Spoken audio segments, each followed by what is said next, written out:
ខ្ញុំទាំងពីរសូមលោកអង្កាយគោរពសម្ដេចទ្រង់ឯកឧត្តមលោកជំទាវអ្នកអស់ញ៉ាវលោកអង្ញាអស់លោកស្រីអ្នកនាងកញ្ញានិងភ្ញៀវជាតិនិងអន្តរជាតិទាំងអស់ជាទីគោរពពីទីក្រុងភ្នំពេញប្រទេសជាអ្នកកម្ពុជាដែលជាប្រទេសម្ចាស់ផ្ទះរៀបចំការប្រកួត SEA Games លើកទី32យើងខ្ញុំសូមស្វាគមន៍ដល់កក់ក្ដៅបំផុតមកកាន់ការប្រកួតកីឡាអេឡិចត្រូនិកក្នុងយេសា VALORANT Ladies and gentlemen, Your Excellencies, honorable guests, a very warm good morning. From Phnom Penh, the host country Cambodia, we would like to welcome you all to the VALORANT esports competition at the 32nd SEA Games.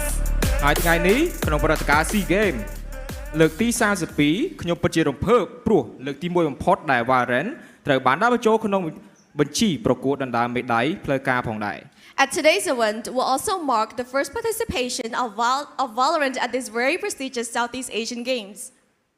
ការប្រកួត VALORANT នេះដែរនឹងប្រព្រឹត្តឡើងពីថ្ងៃទី8ដល់ថ្ងៃទី10ខែឧសភាឆ្នាំ2023 VALORANT at the 32nd SEA Games will officially be held from May the 8th until May the 10th.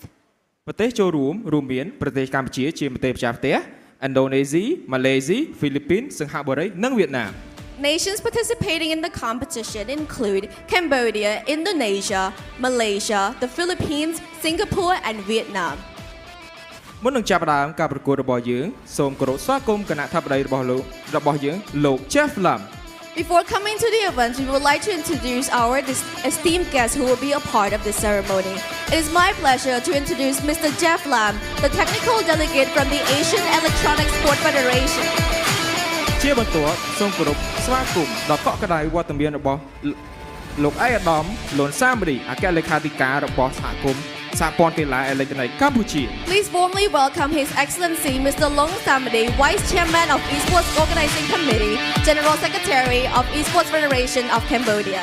ជាបន្ទាប់សូមស្វាគមន៍លោកដូវៀតហុង Please welcome Mr. Do Viet Hong, the Vice Chairman of Esports Organizing Committee, Vietnam. ជាចុងក្រោយសូមស្វាគមន៍លោកងុយអ៊ីនចុងសុង Please welcome Mr. Nguyen Chun Song, the member of Esports Organizing Committee of Vietnam. បន្ទាប់សូមស្វាគមន៍ក្រុមជម្រើសជាតិកម្ពុជាដែលជាម្ចាស់ផ្ទះ Please welcome the Cambodia team.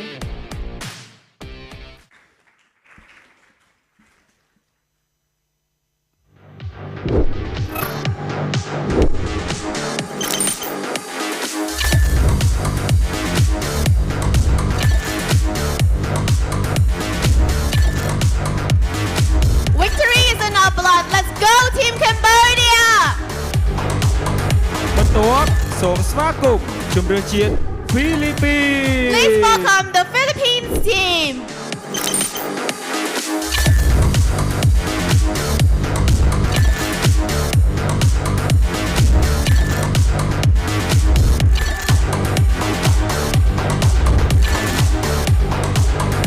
The Philippines team slogan is "We have to confront them all."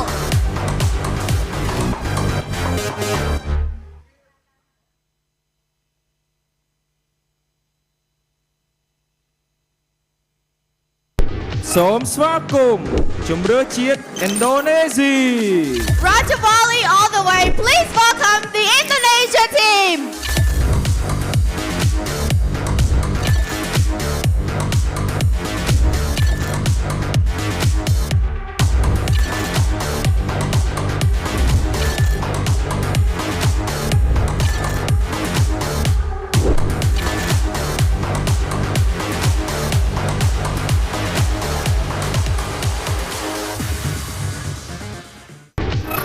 ជាបន្ទាប់សូមស្វាគមន៍ជម្រើសជាតិម៉ាឡេស៊ី Malaysia Boleh.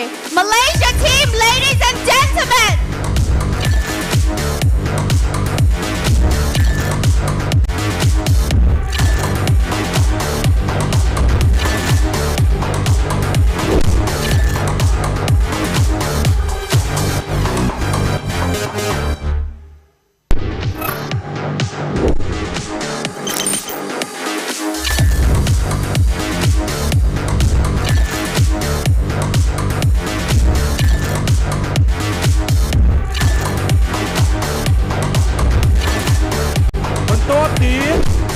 Welcome ជំរឿជាតិសង្ហបុរី Please welcome the Singapore team.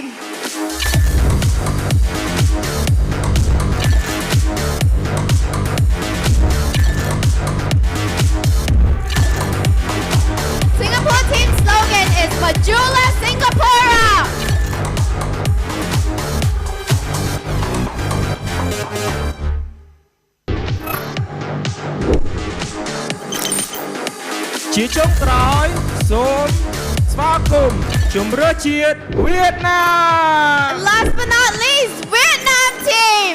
Together we win!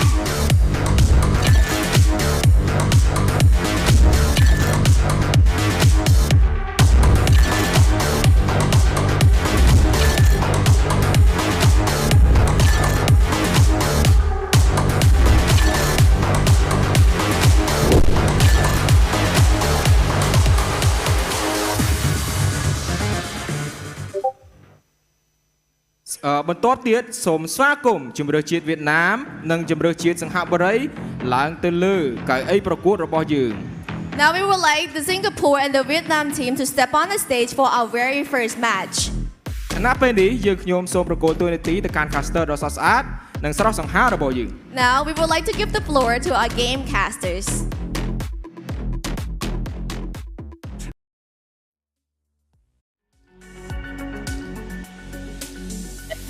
SEA Games Cambodia Valorant with me, Jamal SMKS. And of course, I'm not alone. I'm here with Realize. How are you, Realize? Yeah, I'm feeling very excited, feeling very incredible because we will see finally the teams that have been preparing themselves towards the 32nd SEA Games, and of course, we get to see a lot of these nationwide Valorant players will compete for a golden medal. Of course, it's always nice to be able to represent your country, and being able to chase that golden medal. It's of course going to be their own pride for themselves, right?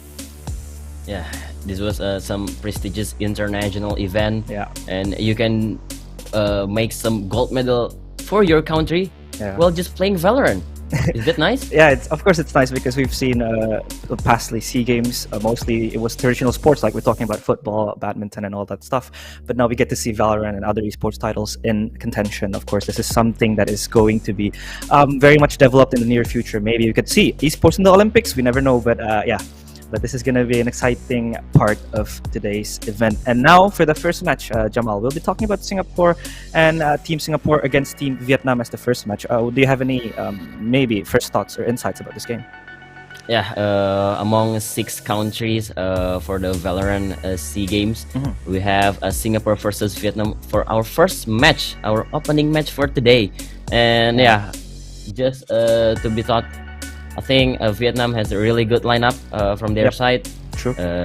They have so many experienced players on the VCT Vietnam. We have so many familiar names, and alongside Singapore, we have not really familiar, but we know who they are. Yeah, I think we could talk about chemistry as well, right? I think Team Singapore, they have 3 players who used to play with Lays, which was ex-Gaming Gladiators. We're talking about Styron, Frey, Neff, and now even 3 of their players are playing in the same team. Styron, Frey, and Divine. They're playing at Enigma Gaming. But first, we will have a look at a group stage format in which the current tournament will run with a group stage format, and then we will go through the playoffs, which we had 6 teams, which we saw in the walk-in lineup. We have Cambodia, Indonesia, Malaysia, Philippines, Singapore, and Vietnam, which will have 4 teams advancing to the finals, Jamal. Yeah, 2 countries will be eliminated after the group stage, and this is 4 teams will be compete in single elimination best of 3 format on the final day, because we have the 2 days of group stage, and on the 10 May 10th, we have the grand finalists battling to get the gold, silver, and the bronze medal. Yeah. This is going to be very interesting as well for these teams because, yeah, imagine fighting for a medal for your country, right? Especially in a video game as big as Valorant. I think this is going to be an interesting part of their journey as professional players, because these guys are professional players, right? They play for the game, they get paid to play this game as well. But of course, the finals will be played in a best of 3 format, in which this is the timeline. We will be running through 3 days of Valorant games, starting from the group stage at 8 May, continuing tomorrow at 9th May, and we will see the final showdown at 10th May, which will see the grand finals of the semifinals and the grand finals of SEA Games. But we will also have consolation prizes, right, Jamal? We will also see 3rd place matches for the bronze medal as well. So yeah, everybody is going to be excited to chase for the medals competed in the game. Yeah, first thing first, we'll head into the group stage. We have 2 days of it, and every single map will be so important for them because after you get through the group stage, top 4 will be guaranteed the medalist, the prize of the event. And this is the schedule for today. We have 10 best of 1 series. Our opening match will be Singapore versus Vietnam. We have Cambodia versus Malaysia after it, Philippines versus Indonesia, one of the biggest match, I think. Yeah. And Vietnam versus Cambodia, Malaysia versus Philippines, Singapore versus Indonesia, and Philippines versus Vietnam, Singapore versus Cambodia, Indonesia versus Malaysia, and Philippines versus Cambodia. So we will have a long a day to go, guys. Yeah, it's stacked with action. I think we could talk about how a lot of these teams have met each other. We could talk about VCT APAC maybe, or VCT's Southeast Asia, in which some of the familiar players might meet. But this is also a chance, Jamal, to see the power that we have in nations that might not join the VCT, like Cambodia maybe, right? Or even other players that can be exposed and have the chance to really chase maybe stage. Maybe they'll get picked up by a good team. This could be also a scouting grounds for these players. Yeah. Of course, as the first match ensures, this is going to be full stacked with action, not only today but also the day following after this. So yeah, going to be a battle of titans as well in Singapore versus Vietnam. That is also going to be one hell of a match, because we know that most of these players also meet each other, right? In most of these matches as well. But yeah, this is going to be much more seasoned with pride, because you're chasing for a medal, you're playing for your nation. This is going to be one hell of an event. We have you can flex it to your family members, to your cousin, to your every single of your friends, because I'm playing for my country, I'm playing for, I give my gold medal to our country. Yes. Is that a super huge flex? Yeah, that is going to be a super huge flex, of course, especially when the day comes and your parents' friends ask what their child does for a living, and they're gonna say, yeah, I won a gold medal playing Valorant, playing games, playing esports games, competing as an esports athlete. This is of course going to be very, very interesting to see. But of course, we could go back to how both of the teams line up for today, Team Singapore versus Team Vietnam, in which, if we could talk about Team Vietnam, I think you said it right. Team Vietnam is well known for their strong aim, right? We talk about how 3 players coming from Big Bam, they are very, very aggressive. They like to play fast. But of course, we could talk about also Crazy Guy, right? Crazy Guy is one of the most notable figures. He is like the veteran that is going to bring experience to the table, right? Because most of these Vietnam players, like Nathan 2K, for example, we could talk about how maybe he's one of the most young players. But when we talk about Crazy Guy, he could bring a lot to the table, right? He could bring experience. He could also bring maybe strategies he has from his days in NGX and Big Bam, and also currently he's in Bleed. That is all going to bring in diversity for the team, right? Yeah, the combination between the Zoomer and the Boomer, as you said, Crazy Guy is one of the, I think, the veteran FPS player in the country from the Vietnam, and alongside Crazy Guy, they have a really super strong aim from the young star. They have Nothing 2K, they have Pina, they have Loki, or Finesse as today. He changes his name a lot, right? I also looked up in the Wikipedia page. He was known as Finesse, and now Loki, and now Finesse again. But yeah, these are the players of Vietnam. They're setting up their stage, and I think, Jamal, the stage looks very great, right? Yeah, of course. The stage is looking super huge, and as you can see, there's some logo in it. It's an Asus monitor. Yes. Yeah, we would also like to say thank you to Asus for helping provide their monitors for our players to play in today's match, of course. And now we see the Singaporean team, Team Singapore. They will also set themselves up for a huge match against Vietnam. And do you have any predictions, Jamal, maybe? Unbiased prediction, of course, on which team will probably take the win today in our first BO1? As I said earlier, every single map will be important for them, because every point will be counted to get into the top 4 to the playoff, and the map will be Ascent. The most basic map in this game. Yeah, we would. from the both side. I think for the prediction, maybe I'll go for Vietnam because Yeah. the lastest I cast their gameplay on Ascent, they play super aggressive and their aim, it's not even debatable anymore. Yeah. They're one of the best aimer in Southeast Asia, maybe. Yeah, but I would also put my bet on Singapore as well, right? Because these are players, and I think the region for Singapore, they have a lot of talented players, to be honest. We talked about players that are playing in VCT, and currently now they play in SEA Games as well. They're going to bring that experience. We have Neff as well. I think Vera would also be one of the spears that will spearhead the attack for Singapore. I think that could be a very strong point for them as well to exploit, right? The duelist. I think aim for Singapore, aim wise, they are also very strong, but Vietnam is well known for their fast and aggressive playstyle, and I think Singapore should be cautious with the way that Vietnam plays, right? Because Singapore, I think, are much more systematic. They are much more well-rounded in terms of taking site very slow, slow pushes or executes that might take time. But of course, if we talk about Vietnam, they're always going to pack a punch. They're always going to try to look for blood here and there, especially crazy guys there as well. I think this is going to be a very interesting match. But Singapore, of course, will not go down without a fight. And we're talking about Ascent. I think Ascent is like a common ground for these teams, right? This is, like you said, one of the tutorial maps that we had or we have in Valorant, and it's interesting to see how they would really adjust towards how the matches would be played. Yeah, and the interesting part is Nap is playing for Bleed alongside a crazy guy, and a crazy guy should be the IGL for the team. Yeah. So maybe there's something, the insider talk that Nap will be know, or how crazy guy will going something or something like that. There's something that Nap know better than the other teammates and can share it to the teammates. So I think it's gonna be so useful for them to read how Vietnam will gonna play, but we don't know how much Vietnam are prepared for this.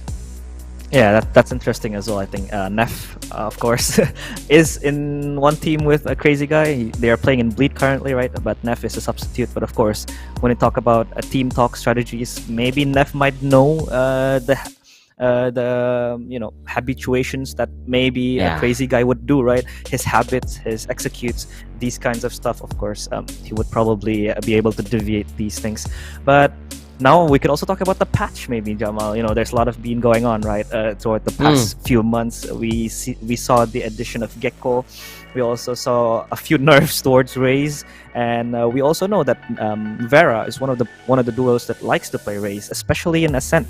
But I think Ascent, if we talk about Raze, wouldn't be as as viable compared to Jet, maybe, or even duelists that are more passive like Phoenix. But what do you think, Jamal? Do you have any predictions for the compositions in Ascent? I think Ascent, if you're talking about Gecko, I think both side will be not picking Gecko because from the map selection, they even pick Ascent, so they will play some simple basic Valorant. Yeah, I think and so. Talking about the composition, Vietnam is one of the best chamber user back then, before chamber was nerfed so hard. So I think this game will be as simple as we used to see, like Killjoy, two initiator, one duelist thing, and it's back on the strategy, back on strat, back on aim, back on performance individually. Because if we compare the individual from each side, I think Vietnam is slightly better than Singapore currently. Yeah, and I do agree as well. I think Ascent, the beauty that lies in Ascent is that you play simple Valorant in that map, right? You don't really need those, sassy or maybe complex comps, like maybe you would run a Viper Harbor Sky in Ascent. No, you don't do that in Ascent. In Ascent, you simply just play probably two initiators or even no duelists. That is also a meta that has been heavily shifting back. We also saw the addition of Sage back in the meta. I think that could really be one of the choices that they would have regarding the approach to this map. But now, Jamal, we have been waiting for this, right? We are going to go into the game, the first match of the 32nd SEA Games in Cambodia, Valorant, in which Team Singapore will take on Vietnam. Let's go. As you can see on your screen, realize the agent selection is completely as we used to see today. Yeah. You This know, is- KO, yeah. Sova, Killjoy, Jet, and Omen as a controller. So there's not much that we can talk about the agent composition. It's all back relying on their strategy, how much they prepared for this, how they will adapt to each strat from their opponent. And Natong 2K, as I remember, he's one of the best operator on the server. Yeah, I think Natong would be that operator player, but we can also condescend Vera. I think Vera is also very scary in the operator. He's also the type of player that would take side very fast and is not afraid to take duels, take space for his team. But yeah, if we look at the Asian comp, you're right, Jamal. Even this is like mirror pick, right? This is like the same composition that they pick for each other, and this is like the traditional comp, right? Omen smokes. You have KO to disable the Killjoy, so the Killjoy won't really have that agency to play with her utilities, as well as Sova, that is always going to be the strongest initiator in terms of recon and information gathering in this map. But we are going to walk into the pistol round, Jamal. Take it away. Okay, so Vietnam will be playing as an attacker first, and Singapore will be playing as defender. Divine will be playing the Omen, and he by paranoia, so they only have one smoke on the side of defender. I think that's decent because they don't really have to set up for the side, and contact will be happening on the mid. And first blood drawn by Finesse. Fast threat from Farah. Crazy Guy will be the casualty, and Finesse will follow the death of his friends. 4 versus 3. I think it's kind of hard to go in. Zaptuka will make some plays over there. Planting will be Dorf will be the planter. And retake from Singapore. Not really much utility. Oh, they still have fragment and flash. They going drop from heaven.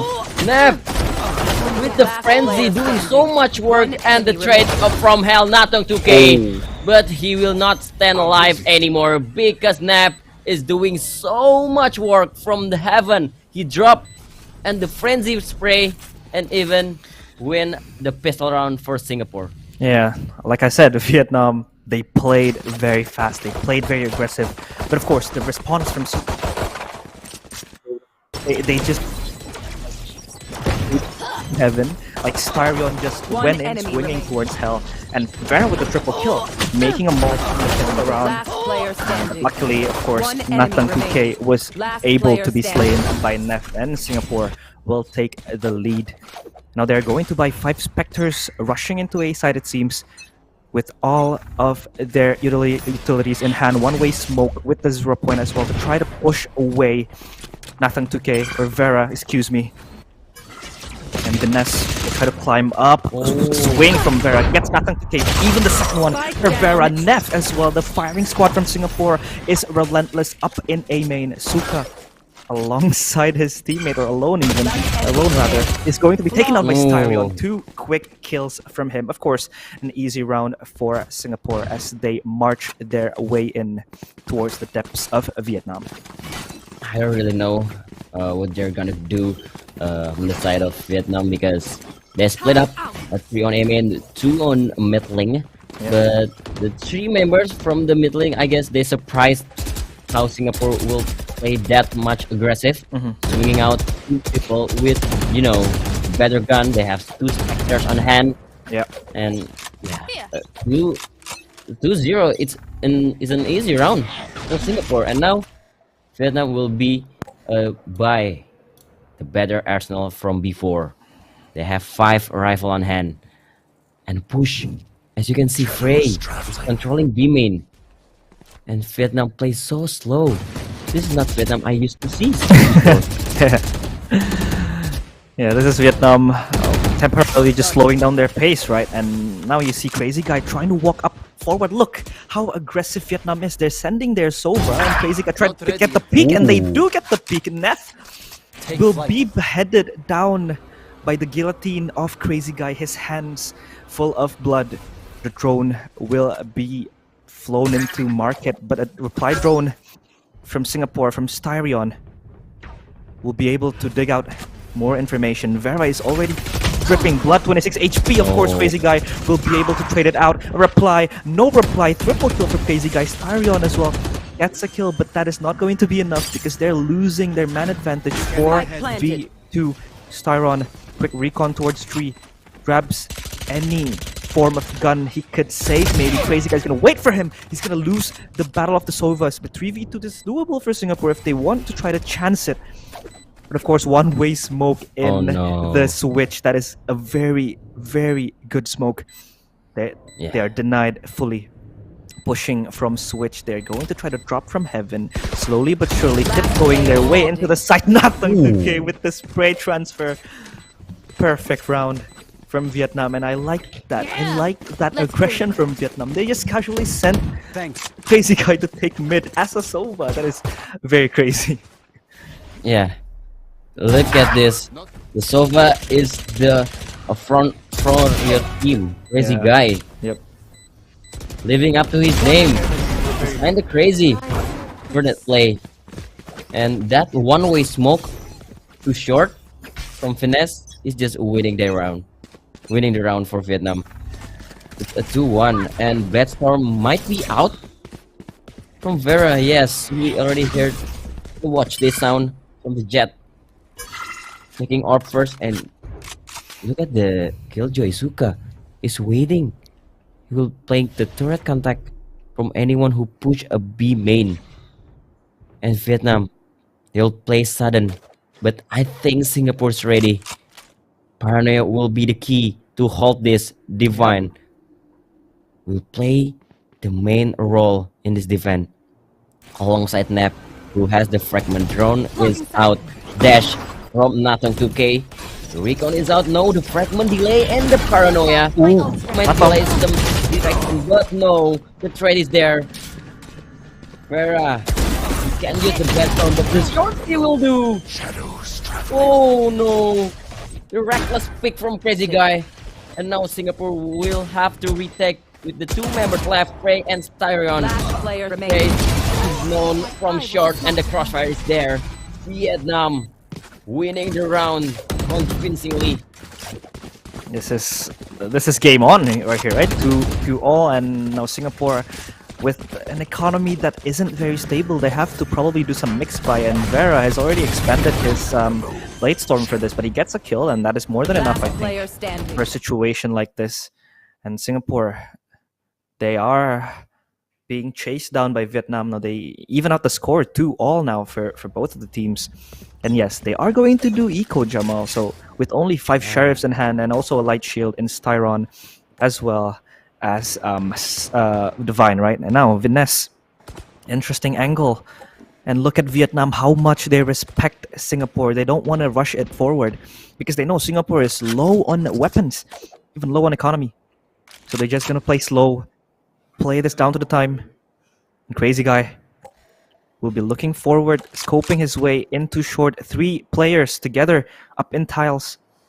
Walking slowly, shrouded in secrecy. They don't know where Vietnam is, but that shock dart is going to give their position away, I think, as well as a 0 point. They are calling this that 3 players at least, or even 1 player at least, is in mid, and Frey will be responsible to fill in that hole.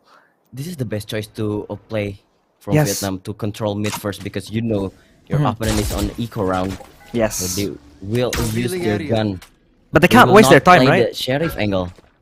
Yeah, but they can't waste their time. Left. They need to go right now. But no, the first blood is drawn again from the Sova. Crazy Guys taking away. And Natong 2K will be the first contact from the side. Styrion not gonna do anything. The 3-man retake, I think, is kind of impossible for now. Realize. Yeah, this is looking very scary, looking very gloomy for Singapore in this round. Viness even racks up another kill towards Vera. The Divine will try to get a headshot, but that is more than he could chew. And Neff will just wait till his demise comes for him. Suka full blind, but oh, Neff gets another kill. That is just what he's gonna get. Natang 2K will finish out the round, and Jamal, maybe we could say that this is not bad for Singapore, you know, because they got 3 kills and with only sheriffs in hand. But the bad news for Singapore is that Vietnam has 4 ultimates. Yeah, they make it expensive. pricey Yep. for Vietnam. But I really like how Vietnam avoid the sheriff angle on B main and A main. They play mid first, and again, crazy guy Yeah. will be the man Right here. to make a gap on the side of Singapore Revealing defense. area. And now another buy round for Singapore. Vera is using operator already in round number 6, picking a 2 mid lane. But the knife is out, so Vietnam kinda feel something is not Right good here. over there. They're gonna go into the B side. They have many ultimates on their hand. 5 ultimates ready. Lockdown, null command, maybe 2 of the best ultimate to break Deploy aside. drone. But Vietnam choose to play really slow. Another mid control. And the drone is out to checking across mid. Oh, the lockdown from Suka and Vera.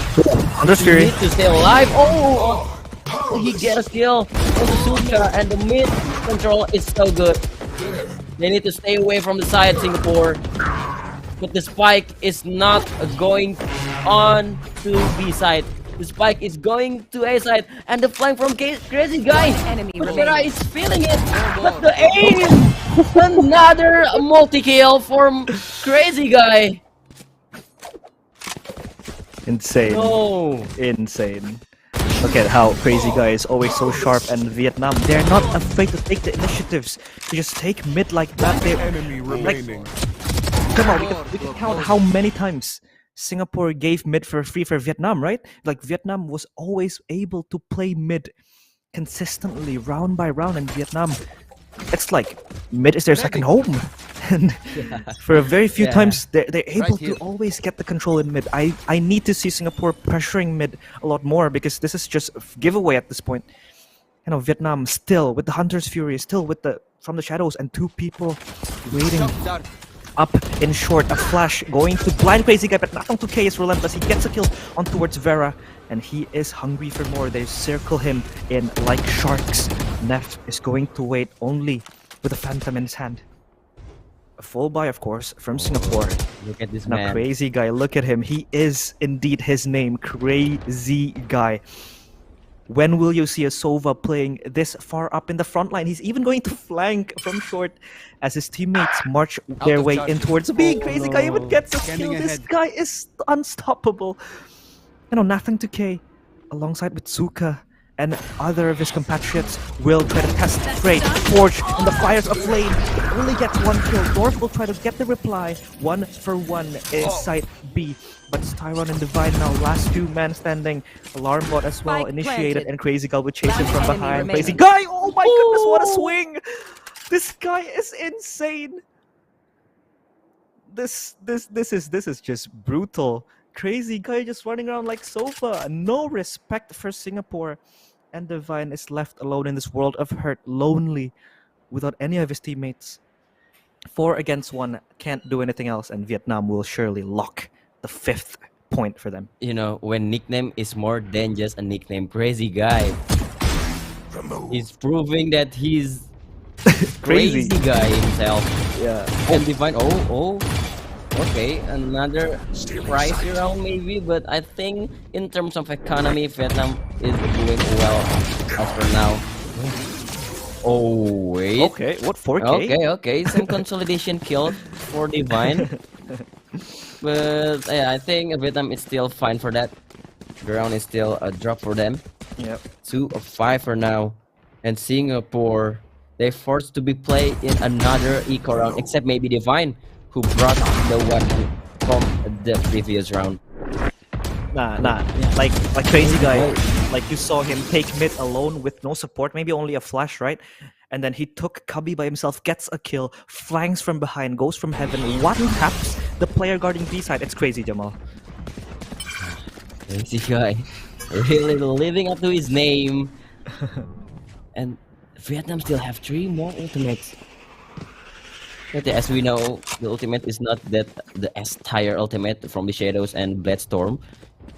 And the push, Singapore will not let mid slip away right now. Finally. 2 people is guarding mid. But I don't think they will get enough for this because Crazy Guy is picking from mid lane. Crazy Guy doing so much work. Fantastic job from Crazy Guy. Destroying the turret. Makes Singapore rotating from A side to B side. Well, the Vietnam squad still waiting on the base. Yeah. Look at Vietnam. 4 of them walking. 3 of them, still walking in spawn. And Crazy Guy is just there trying to become a mole. Getting advantages here and there. It's crazy how crazy this guy is. Like, just his name. And we've stressed this out a lot. Now they're going to set their eyes on B side. 3 players of Singapore already there. Quick flash and a recon as well. Dash into switch. Nothing to K. They lead the charge into the side. Gets a kill onto Vera. Vera is down. And 2 players cage inside like birds of prey for Vietnam. But Styron not going to hold out any longer. Divine needs Divine intervention to win this round. He's gonna swing it in. Double kill with Divine. Even the third one, no, he's not gonna get it. He fails. Divine intervention fails for Divine. And Vietnam secure round 6 in what would be a very scary round for Vietnam, but still, their economy is stacked, they're rich as hell. They can just chill maybe for 2 or 3 rounds next. Yeah, Crazy Guy said, I'm the beginning and I'm the end. I'm the beginning, I'm the end. Oh, that's He's Omen's the one code, who drew the right? first blood, and he's the one who killed the last man standing for Singapore, and the timeout as they should be. Yeah, because the mid really control for Vietnam is just too strong. Yeah, it is strong. They need more right? than just utility, I think, in this point. They even need send a lot of effort. They need a lot of member. 2 people is not enough. I think 3 with many utilities will be enough. Yeah, they even sent Neff, right? You saw earlier. They sent Neff deep into Sub Rosa to try to take control of mid. But Crazy Guy was there always waiting for him. And I think they need to mix up the alarm bot and mid. I think the alarm bot in itself is not going to be enough, right, to hold mid. They need to maybe send in an operator maybe to try to take control of mid. Or maybe like, mix it up a bit. They can fight 3 or they could do like a Vision Strikers setup to try to take control of tiles because this is just going way too heavy. For the players of Singapore, they need to stem the bleeding. This is very, very much putting salt in the wound of Singapore, Jamal. And I think we would maybe see the response coming from Singapore in this round, trying to take control of that mid. But Vietnam is going to A. And this operator might be the one of the hope that Singapore hold. Where they do something big with this operator. Looking some cheeky angle to play from Vera. But look at Vietnam. They're so aware of this. Sending Crazy Guy to play solo B. My God. Looking some first blood. He's so thirsty. He wants some blood. He wants some fight. And Vera, you need to be more patient, Vera. Oh, the Omen will be the frontliner, but yes, Vera, draw the first blood and Divine. The backup is there. 3 instant kill for Singapore. And Crazy Guy, you need more than just a crazy at this point. He did another multi-kill. Oh, the wallbang, look at that spray. And Crazy Guy stepping the heads. My goodness me. Look at the damage that he's dealing with. Suka, maybe continue the journey. Oh wait, he's not aware that Vera is still there.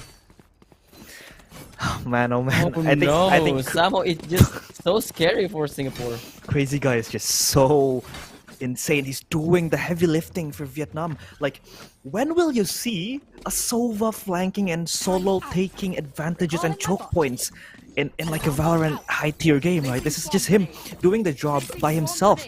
Like, if you notice, they're just, dealing with Dorf and trying to take the side control and few choke points with the 0 point and also the flash. This is more than crazy for Crazy Guy. And now, they're going to spice it up a bit. 4 players towards B, quick recon to probably, guess out where the operator is. Crazy Guy even will expand the drone. Hunter's Fury is ready. Frey is ready to take the duel. He's gonna swing after the turret is broken down, but Crazy Guy is just playing with his food. He's not going to put any pressure on himself, but Frey has had enough. He wants Crazy Guy and he wants him now. And Crazy Guy calls for backup. Frey still jiggling out the peak, and now he's going to be taken down. No, he still survives, but Crazy Guy again and again doesn't stop. 2 kills, but he's bleeding. 28 HP. And Neff has to choose whether he wants to push this out or play retake. 0 point already out. Fragment almost takes out Suka. And he's longing for some sort of respite. A flash, but not going to put any advantage for Vietnam. They're gonna wait this out 30 seconds. They have to go, and they have to go now. Because Neff has the null command. Even Viness is already waiting in fridge. He's gonna TP out. Viness is gonna check it out, and Vera, as sharp as ever with the operator. This is going to be very hard for Vietnam, but Crazy Guy, unless he does something magical, no. His magic wand is stolen by Neff. And 4-6 Singapore closes out that round, and they are inching closer towards Vietnam. Yeah, Vietnam was just too scared to stepping into the site because they were so low. They're afraid that through the smoke will get them. So the lockdown does not do anything. That lockdown is useless from Vietnam. And Vera doing so much work with his operator, playing in a B-main. And Crazy Guy will be the one who contests it. Oh, Crazy Guy! Using his Odin to reveal himself. And of course, Vera will eat it out alive. Not a 2K, Bloodstorm out, but the A-main control from Singapore, 2 people. A-main need to be cleared out first. Unless this will be so dangerous for Vietnam. Because Singapore had the A-main control. The pinch movement. Vietnam, you're gonna be the sandwich. Look at that position. They want to clear this out, but the setup is there. Vietnam running to trap. And Singapore will destroy Vietnam completely. Oh. And on top of that, Jamal, they didn't even use a single ultimate in trying to take back the site, right? And Singapore still has the lockdown, still has the null command for the last round, Jamal. This is going to be a little bit scary for Vietnam now, but on the bright side, at least, Vietnam is able to scratch out 6 rounds as attackers because we know Ascent is mostly a little bit defender-sided, right? So, yeah, this is going to be a positive point that Vietnam could bring towards the second half. But of course, Singapore, I love how they're able to fight back, how they're able to punch back towards Vietnam, and Vietnam is going to call their first timeout of today. I think Vietnam has been playing a little bit more loose, right? In the last few rounds, they're starting to, you know, just play more confident. They take all the duels. Even Crazy Guy was flanking B, bought an Odin, and he got picked by Vera. Vera was, of course, always enticed to try to peek that out, because the only way Singapore could always take this easy duels and take these early positionings is always through Vera with the aggressive positioning by the operator. I think that is the way that they could always win out, and maybe just disequalize the man advantage that they have. This is very, very well. Singapore against Vietnam. This is very close already. But I'm talking like, if we see from the ultimates that they have, this is gonna be 6-6 because Singapore do have their ultimates ready and going. Even one more for Hunter's Fury, right? Yeah, Vietnam really need to deal with this operator.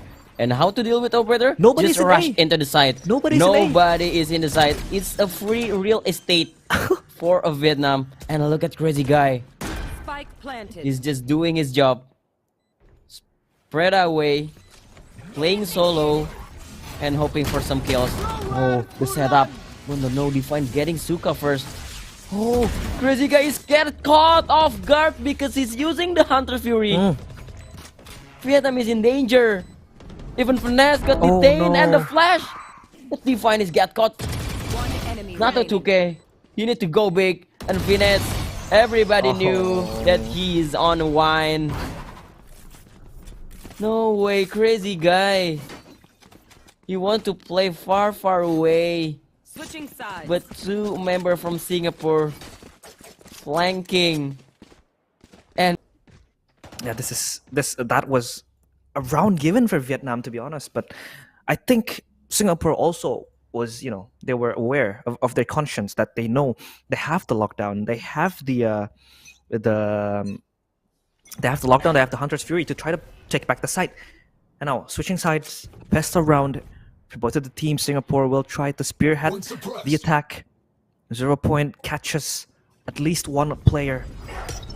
And now, perfect timing for the fragment, but Vera is not scared at all. He is fearless, but that fear will eat him from the inside. Nathong today gets 2 kills, even looking for the third one. But Frey is dripping blood. Vidnes and Nathong hand in hand, holding A side. Flawless round for Vietnam, and the garden is turned into a graveyard for the players of Singapore. That short bloodbath. Bloodbath. Vietnam just spraying them down. Nathong took it with the frenzy, and the key is the fragment timing, I guess. The fragment timing, you just steal the deal to get the second pistol round. Yeah. For Vietnam. 7-6, as you said earlier, this map is kinda defender sided. And look at Singapore. They don't even need the spike. The spike is still on the base. But Frey, so they dropped to 13 HP. Then what? Singapore? They're playing? I'm so familiar with this so fast soloing A side, A main. They're copying Vietnam. But this time now. it's Terion who cosplaying a crazy guy. Let's see how much this man can do. Terion with his sheriff, he's so aware with wine. But Finesse so patient. He's not picking. Oh no. They both doesn't know. Another one-way smoke. And I think Nathong need to help him. This setup and the arsenal that they're using is so perfect for this defense. Finesse still have the paranoia. So we'll see another bloodbath. But this time is Emin realized. Neff gets another headshot. But Nathong is able to reply back. Now they're sandwiching the site in which Dorf and Nathong has to hold their ground, spearheading the retake. But Nathong will just spray them down one by one. They are dead. They are gone.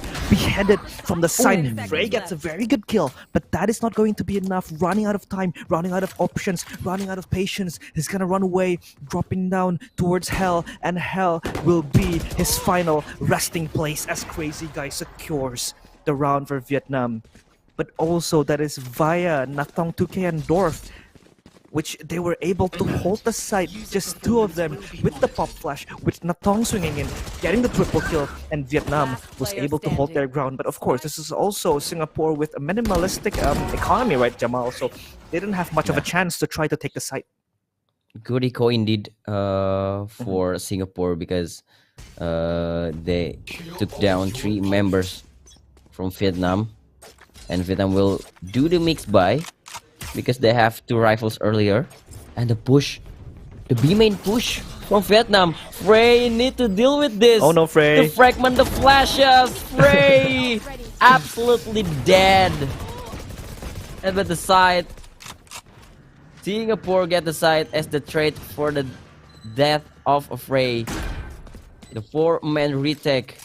Crazy Guy is low HP. He's destroying the window. Oh no, Crazy Guy. He will not check the corner. Oh! There's Farah waiting for him. Dorf gets 1 kill in the Divine. But Farah, he absolutely destroyed Crazy Guy. 2 versus 3. They still have a slight chance. Someone have to make a play. 1 kill. But that's not enough.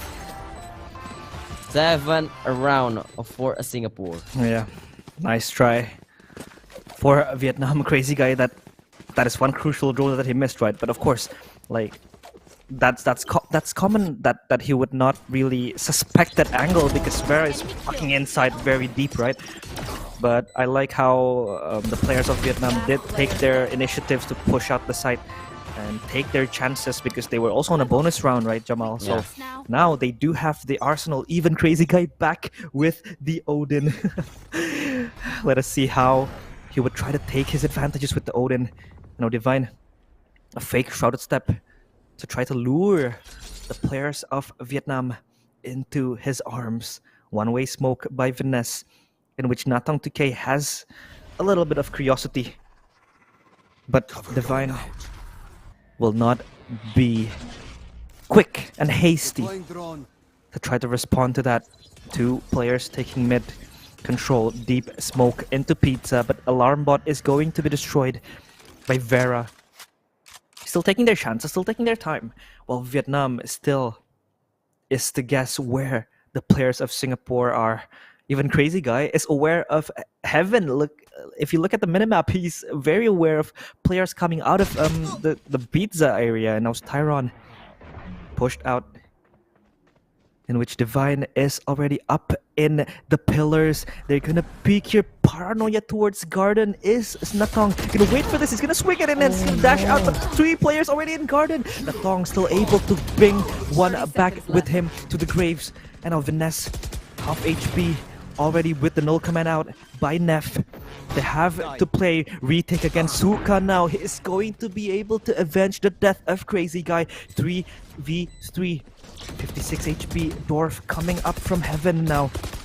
Vera jumping away, scaring them off, scampering the players of Vietnam with the fragment as well. A very good delay, but Paranoia is out with a 0 point as well. Suka is able to traverse his way into the site, but Neff is able to reply back. 3 kills for Suka is not going to be enough.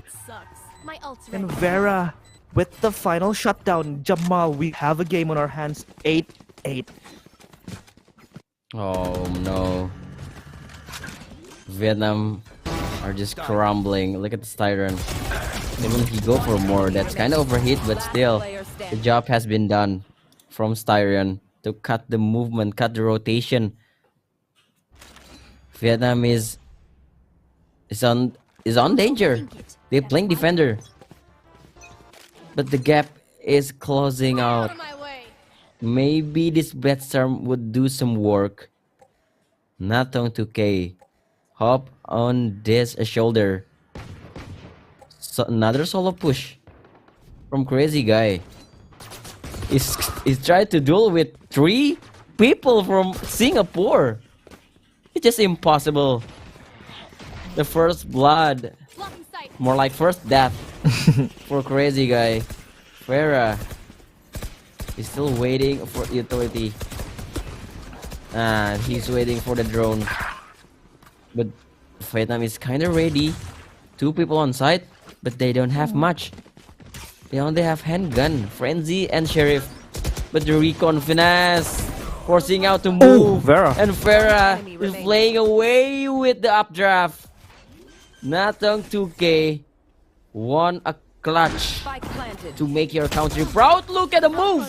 But Vera is ready. The top anime battle. Just let them try to catch me. Singapore get the 9. This is scary because this is the first time Singapore takes the lead, right, in this game. And absolutely insane by Vera here. Just taking charge into the site. And they also knew that Vietnam is on an eco, like Natong. Simply just taking down with one single right click. And now Vietnam, at least they get rebuy in this round with the economy that they have. So they are, of course, going to snatch it back in the hands of Vietnam. But look at a quick swing by Vanessa. Double kill, even triple kill. No, he's not going to get it. Neff is going to be able to get one back, but it's still uneven for Singapore as they lose 2 members. Vietnam with the upper hand. Neff walking his way into Cubby from Catwalk, as Frey will explore mid-site. So this is going to be a spread out by Singapore, but they are setting their eyes onto B-side. If we look at the spike, slowly but surely, they're trying to cut their noise, making their presence guessed. But Frey gonna slip into the smoke. Natong does sense some presence there, sense of suspicion, in which Frey is able to make his way deep into Pizza. And even near spawn, Natong is just gonna wait. He's still guessing. He knows that Frey is there. And Neff is going to rotate the spike. They're running away from sight. But one player, that is Suka, does know that this is happening. So Garden is going to be guarded by him, but he is going to retreat because of that 0 point. And Natong already in heaven, up from mid. One gets the kill, even looking for the second one, and he One does. enemy remaining. As quick as lightning, Frey will be the last guy to be taken back to his grave by Crazy Guy. 9 all If you're in not Singapore. a good shot today, don't worry. There Just are the other time they ways took to the win. lead, they're chasing back by Vietnam. Solid defense from Vietnam, because Down A. Enemy remaining. it's kind of scary when they lose their watch to the mid, but someone take the responsible to watch the mid because they know Frey is lurking from mid. Mhm. Solid defense, solid rotation with this operator defense, and nothing 2K, just a monster with the operator. Watching out B lobby, but Vietnam hearing some sound from A main. 2 people spotted out because of the drone, and okay, we just go inside. Set Singapore, Farah, close the door out. Planting is there, and Natong might be upset because he's using pressure for retake. Crazy Guy with the wall bang. Do nothing. He's gonna push! Swinging out? Crazy Guy! You absolutely crazy for that move. Meanwhile, Vietnam still trading out. They need to stay away a bit because the lockdown is popping out. Oh no, I guess they're gonna save because there's no time. There's so much delay. I don't think they have enough time. Yeah, they're gonna save this, I think. They're gonna save. They also have the operator for Nathong to K, right, to use it, but now they're just gonna push on back and save, and this is going to be the first double digit for Singapore, right? This is crazy, but Dorf is gonna wait. He's gonna save this gun, gets 1 kill. Tyron knows he's low, so he's not gonna sacrifice himself and give himself up to Dorf. But this is crazy, Jamal. We saw how Vietnam just rushed and dominated the first half of the game towards Singapore. Now Singapore takes the lead, right? With 10 being their scoreline, and Vietnam on the precipice of slipping away from this advantage that they have. But Nathong 2K back with the operator. We saw what he could do with the operator. Yeah, the operator is need to do something. Yeah, I think If Nathong. they already know where is the operator, they will go for the opposite side. Yeah, I think they will I think rotate away from the B side. They heard that Yes. that Natong is already in B side. And look, the spike even is at A lobby, but will they expect that Vinnes is here? Divine still asking questions, and the questions is answered by Vinnes popping up in his head, and even the second one, Vinnes. Quick kills. Nev will look for the reply, but he is complicating an already difficult situation. Suka even comes in A main. It's just a slaughterhouse for the players of Vietnam. They get them all flawless round for Vietnam and Show me where Singapore. to go. Their economy isn't the best. Look, they're even struggling, scraping for a single buy in one of their members. yeah, that one operator shot forcing Singapore to go to the A side, but Vietnam was ready for that. Last That player setup, another wine setup, Mhm. and the smoke evades on the perfect time, so Finesse could get the multi kill there. It's 10-10. This game is neck to neck. I don't really think this game will be this hard before. Turn down. But look at these two teams. They're fighting out each other. But Frey! Try peeking the op. Why you do that? Questions asked. He got nobody to watch the mid. Yeah. And Natong now get Ling. The drone not checking the Natong position. Even the KO Dorf is baiting out Natong. Another easy kill. Even more? No way. Vera said no today. It's 2 versus 4. I think we're gonna see 11 for Vietnam in this point. Yeah. Obviously, this looks like an impossible round to take back, and Vietnam will be able to secure the 11th round, and I don't know what Divine and Vera is going to do. They're probably going to try to maybe looking for an advantage. Maybe if they can get 2 kills on A side, this is 30 suddenly seconds doable, but left. they're going to try to traverse their way into mid. I think from the looks of it, they're not going to save Jamal. They're going to try this. They're going to chance it. They are sitting in a tough spot, but they will try to at least salvage something, maybe get a kill or 2. They're going to try to break this door, and that is going to make their presence known. If they win this fight, they can win this round. 2 players to look for. The first one is registered. Vera is not aware where Crazy Guy is. Crazy Guy loses the duel, and this is suddenly opened very, very wide. Winnable for Vietnam, or for Singapore rather. How did they salvage that situation? And this is suddenly the round that Vietnam will be scared to lose. Viness alongside Suka walks from lane. They don't expect that Vera is there. They're gonna wrap You around see from him. stairs. Viness sees Vera. Paranoia connects, and Suka luckily is able to put down Divine. That was a round that I did not expect would go to a spike plan and a post plan, Jamal. I think huge blunder for Crazy Guy. Yeah. Just he was able to just stay alive in the backside, forcing them to move into the his crosshair, but he swung out and opening the side freely for Singapore. But luckily, two member left from Vietnam gets the job done. It's 11 to 10. Ooh, what a blunder. It's so dangerous. Because if Singapore get that point, the table has just been turned. Yeah. Time out called for Singapore. I don't know what they're really going to talk about in this timeout, but I think the way they've executed the side, and it's like it's hard for them to really anticipate a few of the aggressive pushes done by Vietnam, because if we see a few times, Jamal, Vietnam has been flawlessly taking a side control or a main control together by Viness and Suka together. They are able to line up the headshots, getting these kills. And Singapore has been caught off guard. They're losing their paddles as well. I think they need to spice it up a bit, maybe change something. Asking for a transformation in the next few rounds, maybe, to be able to unlock something that will probably make their jobs easier, right? I think they need to rush for this operator. Even they know where the operator is. I think they need to gamble.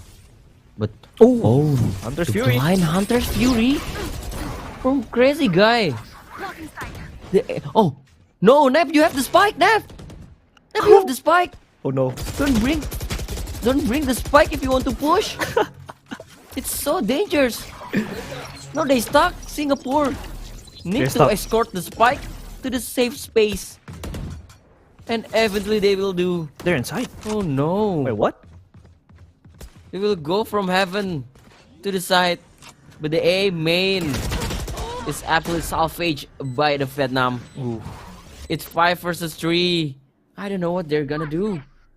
But the thing is, Not we ready. already see this scenario before. Yes. They're pinched inside.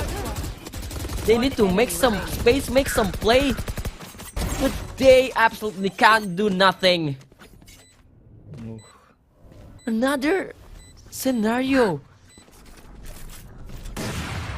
It's the very exact scenario as before. Match point. I think there's a lot of there's a few stroke of serendipity for the players of Vietnam. Like the first this one, I think that was a very good and important Hunter's Fury kill. And the second one was Suka was able to put his alarm bot and his nano swarm in a very good position up in Garden, right? And that really isolates Neff to push out Garden. And yes, like you said, he did have the spike alone pushing towards heaven, and that made a few hard mistakes that he had to do. And I was Tyron flying out his drone towards middle, or towards A main rather. And one suppression done with a 0-point finesse will be tested by players of Singapore. But look at Vera, dashes out. Suka luckily is able to answer back. They will be able to dispatch of 2 players back inside. Frey is able to make his way in, but Nev gets a kill towards Crazy Guy. The kill feed keeps on coming. Flood of kills. On a 2v2 situations, Tyron and Frey. They don't have the spike. They do have the spike, but they don't want to plant it yet. Now Natong 2K against Tyron. 1v1 situation. Who is going to win this? Switches back to Vandal. Swings out wide, but Tyron is going to cancel the plan. He's going to play this out. Natong 2K just needs to wait. He's going to wait in the wings, but Tyron gets the kill. Headshot connects. And Natong 2K will fail to provide Vietnam their first win. Ooh. Keeping the hopes alive for a Singapore. Sterian did some fantastic job over there. And we have to play another round or maybe more rounds to go if Singapore can make this into overtime. Natong and Crazy Guy will play the same side, Odin and the operator, but the rush to the A side with null command. Someone is waiting. The paranoia. Oh no, Farah is blinded. Finesse will be the one who is responsible for holding the side, but he do nothing. 2 people get caught from detain. Natong get one kill, but I think it's still fine for Singapore. Natong, he's the one who will make a play. 2 kills. He needs to change the weapon. He's still alive. 2 players are low. With the help of Cloudburst. Crazy Guy is lurking from A-main. Oh no, spraying them down. Crazy Guy. Oh, this thing. Oh, and Natong 2K. Only get 1 kill. Farah will forcing us to hearing the overtime. Crazy Guy, so unlucky. He does get 1 kill but can't transfer to the second one. And what was more heartbreaking for Vietnam was that 2 players were extremely low, Jamal. They were 6 and 9 HP if I'm not mistaken. And he was only able to get the kill towards Neff. And luckily Vera was the one really biting the bullets that the Odin was given to him by Crazy Guy. And now Right here. Vietnam, of course, back as attackers. They need to switch this up.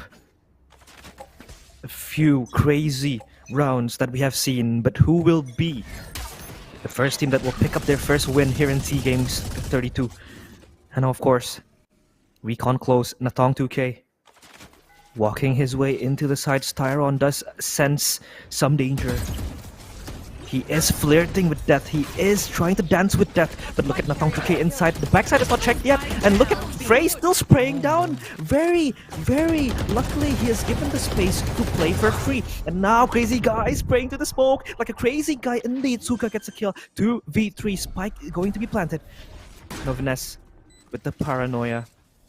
Waiting in A main, Nano Swarm as one of the guarantees that no player should push towards stairs. They will walk into the side slowly. Recon destroyed, and you hear the sprays and the roars of Crazy Guy's Odin. Look at Vera, he has to dash forward. He has nowhere to go, but Divine saves him unless Crazy Guy gets 3 kills. And now Divine walking his way into lane. He has to clutch this. He can't do it. He surrenders towards the players of Vietnam, and Vietnam match point on our first overtime. Match point. Good round for Vietnam. Crazy Guy opening up the space with the through the smoke spray. And Suka make it even harder for Singapore. 13-12. One more round to decide the fate for both countries. Either it's another overtime or we will go to the next match. Is this defined on this round? Oh, Natong, operator on the mid. Someone is trying to bait him. Dwarf will be gonna be the bait. Natong with the scope, gets one kill, dash out, He's even still stay alive. alive, gets another! Natong 2K dashing forward like Rere Bredel. Oh no, Singapore! Whiffing at the worst point. 3 members left, but the setup for a defense from Vietnam, they already see something is coming. They was ready. They were ready for this. Nap trying to sprain it out. 2 kills. They can get recover from this. Natong, someone is pushing towards you, the recon for the distraction. And the finisher's ready for the trade. 2 versus 1, it's all on Styron, the last hope from Singapore, and he will not do his job. 12-14, Vietnam will bring the first victory for the country. Oh my god, how's Natong 2K got away with that? He snatches it from the clutches of the players of Singapore. Like, he just gets 2 kills. And he was also on a glass cannon buy, right, Jamal? He didn't have any armor, right? And he just dashed in towards mid. Maybe like a wrong dash, but he was able to save himself. He gets 2 kills. Mid side and mid control was fully denied. Didn't give any sort of advantage towards Singapore, and Vietnam luckily was able to save themselves before, because we saw how Vietnam was a little bit struggling in the 10 to 12 points that they have, right? But Singapore, I really respect, and I was really amazed by how they were able to fight back, by how they were able to, to actually bite back, because they were, left behind 2-5, 2-6 with a scoreline that marginal, but they were able to even take the lead as the first team that would able to get the double digits. And Vietnam, luckily enough, they're able to stem the bleeding, healing their wounds, and of course, congratulations for Vietnam for picking up their first ever win. But this is looking very competitive, right, Jamal? We see how these 2 teams are able to go shoulder to shoulder, fighting each other, and this is very competitive for both of teams. Overtime for the opening match. Yeah, opening match we overtime. know this day will be gonna be a long way to go. Yeah, this is insane. Like the first match we had in SEA Games, it's overtime already, and even it was a close overtime, right? We saw how the teams have been playing close, but I think the difference maker was how Vietnam was playing much more initiative. They were playing much more open. They were playing much more confident. Even buying Natong 2K that glass cannon purchase with the operator, getting 2 kills. This is how much they trusted him. And I think, if I'm not mistaken, he even got 30 kills plus, right? That's just insane by this player. Yeah, and as you say, the tight match between Singapore and Vietnam. But the important part is Singapore with the most crucial moments. Natong, he's still alive even with another kill. That moment, if they can trade instantly to Natong 2K, I think there's still open ending for them. Yeah, I think it was always an open ending match, right? Because we saw how Singapore was able to dismantle Vietnam 11-10 and then 11-11, and then they even was able to get the match point. But luckily enough, overtime was able to be pushed on by Vietnam. But I think Vietnam do need to fix a lot of their mistakes, in which the moment they do have an advantage, 4v2, 5v2, 4v3, it looks like they're always kind of slipping it away, right? Sometimes they get a little bit too aggressive, they get a little bit too careless, and Singapore, what I like from them, they were able to eye out opportunities, advantages, chances that they could maximize to win on what would be a losable round become winnable, right? And Vietnam, a few times, they did play very great. Their aggression was insane. Crazy guy on the first half of the match, like, he was just everywhere on the map. A Sova flanking with a recon, even buying Odin as an attacker. This guy is very scary, but of course we need to give our highest props to Natong 2K. He's able to outfrag every other player in the server. He was indeed the spear that Vietnam was jabbed into Singapore, and I think it has been one crazy game, this first match that we have. Yeah, you hear a lot of crazy guy is for the first half, we hear a lot of crazy guy doing something crazy, making some play, But on the second half, Natong 2K just steal the deal for Vietnam.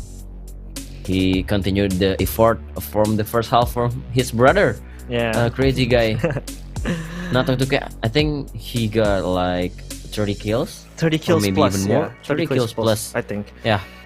And I think Because I like 28 on the overtime and two Yeah. more kills before we end the map.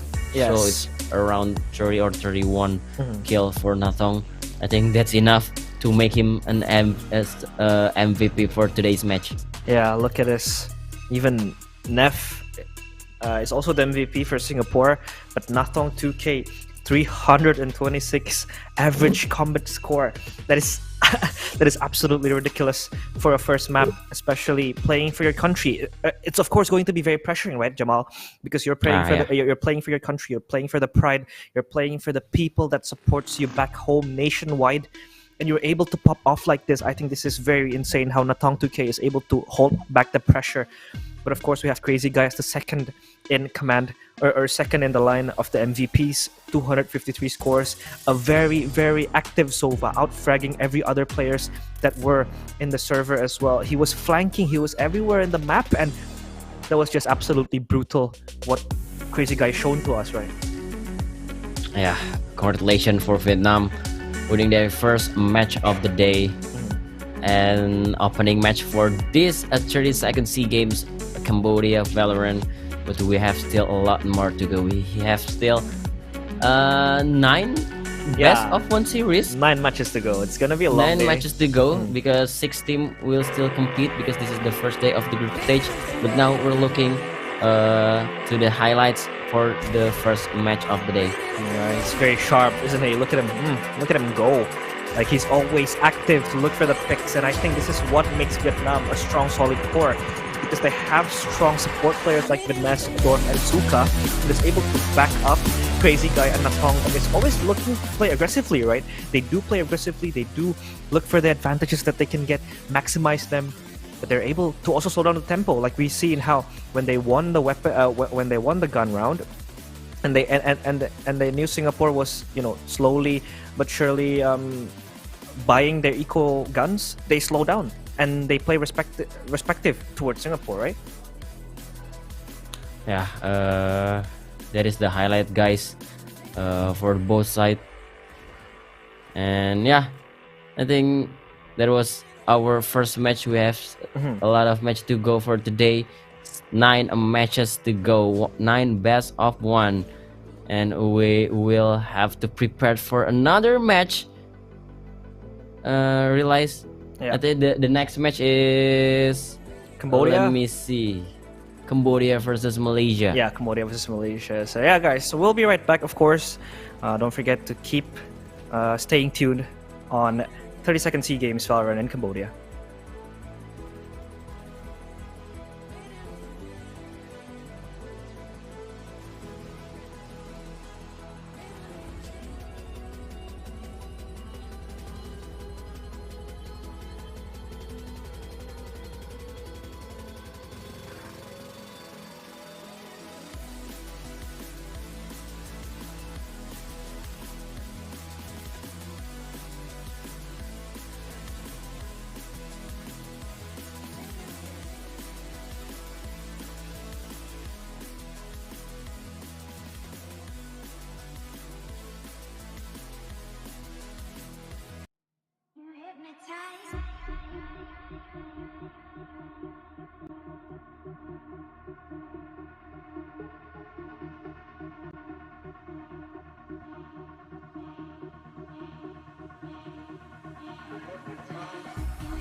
Welcome back, hi everyone, to 30 Second SEA Games Cambodia Valorant with me still Jamalism Cast and Realize over here. Yep.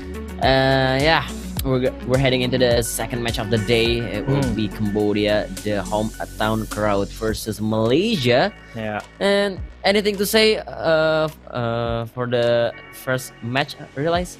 Yeah, I think this is going to be a match where this is gonna be a place where Cambodia can prove themselves, right? Because we see that Cambodia, we don't see much of their players playing in official tournaments or in VCT. Last they played, I think, was with Team AG Esports, if I'm not mistaken, because they do have a lot of a few players. But I think one of their players, Tony Kim, and Lucid as well, one of the players that we can also highlight. They're one of the most aggressive players we could see. Their aim is also as strong as compared to other Southeast Asia teams as well. And we've also seen them, right, playing in the CAEC, the warm-up before the real SEA Games, right? We've seen them play as well.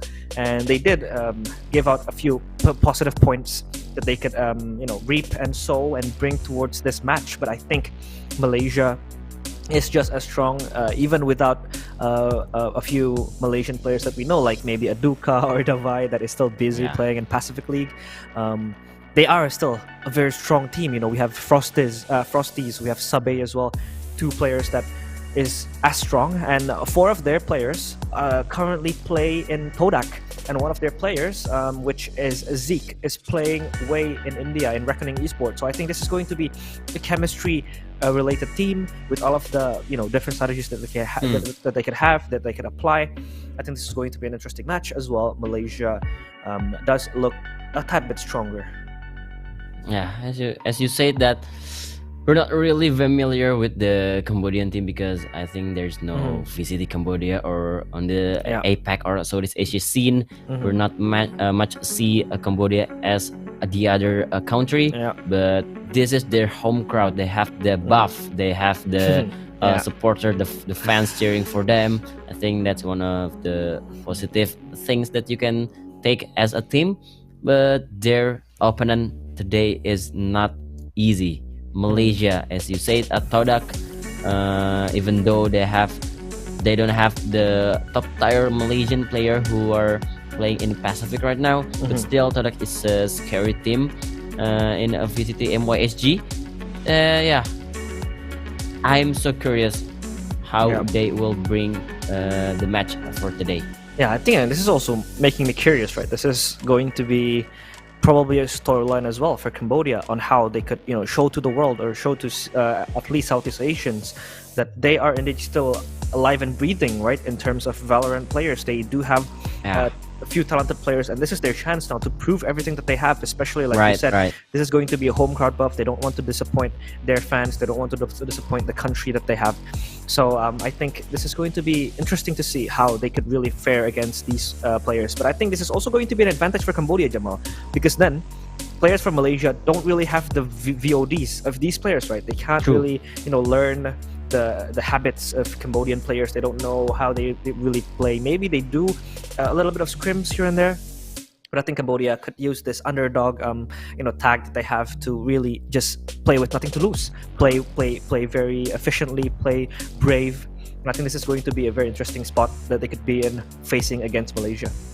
Yeah, Cambodia, this is your time to shine. This is the really right time to show, to prove yourself in front of the Southeast Asian Valorant fans, or maybe show to Riot that Valorant in Cambodia is still alive and big. This is the best way to prove yourself. And your first test is Malaysia. I don't really know how much they prepared on the side of Malaysia. I think, as you say, they did a lot of scrim maybe here and there, but I don't think that will be similar to the real competition, because this is the real competition. There is some pressure because you're playing LAN on stage. You have the fans cheering for another team. I don't know how they can handle that pressure, the tension to play on stage. Yeah, I think that is also going to be a key point as well, right? Because playing on stage, playing LAN is way different than playing offline, playing online. I mean, and I think as well this is going to be a test for the Cambodian players because there's not much LAN events, right, available in Cambodia. Maybe like if you talk about how these Stodak players or MYS Malaysian players, I think they are indeed going to have that a little bit edge in terms of experience because they do fare against strong teams, right? Coming from MYSG, VCT, if we're talking about experience, they do have a grasp onto that. But Cambodia, like I said, the same storyline over and over again. Time to prove themselves. I think they do have a talented players that is able to facilitate the movements that they will make. Right? They even have two substitutes helping them behind. So in total, they have 7 players. This is going to be a competitive setting in which they do play, pushing each other forward, right? And even making the selection towards the Cambodian team, I think it is also competitive because we saw four teams battling it out to become the national team for Cambodia. We have AG Esports, we had Rain Esports, we had D-Roll, we had Team Tap. I think these teams shows that there is signs of life in Cambodian Valorant scene, right? But if we're talking about Malaysian team, I think this is just the Malaysian players that are indeed in the second tier or maybe in the first tier of Malaysian Valorant, right? In MYSG or in Malaysia to be specific, I think they are still a very, very strong team. Like we see how we have Frosties, who used to be a Bleed player, right?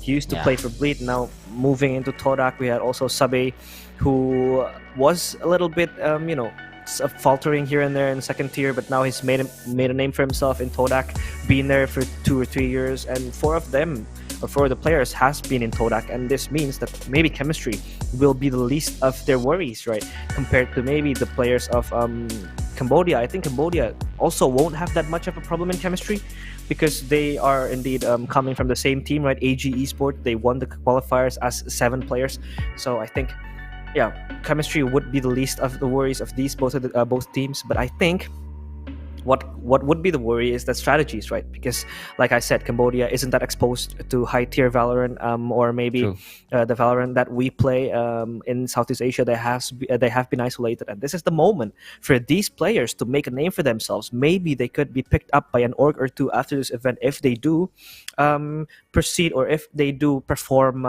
perfectly, right? Yeah, this is the lineup from Malaysia. As we can see, Malaysia boleh. This is some important matches because if you win your first match, you gain the momentum, you gain the confidence boost for your team, for yourself to play even better for the next match. So I think every first match for every nation, every country is one of the most important. Vietnam did that well. Their first match against Singapore. Singapore is on the struggling way to deal with the first match, and this is the lineup for Malaysia: Jid, Kyle, Sabi, Frostis, and Zeke. Yeah, Malaysian players has also been known for their similarities of skill set. They do have a very strong approach towards the game. They are also smart players, systematically proven to be one of the players that do play with a little bit of structure, but sometimes also put in a little bit of chaos in the order as well, right? And this is where it gets interesting because we haven't seen much of Team Cambodia, right, playing. We do see these players playing in VCT, MYSG for the Malaysian players, but for the Cambodian players, they're probably playing in local tournaments or off-season tournaments in which this could also be one of their strongest powers, to not expose themselves, to not expose their strategies towards the players of Malaysia. But now we see the lineup that they have. We have Lucid, Patu, Sweetie JC, Tony Kim, and also Lurker. 5 players ready to push themselves towards the same goal, which is getting that golden medal, especially if they could do it in their own hometown, Jamal. That would be an interesting and also a fantasy that they really want to make a reality. Yeah, we can see the face of the fighters to go for the gold medal from both sides, Malaysia and Cambodia. I don't know what to say anymore because we don't really have much to talk about for the side of Cambodia. We don't really see them in a Southeast Asia scene in the VCT, and for Malaysia, we know they are a good player. They play in Total currently, but we don't really see them to play in the highest tier of Valorant. Yep. So the one thing is I'm curious is about will they bring another meta to this game, because sometimes people who in the tier 2 or tier 3 or nation country that isolated, they will have their own meta, and even the map selection, Lotus. Lotus. Well, this is very interesting because, and I like this from the teams. And if Malaysia starts as defender, it means that Cambodia also try to ban all the possible maps that they want to play. They even banned out Ascent, right?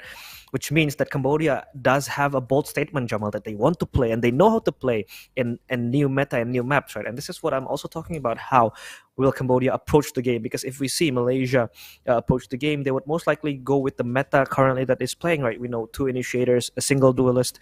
But what about Cambodia? Maybe they could also bring 2 duelists or maybe a Gecko in their hand, because I think Lotus is still a viable map for Gecko, right? And we would possibly see a new meta maybe born by Cambodia. This is very interesting to actually look at and inspect and manifest, because maybe Malaysia would also not expect certain compositions or certain metas that Cambodia might have and bring to the table. Yeah, that's what I like to see, obviously, from both sides, especially Cambodia. I hope that they will bring some refreshment, because Cambodian fans here, right? I think you can this is see the Cambodian fans, these are the Cambodian cheering fans. for their heroes, cheering for the Cambodian squad. Yes, I think this is what they're gonna have as an advantage, right? Because it may look a little bit cliche, but it does mean that you have the home crowd buff, right? But we're gonna get ready in a short time to be into the to jump into the game, in which we are going to be headed for our second map, right, Jama, our second match of today, which is Cambodia against Malaysia. The agent composition is the one thing that very crucial in every Valorant game. So I really want to see how they will pick the agent composition. I want to see some more of variation of Lotus. Like you said, I want to see Gecko. Maybe I want to see some maybe 3 initiators, or throw in something Yoru else. maybe there. Yoru Yeah, as well. some some duelists like Yoru, or we have Reina, something like that, because this is the time to show. This is the time to shine. This is the time to prove for yourself and for your country. So there's nothing to hold back. You just give it all that you have. You just all into this every single game. I think as well the possibilities of a composition in Lotus is very much there is various, right? It's so much things that you can do in Lotus. You can run you can run a Viper Harbor comp, which is currently the meta, right? People run Viper Harbor and Sky as their main composition, playing aggressively, popping out from Cascade or from the High Tide, flashing out. Or maybe they could just play traditionally with Astra in Lotus, which I think is not going to be enough. I think still you do need 2 smokes in Lotus because of how much of a big of a map it is. But the sites individually, they're small, right? But the choke points, we're talking about rubble maybe, or we're talking about how you have to take Mound. These are big steps and big areas that you have to win and control, right? But I think still the best meta that you could run currently is still the Harbor Viper and Sky comp, and that suits perfectly for Lotus. But still, Lotus is such of a big map. It has a lot of variables that you could use, a lot of agents that maybe you could run, or maybe you could even run a fighting comp in which you would go set 2 duelists, 2 flashes, and just play aggressively, fighting for Mount as attackers, right? This is very much interesting because Cambodia will also start as attackers, and Malaysia are the defenders. So yeah, it is interesting to see how they want to put their eyes into this game. Yeah, actually, I'm pretty surprised with the map selection because Lotus is kind of new, and we don't really see how Cambodian teams actually play. So I guess we expect something from the Cambodian spicy squad. Something spicy might be coming up from the Cambodian squad, because a lot of team maybe avoid the newer map, avoid the map that, as you know, have been new, or the meta changes, something like that. But the map selection is Lotus. They ban any other map, so I guess they prepared something. Yeah, I do think they have prepared something, but I think they also want to take the guess and just gamble that probably Malaysia don't really want to play Lotus, I think. But if Malaysia don't really want to play Lotus, I think they would just ban it, right? But the fact that we have gone into a decider map of Lotus, it means that Malaysia might possibly be ready for a Lotus map in the cards, right? And this is very, very much possible to happen, especially how Lotus is still an open map that we could interpret, especially for these teams that are currently playing. So yeah, it is indeed very much making us curious on how the maps will be played. But we're still waiting for the players to set up their gear and set up a few settings that they want to adjust. Because of course, playing LAN, playing offline, you really need that comfort, right? Because a few players do, prefer a few settings to be on point. But yeah, still, this is still second map, still a second match, still 8 matches to go after this. So we're still full of action in the 32nd SEA Games here in Cambodia for Valorant. Yeah. So yes, we're still waiting for the player to set up their gear, because comfort is the number one that you have to have as a pro player. So there's no excuse. Oh, my mouse is I'm slipping my mouse. My mouse pad is it's not good. It's not good. Blah blah blah blah. You have no excuse, because you have the time to set up your gear. And I hope there's no any technical issue in the future. So yeah, we're just still awaiting for the agent selection, the one that we're so curious about. Yeah, but I think if we talk about Lotus comp, right, we're gonna go back to the compositions, because we haven't really seen the agent select. I think there's still a space for Cypher to play, right? Because mostly players playing in Lotus, they would prefer running a Killjoy composition, right? Still, because Killjoy is very much easy to reach, and the proximity of the site is actually pretty close. When we talk about B2C, B2A, rotations are indeed very, very fast, and Killjoy could just play off of the sites, off of the turret contacts, and hold the site alone with their own hands, and especially with the utilities that Killjoy does have, right? And this is why she's much more favored compared to Cypher. But I think Cypher is still going to be viable in compositions where you play Astra Viper, or you have a KO, or you have a Jet, right? Because Cypher is there to actually stop aggressive pushes against a Jet, against a Neon maybe, right? Because there are also teams that play Neon in Lotus. But I think the reason why Cypher is so underpicked in Lotus is because his reach isn't as good as Killjoy, right? Because Cypher, you only have a single trap, and that trap is easily breakable, it's easily spotted, and your trap will only work if the team or the attackers would play fast, right? And what if your site is not going to be attacked? What if they go to A? What if they opt into B site? This is going to be a very gambly type of play when you play Cypher. So this is why Killjoy will still be played. But I think Killjoy is naturally countered by KO in terms of Lotus, right? Because KO is still a viable pick to be picked on Lotus, Jamal. Yeah, absolutely agree for the comparison of Killjoy and Cypher. But if we talk about the initiator, there's still many teams still approach it differently. Some may still pick Sky with the Viper Harbor, may still pick Breach with the combo of Raze. Some still pick even a KO to counter the Killjoy, or maybe some still picking Sova as their initiator, like Team Secret, and at Locked In we have Global Esports. So many options that we have still to play in Lotus.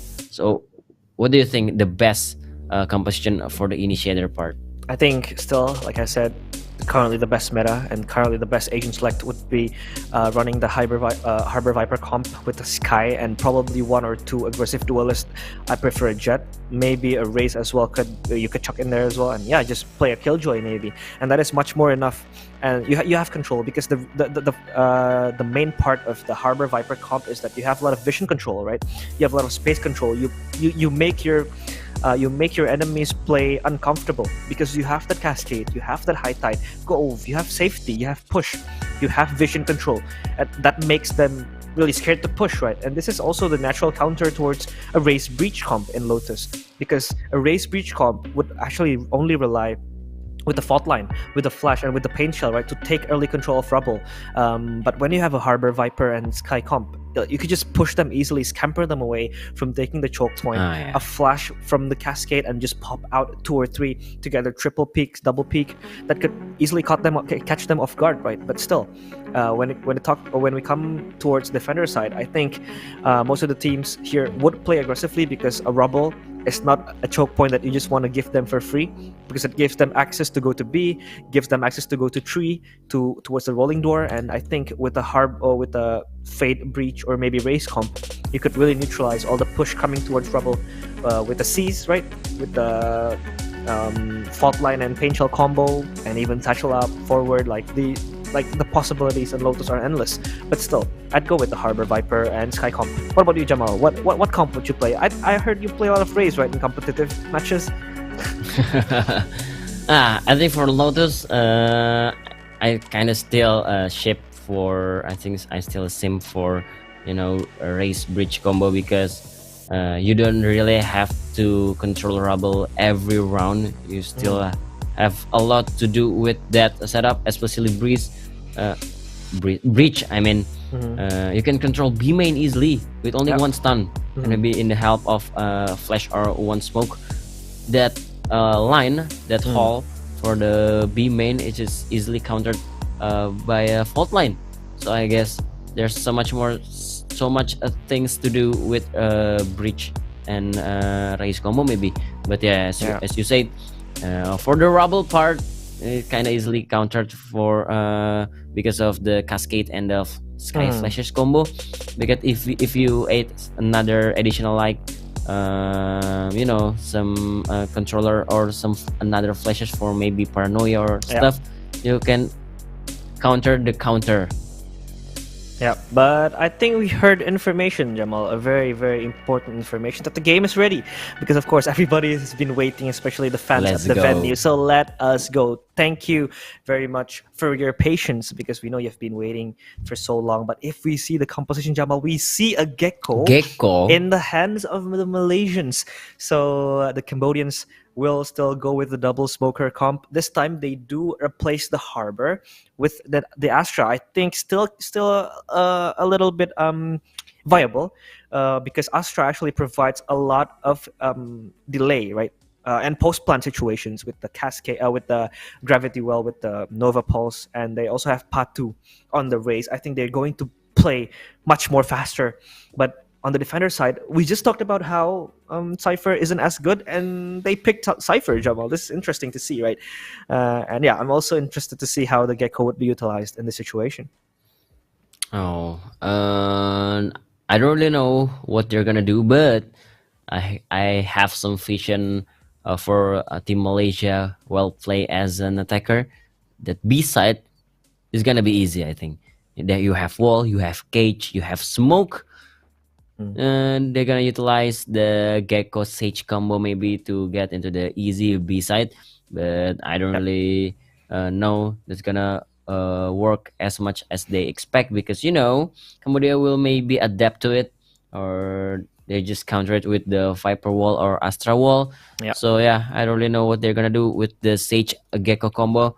But first, we're gonna see the defender for Malaysia and Cambodia as an attacker.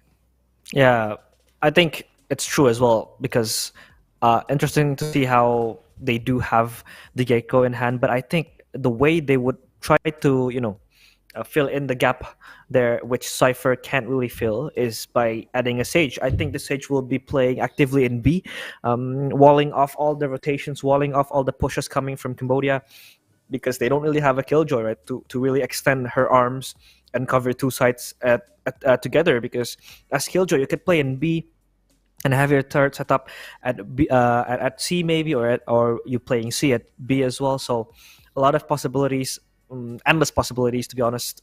If you look at the current compositions that they do have. But we're still waiting for the game to start, of course.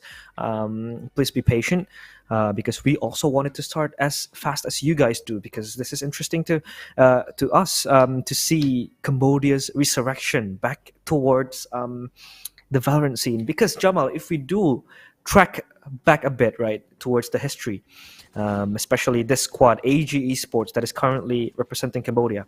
Their last official game, if we take a look at VLRGG, was a year ago, and it was on 2022. So it is interesting to see how they would, adjust and adapt as a team towards the changes that Valorant does have. And I think for the Malaysians as well, they would just stick to playing simple Valorant, just how Singapore did in their first match. So yeah, this is looking very, very... this could also be a close game, to be honest, for both teams, no? Yeah.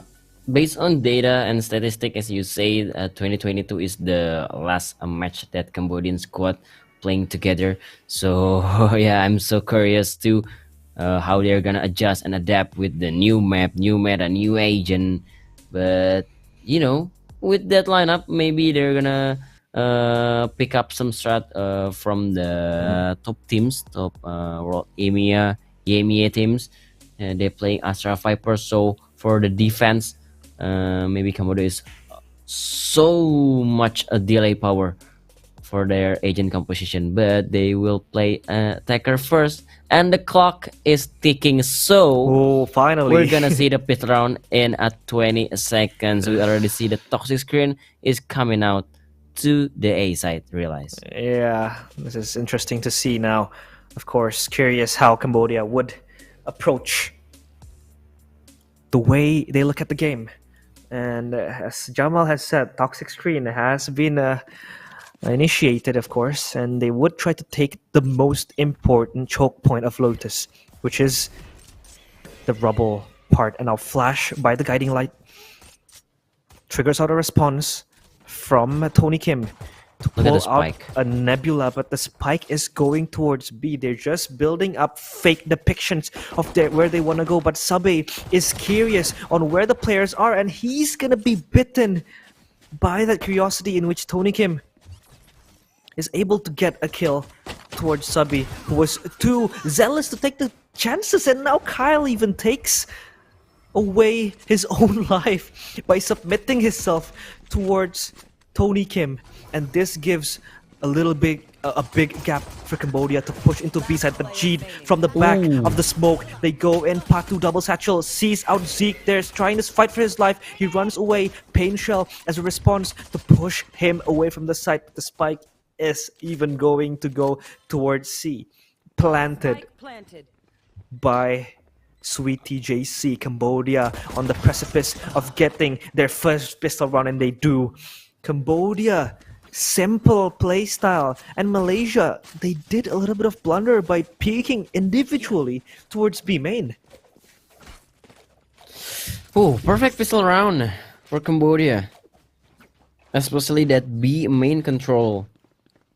That Sabi is baited because he doesn't know that he's fighting against two people for Cambodia, so he just threw his life like that. Free kill for Cambodia, and they're controlling B main. They open the door, go to the C side. It's just perfect all the way. And now Cambodia on the buy round. Nice flash, but Lucid backing up, making the first blood to Frosty. Look at Cambodia, so patient with every single angle and every single utility. Jit get brought down because he tried to jiggle and looking for information. And look at Cambodia, they're so respect.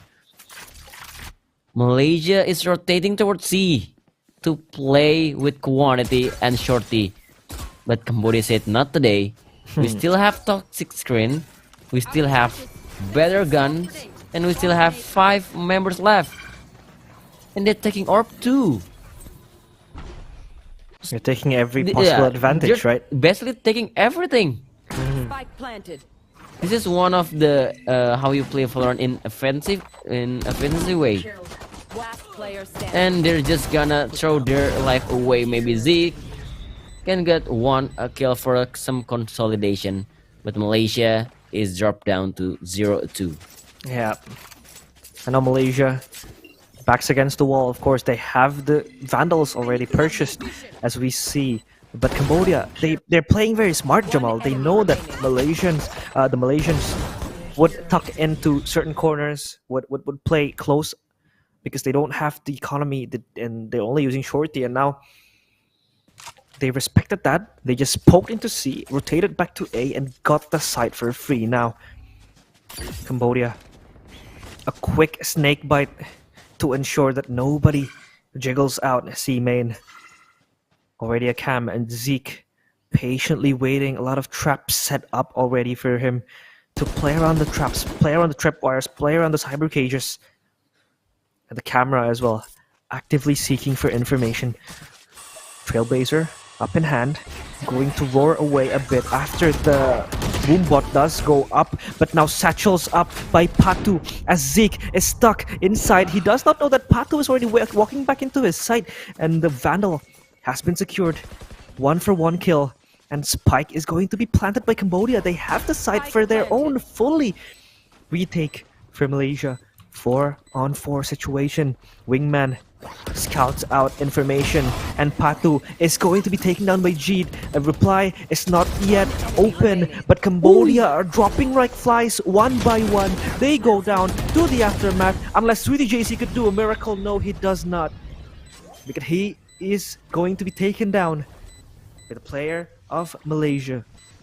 And they do get their first point in this gun round, but of course it is an expensive one, and luckily enough for Cambodia, they get the spike plant and they do get a lot of kills in the bonus round. Yeah, I guess Cambodia is still pretty fine with it. They'll take it. They'll take it. Yeah, they'll take it. There's 2 members left, and they got a plan. They're gonna do the real work after this round. You know, they already have the Viper Spit and the Cosmic Divide. This is scary for Malaysia. They need to go aggressive, I think. And yes, they're controlling the rubble. But Cambodia, they taking Orb C. They play slow, they still drop the spike. Hey, Patu. Make sure there's nobody behind the box. And this is one of how you play Gecko. You take map control because you can take your utilities again. Yeah. You can take it back and you can use it for another day. For another time. And they just still trading utility. Opening the door. But I think the best way to go for Cambodia with this with this lineup is going to A side. Because they already hear how much utility that Malaysia used. So Cambodia, maybe with that Cosmic Divide Toxic Screen, A side is the best way. And yes, they will go for it. The combo, the Gravity Well and Fan Shells. Make sure the Frosty is gone. Satchel in for Patu. 30 seconds If left. they gonna go from 3 and Secret is out. Oh no. Trash. Oh, the trash. But Patu get blinded from paranoia. Patu still not revealing himself. Patu will swing. Oh no, the timing is so good for Patu, but Zeke bring them down. 10 Patu, seconds left. he can't get a kill, and Sabi get caught off guard. Kyle with another trade, and oh, the spray of the victory from Lurker. Oh my Still god. the deal for Cambodia. Patu was set up for success. The stars were aligning for him, but he was agonizingly close. He was able to slip back. Even the Seekers gave away position of the of Kyle, right? And Patu was able to hide behind the smoke, but still he failed to get a kill. That was so agonizingly close for him. Thank God, luckily, Lurker was able to spray down everyone inside the site. But we do see the timer pause. That means that we do have a little bit of technical issue to attend to. before we resume the game. And but if we could see and if we could really assess from the first 5 rounds that is currently going on, Jamal, Cambodia is playing very, very disciplined, right? They're not running blindly Oh shit. into towards side. They're not going crazily back and forth. They're playing in a disciplined way. They're playing like they know where the choke points are. They know where to find out where the cipher plays, and they try to really push it in. Sometimes they do up the tempo a bit, but most of the times when they know that the situation is not advantageous for them, they do rotate. And I do like how they took the side control of C earlier, even though they had to concede that defeat in the 4th round. But the way they took control of A Rubble just didn't give Malaysia any space to play. And yeah, I think so far it's looking very, very good for Cambodia. Malaysia, on the other hand, is a little bit off sync. The way they respond to the pushes coming from Cambodia hasn't been the most perfect, I think. Yeah. How they take a fight, how they take a map control, they take the orb from the beginning of the round. Meanwhile, Malaysia, they controlling A main, but they ignoring C long mount. So Cambodia make the right path to take the orb first on C and going back to A. They're not even use their ultimates. They still have the Viper's Bit and Cosmic Divide. So for the 2 rounds next, I think Cambodia will still get them. But we have some technical problem over here. We don't really know what it is. But yeah, for our friends around Southeast Asia, please be patient. And it's going back. Okay. Let's go. That's why you need to be patient, guys. Yeah, patience is virtue. But as we see, the timer is still at 0-2, and the players are back in place. And it's 2 seconds before the round start. Yeah, 2 seconds before the round starts, and we have another technical pause. Yeah, please be patient, because us casters do also want the game to resume quickly, right, Jamal? Because we really want to see all the actions today, because this is still the second map and second match of today. We still have 8 more to go, stacking it up a lot for today's schedule. But Cambodia, if we see the way they're gonna approach this round, 5th round, from the maps, from the radar, and from the looks of it, they want to approach towards A site, right? Taking Rubble control, they have the Viper's Pit, they have the Cosmic Divide, 2 of the strongest utilities that they do have right now, so that could be an option for them. But the game has been resumed, Jamal, so we go back into the game, but Malaysia is gambling, stack gamble rather, and trying to leave A site deserted, forsaken, with no person in it. And Cambodia, look, even if the site is empty, they are playing with a lot of patience, with a lot of cautiousness. And this could be very well scary for Malaysia, because they are going to push S5 towards C Mount, but Cambodia has been making their way inside. Look at the combo there with the Gravity Well, as well as 1 Pain Shell, just to make sure that the drop is clear. And Spike has been planted, and Malaysia S5 marching their way in towards a Rubble. But look at the turret is down. Cyber Cage to counter the turret, even the second one. But Lucid is going to be forged in the fires of Cambodia. 1-2 gets the second kill, but G is able to trade back Sweetie JC with a reply. But Frosty's, his sheriff, is on fire today. And Tony Kim holding his ground with the backup from Patu, only gets 1. It's a 1v2 situation. G gets a triple kill. And the Lurker has to win this for Cambodia. Nano Swarm in hand with a smoke from Jeet as well. He has no chance, and he's just gonna be spraying through the smoke. And Lurker secures the 4th round for Cambodia. Looks a bit expensive for them, as Malaysia was able to secure 4 kills and what could be a minimalistic buy. Yeah, but Jeet, I think he was used the smoke wrong way, because this is one way for himself. It's still fine. A good echo for Malaysia. It's 1-4 right now. Malaysia will have their buy round, but when they buy, Cambodia have 3 ultimates ready. They have the lockdown too, and they're controlling Mount. Ooh, the satchel. But Frosty draw the first blood. They still have the nade. Someone is dropping down. But Frosty will showstopper. use the showstopper to get the third one. Frosty One enemy still remaining. hungry for more. Tony but Kim. Suddenly, Tony Kim recover from the unfavored trade. Cambodia still comes out victorious with this trade. It's 1 versus 2. And this agent is not meant to be the clutcher. Zeke with no utility. All he Viper have to spit. do is rely on his aim.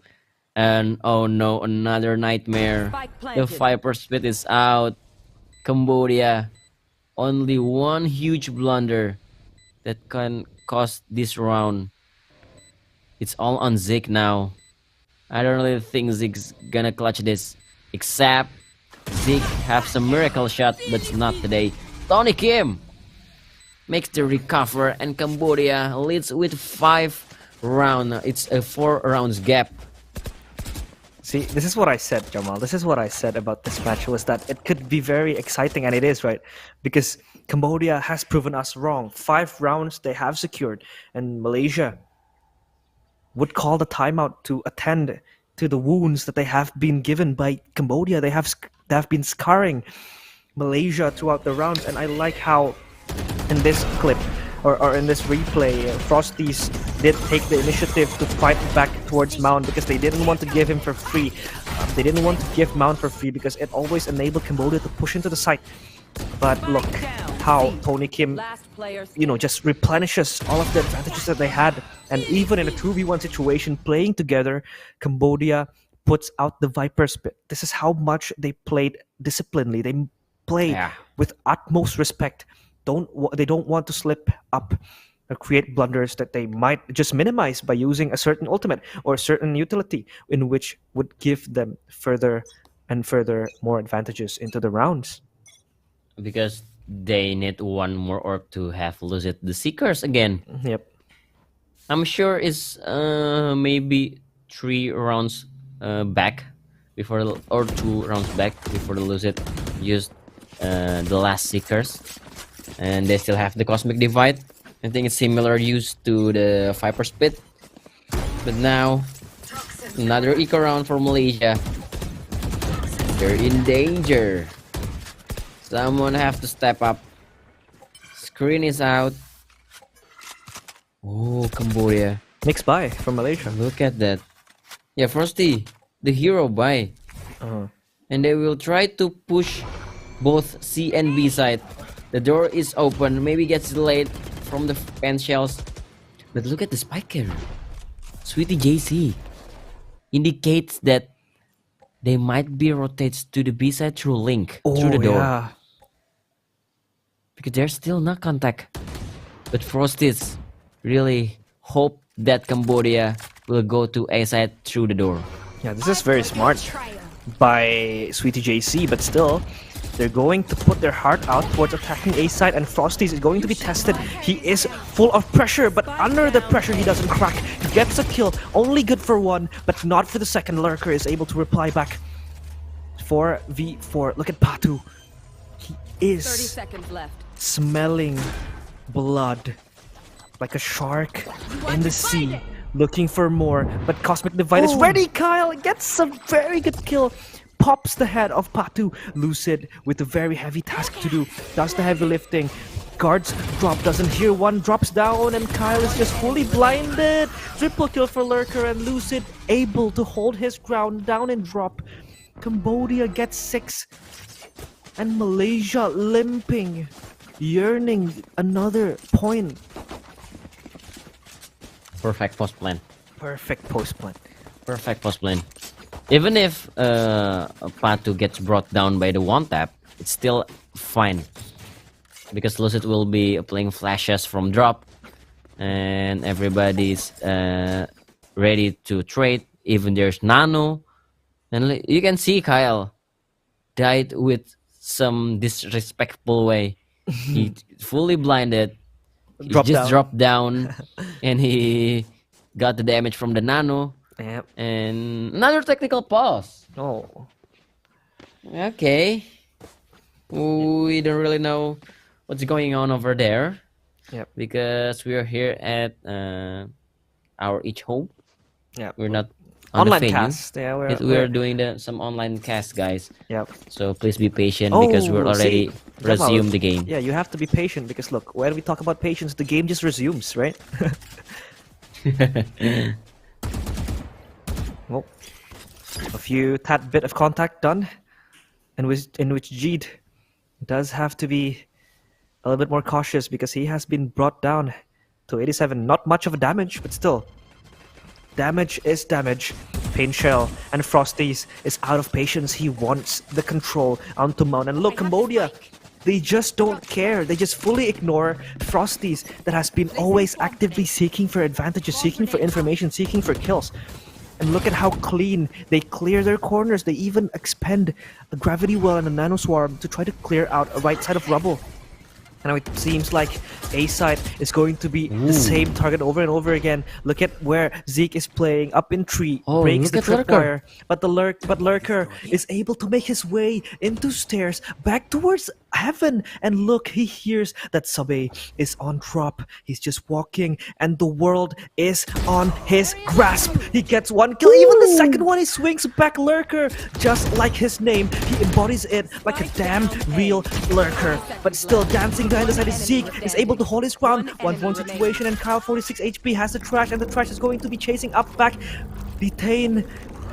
Not yet found. Lucid gets detained. Oh no. And Kyle secures this round for Malaysia. Oh, so close. Cambodia, after what seems like a flawless round, turned all shattered by Kyle and his trash. Yeah. I think there's some hesitation to plan the spike. Spike down A. I think it's better just run at that point. 30 seconds left. Last player But standing. Cambodia Lurker is forced to plan, even though he knew that trash will coming for him. Like, he didn't have much chance, right? I mean, Yeah. he could have ran towards 3, I think, but yeah. Oh, suddenly, Oh, okay. just like that, in a blink of an eye. Just like that. The trade is in the favor of Malaysia. Even the resurrection. Yeah. Make it complete squad. 5-man standing. Lurker need to do something huge alongside Tony Kim. The Phantom Spray not doing so much damage. Nobody brought down. And some easy round for Malaysia. In a blink of an eye, we go to the next round. Yeah. And Malaysia get another point. I couldn't even see what happened there. I think just like that, everything shatters from Cambodia. And look, Malaysia now do have the chance to come back and get one more point on their scoreboard, in which Cambodia is forced to up into a minimalistic buy. They have the Bulldog and 4 Sheriffs, but a showstopper from Patu could change everything. And look at him, gonna satchel back to rubble. Doesn't really find someone, tries to wallbang the double box, but nobody is there. All is good. Still tries his luck. Smoke by Jeed to cover the entrance towards A main. Another wallbang we see towards 3. But no casualties yet to be found, with Cambodia playing slow tempo. We haven't really seen them fully rushing into the side, have we? We've only seen them try to really poke a little bit, find some advantages here and there, and when they're sure that the site is fully taken or is fully able to be taken, that they would execute into the site. And now they will be able to find information.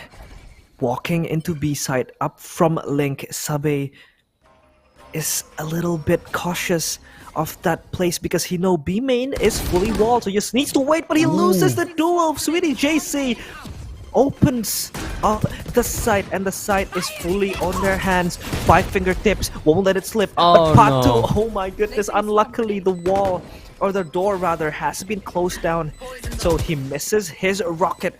But look at Jeet bleeding, asking for some sort of respite. But JC is able to hold his ground, gets another kill. The mosh pit is registered, but triple kill for JC. Oh my goodness, Zeke is last man standing. He's left alone, but sweetie JC.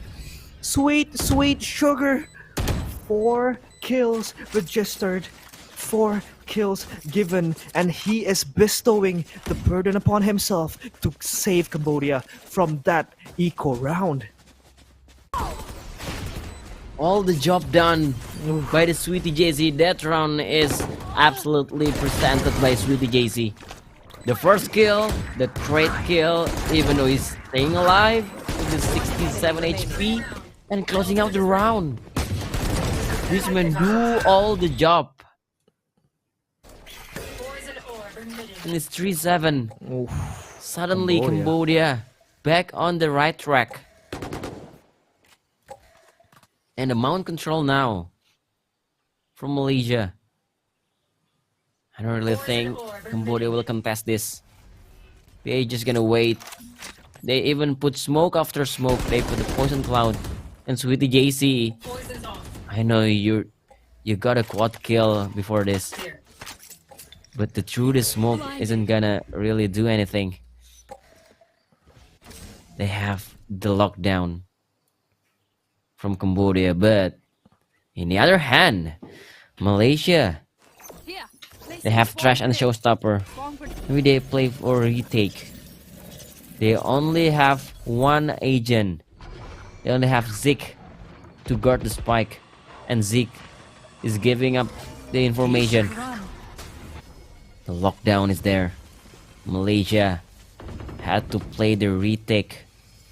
There's no way to contest this. All they have to do is wait. Oh, Batu is settling in, and this is the time. Viper's Pit is out, but they have trash. The natural counter for the Viper's Pit. Yep. They have froze the showstopper and the trash. I saw you. Hey! Don't block the trash, stuck. brother! It's stuck! Okay, someone get detained, and the follow-up showstopper. Oh no, this is gonna be the perfect retake JC. for Malaysia, I guess. Except Lurker will hold Sweetie Jesus with another beautiful work done. 2 versus 3, the time is ticking. They try to tap, but the DK is so low, but still fine with it. Malaysia knocking through the Viper's Pit with the trash combo. Oh my goodness. The trash was stuck Before the switch. in the legs of Kyle Yeah. and Jeed. Jid is blocking, huh? Jeed was blocking the trash to Jid was go. blocking.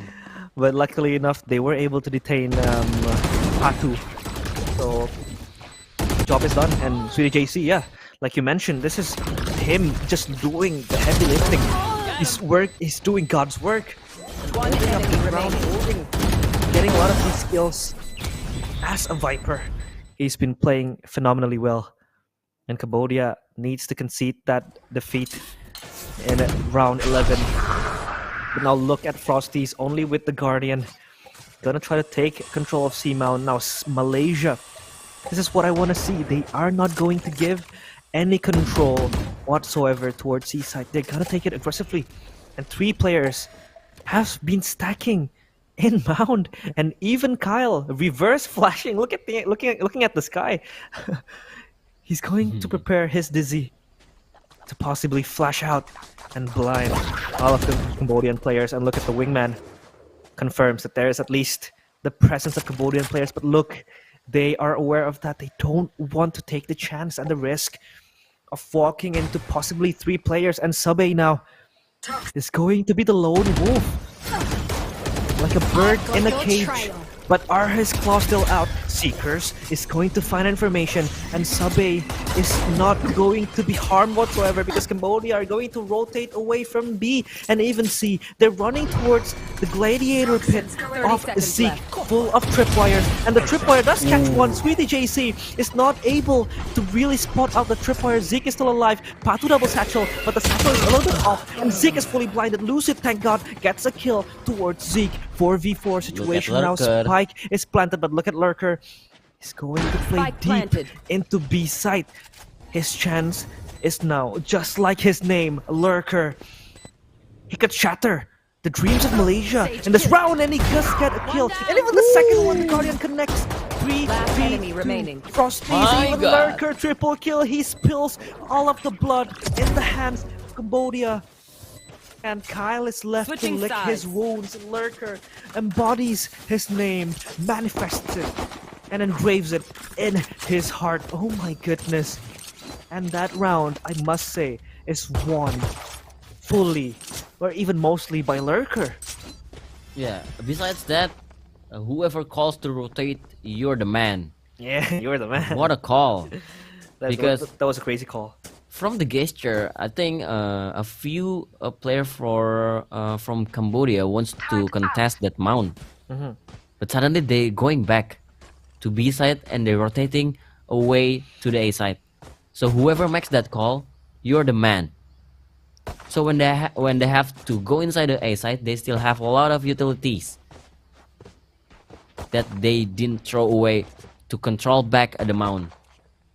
And yeah, as you said, Lurker guaranteed the 8th round for Cambodia. And Yeah. technical pause is on the line. Yeah, another technical pause, of course.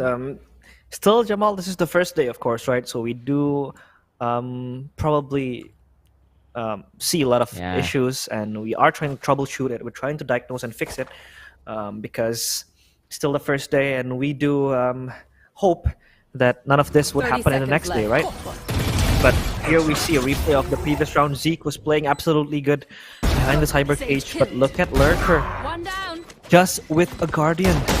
One enemy 3 remaining. bullets for 3 heads, Jamal. That is insane. Give or take, he was able to get the lurk very, very goodly. Yeah. What a first half from Cambodia. And this is what I want to see. The huge delay power versus the Gecko and Sage setup for attacker.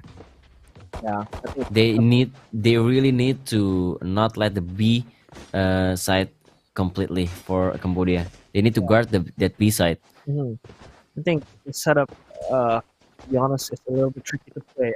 If you only have the main indicator, you do have another flash moment, but you are going to rely heavily on Frost to get the entries, right? Double satchels maybe, or just getting into the back line of the enemies. And I'm also interested on who will flank on the side of Malaysia. Maybe Zeke would be the one to do that stuff, getting kills or picks behind and forward. But Cambodia, on the other hand, they have a very, very good composition full of delays, Jamal. They have snake bites, Yeah. they have poison clouds, nano swarms, alarm bots, they have flashes, they have gravity well, they have pain shells. It's just Basically, ton- 4 or 5 of them Yeah, have for- the delay power. yeah, that's just a load of delay power, and I'm interested to see how Malaysia could handle this, because the only explosive agent they have on their side is maybe Frosties with the Rays, right? It's very hard for them. But I do see Jamal. That's my favorite booster. Yeah. I think the one who can maybe, making some space or make a play maybe Jid, because with those all the huge delay power, but Jid have the TP. Yeah, I don't know how, but I think if you only rely on the one duelist Frosties, the double satchel, I don't think that's enough. You need someone to making space for your team. And this is the second pistol. The second half, Cambodia will be playing as a defender. Okay, this is out. You can take it back. But Malaysia still holding. The spike is on the base. Because all they want to do is just control Mount. Looking for information. But look at Cambodia defense setup. They so aware of the There. Gecko combo to the plant on the B side. They will not let that happen so easily. So yeah, they will just trading utilities. Maybe Malaysia will be play sudden because there's no nano. Nano is destroyed by the pen shells, but still they have another delay. They still have the poison cloud, and Sweetie still have one snake bite. Maybe after the smoke, the setup, the DZ will out, and the satchel in.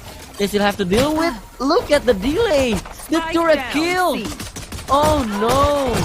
The Frosty, the right click. Oh, the miss. They're whipping so hard. Frosty. What did you do? 30 seconds left. Zeke is the last Oh, player standing. no. He's left alive. Look at the delay power. One snake bite to cancel Oriole plan. Even the turret gets the kill. That was so sad for Frosties, and he just literally whipped all of his right clicks. No, like all he needed was one right click. Look, he didn't even hit a single one, and he had to switch to his knife because he was out of bullets. And look at 30 the delay, seconds like left. how we've been talking, Jamal. And what I like as well, they have sustain in the form of the regrowth from Sky, right? They have the heal, so they could always opt into whether they want to delay or whether they want to fight for it. And now Frosty's is going to be hitting himself for that. And Cambodia run away with 9th. They are inching closer towards a double digit. And who would have thought Cambodia would play this good? They are playing with the system. They are playing with the structure, Jamal. They aren't really just blindly, pushing out sides or just holding relentlessly. But they do have a system in hand. They're playing discipline, and this is what have been giving them rounds after rounds. But Malaysia surely will not go down without a fight. Caution They here. are still required to climb a mountain, but they are not even yet in the hills. As Cambodia spreading out with a 3-1-1 composition or a formation, because Tony Kim is called upon to look through the 30 stairs. seconds left. A moment of lull where no noises has been listened to or heard, but Lurker is gonna call for rotation or call for backup because the players of Malaysia has been flooding into Seaside. They're at least gonna get the spike plant, and Cambodia will play this in a Spike retake planted. scenario where they will retake S5. As the players of Cambodia will inch closer, they see two Malaysian players there. Frosties is gonna be taken down by one Last player single standing. kill by Lucid. Look at them falling easily one by one. Can sustain further and further as Lurker will be the one to defuse despite Cambodia secure their 10th round, double digits. And look at the fans, they are Look at ecstatic. the fans. They're here for Cambodia, and Cambodia has shown up. Yeah, what a play from Cambodia. I guess, they just had the confidence to take every fight. Malaysia, in the meantime, they still struggle in every fight.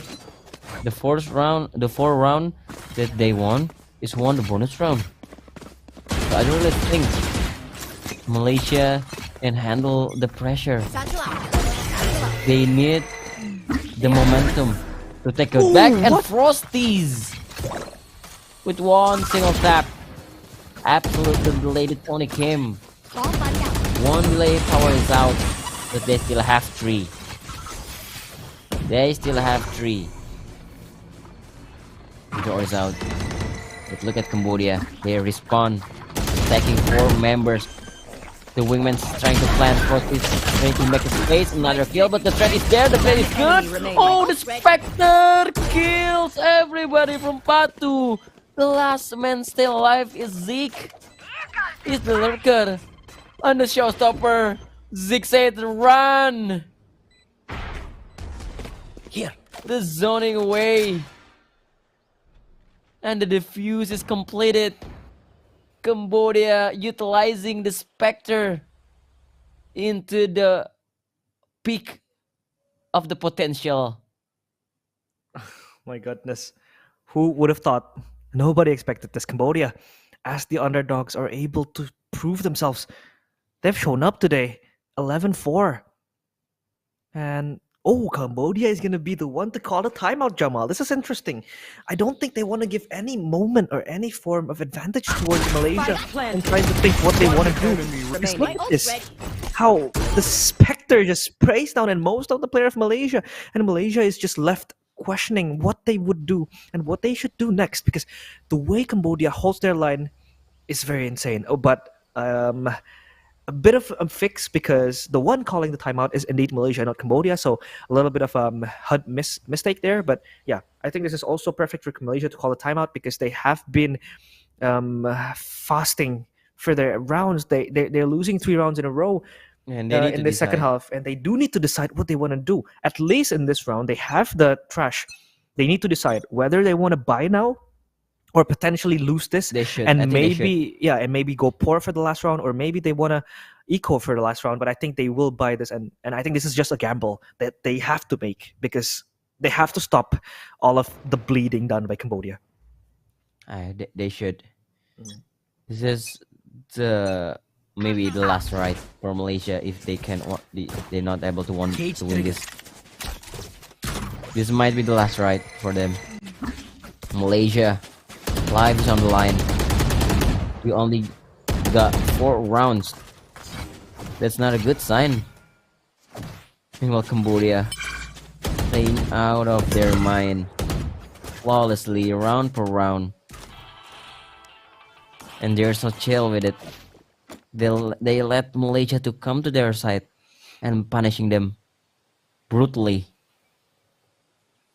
As we mentioned earlier, time and time again, the delay power is the key. Malaysia need to either they rush fast into the side, or they need to make Cambodia waste all their utility first.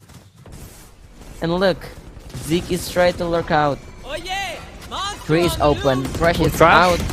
But who's gonna plant? No, they didn't. If they're using Trash, Lucid is holding to the side. Oh my Make goodness. the double, Down and Batu A. following up. This is nightmare for 30 Malaysia. seconds left. Zeke, he always alive One enemy until the round is over. Again, this man is the last man standing. He's the last hope. There's nothing he can do against 4 members of Cambodia. Malaysia gets racked. Match point. This is insane. Cambodia has been playing flawless in these rounds, but I think Malaysia as well. They have been a little bit confused. I mean, there's a huge mistake. yeah, Gecko wants to use the Trash, but he's the one with the spike. yeah. So nobody's gonna follow him up, right? Nobody's gonna Yeah. follow up the trash, trying to take a space into the side, and Malaysia is just left speechless. They are still able to buy a couple of guns, but Cambodia, they're running away with murder here. They're firing on all cylinders. Look at Sweetie JC on how confident he is to try and just crouch and peek out. Players in B main. Malaysia has to chew on their mistake.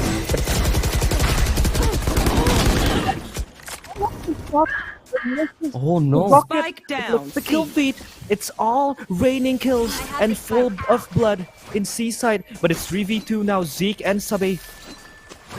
What can they do? They have to salvage this round, pulling Malaysia out of that cliff. Neural theft, uploading all the data and the positions of the Malaysian players, or the Cambodian players rather. What are they good for? Are they good for something here? Are they able to at least pull this back and get 5 rounds? Not detected. The flash, yeah, it's not going to detect Sabe, and Sabe knows this. He knows, but the camera, the timing of the camera 30 just closes seconds left. before he steps into the site. He's gonna plant the spike, and look at Tony Kim. He knows what's happening. planted. He knows the fishy stuff going around in Seaside. And they will try to capsize this. Oh, a resurrection, suddenly doable for players of Malaysia. But look at Tony Kim. He's going to spearhead the retake together with the players of Cambodia. Sabe is going to hold his ground. He's waiting them to walk into his crosshair. Loses the spray battle, but Jeet is going to get a kill. Batu satchels away, loses the grip battle, but Zeke trade kills after trade kills, and he's the one standing behind the fire, commanding Malaysia to a 5th point. Last player That standing. flash was crucial. One That enemy. flash. The flash. I hate visiting on. He didn't detect Sabi, and Sabi was the one who's planting. Give another orb, he can rest. And it's 3 versus 3. Malaysia life is on the line. There. They need to do at least 7 rounds to force us to the overtime. It's a long way to go. There's no room for mistake. They need to play flawlessly since the previous round. The trade is there. No way again. The trade is favoring Cambodia. But Frosties, make it even. Make it even for both sides. There. Still, it's 3 versus 3. You'd have the ultimate. They can rotate anytime. Let them come in. And maybe Tony will swing it together with Pato. The threat skill is there with another shot. But Kyle wins the duel. Low HP but Lurker. Spike. Try to clutch this out. Oh, look at the move. Oh no, but Frost is aware. Oh. Frost is saving Malaysia. And we will The best. go to another round. Yeah, Malaysia still won't surrender themselves into the hands of Cambodia. And Cambodia, they did a little bit juggle into the choices that they have. But Cambodia is still yet to celebrate their victory, and Malaysia is able to at least tame them down a little bit.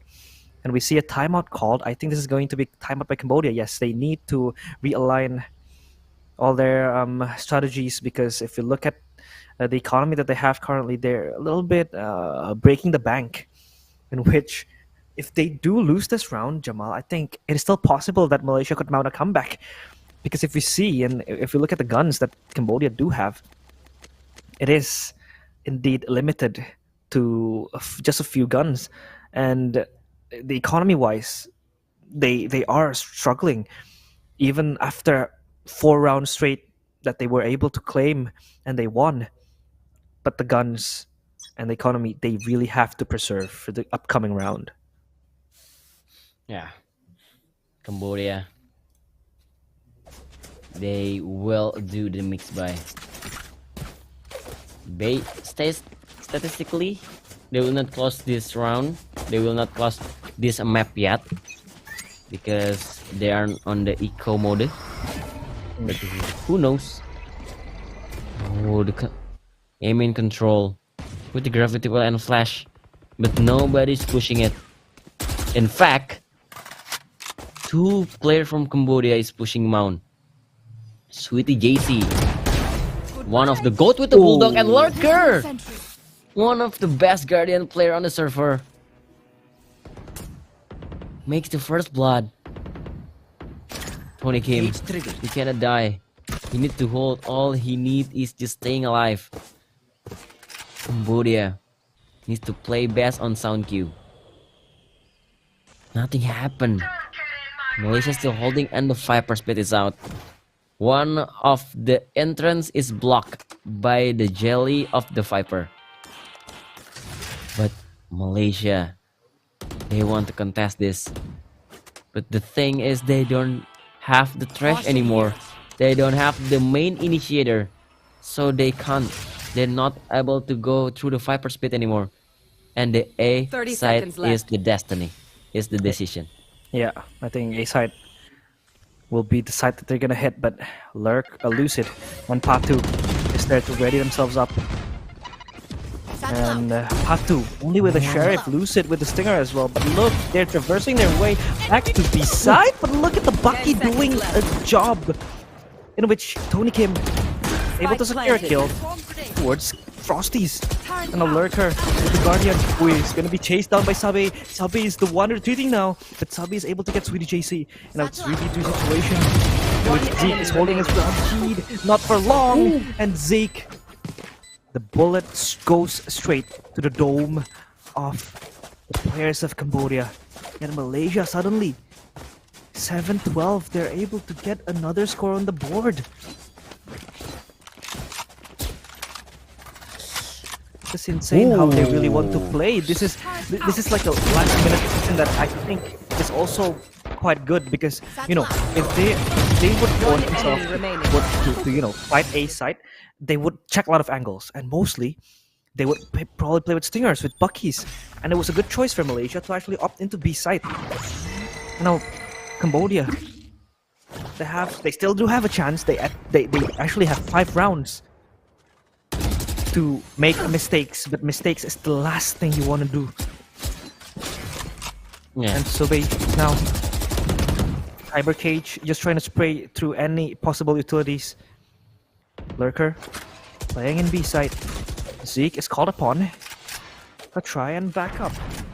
Subay, but we hear a roar from the shorty, connecting to a few of these players now. B side is going to be left alone only with a single alarm bot that has been yet to be destroyed. Only with Patu guarding a link. The rolling door is gonna be opened by Subay as they walk into sight. Look at the delays. Look at how much they're not allowing Malaysia to just move freely in the site. Second snake bite even. Look at that. Layers after layers after layers. Just making Malaysia uncomfortable. But look at the wall now. Gonna boost themselves up. They're gonna re-peak this, but the poison cloud is just blocking their sight. Sweetie JC gets 1 kill, even the third one sprays. The One enemy remaining. dead man walking, and that is going to be Zeke. Lurker. But look at him just getting caught off defenders win. by Patu, and Cambodia provides and gives their country their first win of today's match. Cambodia, the underdogs, performing insanely well. I had to say this. I did not expect this kind of Cambodia. They're Yes. looking so strong with this lineup. They were dominating. They were dominating. Even there's some hiccup before they close the map, but still, they're dominating all the way through the map. My God, Cambodia. The GG home Cambodia. crowd buff is real. Yeah. Malaysia, in the other hand, they looking so crumbled. Yeah, they were crumbling. Every decision they tried to make was probably 3 out of 10 would work, but mostly they were just all over the place. And if you would look at Cambodia, the way they played was pure discipline, and they were able to actually get a lot of advantages in their hands, right? And we also see how most of their players were hitting their shots, right? Tony Kim at the start, and even Lurker and Sweetie JC. Sweetie JC was JC. insane. Yeah, Sweetie JC was insane. Like, he was just getting all the kills, holding side by himself, playing his utilities in a good way, delaying all of the possible outcomes that Malaysia could push for. And he gets 3 kills, he gets 4 kills with the Bulldog as well, and Lurker as well, doing a lot of work. Just insane. Like, they're all over the place. They're swarming Malaysia like flies. Yeah, I had to say this, but I don't know. Either is Malaysia is so underperformed, but or maybe Cambodia is just doing so well with this current roster. But the thing is, a win is a win. Yeah. The momentum is on Cambodia. Meanwhile, Malaysia has to struggle more on the upcoming match. Still, it's a group stage. They have still a lot of match to go. But you know, it's only 4 teams that advance to the playoff. So every match is a matter. Yeah. So they can't lose anymore if they want to secure the top 4 finish at this 32nd SEA Games Cambodia. Every match matters, every match counts, and Cambodia just made the best out of their matches, right? They were able to supplement that home crowd buff into transforming themselves into playing very good. But I think this is not luck from Cambodia. They played absolutely exquisite, sublime. In fact, they played good. They played like they were playing like a top team, and they are proving themselves to be a top team here. They could be one of the underdogs that could take.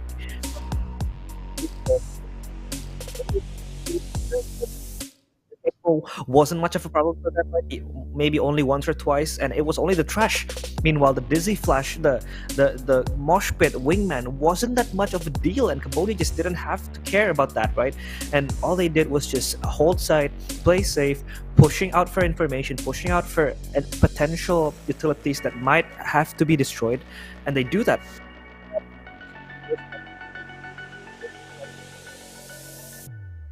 They just played discipline all around the map, and Cambodia, flawless showing by them, even though there was a few hiccups. And look at Sweetie JC, 1.83 KDA ratio with a 328 ACS, followed by Lurker, which also has almost the same KD ratio with 1.82. I think both of these players has been fundamental and crucial for the success that Cambodia has been enjoying in this match. Yeah, it's a few rounds is presented by Sweetie JC. Meanwhile, in the side of Malaysia, I don't really think that Sage Ageko doing anything more than just like, you know, trading kills or just a basic utility. There's so much things they have to fix for Malaysia, but Cambodia with this performance, Sweetie JC and Lurker still looking so strong towards the upcoming matches. And yeah, Sweetie JC deserved to be the MVP for Cambodia.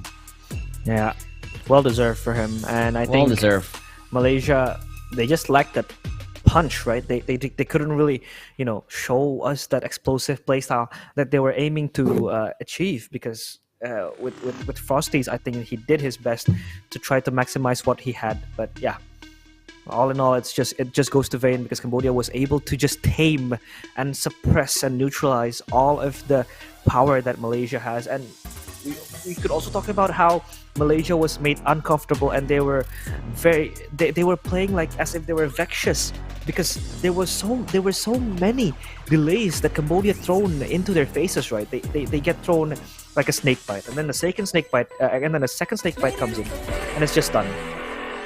And yeah, we have a lot of match to go. The next match is Indonesia will be coming up against Philippines.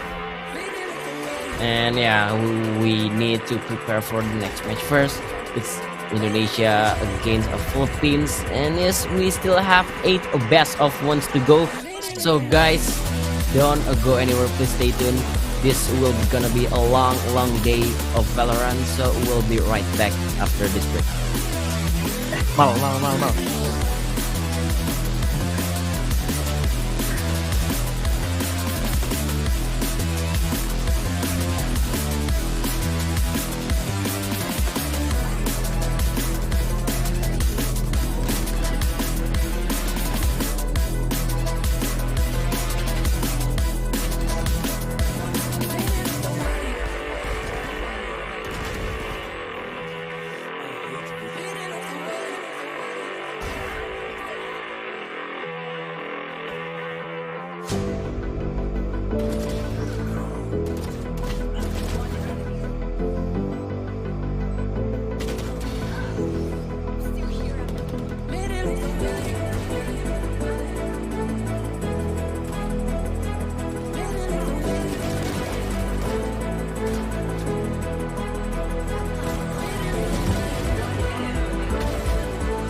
Back out fresh on the scene. Back out fresh on the scene. Back out fresh on the scene. Back out fresh on the scene. Back out fresh on the scene. Back out fresh on the scene. Back out fresh on the scene. Franchise best on the team. Franchise best on the team. Franchise best on the team. Franchise best on the team. Franchise best on the team. Back out fresh on the scene. Back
out fresh on the scene.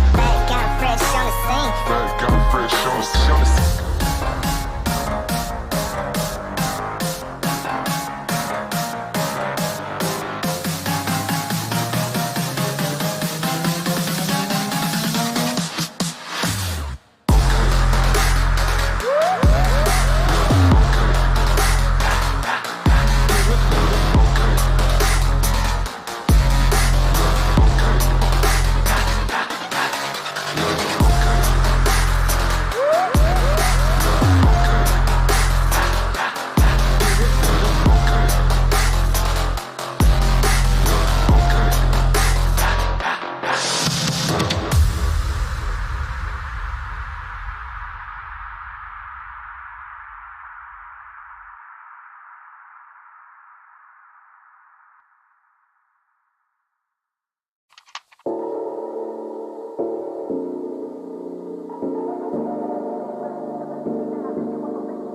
Hello, everybody.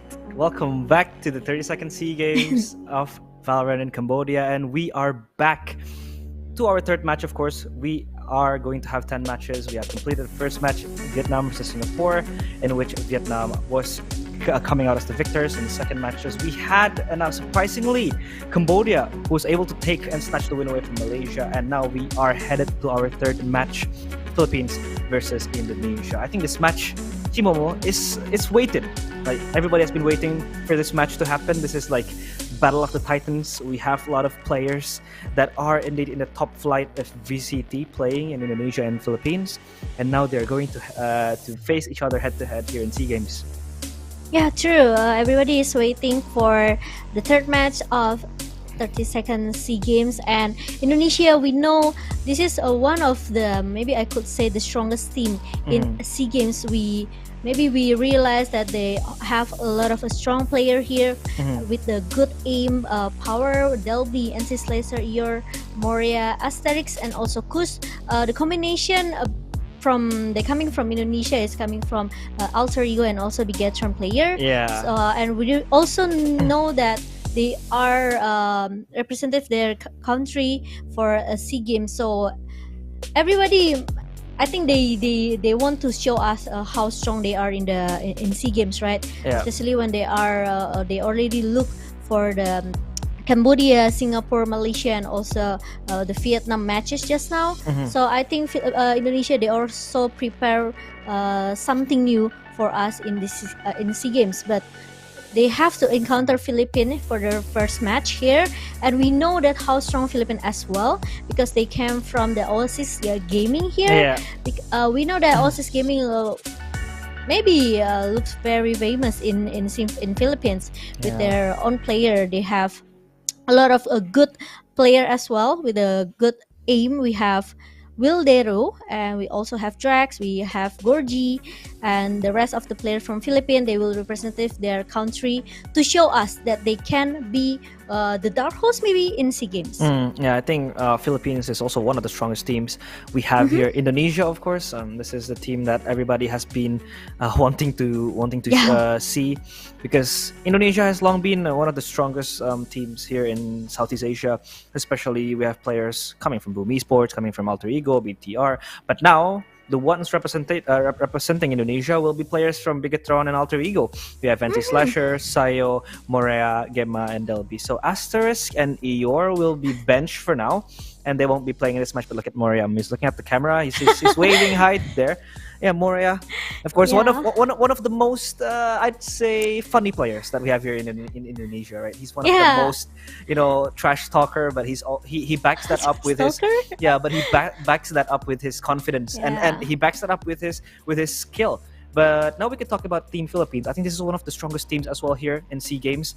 They have a very solid core behind Draxi and also Nexi. These are players that are experienced playing in the VCT, especially in Philippines, and Oasis has long been one of the strongest teams appearing in VCT Philippines, and now they are bonded together, trying to defend their country and possibly going to provide and offer their first medal win for Philippines. Yeah, even though they did not have a good result in their own region for the split 2, but Oasis Gaming finally they secured their second place in their Valorant Challengers in split 1. So yeah, I think we will see. It's gonna be a tight match between Indonesia and also Philippines. I think Philippines also realized that Indonesia is a very, very strong team that they have to aware with, and we will see. We will see what kind of map they will be play for our third match here. Meanwhile, it's gonna be Haven for our match between Indonesia and also Philippines. I think for Haven, this is still a 50-50 map, Chimo. Like how we would see Ascent as a 50-50 map that was played as the first map for the day. And now we're on our third game. And Haven will be our map in this best of one. I think this is still a safe pick because both of these teams do play Haven. But I think it will be easier for Team Philippines to adjust because they do have the same core from that Oasis Gaming compared to Indonesia that do play in a mix and match team team scenario, Alter Ego and BTR, but we know Alter Ego and BTR, they both are teams that are strong and can mold easily together. And I feel like for Haven, they have their own playstyles, right? We see Delby. Every time he plays with Alter Ego, he's always on this jet looking for picks, looking for blood, and he's always that duelist that you can always, rely and depend on. Meanwhile, we also have step up players and supports like Kush or like Morea. These are players that might be the support, but they're always actively fragging.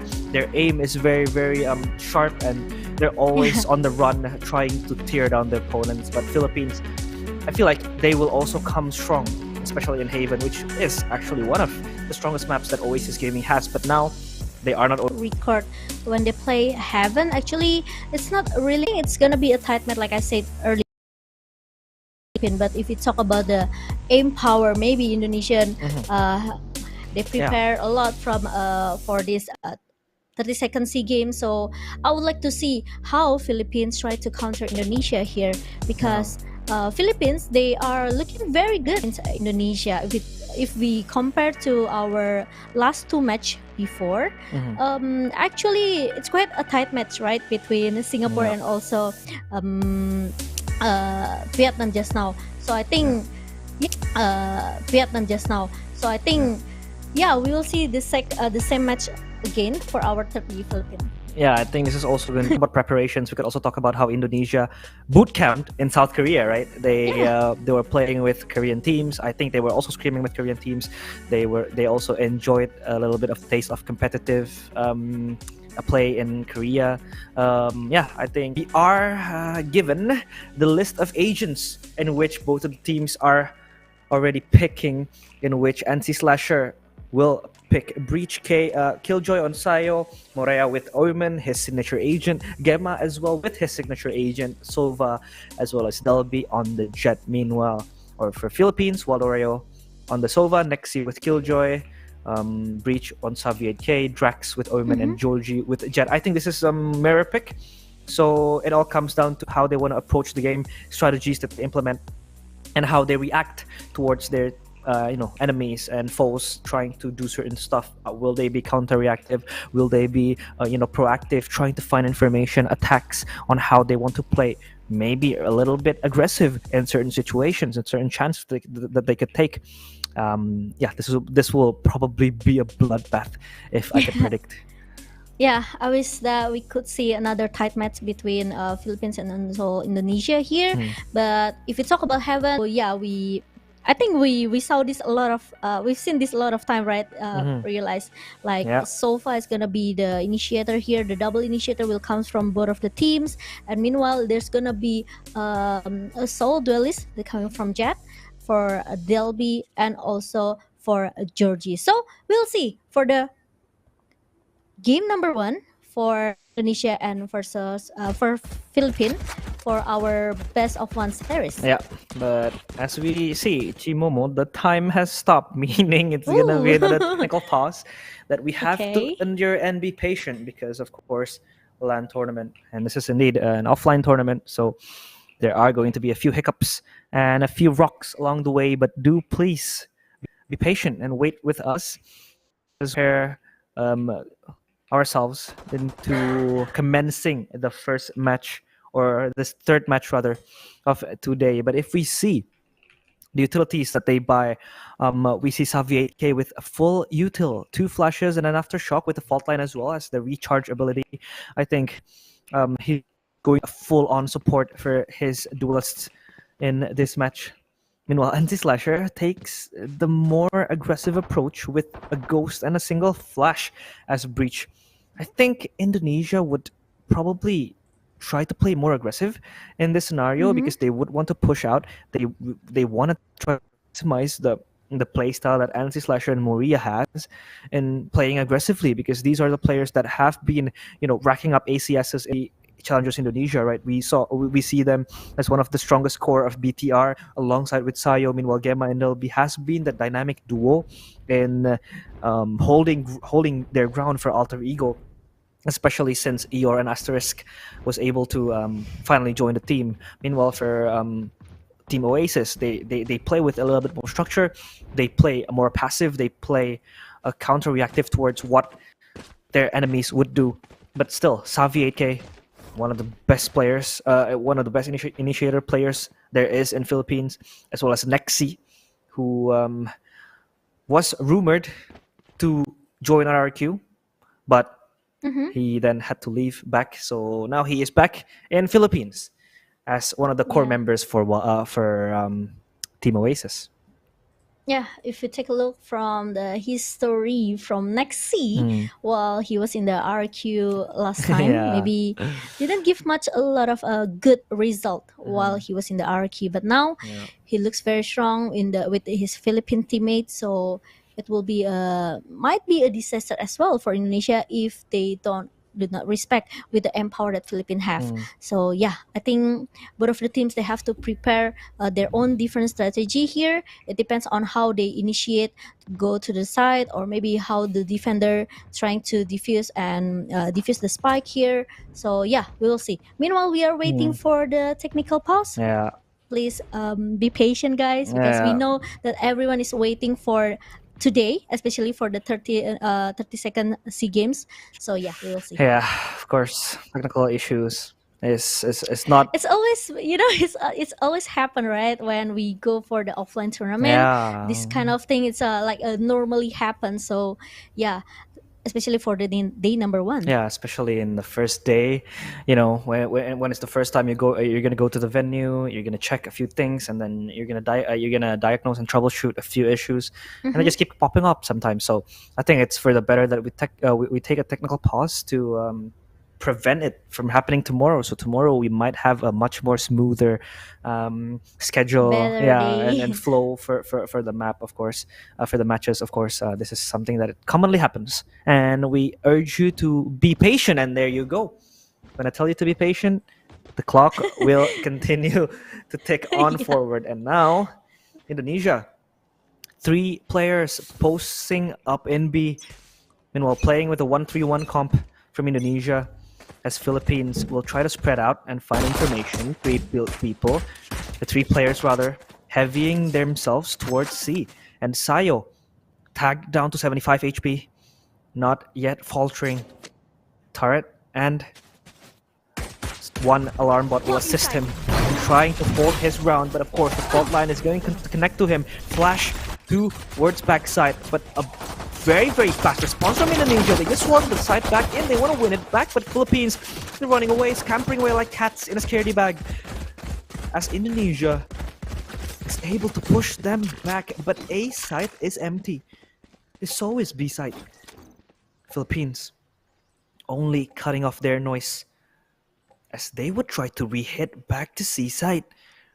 This would be a very confusing situation for Indonesia if they're caught off guard, where they see Philippines re-hitting back, but they're not gonna make any step. They're just gonna walk in. Fault line for the second time. Fault line from Anisatra as well, but the flash is gonna blind him. 2 kills for Nexi, but Maria is able to reply back. He's good for 2, looking for 3, but Drax is there to silence him. And Gemma, it's up to him. Not much that he can do. Triple kill for Drax.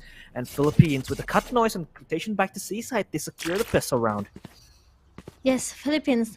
This is what we expected actually from our match number 3, right? Indonesia versus Philippines. It's gonna be a tight match between these 2 teams, and it's really a nice entry. They're coming from Nexi with the double kill here, and Drax was there to find the trade from Moria. So the triple kill coming from Drax.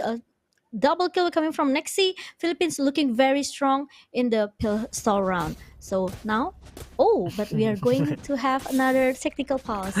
And another technical pause, of course, guys, from the first pistol round. It seems like we still have an issue unresolved.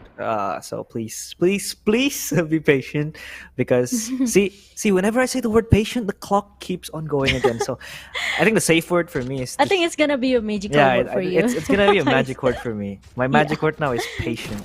Chimo. Patient. Yeah, we will see for the round number 2 from Indonesia and Philippines. Philippines, they secure their pistol round, so they will have more good weapons here. And Seaside is gonna be another target for Philippines. But ooh, look at that. Indonesia trying to make something here. But Philippines, will they go for another side? Meanwhile, Nexi is going to be the one who give the entry effect for Philippines. Oops, nope. Nexi is gonna watch for the flank. Meanwhile, Indonesia, they have to do some retake here. Oh, they're not giving a plan. But Oh my Savi, goodness. all of the players from Philippines, they are expecting Indonesia is going to fight straightforward before the spike has been planned for Philippines. Yeah, they just flooded the site, and Indonesia couldn't do anything about it.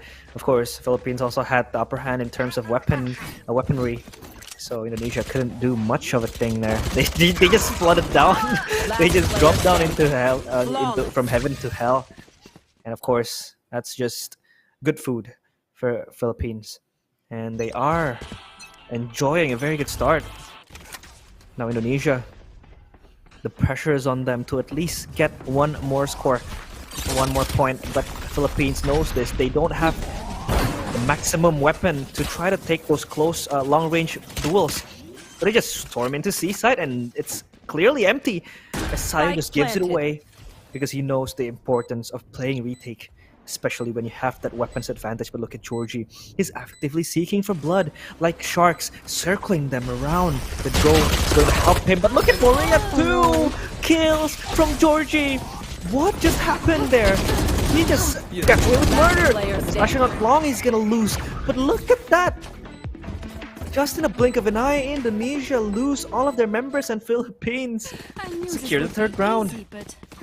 Oh my god, it's a disaster for Indonesia. They even cannot secure their round. Yeah, they couldn't get, like, this was an early pick from Maria, right?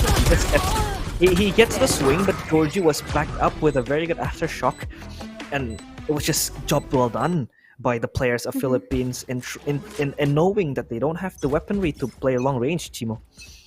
Yeah, you know how strong Spectre, right? In the close round here, but now Indonesia, they are trying to play aggressively in the round number 4, and Delby has already been refilled by one recall. They're coming from Wildero, but oh, there's a good trade coming from Delby in the mid side. Meanwhile, Drax already secured the Seaside here, and Philippines, they have to at least plan the spike because it's gonna be like 2 versus 2 for both of the teams. And now Safi and Drex, they want to find some information here. Gema also want to do the same thing. Meanwhile, Philippines, they are already secure the Seaside here, and Gema has been spotted in the sea long. Meanwhile, NC Slazer aftershock, but there's not really a good aim coming from NC Slazer. Safi is gonna be the one who taking him down. But now Gema trying to stick defuse, but I think that's not really a good idea here. Oh, quite weak from Drex, but Safi is there to find the threats that coming from Gema. Yeah, And that's Philippines 4-0. Wow. that's a very good post plan, right? After they fault line that, they stunned it and they just flashed it with the paranoia. So Indonesia, slow start, but we'll see what they'll do, because so far Indonesia has been caged by Philippines. Philippines has been playing flawlessly. They just find their way into the side, they push on forward, they play like they just have nothing to lose, and they just win the duels. And here, a little bit of whiff coming from both of the players, right? Thank God Salvi was able to secure his countrymen and help him to get the 4th round. And now Savi, alongside 2 other players, rather, they will walk in Garage because they know Garage is not guarded whatsoever with utilities. And look at Morea, the father of one-way smokes, but he doesn't care. Savi doesn't care because he has the aftershock to take chance to clear Garage, and Waluria gets the kill. Gemma gets a very good Hunter's Fury kill, but Maria is able to add up the racks of kills coming from Indonesia. From the shadows will be popped up. helps him teleport to Silong. He doesn't even get spotted out. Nexi is forced into a bad position and he gets taken down by Delby. Recon is shot with a flash and also Blade Storm forces them out and he's dead. And they're down 1 by 1. Indonesia flawless retake as they put themselves up on the board. 1-4 Indonesia finally. First score of the day. Yeah, that was really a good flash coming from NC here. Meanwhile, Delby, My ult's ready. we know how strong his planted. operator, right? With the blast storm in his enemy hand, remaining. he's able to take down Zalfi here, and really a good retake coming from Indonesia. Finally, 1 point for Indonesia. Meanwhile, Philippines, they still have a lot of money here. They're still able to buy. They're still able to buy their own weapon for round number 6. 4-1. We will see. Will Indonesia catch up or Philippines is still dominating this series? Found them. I have Is Oreo? Oh, there's really a good information that coming from Philippines. Meanwhile, Moria trying to play sneaky peeky here. But Sezi will wait patiently. Meanwhile, oh my god. Moria, but there's gonna be a trade coming from Georgie with his operator. Really a nice classic coming from Moria. Trying to stay alive. But meanwhile, NC Slazer is staying behind Moria's back. Just in case, it's gonna be a threat coming from Indonesia if something happened to Moria. But Philippines, I think they really love seaside here. They're going for another Spike seaside plan. And now Indonesia, they have to do 4-man retake. Meanwhile, Sayo is waiting for Nexi. But is it gonna be another timing? Whoa. Delby? Behind him. Oh no, the timing here. But meanwhile, Delby is still alive. Now NC trying to dodge all of the Hunter's Fury coming from Will Oreo.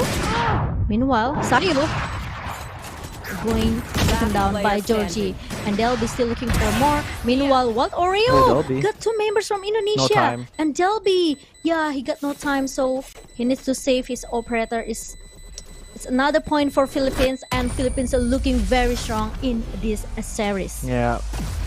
Correct me if I'm wrong, but 4 out of 5 times. 4 out of 5 rounds. Always right. Yeah, And it's just heavily exposed. I don't know why Indonesia has no response towards this.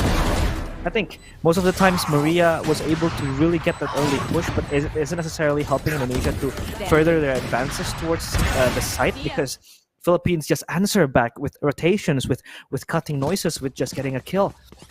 And this is looking a little bit grim for Indonesia, 5-1. But the game is not over yet. Nexi has lockdown, and now Philippines will try to switch it up a bit. They will go towards a side. Delby is ready to finish. Operator, he loses his duel. Nexi oh no. is the faster marksman in the server.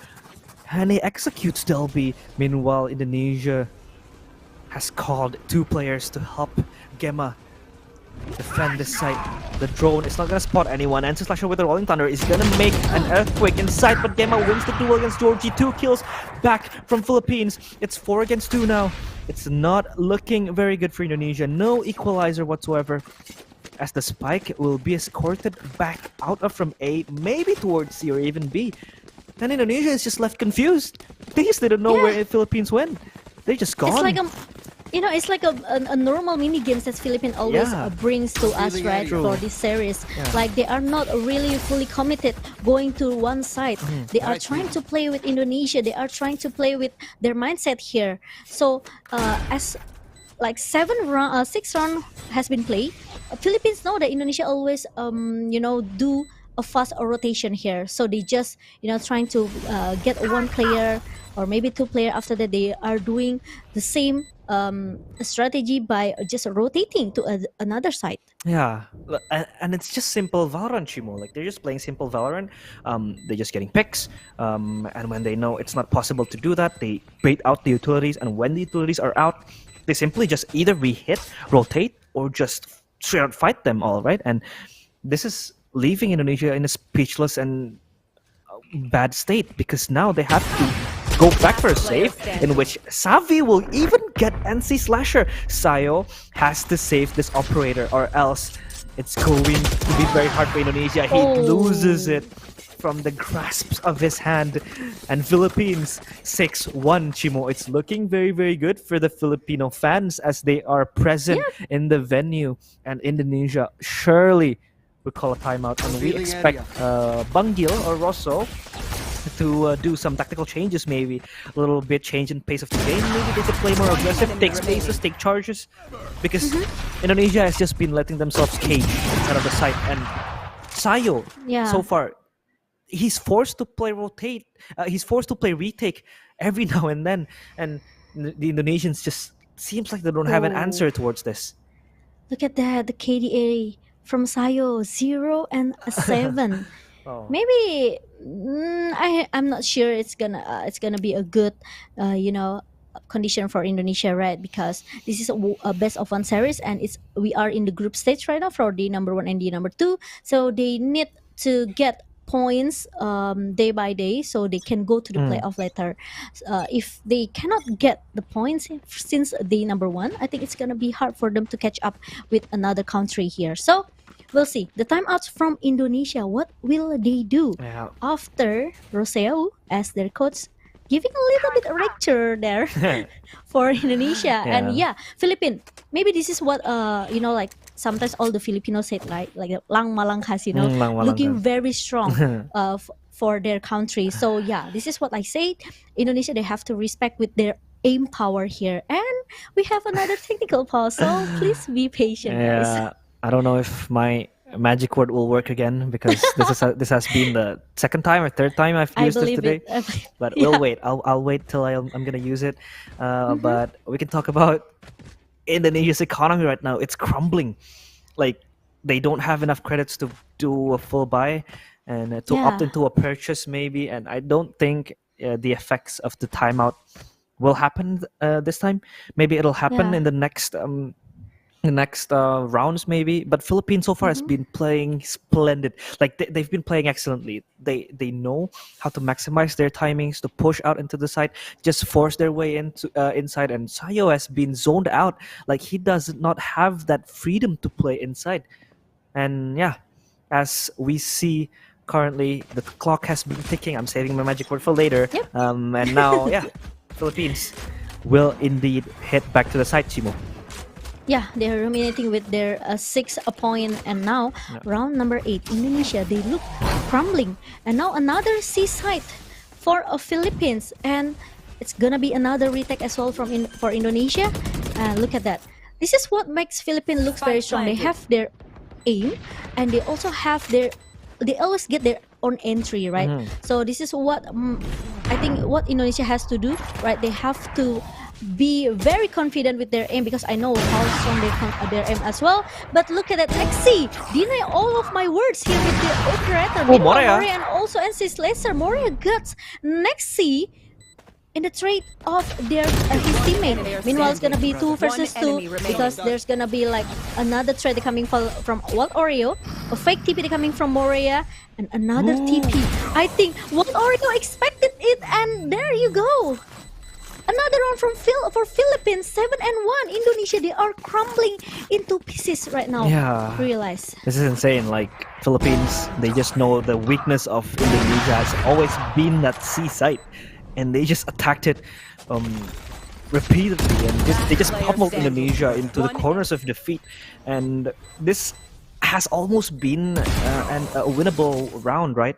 But Indonesia has to lose it anyways. And the matter of the fact is that even though they were in an economically bad situation, they were able to make it a little bit more expensive for Philippines. But Philippines is not going to care. They have all the money in the bank they need. As Nexi now has lockdown, Savi 8K also has a Rolling Thunder. They will try to traverse their way, find any sort of opportunity or chance that they could maximize. Delby now with the operator posing up, standing like a statue in short. He's gonna get spotted out with the recon, or the drone rather, so it's gonna respect him with that information, as Philippines still not with any hasty movement, still steadfast as ever. as the few rounds we have seen. But we see now Georgie readying himself up to attack Seaside. Moria, is he gonna be checked? In the corner, he's not checked, but Georgie still misses his shots. Moria inside the he's gonna catch one, but is he good for more? He gets another kill, but Drax is able to reply. They bite back, but NC Slasher gets another kill through the smoke, and 2v4 situation now, as Drax is 70 HP, with Wild Oreo still healthy. 30 seconds left. Slasher scarred, Cloud, and even hurt by the Filipino players. And suddenly, Right here. shrouded in secrecy, they don't know where the Filipino players are. They just cut their noises, don't make any sound. With 30 seconds to go, they have to attack the site now. Sayo, will he hold his ground? Oh, what a wrestle! Whistle duel! Oh my goodness, Drax wins back the site with full hands and triple kill. Wild Oreo, the savior for Philippines. And It's really a good trade. It's insane, and he is able to win it back for Philippines. Wow, that's really a good aim. They're coming from Wild Oreo, you know. Looking Drax, he's stepping into the side, trying to plant the spike, right? But meanwhile, Wild Oreo realized that he needs to protect his teammate to get the momentum, right? Yes. 3 versus 2 from Indonesia. They are not able to handle Philippines with only 2 members left. Oh my god. Is it because of the technical issue, or it's just not the day for Indonesia for our third match? Yeah, I think a lot of things could be factored into a certain failure, especially in Valorant. A technical pause, of course, could stop the momentum. But I feel like so far Philippines has just been in the heads of Indonesian players. You know, like the Indonesians also have just lost all of their duels. Like Sayo is struggling to get even a kill. He's 0-9 currently, not getting any chances to really win his duels. Meanwhile, Moria stepping up when needed, gets a kill. He's able to just trick the Filipino players into his movements, back into the smoke. And Philippines, the most important part, Chimo, was that they were able to win that round, which was a gun round, without using any of their ultimates. They still have Hunter's Fury, they still have the Rolling Thunder, they still have the Lockdown, and this is just going to open up tons of an opportunity window for Philippines to come back and possibly make this 9-1. Because look at Indonesia, they can't buy anything, only a few stingers and a couple of pistols in this round. Yeah, Sayo did a good job by, giving his ultimate, the lockdown, to push a Philippine back away in the round number 9 just now. But when it becomes a duel, I think Philippines they have more, strong aim here. And another push coming from Indonesia. There seems, there seems lost here. They seems lost from Indonesia. They don't know what they have to do. They don't know how to counter Philippines and the back side of C. And now 2 players from Indonesia, they have to do this retake. And with the eco, that's not really good for Indonesia. Also, of course, Philippines will secure with a flawless round with the 9 points. From the front. I think what Indonesia is lacking currently is creativity, Chimo. They don't have that creativity, right? They don't have that. They don't have the trait. They don't have the crossfire. Yeah, I think there's We a lot didn't of. see it coming from Indonesia. Yeah, there's a lot of flaws in Indonesia. They just don't have that creativity. And what we can talk about as well, maybe they're lacking the brains that Asterisk and Eor could give, right? Because these are players that are mostly young, and the reason of why Asterisk and Eor was added to the team maybe was because they were also the veterans, right, of the game. Eor, Asterisk, these are seasoned veterans that have been dabbling in this FPS scene for a while, and maybe because of that, they don't really know what to do. And now look, A-side is just cracked open like a cold can of beer. They're already inside. That easily. Spike is also gonna be planted, and this could possibly be the 10th round for Philippines as they march their way into the site. They deny any form of control for Indonesia, but look at LB, he's in, he's blind, he's clueless, he doesn't know where to go. Look at Philippines, they're just slaughtering Indonesia to the guillotine, to the hands of the Filipino players. As Gemma is the last man standing, gets a headshot, but what more can he do? What more can he pray for? He's just praying with his 5 hands closed, and now Philippines 10-1. Chimo, 10-1 Philippines. is just dominating Indonesia. This is so damn scary, and Philippines is looking like a strong team. It's totally a bad things for Indonesia. We didn't expect that's gonna be like 10 to 1 points for both of the teams. I expected it's gonna be a intense match between both of the teams, right? Because we know how good, how strong their aim from Indonesia, but Philippines proved to us that they are way more stronger than Indonesia in this series. But we will see. Is it only because of the time? Like Indonesia need more time? Or maybe it's because they don't have any, answer, like I said it earlier. And Moria, he picks up the fight and he picks two players from Philippines here. Meanwhile, Sassy will be there to get the trade. And now, Nexi is already giving an information. There's an alarm bot in the B side. Meanwhile, Sassy still looking for more. 4 versus 3. Remember, it's still winnable for Philippines. We also remember that they won the round just because of 2 members left, 2 members remaining. But now it's gonna be 4 versus 3.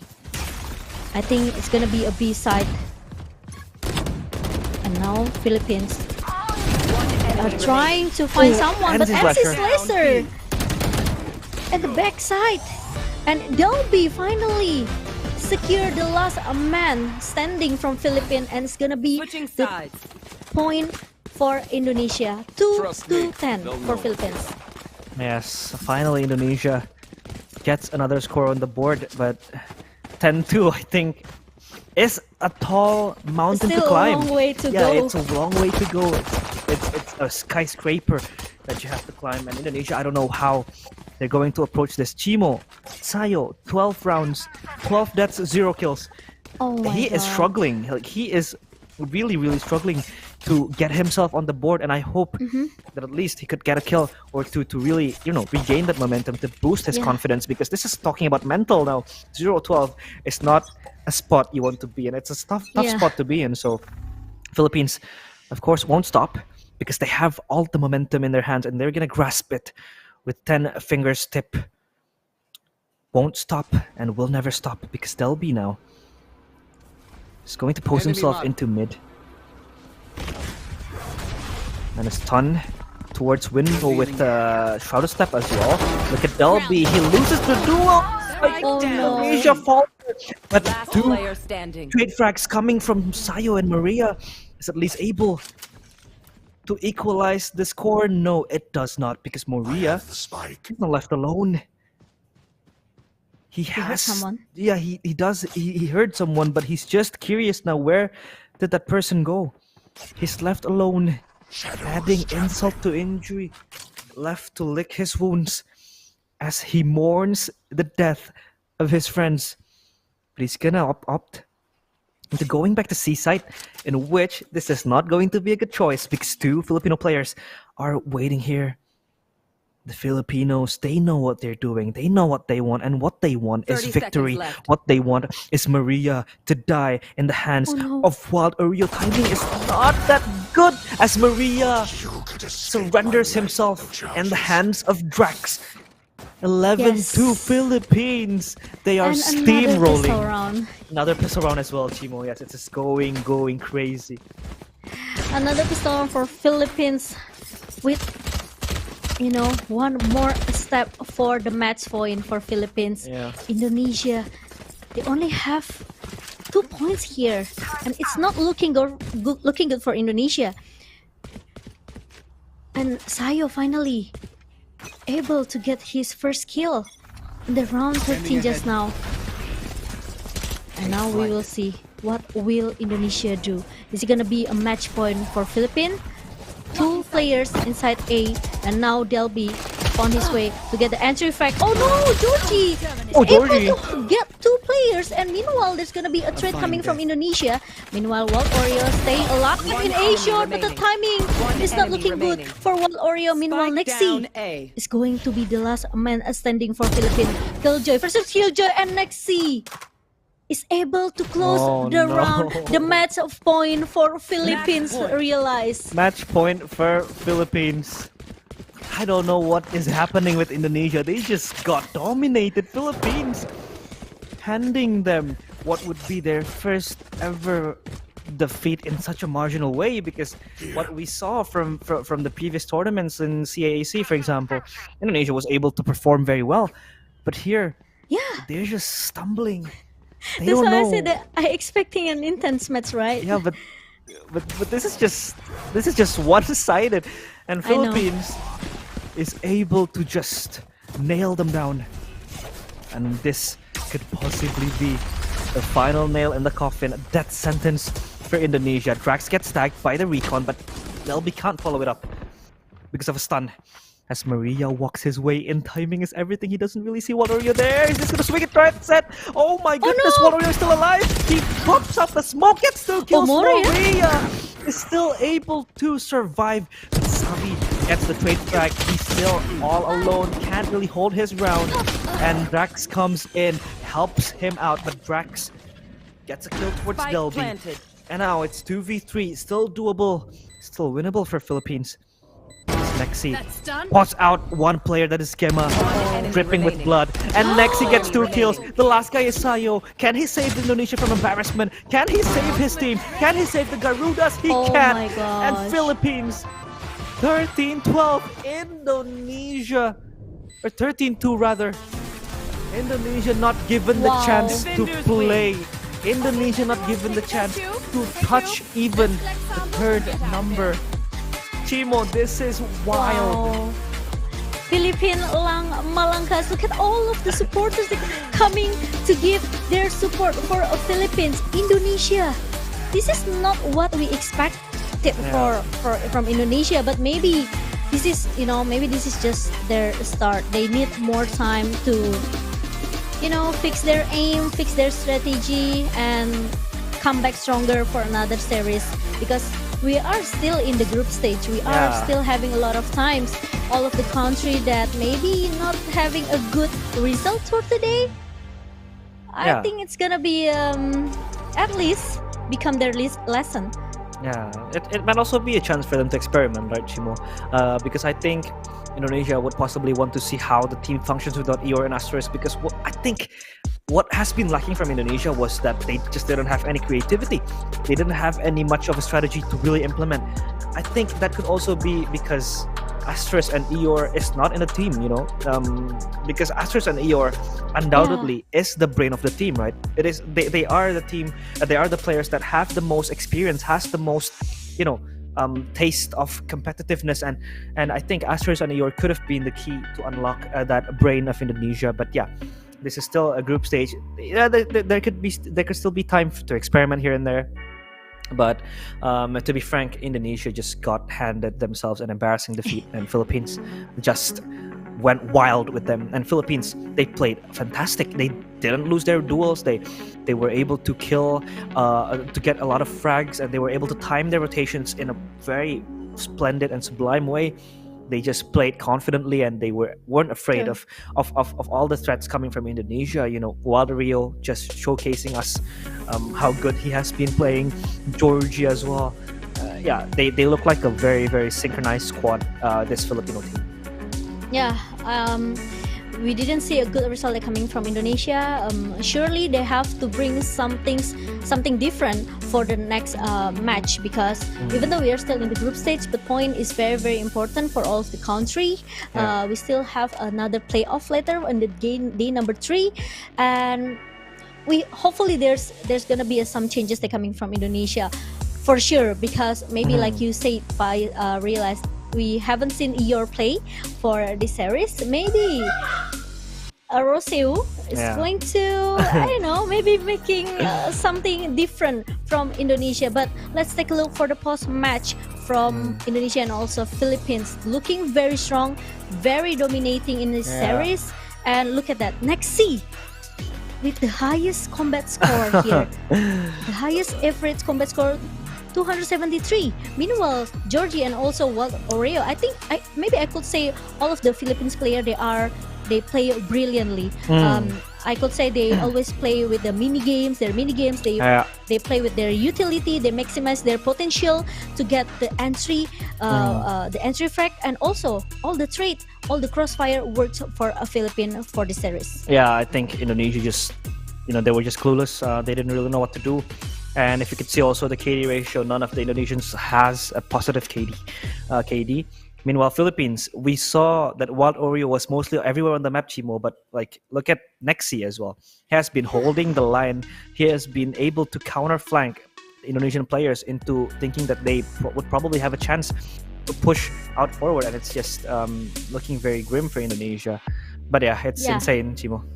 Yeah, that's true. But we still have another match. Another match for Vietnam and also Cambodia. So we will take a break. Don't go anywhere. Stay tuned in the 30-second SEA Games. We will be right back.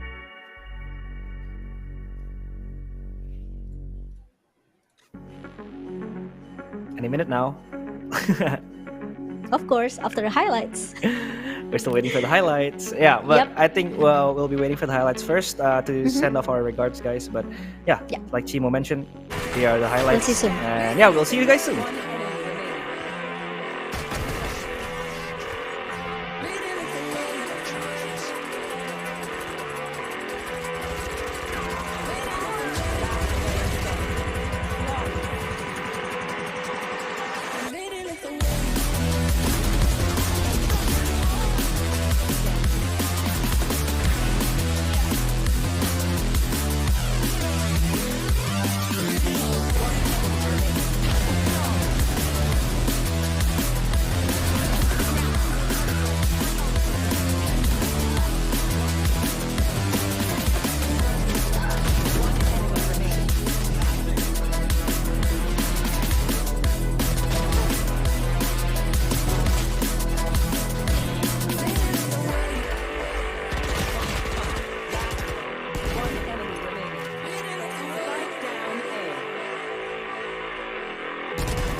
Welcome back to the 32nd SEA Games Valorant.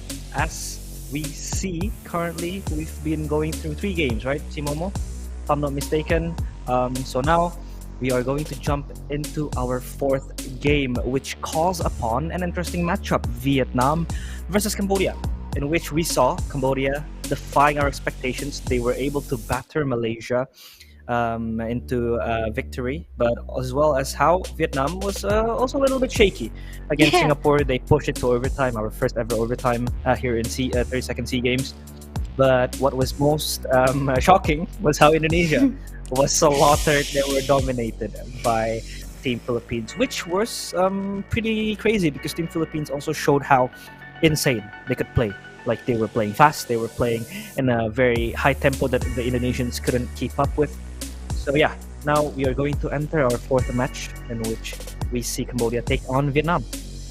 Yeah, that was really a bad result for Indonesia from our previous match, but Yeah. we have to move on for our fourth match of today, day number 1 of 32nd of SEA Games, and yeah, Vietnam versus Cambodia. If we take a look from their first match of the day when they're versus Singapore, Vietnam looking very promising. I could say they play aggressively. Meanwhile, Cambodia, they play, maybe I could say they came with their own strategy when they Yeah. beat Malaysia just now. So it should be an intense match, right? Yeah. I say it before for our third match just now, but it didn't come out as what I expected.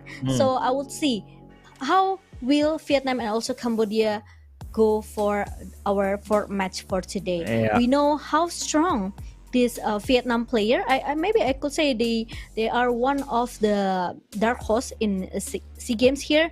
Like Na Thong as always get his opening frag here. Yeah. Very good with his operator. Crazy guys is insane, right? So Cambodia, I think they have to respect with their with Vietnam empower here. Even though we know that Cambodia looks very strong as well. Lurker play as good as his name. He Yeah. always get his momentum to give the run for Cambodia. But we will go for Pearl, another different map for today. Yeah, I'm quite happy to hear Pearl will be picked because that means so far as the 4 matches has gone by, we won't see a repeat map, right, Chimo? We've seen Ascent, we've seen True. Lotus, we've seen Haven, now we see Pearl. And this is going to be an interesting map because this map will enable the playstyle of Crazy Guy, in which he was everywhere on the map, right? We've seen Ascent on how he was playing Sova. Sova is an initiator that will always be needed and required for his team to, set up, right? Recon, you need a drone. But he neglects all of that. He just roams around the map, he makes advantage for himself, and he does it successfully, right? He's able to pick up a man advantage for Vietnam, and Vietnam has always been on the roll on that match against Singapore. But I think this will be the true test for Cambodia, because I feel like Malaysia was a little bit struggling. They were a little bit confused, they were a little bit clueless in that map. So yeah, Cambodia Let's would they be able to withstand this high pressure? And now we've seen their compositions, Chimomo, in which this is a very different composition. They in which Cambodia would opt for a double smoker in Viper and also Astra, but for Vietnam they are playing a little bit more aggressive, I think. And Brimstone on Pearl. This is quite unique, I think. Yeah, and they came with the same approach with the 2 initiators here for Vietnam. They bring KO and also Sofa.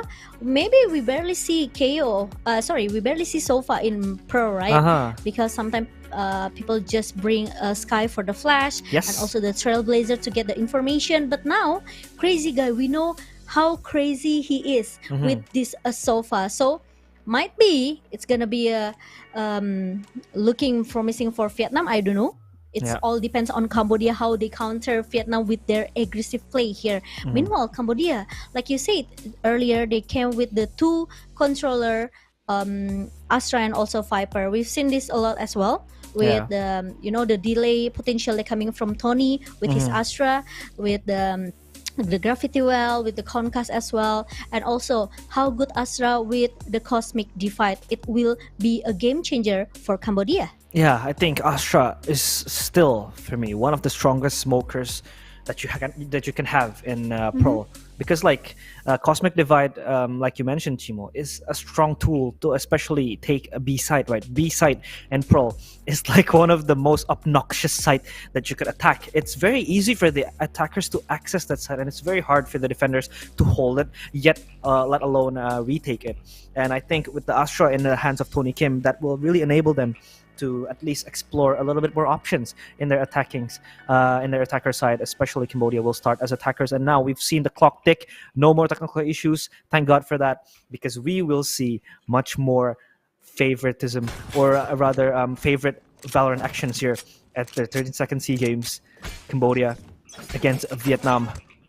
How will we see Cambodia fare against Vietnam? Because Vietnam is pretty much one of the favorites as well in this 32nd SEA Games. I think this competition is open for everyone to win, right, Chimo? Like, even the dark horses could also win this whole tournament. Maybe Cambodia could write a miraculous story in which they could just win this at their own hometown. And now Natong is called upon to try to push forward as Cambodia takes mid control. Tony Kim is potted out by Natong as he chooses to back off a bit. Natong is given the chance to take the orb. Not yet going to commit his push. He's just gonna hold his line. Gets a peek of Tony Kim, and he is way too extended in B long as Lurker takes his chances to kill him off. And now Sheriff is now in the hands of Patu. One more satchel to go. He could still use this, but Crazy Guy is not gonna let that slip. He's not gonna let that just go like that. And Fade with the recon tags two people. And the Viper's toxic screen is so damn good. Try to stop all the push, try to stop all the retake gun. But Crazy Guy, 2 kills out of nowhere. Even Pina, together hand in hand, they get their kill. Sweetie JC, last man standing, dead man walking. Bounty on his head. He will be hunted down by the players of Vietnam. As time goes by, he's just gonna die to the turret. And Sweetie JC can't do much but just bury himself. And Vietnam, good resurrection and good reset by them. Try to bring it back. 2 and even 4 quick kills by B9 Crazy Guy. This is what I said about Vietnam. This Crazy Guy is insane. Out of nowhere, he got his 2 kills with his frenzy, and Pina just take care of the rest. Meanwhile, it's gonna be a, oh my god, Vietnam, they looking very, I could say, solid in the first pistol round. Yeah. And now we have a little bit pause here. I think I jinxed it. I think I jinxed it. Yeah, I think I jinxed it because I told you, right? I think I said, yay, no more technical pauses, and now we are given Stop technical it! Don't pause. jinx it more, please. Yeah, I won't jinx it. I think I'll just use my magic word, Just which use the is magic patience. And I don't think it works. So yeah, we're just still gonna wait for the technical pause to ensue. But Cambodia, I think it was a good idea for them to take mid, because I think mid control is also important. But I'm not really in favor of taking mid lane control, because I think it's one of the hardest spots and choke points that you can really win. It's just so tight, right? And it's not as narrow as other choke points that you could take, let's say just art or maybe a main.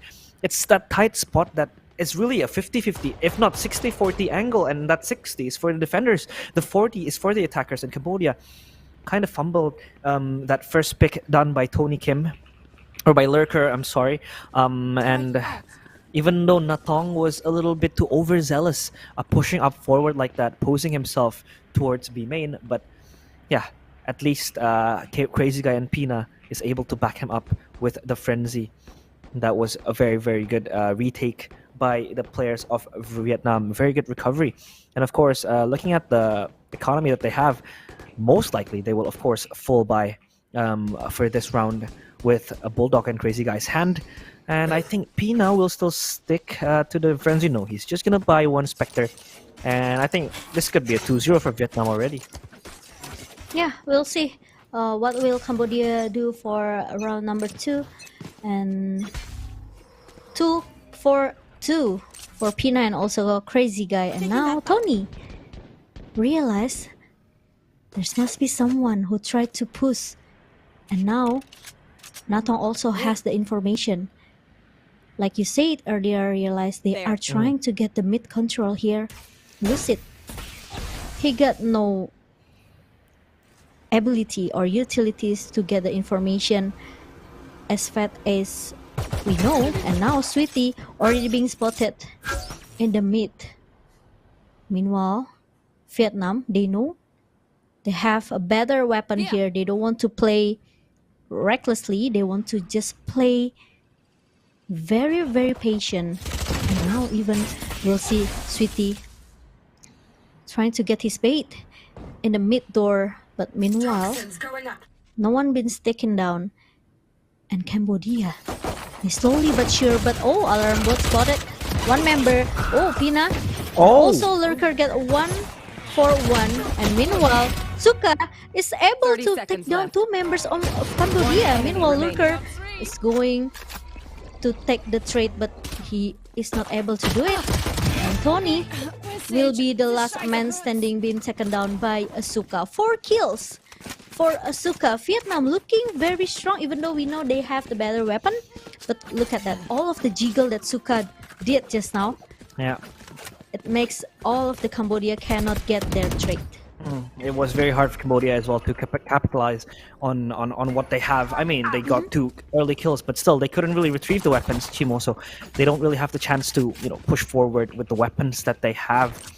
And yeah, it is currently going to be advantage for Vietnam, but Cambodia currently could still bring this back with the guns that they have. And I just realized, Chimo, that Pina is currently subbing in for Viness. So Yeah. Vietnam, they're still trying to experiment a few things as well, right? Because they are currently in total filled with 7 members, so they could still use a few weapons. In the head of door, if they get a kill onto Sweetie JC, and the Viper is down. A good one tap towards the head of Sweetie JC. Natong now, already with the operator in his hand. His teammates are on a bonus round. Meanwhile, he's just gonna cash out and buy an operator. And we know the Yeah. impact that this guy can bring with the operator in his hand. It's Cambodia. important as well for him, right? Because we know once he dropped the operator, it could be a turn back point for Cambodia. Yeah, true. And I think B-side also requires at least 1 operator player, right? Because it's just a very long valley and a very long road for the Cambodians to push through. And with an operator, I think he could single-handedly stop a push and reposition, especially as a jet. And Natong is already called upon to rotate 30 towards seconds B, left. but now Crazy Guy only spots 1 player. The timing is everything. He still gets a kill, and he gets away with murder. No, because Lurker will be able to put him down. 3v2 situation now. It's still even. Dead even. And a pop Spike flash planted. towards the eyes of Lucid. And Atong 2K eyeing players of Cambodia with his operator. They're stacking Link. This is not a very good spot to be in, but players from Vietnam, they are overthinking this issue. And now Lucid will try to spray down, but Pina is still alive. Molly will be expended to try to stop the push, and he could just defuse this spike. He could just try to stick it in, and Suka gets a kill towards Lucid. Natong gets 2 kills, in which he just buries it towards the heads of the Cambodians. And Vietnam run away with the third. They win their pistol. They win their bonus round, and they retrieve back the operator. Vietnam running in circles. It's a smart play coming from Natong because he knew that he needs to fight closely with Cambodia player, right? So he traded 1 enemy remaining. with Pina and take away that Bulldog to kill all of the member from Cambodia in the mid lane. Wow, really a smart play coming from Natong. Meanwhile, Cambodia, they are still struggling in the round number 4 now. What will Cambodia do?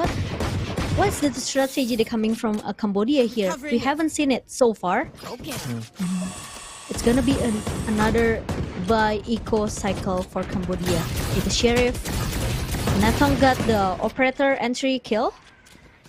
And now, Crazy Guy trying to push, trying to play aggressive. Another kill for Natong 2K in the B long. I think it's not a good idea, when you are in the eco round, you don't have any much utility. Crazy Guy. Crazy Guy, he's flanking. He's not a flanker.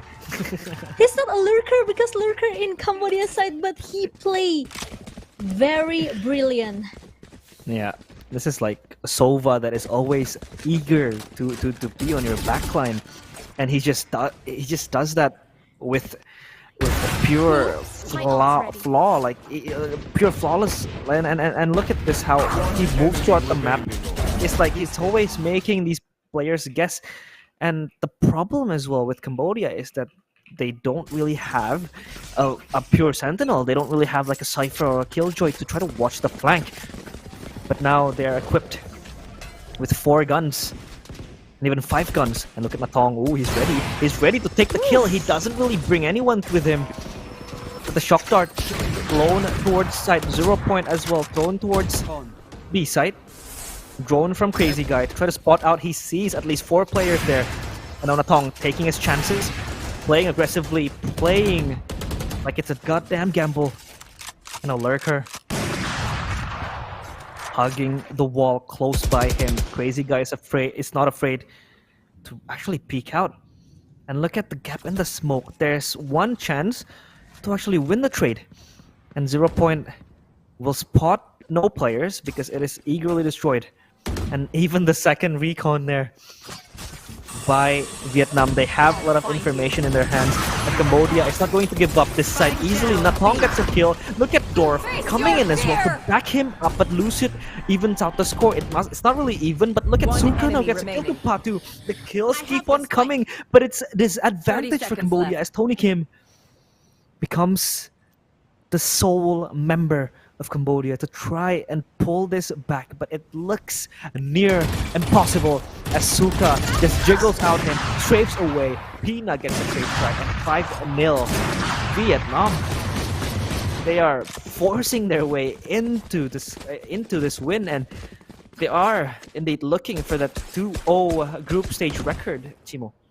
Yeah, even with the Nightfalls, Cambodia are still not able to get their round, and 5-0 is not what Cambodia wants, though. They have to time out. They have to think another strategy that may be more efficient to bring Vietnam down. Because round by round, Vietnam, they are looking, I could say, maybe strong, but not giving a very like a promising run, right? Because Vietnam, they just trying to deal with their aim power here. Meanwhile, Cambodia, they are just crawling back without any points that they can get. So yeah, I think the timeout is important for Cambodia. Yeah, I think this timeout will also help them cool their heads because they have been stopped a lot of times by Vietnam.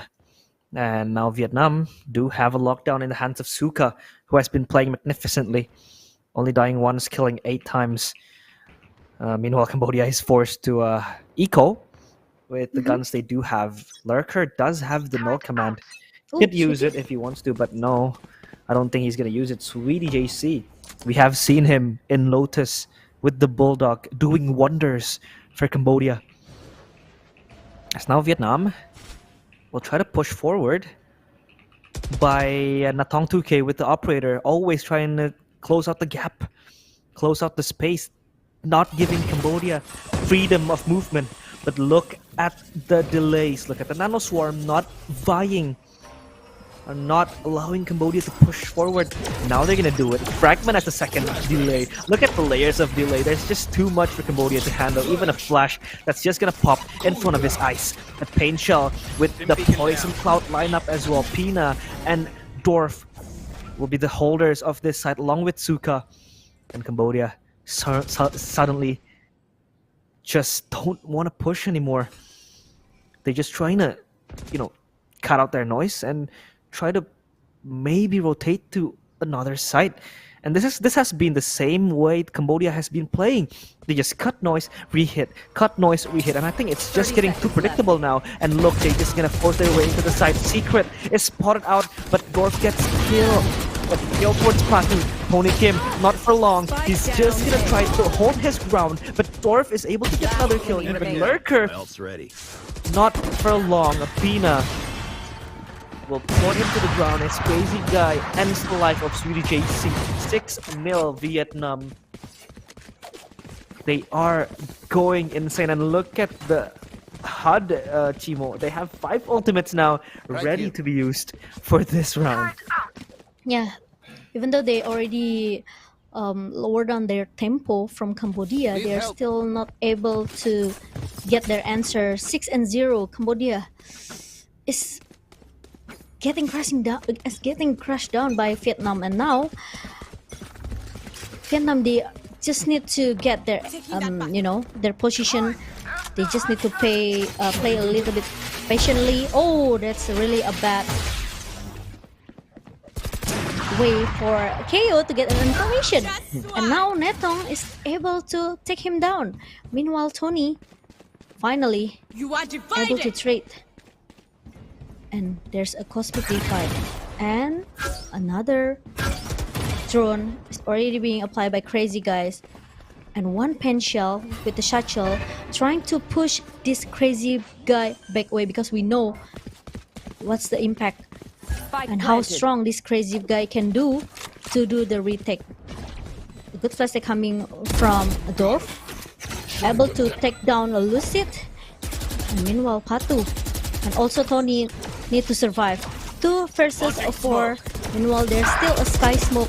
They're able to stop the vision coming from Cambodia and Vietnam. They're crumbling down, and Tony is gonna be the last man standing, the last hope for Cambodia. Finally, 1 point for Cambodia in round number 7. Yeah, Anyone feeling important round for Cambodia, because they can't let Vietnam slip away with the lead that they have. 6-1 at least. Now they can really tame down the damage that has been done. The crazy guy, he's been doing this blind hunter's fury kills ever since in Ascent, right? And he's been able to get it time by time. Thank God Tony Kim is able to get 1 score for Cambodia. As now Cambodia will look to hit mid with the chances that they have. Heart is fully swarmed with a lot of utilities coming from Suka. Now they're gonna hit towards mid link. We're gonna stack this up. Suka calls for help here. Crazy guy could just get a peek maybe. And he doesn't really win it. Sweetie JC gets the peek. Suka steals 2 kills like a thief in the night. Meanwhile, Natong 2K will be tested. He dashes out to safety. They don't need to be overzealous, because they have all the chances that they have with the hands that they punched Cambodia with. And Natong 2K already accompanied by Suka, his accomplice, his partner in crime. And look at Lurker, able to dink Natong 2K. No command is activated with the fragment as well to try to zone out. Natong 2K is still going to peek. Lucid will punish him for that.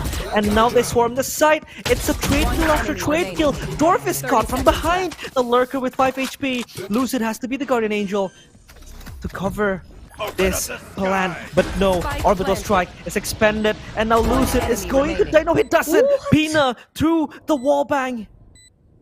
1v1 situation. Lucid is dripping.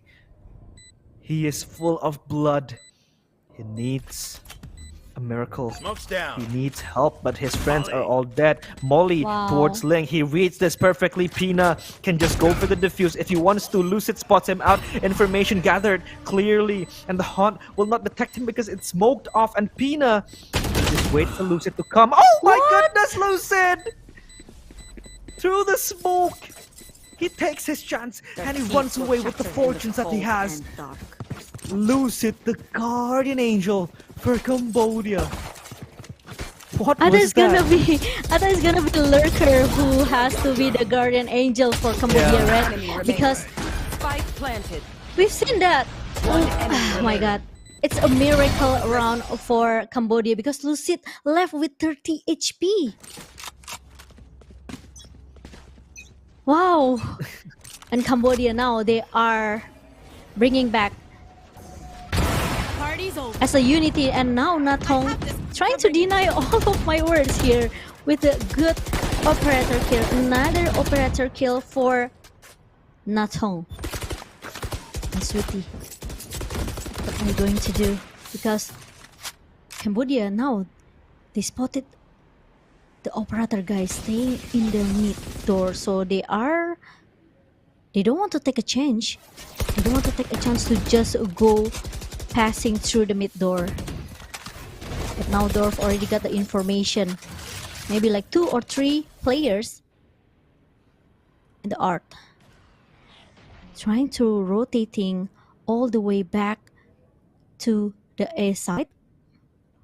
Or might be they want to play with Vietnam's player mind.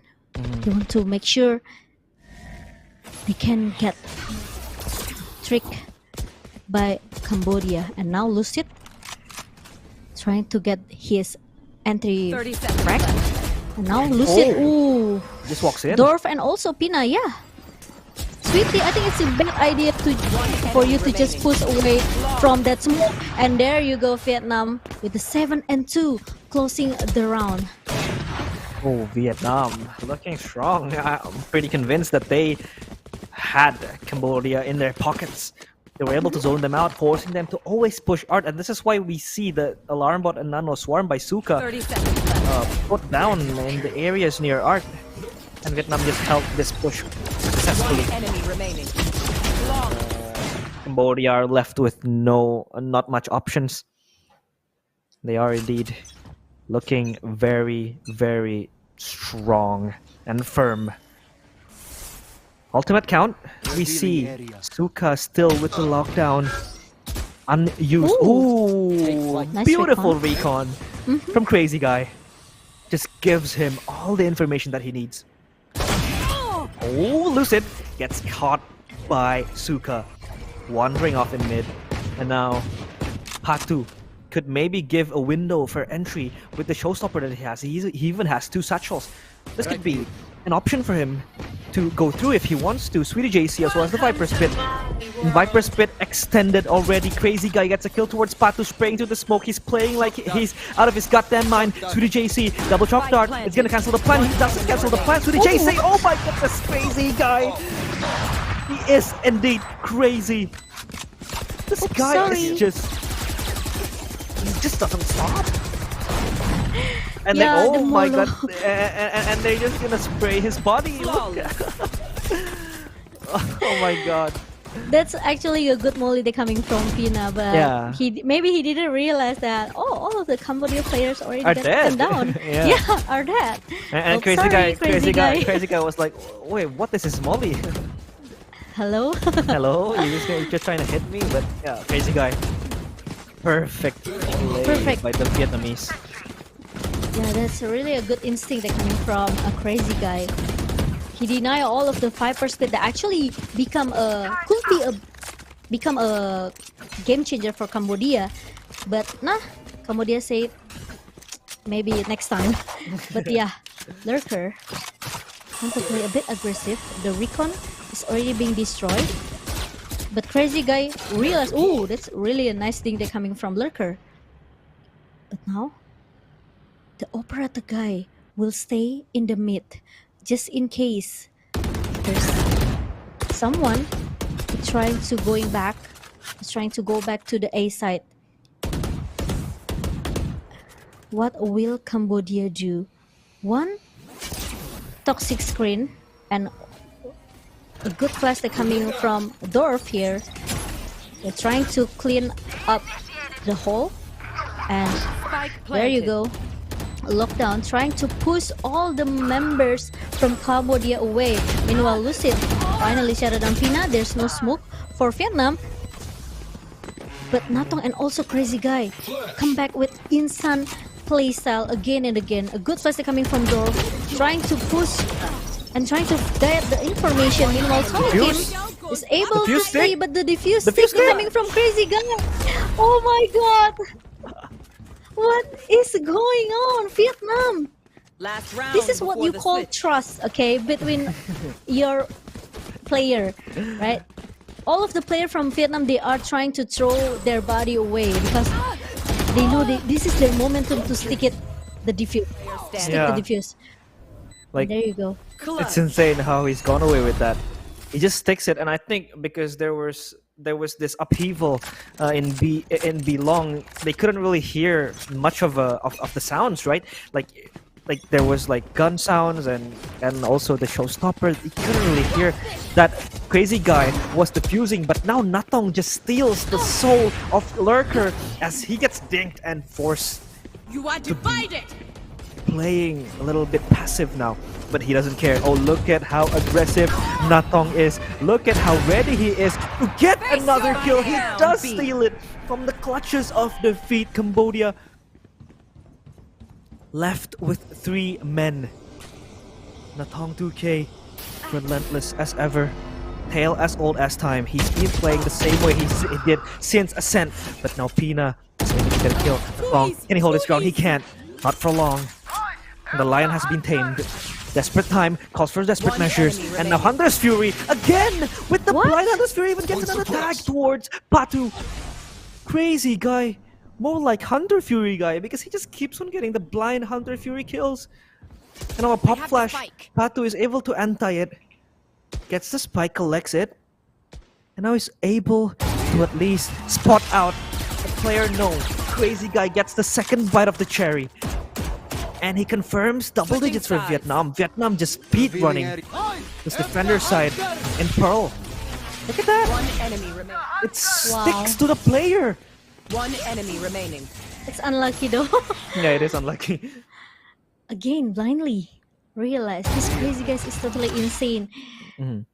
He always got his own moments, you know, like even though you left him by himself in one side, surely 100% he can defend it by like, you know, by himself, because no one can touch him. Yeah. And now our second half, 10-2 for Vietnam. Is it gonna be like Indonesia 13-2? It could possibly be. I mean, looking how Vietnam has been playing, it's like they've been playing like they are unleashed. They're just not stopping, and they're able to scavenge all of the important advantages that they want to bring. And now Tony Kim jiggles out, opens up the nebula, doesn't spot anyone. But he knows that Vietnam are coming here. Oh, Pop Flash even's gonna detain at least one player, or suppress rather. But Tony Kim wins the duel. Suka is there to trade back, and he reply with 2 kills from Vietnam. They shut down the defenders of the side, and they win the side for themselves. Spike planted. Sees it with full force, but Lucid just sprays to the just goes to the smoke and sprays down Dorf. 3v3. And now they try to win this, but Crazy Guy still has 2 shock darts and even a Molly lineup. Look at how obnoxious that is, but the spike has been halved. Suka, it's all up to him, but he doesn't really get anything. And the spike is going to be defused easily because how Lurker has been able to halve the defuse. Okay, pistol round for Cambodia. It's a good start for Cambodia in the second half. Hopefully they can try to keep up with Vietnam that already leading for 10 points. But I think for the buy round, okay, I think Natong want to try to take his gamble by buying that Marshall, but no, I will go for the Spectre. Oh, and Vietnam, they are trying to force it because they get the plan, right? Yeah. So yeah, we will see. Is it gonna be a Vietnam round or Cambodia? They are denying all of the buying potential they're coming from Vietnam. We'll see. Trying to play rush, playing aggressively, and now Cloudburst for the haul. And Natong. Oh, it's being able taken down by Sweetie. Meanwhile, Lucid trying to help because they don't want to give the plan for Vietnam. And Crazy Guy is still alive. Satchel. That's really a good Satchel kill coming from Patu. And left Crazy Guy and also Suka behind. But no, Patu will be able to shut him down. And Crazy Guy is going to be the last man standing. It's a 1v1 situation. Oh my god! What a performance coming from Crazy Guy! This guy is insane! I thought that he was going down by the last man from Cambodia, but look, I will survive with my classic. Did you see that? You've heard about him, and now you see him. Crazy guy. Holy Remember his moly. name. He is indeed crazy. Like, look at how confident he is. Like, he's playing with full confidence. He just rushes in towards Hall, gets a kill, gets a 2, gets the clutch. Scanning ahead. And now Vietnam on the precipice of match point. Meanwhile, Cambodia left to attend to their own wounds. Their blood is now Vietnam's. Natong 2K will lead the charge, spearhead in this attack. He's gonna rush into the smoke. Lurker gets a 1 kill with the Sheriff, but not long enough till he gets taken down. And the spike is going to be planted with ease, without no obstacles whatsoever. Triple smoke from Pina. Oh, even a fragment towards mid-link. Denying Lucid free movement. Even their drone has been flown towards Link. Patu posing up in heaven. Crazy guy gets a kill towards Lucid. He just sprays down. Dorf gets another one towards Tony Kim. Now it's a 4v1. Patu, what can he do? Nothing. He just surrenders himself towards the eyes of the Vietnamese players. 12-3. This has been an obliteration by Vietnam. Wow. One more remaining to close the best of 1 series for Vietnam. Match point in the hand. And now Cambodia. They are desperately looking for the answer. But they couldn't find it. I just feel that Vietnam, they are just too strong. It's gonna be interesting to see Vietnam versus Philippines, Yeah. the upcoming match, right? Yeah, it is. But we will see. Will they be able to close this series with the match point in the hand of Vietnam? Cambodia, they are trying to play aggressive with 3 members in the B long, but Vietnam will go back to the A. They are ready for the A hit. And now I think it's gonna be an information for Tony. Meanwhile, it's gonna be a spray to the smoke, but they couldn't find anyone. Meanwhile, Tony is trying so hard to extend their life. In the round 16, lockdown, crazy guy, What? able to get punished 2 members. 2v2. 2v2 situation right now, and Suka is planting the spike. The spike has been planted. Last enemy remaining. Oh, Lucid, so sharp with his phantom, and crazy guy with 30 health left is not able to close the round for Vietnam. And Cambodia, they extend their life in this map. Kimo, that was scary. I know, right? Tony Kim was able to get 3, if I'm not mistaken. He does get 3. Suka traces it back, gets a 4. It's a 4v2. It becomes a 2v2. And, I know, right? and at least Vietnam was able to make it expensive. Cambodia almost letting their advantage slip. Tony Kim was able to valor his way behind the smoke, gets a triple kill. Was able to exploit it. And now Suka is gonna keep his lockdown for this round. This crazy guy also has access towards the Hunter's Fury, and now we wait. We wait for the showdown to happen in A side, in which lockdown has been planted to the ground. It's gonna force the players of Cambodia to run away. Hunter's Fury this time, it's gonna hit. It's gonna hit once, but it's not gonna hit someone till they die. But look at Natong. He's still traversing his way inside. He sees the head of Patu, and Patu is taken down. 4v5. Natong 2K deep inside the site. Towards spawn he moves. 3 players even wanting to take spawn. They peek one by one, but Pina is able to put back down Sweetie JC to his sleep. Suka gets another kill towards Lucid. Even crazy guy with a shock dart connects towards Tony Kim, and a lurker left alone in this 1v2. It is hurting for him. It's gonna hurt for him. Fragment is thrown away, but crazy guy is able to end him. And lurker, not long enough till he surrenders. And Vietnam making sure that they are not going to be beaten, and they are going to go to the playoffs, and they try their best to make sure that that happens. Yes, 13-2 for for Vietnam. Still looking very strong for our series. And like I said it earlier, it's gonna be interesting to see which country will beat Vietnam, right? Yeah.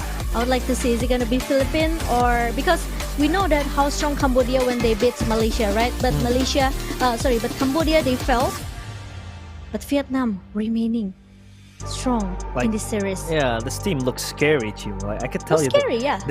the crazy guy. He plays like he has no burden whatsoever. Right? He just plays like however he wants. He just roams around fully the map, gets the kill, gets this, gets that. Like, hey, it's yours. No, it's mine. It's yours. It's mine. Like he just takes it away from Cambodia, and Cambodia just doesn't have the chance to respond. And Vietnam, I think not only Crazy Guy as well, Natong 2K has been that aggressive player that they would always try to put off the leash. We have also Suka, who has been consistently performing well, and yeah, everywhere on the map. Like, this team is just well-rounded. And yeah, I do agree with you. I'm interested to see which team that will at least beat Vietnam. We see Singapore taking them into overtime. I don't see a reason why maybe Philippines can do it, or maybe Indonesia after they learn from their mistakes from Philippines. Or even might be Singapore, right? Perhaps they have a chance to beat the Philippines as well, because we know Singapore and also Vietnam they went for overtime. It's quite tight for both of the teams, but yeah, we will see, because we still have a long day to go for our first day of 32nd SEA Games. We will see who will stay in the top 4, because only 4 teams will go for the playoff. So it will be interesting to be watched. And I mean, it's still interesting to see, right, how this will go, because again, the 32nd SEA Games, anything can still happen, right? I think even maybe we'll see Cambodia beating Indonesia. Who knows? I mean, like, anything can happen. Even everyone has a chance to really bring home that medal. Especially this is the first time I think Valorant has been played in SEA Games. But let's first take a look at the scoreboard. 13-4. That is domination coming from Vietnam. Crazy Guy again back on the MVP board. 330 average combat score with 3.0 KD ratio. That is just insane. Like, he kills more and he dies less. Meanwhile, Tony Kim, he did have his moments. Chimo, he did get the triple kill. He was able to get a few advantages for Cambodia. Cambodia was able to actually play slow, but I think coming to this match, the way they played has been a little bit predictable. No, like, they're able to be read by Vietnam. Vietnam anticipates the way they play. They just try to hit side, cut noise, rehit, cut noise, rehit, or cut noise, rotate. And Cambodia, I think it needs to step it up a bit if they really want to, maybe push for more scores in the next matches that they will play. True. 224 average combat score is not enough for Tony to close up every round for Cambodia, but we wish all the best for the next match for Cambodia. But Vietnam, I think it could be a chance for Vietnam to go to the playoff, or even we don't know how the other countries to keep up with a Vietnam performance, because they play very wonderful, and we will see what will other country need to do to beat Vietnam. But we still have our next match for today, so please don't go anywhere. We will see the highlights from our previous round, and we will come back shortly for sure.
Back out fresh on the scene. Back out fresh on the scene. Back out fresh on the scene. Back out fresh on the scene. Back out fresh on the scene. Back out fresh on the scene. Back out fresh on the scene. Franchise best on the team. Franchise best on the team. Franchise best on the team. Franchise best on the team. Franchise best on the team. Back out fresh on the scene. Back out fresh on the scene. Back out fresh on the scene.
guys, welcome back to 32nd SEA Games, and now we are moving to our fifth match for today, and we will see who is going to beat Vietnam that are looking very strong for our series for today. For day number one, they already secure their two match. I mean, so we will see what will other country do to beat this, maybe I could say, the strongest team for our SEA Games. So I will go for the fifth match for today with my partner Jamalism Cast. Hi.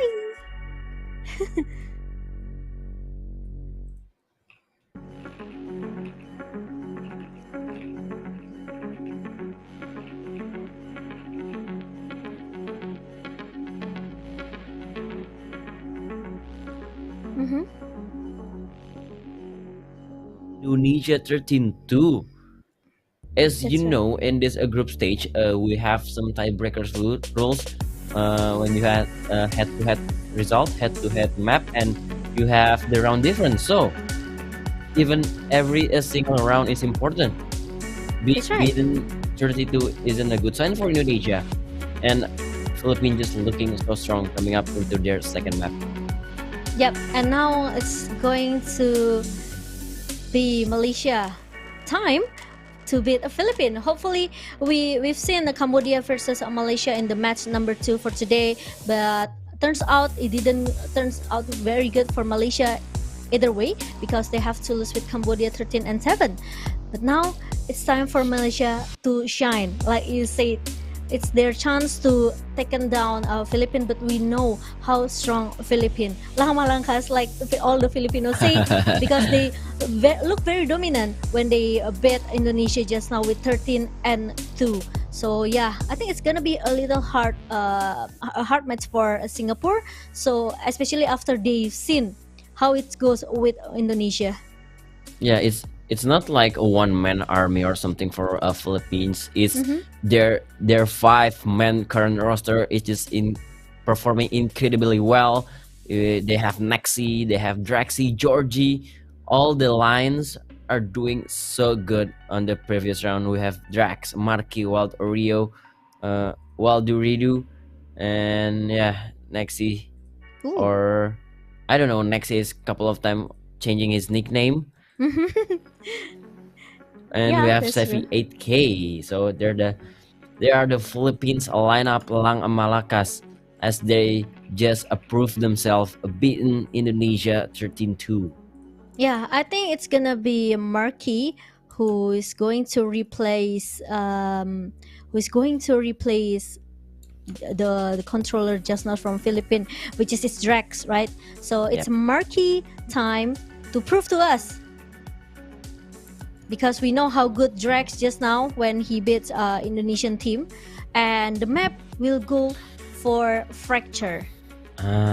It's Yeah. interesting because we've been seeing like 4 different maps for today, and this is the 6th map.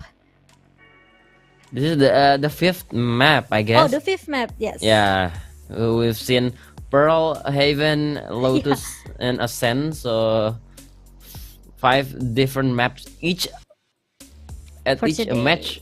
That's for today. And we have Fracture. For the map between Malaysia and the Philippines, I don't really know. Malaysia, they seem so struggling back on their first match against Cambodia. They have so many things to fix. Like, if I remember, the Gecko is using his ult trash. Meanwhile, he's the one who he's just the one who's gonna shoot plan because he's bring the spike, something Yeah. like that.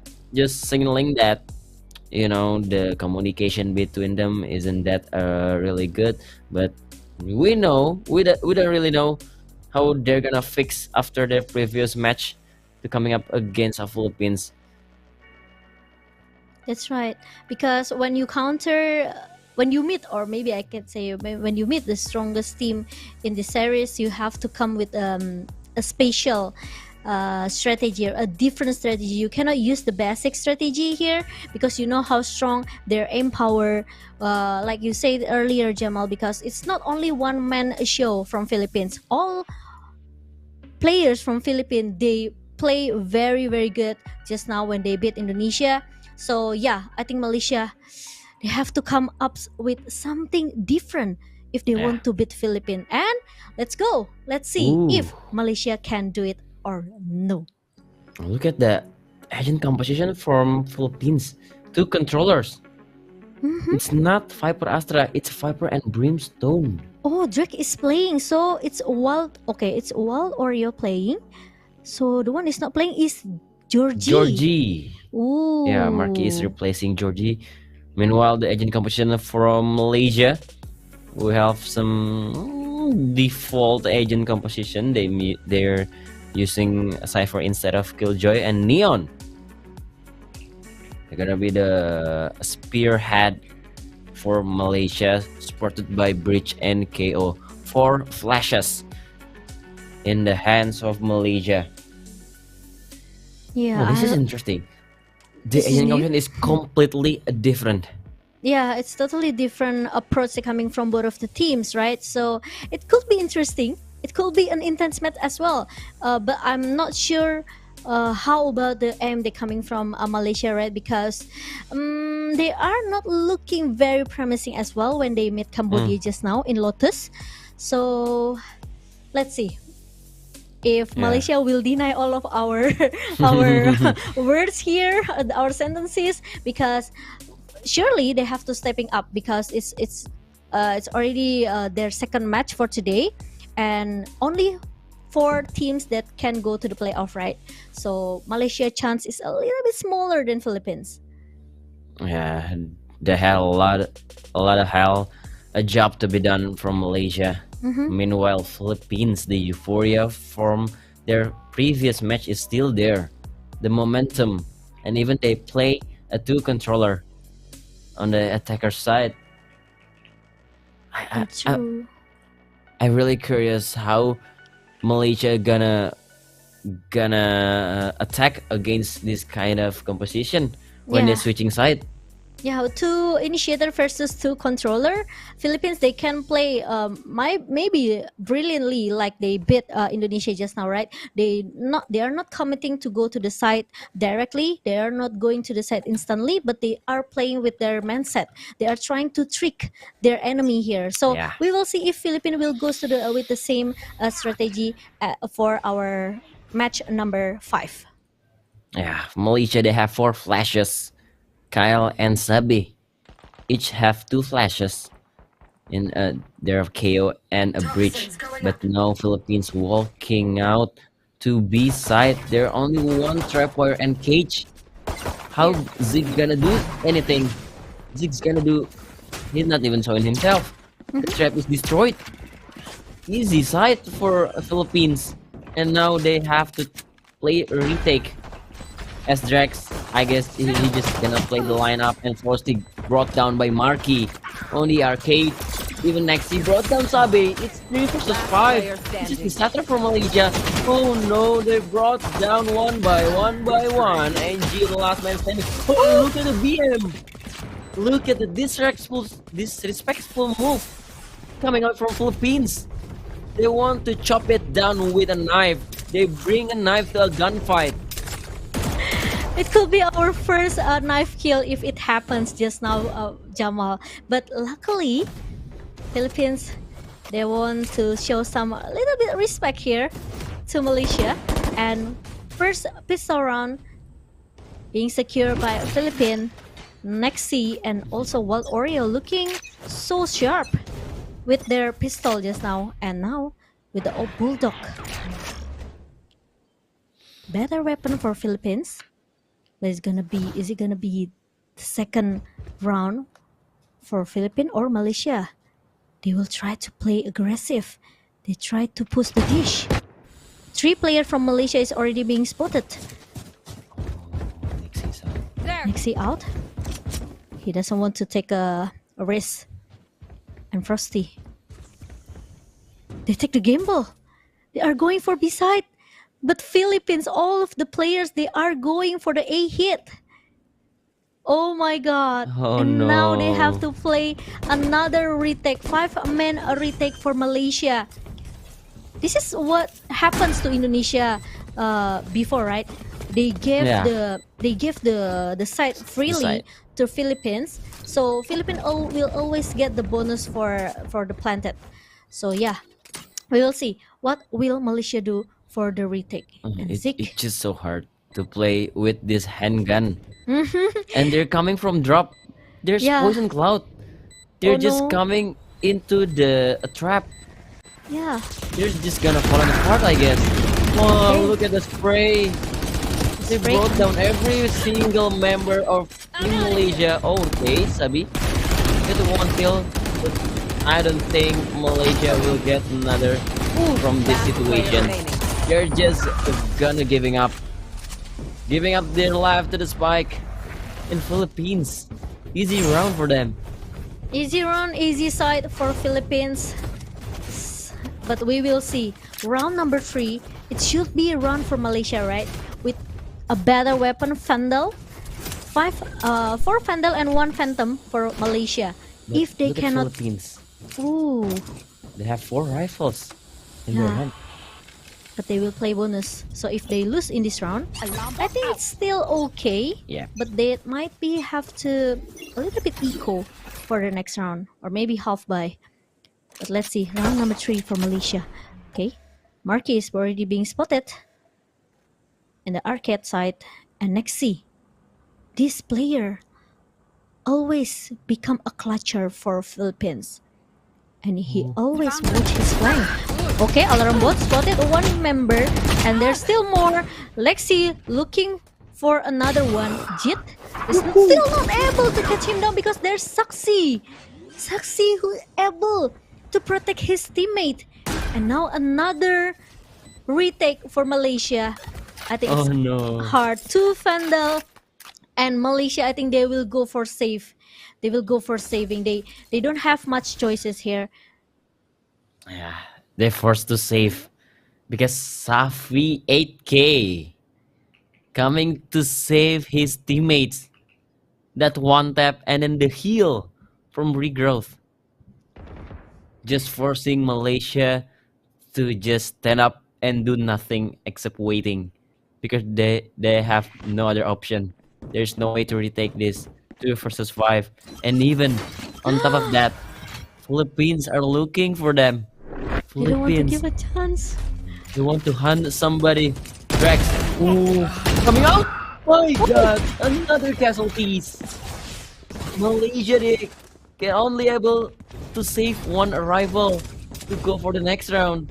Oh no, it's looking bad. Philippines. It's looking bad for Malaysia, Jamal. I feel like I just feel like that Malaysia has the same condition with Indonesia, right? They have the same pattern here. They are not able to counter Philippines. Their aim is so strong, so sharp. And now look at that. Even with the poison cloud, good poison cloud setup, trying to block the vision from Malaysia. But oh, I think Frosty got the timing. I got the spy. But he won't push too far. And now, Philippines, they are ready for the big hit. Cloudburst and also the good entry coming from Marquis. Another retake. They don't want to fight because they know how strong the aim for Philippine player. Meanwhile, Zeke Spike planted. got player Go, go, go. on the other side. Frosty, the fast line pop up. Oh my god! Enemy remaining. Almost whiff, but he's able to take Zavi down. And now, left Frosty and also Marquis. Oh. And we will see another life for Malaysia. Finally, they secure their first point in the round number 4. Yeah, Malaysia. Lola They was actually right. Weeds are recover. difficult to kill. From the rock bottom. Their aim is Need a drop. simply back because all they need first step is just hitting their shots, and they did it on that round. Yeah. That sheriff kills from Malaysia is just give them one round. And Philippines, I think they kind of overhit with that kind of play because they're not waiting. They're the one who swing and get brought down one by one. Round 5. They're split up. 3 from arcade. And same as before. One person waiting to the A main push. Meanwhile, Marquee, who the one who take the arcade control. They know the Cypher is always playing B. But the Cypher, they only have one sentinel. All they have to care is just about the trap wire. It's not a big deal for them. They can handle it. And they're grouping up. Philippines looking the best time to go to the B side. They are ready for this. And Malaysia, a defense position, signaling that they want to play another retake. Dream is up, and they're gonna go for the second layer of smoke. Marky jumping in and die instantly in the hand of Zeke. The spike is not be planted yet because the neural tap is kind of annoying. 30 seconds left. They're aware of that full smoke and wall bank play from Malaysia. Open up the sky. Even orbital strike is committed. Philippines, they have so many problems in front of them. Oh my god, Frozy with the through the smoke kills. Malaysia are holding, and the Philippines 10 seconds is left. the one who go back to their base. And the round is secured by Malaysia. It's 2-3 now. Wow, Malaysia, they are fight back.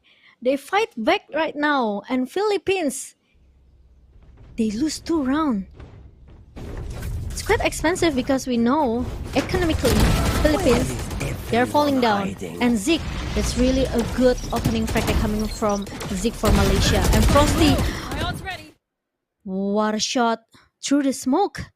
He got one and got another one. And that's really an important kill because the one who's down brought out the spike, right? So, will Malaysia catch up? Make it toe-to-toe? 3-3? Or it's gonna be another round for Philippines. Marky already being spotted by the 0 point that been thrown by Kyle. And next C is aware with his flank. But Trailblazer pop up. Ooh! Meanwhile, Oreo is able to take Frosty down. 4 versus 5. Trying to play a little bit slowly. The Philippines totally reset, but Jit still able to get one. Meanwhile, Oreo will have another trade for Philippines. Now it's gonna be 3 versus 3. While Oreo, the timing is ticking, and another 5 per speed. But meanwhile, Sabi, One enemy remaining. ooh, he's denying everything, and now Kyle also giving a good cover for Malaysia. 3-3. Oh my god, Malaysia, they are fighting back. Jamal. Sabi just winning the round for Malaysia. Make it 3 for them. That poison cloud 5 per speed setup instantly deny in the hand of Sabi. He just hold the side perfectly. And this is some decent call out for timeout. Philippines, they just throw away the round. They're not even look at Sabi. They're not checking side. Sabi just spraying them down. Free hit from side. Not even a trade. Not even a bullet coming into Sabi. Something is wrong. Something is missing. The call is not on point from Philippines. Yeah, They unlucky had moment. to do this. They had to call the timeout. They have to. This is the first timeout for Philippines, right? Because they didn't call any timeout when they beat Indonesia just now. So Malaysia, they have a high chance to counter Philippines. And now Philippines need to show some respect, especially with Jit, because he always get that opening frag for But Malaysia. And somehow Philippines still can buy. After Ooh. 3 consecutive round losing, Philippines still buy. Yep. But only one person, Marquis, will use the Bloodstorm here, and one Shorty. And meanwhile, it's even now for Malaysia and Philippines, 3-3. And Frosty's that's really a good kill coming from Wall Oreo. Meanwhile, Drex also be able to shut down Jit here now. Only one person from Philippines been shut down with this Enemy remaining. Wall Oreo, and now Marky wants to play a bit aggressive here. He stopped Kyle. And now it's all on Zeke. What will he do? Will he be able to keep this round for Malaysia? Oh, no. But no. That's really a good flash coming from Zavi, and it's going to be another round for Philippines, Jamal. I don't know. Malaysia is they play too individually. The round before, Saudi it just had a thing winning the round, and look at Kyle. He tried to flash out the smoke, but he's alone. Philippines, one coming from drop, and Marky jump above the box. So there's nothing Kyle can do. I think at this point, still Malaysia played so individually. There. Okay, another push. Orb control, B main control from Malaysia. Drop. Never be contested. Oh, Frosty with the shot! What a kill! Can't use this. The first blood is drawn. Marky ready to jump. B jump on top of the box. Try to clear inside. One spotted on the side. Try to swing out, and easy kill because Zeke is flashed, blinded. Bomb grenade out. 4 versus 4 now. Plan from Philippines, and there's no ultimate except the Rolling Thunder from Malaysia. Two people coming out from drop. Oh, the timing! The fall time, but still next to survive the squad from Frosty. Bring them down, and the Rolling Thunder. Only Marky is left alive on the side. Bye bye, Marky. While the Rayo, maybe they have some lineup. They still have the snake bite, or maybe Molly. One Fuse. enemy remaining. Maybe half the fuse and sticking. There's no way. Philippines. The lineup is not there. The Yeah. lineup, the Molly lineup is not on point. Gotta go. I really like the approach coming from Malaysia. They know Philippines want to play setup for the plus plan, right? So they have to take the fight in the A main side. So I think that's really a good strategy that coming from Malaysia here, because if they don't pick that fight, 100% I think Malaysia will have a hard time to defuse the spike here. Now 4-4, round 9. Philippines, they are a bit struggle against Malaysia. And now Malaysia, they are want to play a little bit aggressive here. Arcade, Jit, get the opening frag again and again with Frosty. Unreal. Fastlane trying to run away. Meanwhile, Jit wants to play sneaky peeky. But meanwhile, even though Sassy took him down, but there's a trade coming from Frosty. And now all on Drax and Walt Oreo. 2 versus 4 Philippines. This is the first time I saw Philippines kinda a little bit struggle. But Malaysia, at least they are proving to us they can be the dark horse. And now One enemy remaining. Frosty trying to... Okay, he got the information. The last man standing is in heaven. And there you go with the shorty kill. Frosty able to secure another round for Malaysia. Wow, it's very intense for both of the teams, Jamal. Yeah, it's a different team from the Malaysia before. They're looking so strong in a couple of rounds. At least in these two last rounds from Malaysia. Their shot is just on point. Look at Frosty. That play from Maki, I know the idea, but the the stun the relay and maybe caught Frosty off guard because he's still after using the relay bolt. Oh, look at this! Malaysia wants to fight right away. There. This setup, maybe they can flash and stun. Oh, Frosty is sliding. Oh no! Philippines is flashing first. Frosty gets the first blood and straight through the smoke. Savi with the threat. But Oreo is reloading but still fine. Gets another kill. A bloodbath in the B main. Next team tries to make some space, but Kyle denying down. It's 1 versus 2. Malaysia coming out victorious from that a crucial moment. So it's all on Drax.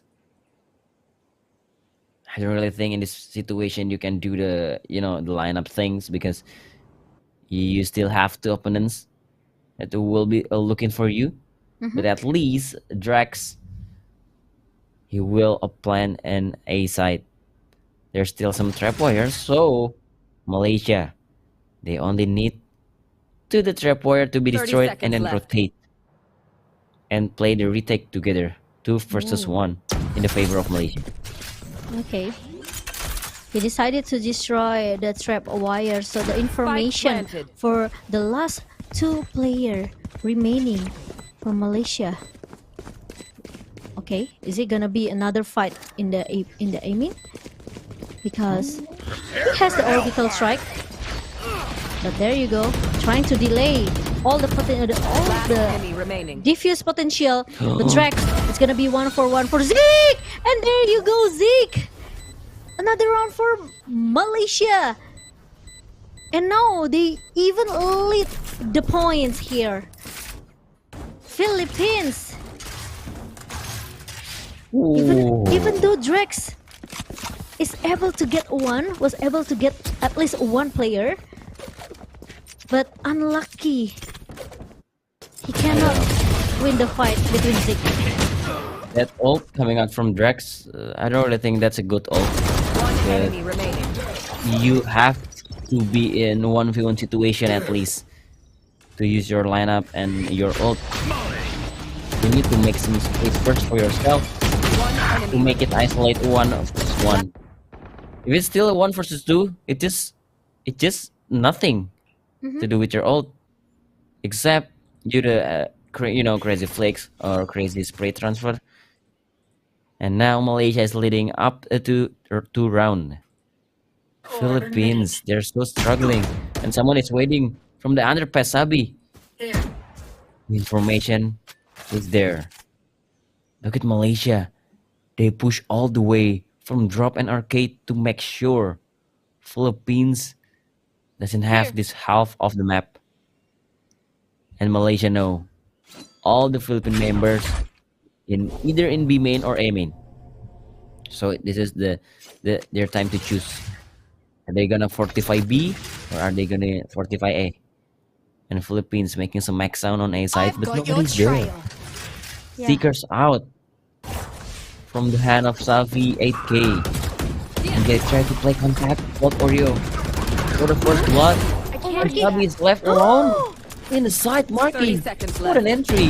1 enemy remaining. Just like, oh my god, Marky! What? Cleaning up the mess. Trust them.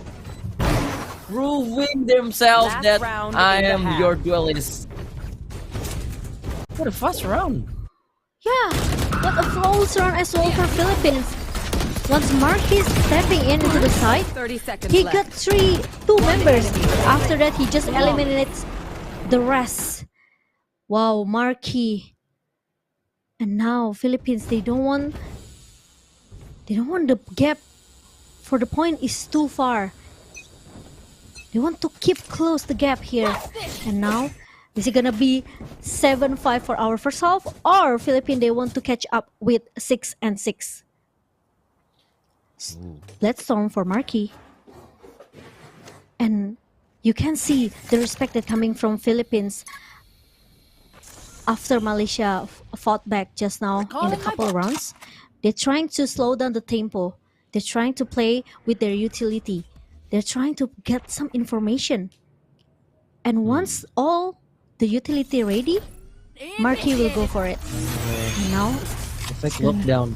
fake lockdown coming from Nexi, pushing all of the players from Malaysia back away. But they all got the information because they cannot find anyone.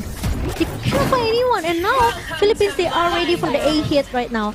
And even with the Viper speed from Wild Oreo, Marquee, they have to be careful because Spike planted. there's a spray coming from Zeke, but he couldn't catch anyone. And Zeke, the cyber cage, and even the orbital strike trying to push all of the members from Philippines away here. But Drax get two members from Malaysia, and Frosty got the trade. Meanwhile, Nexi with the nano swarm kill took down Kyle, and it's gonna be 3 versus 2. Suddenly, Frosty's There's no time. missing the chance here, and there's no time. The time is ticking, and now Philippines, they are able to at least make the condition even for Switching sides. Philippines. 6-6. What a strat coming out from Philippines. The walk team to drop into the side, opening the Viper speed, and they play close. One enemy remaining. They play close. I really like that. There are 5 playing close inside the Viper speed. When there's some utility from neon or flashes, but they don't care. They know as long as there's a Viper speed, as long as Wild Oreo is alive, they will have the advantage through the decay. And it's 6-6. What a round! What a first half from both sides. And now, second pistol, Malaysia is playing attacker. They put one member, Cypher, to counter push from Philippines. And the rest is walking to a B main. Oh, Zeke. He plays some important roles here, but the trade is there. The job has been done. He brought down one, and he make a low from Safi 8k. He's the one who can heal, so he cannot heal himself. But Nexi, the two quick Spike kill, down, B. even the third. When the round is just over like that, just like that. I didn't see it coming, Jamal. I only see through the kill feed. Yeah, me too. Oh my god. Philippines. One What a enemy good remaining. defense coming from Nexi. What a classic play. Even though it's not classic for Nexi. It's totally amazing round for Philippines. 7-6. Forced by. And now Malaysia, they are forcing by. Okay, we will see. Is it gonna be an expensive round for Malaysia, or with this force buy, they are able to get the round? Okay, delay. Power coming from Wild Oreo. Meanwhile, Kyle and all of the players from Malaysia are already in. Last enemy remaining. And now Zeke One enemy remaining. will try to hold off the player from Philippines, but Nexi, I don't know, it's just too fast. Suddenly, Wild Oreo holding up by himself inside the A side here, and luckily, Nexi was there to cover him up. Oh, nice little cute play there from Malaysia. At least they brought 4 people down. But Wild Oreo, as you say, Chingo, Yep. he just stand there, praying all the way, bring them down one by one. And the backup, the cover is just keeping up after layer from Philippines. And now Malaysia, the gap, 2 rounds away. Philippines takes the lead. Will this sheriff do something for Malaysia? 3 people walking through the dish, but the birds spot them out. Oh, the timing! Wild Oreo didn't see that coming, but the smoke is enough to at least delay them. Frosty checking the site, all clear. But Drax Spike with the down true A. smoke, I guess. What? Oh no, Last Drax is player playing from remaining. the rafter. Oh, then another multi-kill from Wild Oreo. This man is playing absolutely out of his mind. Zabi, I guess maybe only one kill that we can start because the shot is coming.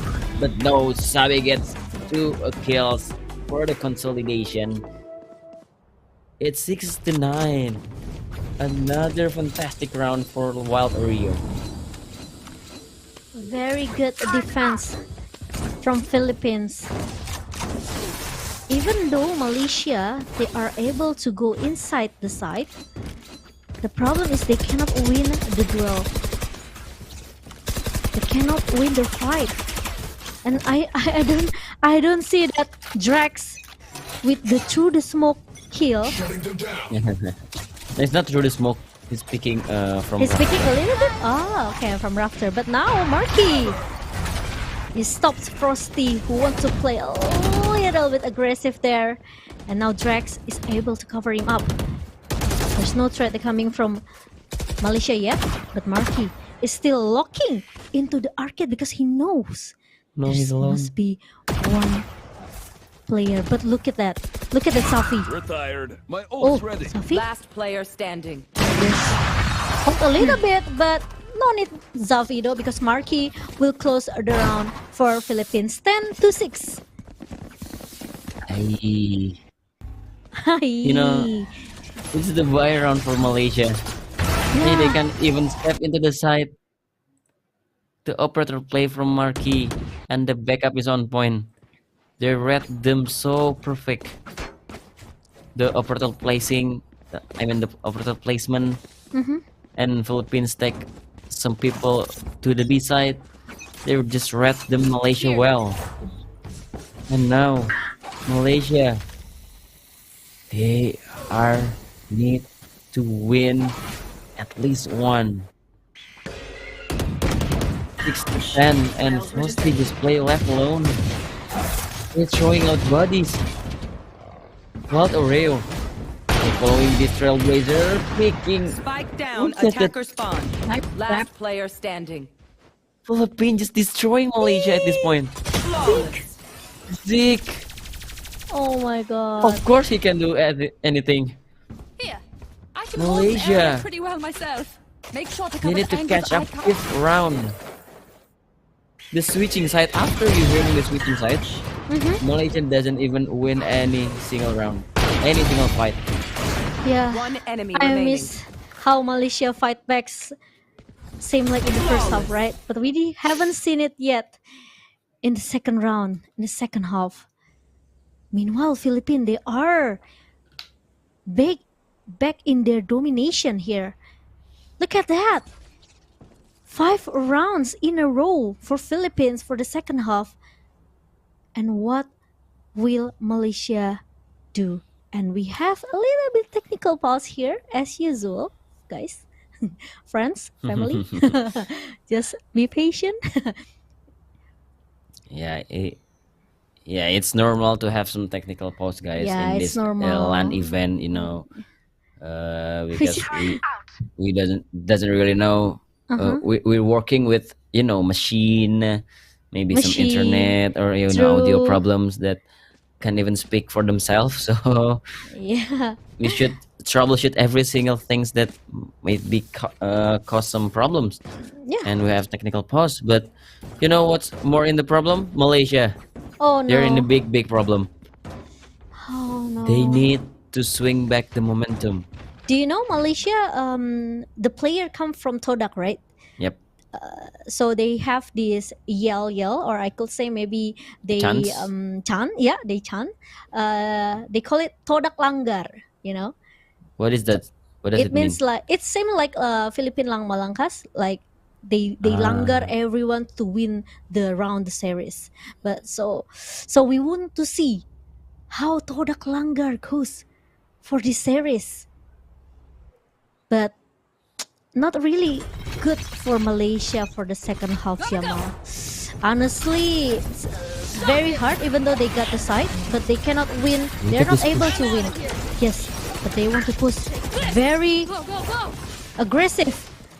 They got the side. but they haven't planned it yet. But Philippines realize they want to play it fast. Malaysia wants to play it Spike fast because planted. they don't want to give a chance for Philippines to just Late. going down from the drop. But oh, Sawi with a good opening frag took down Marky, but there's an orbital strike coming from Drex, trying to hold a little bit, but Zeke got another one. And there's gonna be an information Player coming remaining. from Jit. Meanwhile, it's gonna be Nexi, the last man standing. But what will he do? Will he try to defuse the spike here? Meanwhile, the time is ticking, so I think he will go for next round because Jit will shut him down away in the round 18. 7-11 for Malaysia. Yeah, the Philippines tried to take the gamble, but they totally wrong. 3 members for the dish control, but nobody's there. So the gamble, they lose the gamble, they lose the side. Easy setup.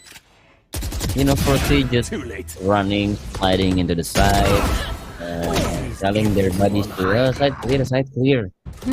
And the post plan is playing kind of far, and the orbital strike, another gamble taken by Philippines. And look at the exact setup from Philippines, but now Frosty dropped down to 13 HP left. Hot Oreo will do anything again. Will he hold for another round? He's not. Only brought down one, but Marky from Raptor gets 1 kill. And with the Blade Storm out, Spike somebody's planted. pushing him. Headshot. And he expects it. Zeke, Zeke! Prepare for help. you are not safe, buddy.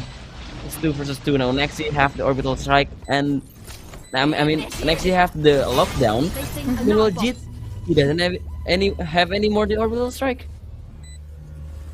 because he just used it for nothing.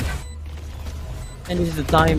Last player Jit standing. can't go anywhere. He's brought down. Sabi with the last ultimate. Maybe this is the last breath from Malaysia. Oh, the Rolling Thunder is out, and Marky just bring a Sabi down. Is there any time? Yes, it will. And Philippines securing the match point. That orbital strike, it just wasted like that. Oh my god. The same setup, they're coming from Malaysia. They tried to push the banana, but the thing is, Spike it's planted. different because there's someone who stay inside the site. While Oreo only can get one. But this is a really unlucky situation for Sabi because with the concuss. And unfortunately, he whiffed just now. So yeah. Match point for Philippines and Malaysia. They have to take the time out because they don't want to give this round Every into the hand breath of Philippines. might be the last breath for I know. Malaysia. Hello. And look at that. Oh, Hello. there's a baby. So cute. Oh, they're supporting Philippines. Yeah. Philippine lang malakas. Why we are not going to Cambodia? I want to support. I want to cast there too. You know, a different environment and also different. Maybe next time, next event. Okay. Maybe. I You- want you to go pay to the for me? Cambodia too. Oh, of course not, Timo. Don't be kidding me. Sorry. Okay, I'm it's gonna be. I'm just like Malaysia right now. You know, have no money, Okay. Economically broken. economically broken. Okay. And it's 7-12. 5 rounds to go for Malaysia to get us into the overtime. The thing is, Malaysia can deal with this operator. Marky just feeling everywhere. And the drop control, the dish control, the turret flash contact setup. Oh, this is huge for Philippines. The turret contact, the flash. What's the flash? What? Okay, the fault line. Down Right, A. counter it, but the turret is still standing. Savvy 8K. And Malaysia, they brought down 3 people. It's 3 versus 2. Oh no! Pushing the side, pushing the cage, holding the flash, and Marky shutting down Malaysia in the Philippines. They win another match, another map for them. What a play from them. Wow. Philippines. What a round. What a close round. They coming from that cipher, hiding inside the cyber cage, Jamal, looking for the opportunity, and the last operator kill. It's very, very smooth for Philippines, but nice try for Malaysia. They did a really good job in the first half, but the second half, after round by round, they lose. I think Right it's hard. after the side is switching, Malaysia barely do something. They just they don't know what to do. Yeah, and Philippines now is just all around the map, killing everybody, winning every single fight, yeah, taking up the orb, the map control, that's right. and A good Malaysia defense. a solid defense from Philippines. Malaysia only win one round for the Yeah. second half. That's right. Even though they tried so hard to fight back, but we have to admit that Philippines, they really have a strong aim. I even cannot say good, strong aim. So Yeah. we have like two strongest team now in the SEA Games. We have Philippines and also Vietnam so far. So it get more intense. It get more. I think it's harder for other countries, right? Because the group states will go for the day number 1 and day number 2, and Philippines and also Vietnam, they already got a lot of points here. So another country, they have to catch up because the time is very, very limited, and we will see what will happen for the next match later on. Yeah, this is some bad news for Malaysia because it's only 4 teams to go advance into the playoff, and they lose the 2 first matches. Mhm. And meanwhile, Indonesia, the round diff is so big. Indonesia need to win their Yeah. next match if they don't want to be same as Malaysia. In the That's other hand, true. Philippines and Vietnam standing strong on the leaderboard with the 2-0 victory. Especially Philippines with the higher round difference, plus 17 round diff. Yeah, that's right. I think it's quite hard for Malaysia, for Singapore, and also Indonesia, right? Because they have to catch up with the point from Vietnam and also even Cambodia and also Philippines. So we will see. But before that, let's take a look for our post match for our series just now. Frosties. Even with the 97 combat score, it's not enough for him taken down all of the Philippines player by himself. Meanwhile, Wild Oreo, and I even cannot say only Wild Oreo, all the player from Philippines, like you said earlier, Jamal, all of the 5 men from Philippines, they are very on point. They perform individually well, Mm-hmm. and they play incredibly as a team. So what a perfect roster! What a perfect form for Philippines. They seem so unbreakable at this point. They Yep. bring down the one of the biggest contestant in this event, Indonesia, with the stylish style, with the dominating fashion at 13-2, and they beat Malaysia with another dominating fashion on the second half. They only let that one round slip away from the second half. And yeah, We will see. Philippines is just too strong at this point. I don't know that I can already say this, but maybe they guarantee the playoff, the top 4. Probably, but we will see for another country how they catch up with their point losses just now. But we will have another match from Singapore and also Indonesia, so please stay tuned, don't go anywhere, because we will see these 2 teams trying to get their point to go to the playoffs. So stay tuned, don't go anywhere.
Back out fresh on the scene. Back out fresh on the scene. Back out fresh on the scene. Back out fresh on the scene. Back out fresh on the scene. Back out fresh on the scene. Back out fresh on the scene. Franchise best on the team. Franchise best on the team. Franchise best on the team. Franchise best on the team. Franchise best on the team. Back out fresh on the scene. Back out fresh on the scene. Back out fresh on the scene.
Casting ako.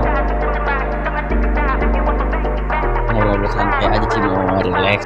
Relax.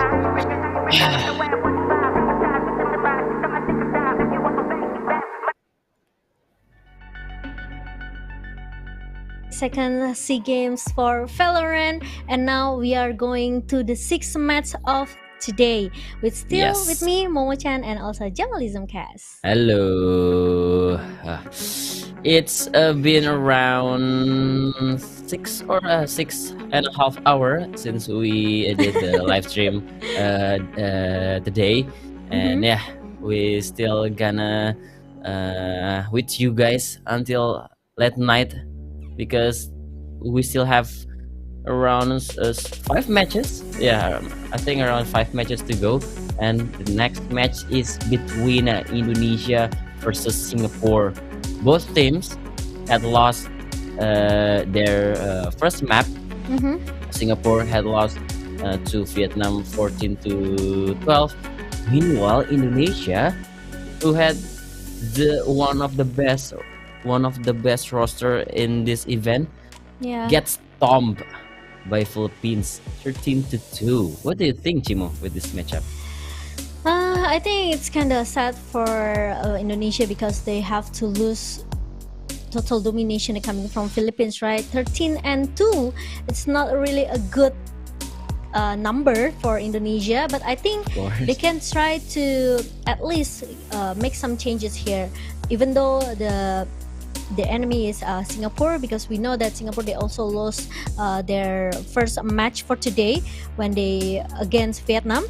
But I think Indonesia, if they want to secure their points, they have to make some changes here. Like I said it earlier, they have to at least bring Eeyore maybe to their lineup here, because I just feel their first lineup when they against Philippines, they don't have maybe someone that can do the call out. The IGL is not there for them. So I think hopefully we will see something different from Singapore. But before that, let's take a look for the Singapore lineup. We have Divine, Frey, Styron, Nap, and also Farah.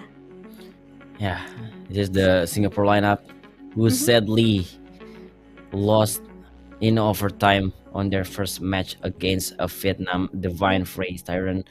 I think some of them may still underperform on the first map, but maybe they'll come back stronger on the second map. Meanwhile, we have Indonesia, we have Delby, Kush, Gemma, Morea, Eeyore, and Sayu. So Eeyore will be coming in replacing. Who is Eeyore replacing? NC Slasher. NC Slasher. Yeah. Is the one who not playing in this match.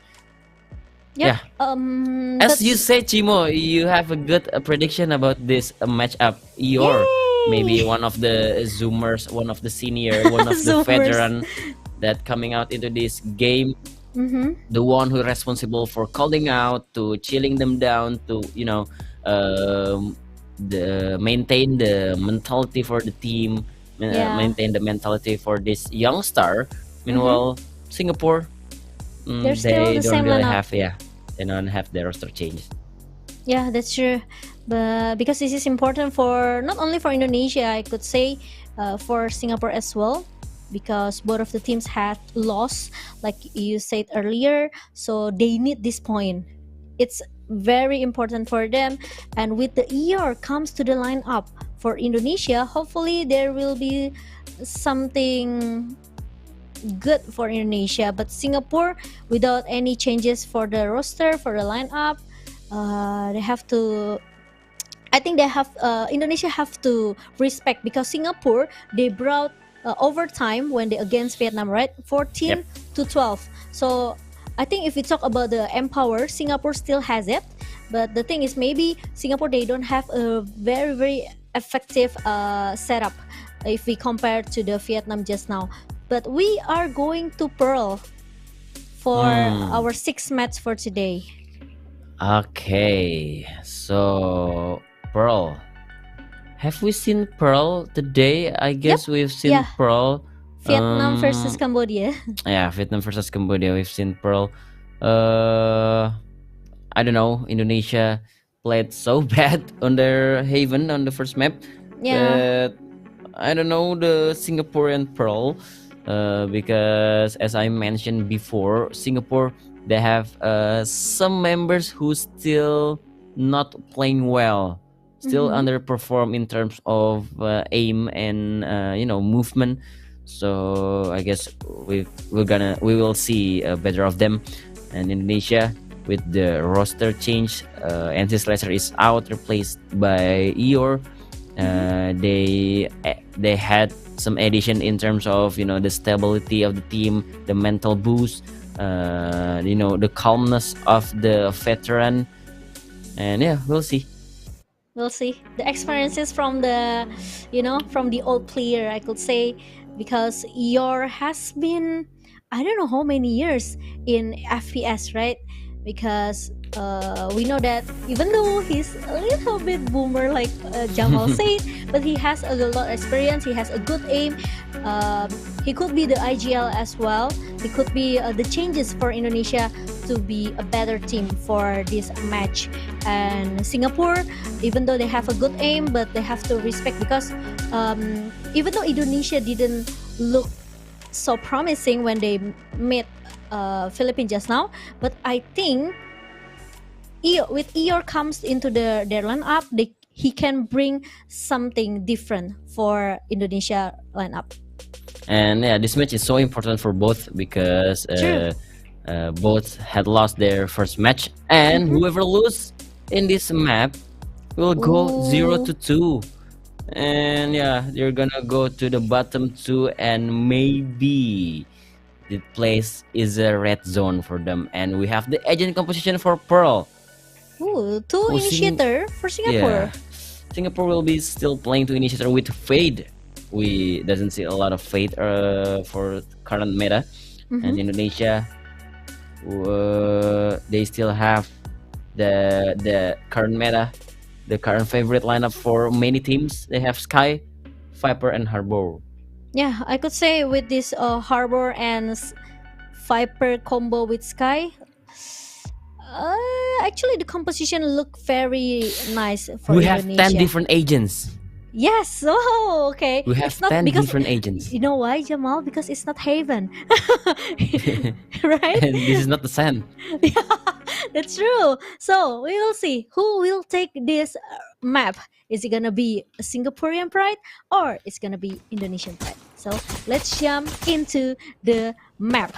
Oh, Ooh, 10 different agents. So interesting to see. all right.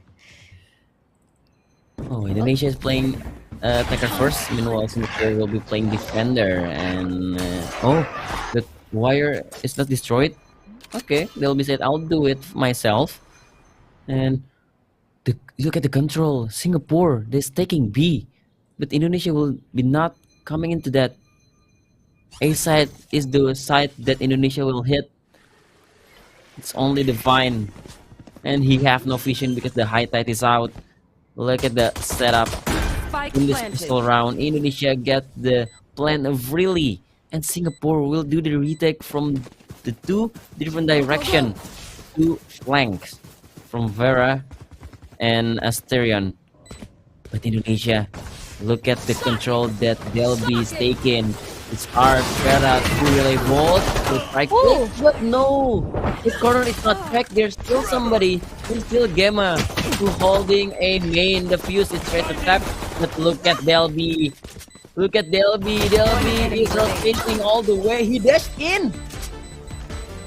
Wow, He dashed into the smoke. quite take a risk, Delby. Because he also realized that there are 3 players from Singapore already stepping into the site, so he needs to move as fast as he can. But the problem is, even Moria got 1, the threat still comes in from Singapore, even with 2 kills from Styron.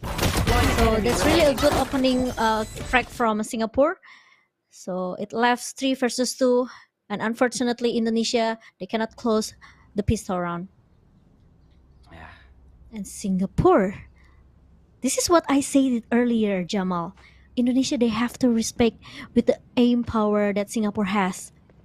Over time against Vietnam, already shown to us, they shown to us that they are trying to catch up with the whole country that are able that wants to take their points in this group stage.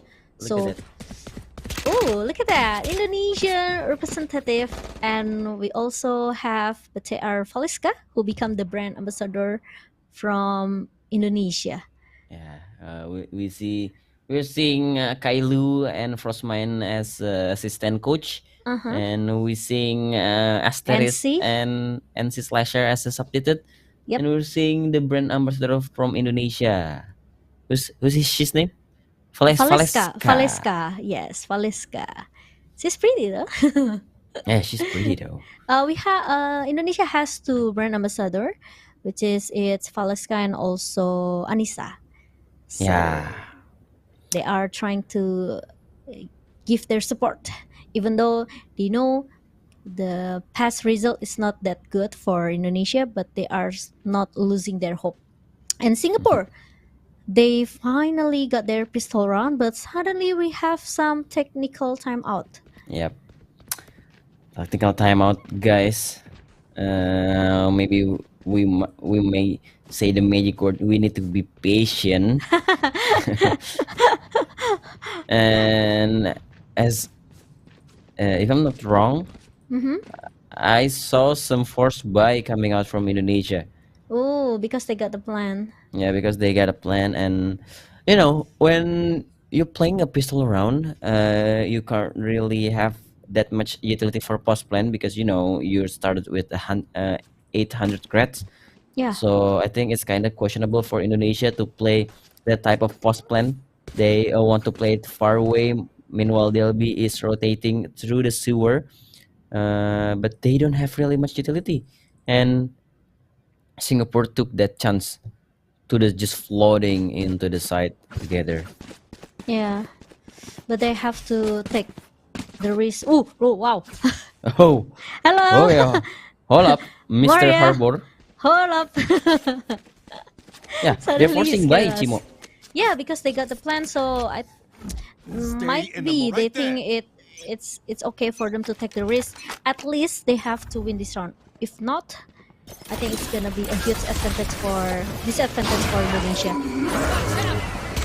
Sarah, want to play aggressive, and he got Eeyore, the Sentinel from Indonesia. Meanwhile, with the information that comes from Eeyore, now Indonesia they want to force themselves to go to the A side. They are ready for the A hit. And look at that, Divine is going to play retake as a 5-man from Singapore. Divine don't want to take a risk to just go inside the A. And now they are going to plan for Spike the planted. secret. And Farah, sneaky picky trying to find somebody in the art, but they couldn't find There. anyone. There. Meanwhile, Farah and also Stryon will waiting for Nap patiently. Meanwhile, he looks so Sayo, and now there you go, Sayo has been down. enemy remaining. Meanwhile, Siren and also Divine. That's 2 players, and it's gonna be another kill from Divine that will close the round for Singapore. This is what I say. Even they got the force buy, Listen up. they have to Kill win them the before round. they kill If us. not, it's gonna be a huge disadvantage because they have to do the eco round now. What a push from Singapore, and I think Naf win the most important battle of the round. Sayu, he lose the duel, enemy the most remaining. important duel because the plan is for backside. The plan is for the defender spawn, and if they lose control of the defender spawn, they lose the round. Basically, That's true. Indonesia back on in eco round because they're forcing by previous round, so they had to play with only handgun in their hand, sheriff, and Singapore had to respect it. Damn, is this good? Set up. Turn is out. Trapwire is broken. There'll be. Oh, look at Sayo. The revenge kill and the nap from the previous round. And the Delby push. Got the blue dot. remaining. Oh, the flick on the Farah. Indonesia suddenly taken 4 members from Singapore on their hand. And Divine is left alone. I don't think Divine had so much to do. Maybe he just want to die to the spike or just giving up his life while looking for some kills for his ultimates and for credits. Divine is spotted. Indonesia, they're fine with any result after this, but Indonesia is speaking. Indonesia is looking for blood. Updraft and Gema close the round for Indonesia. What an entry! What an opening kill from Sayu and Delby. Yeah, but it should be a 3-2 round, right, for Indonesia, because they came up with some Sheriff and also Classic, but they got Bulldog, and even the last kill goes very smoothly for Indonesia. And finally, look at that, the happy face coming from Indonesia, 2-1. Now Singapore, even though they didn't get their bonus, but at least now they can buy a bad weapon. 1 Vandal and 3 Phantom here with 1 Spectre. Now they want to try to play the Vault, but ooh, what a nice shot from ER. Divine is being taken down. And now Frey looking for an information, but he cannot find anyone because Delby playing patiently. Now Farah. Ooh, the timing! Oh no! The timing from the fast lane is not coming out from Farah. And 2 players down from Singapore. Meanwhile, Gema is able to take down Naf. It's all down to Frey. Will he Spike planted. be able to defuse the planted spike? But Frey, the information in, and there you go. The unfortunate situation for Frey, because in an important situation he has to reload, and Gema will take the kill. Got one. I don't know what Divine is doing. He's Astra. He's playing alone, and this fake flash from Indonesia doing so much work. Quick break. Frey, yeah, left alone, can't do anything. It's the 2-2. Indonesia with the momentum from the previous round. Maybe they will take a lead because Singapore is on an equal round. Push! Ooh, what a shot from Frey! ER just deleted Holy! instantly. What was that? ER was not ready for that. Starion dropped down to 39 HP. But that's not a big deal. You have no Sentinel, you have no Flying Watcher, Indonesia. They're not even stepping out from their base. They basically still on their base. They have 2 ultimates. They have Reckoning and Seekers.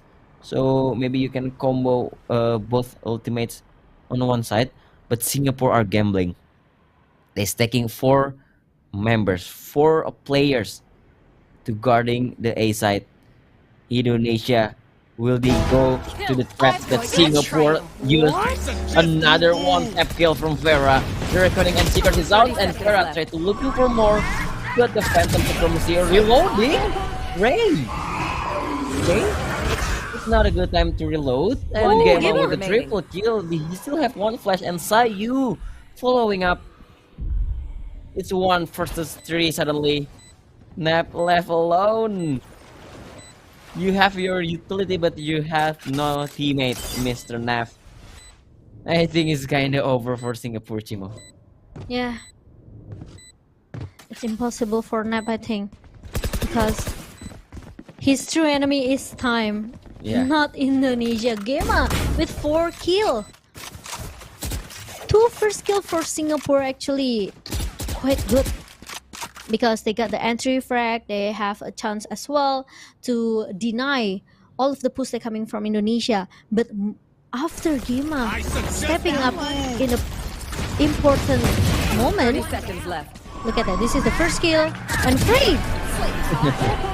This is the second time I saw him One enemy reload in an important moment, right? The previous round and this round. But that's really a good moment for Indonesia because Gema stepping up in the exact moment. And Yeah. 3-2 to Singapore. Ooh, look at the coach, Mm. Mr. Rosafai. Look at that gesture coming out from Mr. Rosafai. He's looking at this paper. There is His so notes. so much notes that they had, so much strat. I don't know that notes. Is it a strat book or something? Should Just I don't know. Should be, I think. Whew. Then Gema, after he used his ultimates, he already have 4 orbs because of the quad kill, with Yeah. 9 kills on his pocket. Gema is looking hot in real life. I mean, What? looking hot in this server. I can say yes to that. Okay, Okay. the fast setup. I think there's gonna be some quick entry for Indonesia to go to the B side. Hall is clear, and Singapore then try to gamble. It's taking A side. Oh, they'll be still alive. They put both trap on Hall. What a cheeky play from Frey, but Gema with the confidence is spraying them down. Frey and Nev is taken down so easily, and Singapore don't know what to do in this point because they need some quick kills. They need some quick kill from, but Indonesia not even picking. Indonesia is playing discipline. Take this. They're not picking. This way. Gotta go. They still have some utility. They'll be Last player remaining. guarding halls. So good. And Divine is brought down too. What a round from Indonesia. I got your backs. Just Yeah, looking from the so solid for Indonesia. And there you go. Play aggressive, play in a fast tempo. I think that's the answer for Indonesia, right? After the timeout just now, Rosafai, he just say, just go in lah, don't have to play slow. Because when you play slow, it's easier for the enemy to get their momentum, get their map control, right? But if you play aggressive, enemy is not ready for that. Okay, and now even Farah got one player. There's the smoker from Indonesia. But the thing is, there's a threat coming from Delby. 4 versus 4 and Frey. But the Sheriff, is not able to take down Moria. Meanwhile, Nep is still there to take the trade. And Delby already get that information. Nep is staying in B side. So the other 2 member will be around A side. But the problem is, with the turret behind, they don't have to worry about the flank. And now they have to do the post plan. They have to worry about the post plan. Planted. I've got your track. Meanwhile, the Seekers pop up from Gema, but unfortunately Divine will take him down. Meanwhile, Delby get the trade and oh no, almost 2 kills. But Delby got concussed. On the right click. Holy moly, Delby! They're supposed to be Oh. Another concussed Jet, but got the kill. Yeah, because of the right click. Yeah. That is your kill with the right click platform. Dead. My ult's ready. But Indonesia did not expect that is still waiting there. That's Divine, unable totally to get unlucky. the last kill onto Delby. Divine so unlucky, Jamal. Yeah, Divine playing some important roles. Because even Gema didn't expect that he will play on the backside, on the duck out. In Indonesia, he's still on the right track to keep up this momentum live. Singapore, they need to recover from this. They fine have the ultimates, but Indonesia plays so slow. They put Gemma to play solo A side, solo A main, because you know the aim power from Gemma and Indonesia play slow towards the door. Vera try to hold with the stun, and left holding a default line. Maybe if Vera want to pick, he can support with the fault line. But look at Indonesia. Indonesia is just trying to waste all the utility as much as possible, as many as possible from Singapore. It's 30 seconds left.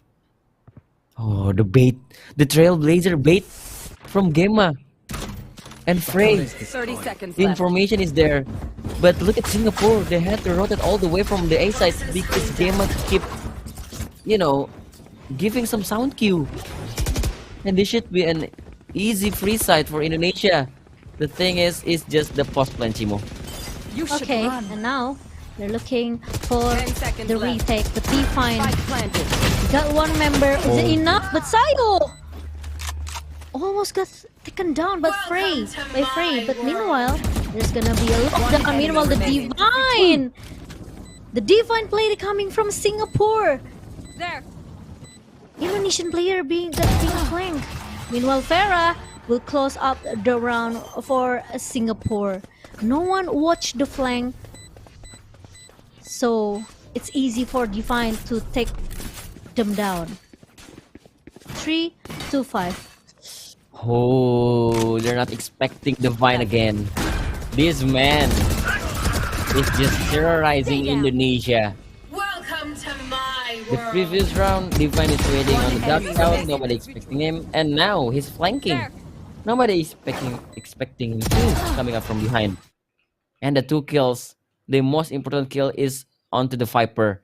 Sayu is brought down, so the Viper split is out, and Indonesia had to call the timeout because I think it's some mistakes that they're not expecting any flank. You have your Viper split on the side, you should there should be someone who watch your back, your flank, because the front line is already, you have already a Viper split. It's already enough, safe enough for guarding the spike, but they get caught from behind. Yeah, and respect comes from Indonesia. They suddenly, no, I cannot say suddenly, they instantly call the times out because they know the potential from Singapore to catch up the gap. 3-5, only 2 points gap. So Rosify, he doesn't want to give the chance to Singapore because if we talk about the aim power, both of the teams has it. But if we talk about the setup of strategy, Singapore maybe look better because Turret destroyed. like the flanking potential, right? Oh, meanwhile, Easter. At least he got one because the threat comes from Frey. And now the spy cam spotted 4 members from Indonesia, and look at that, the good high tide. Now Spike. Singapore, they have to do this retake 4 versus 4 situation, and Styron. Look at that, 3 members, but unlucky Delby. Oh, there's a threat coming from Sayo, and Cage triggered.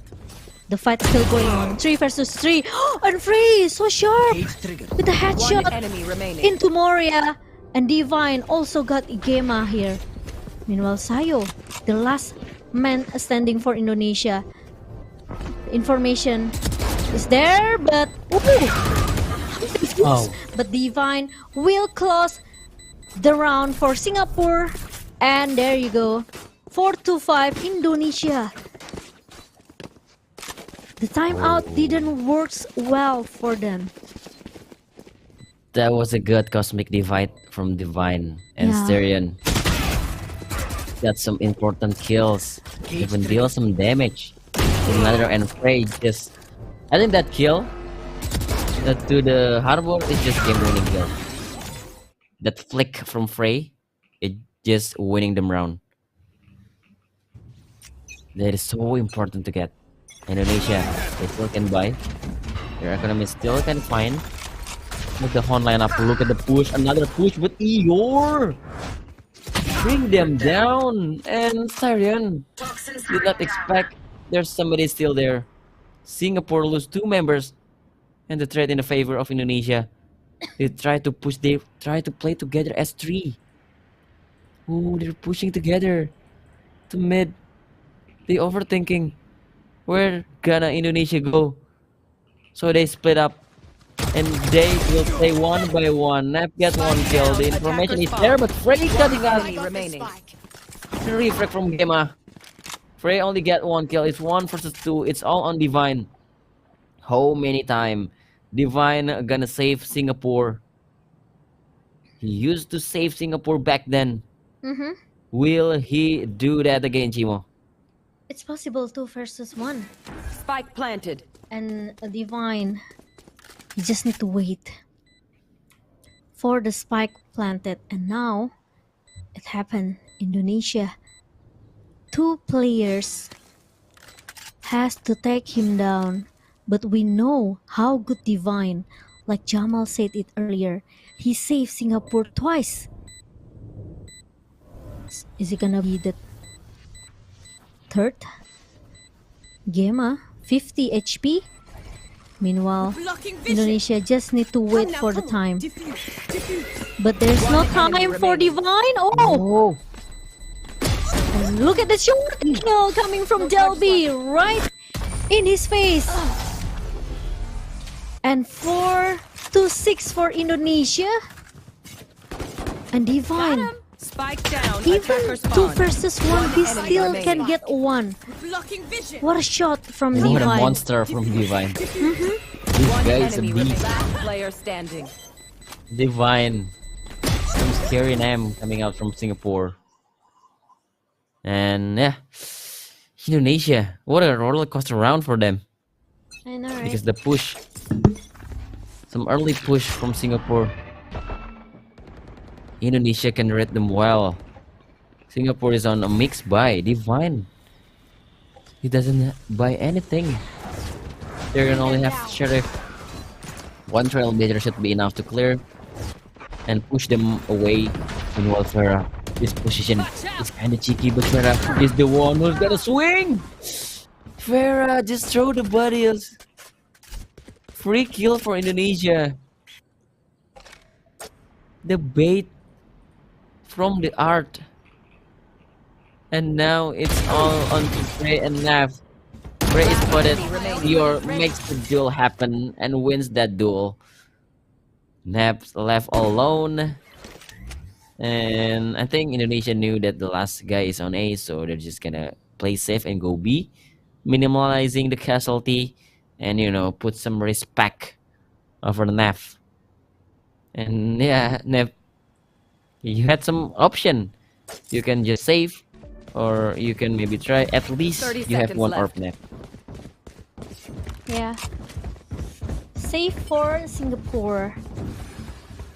But I think Indonesia, I have the spike. they will secure this round with 7 points. Spike planted.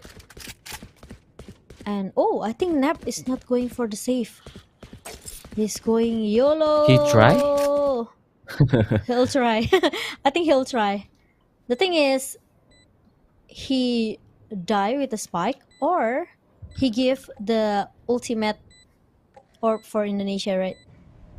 So we'll see. Look at that. Look at the crossfire. Even the turret also cooperate very well with Indonesia. One snap step in, but oh, your My ult's ready. the second one. It's gonna be the third one, Sayo. Come on. The poison cloud. There's no time, so it's going for Indonesia. 7 and 4. Nef, Last round before almost. the switch. It's not enough. Wow.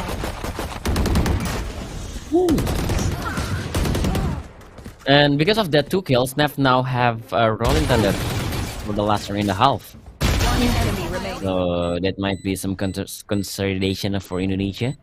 Yeah, Yeah. I just feel that when Eeyore steps in, Indonesia is more,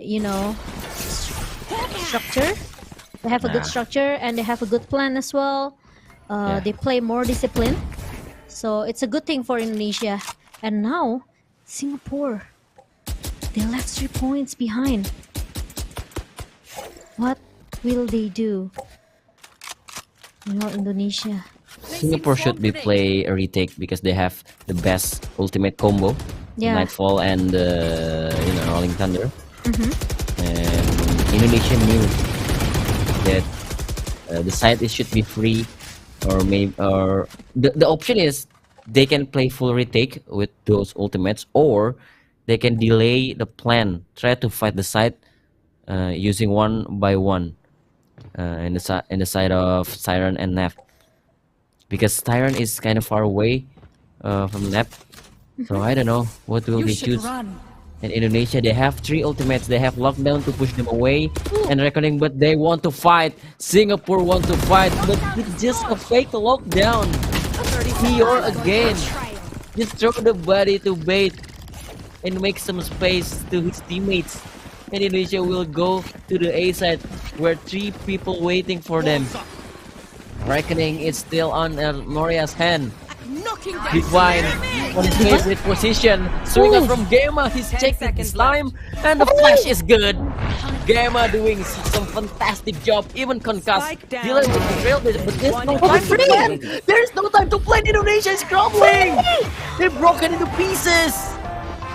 Oh Singapore fighting back. Punch them away. Make it harder for Indonesia.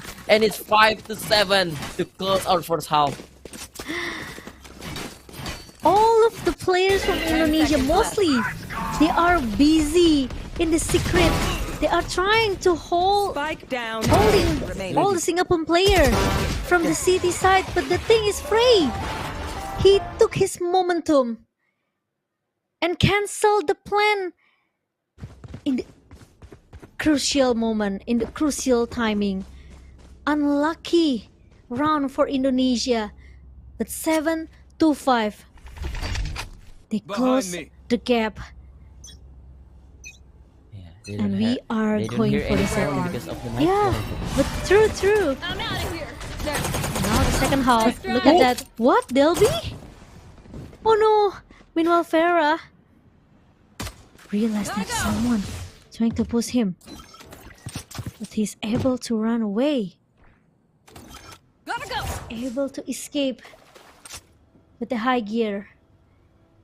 Delby,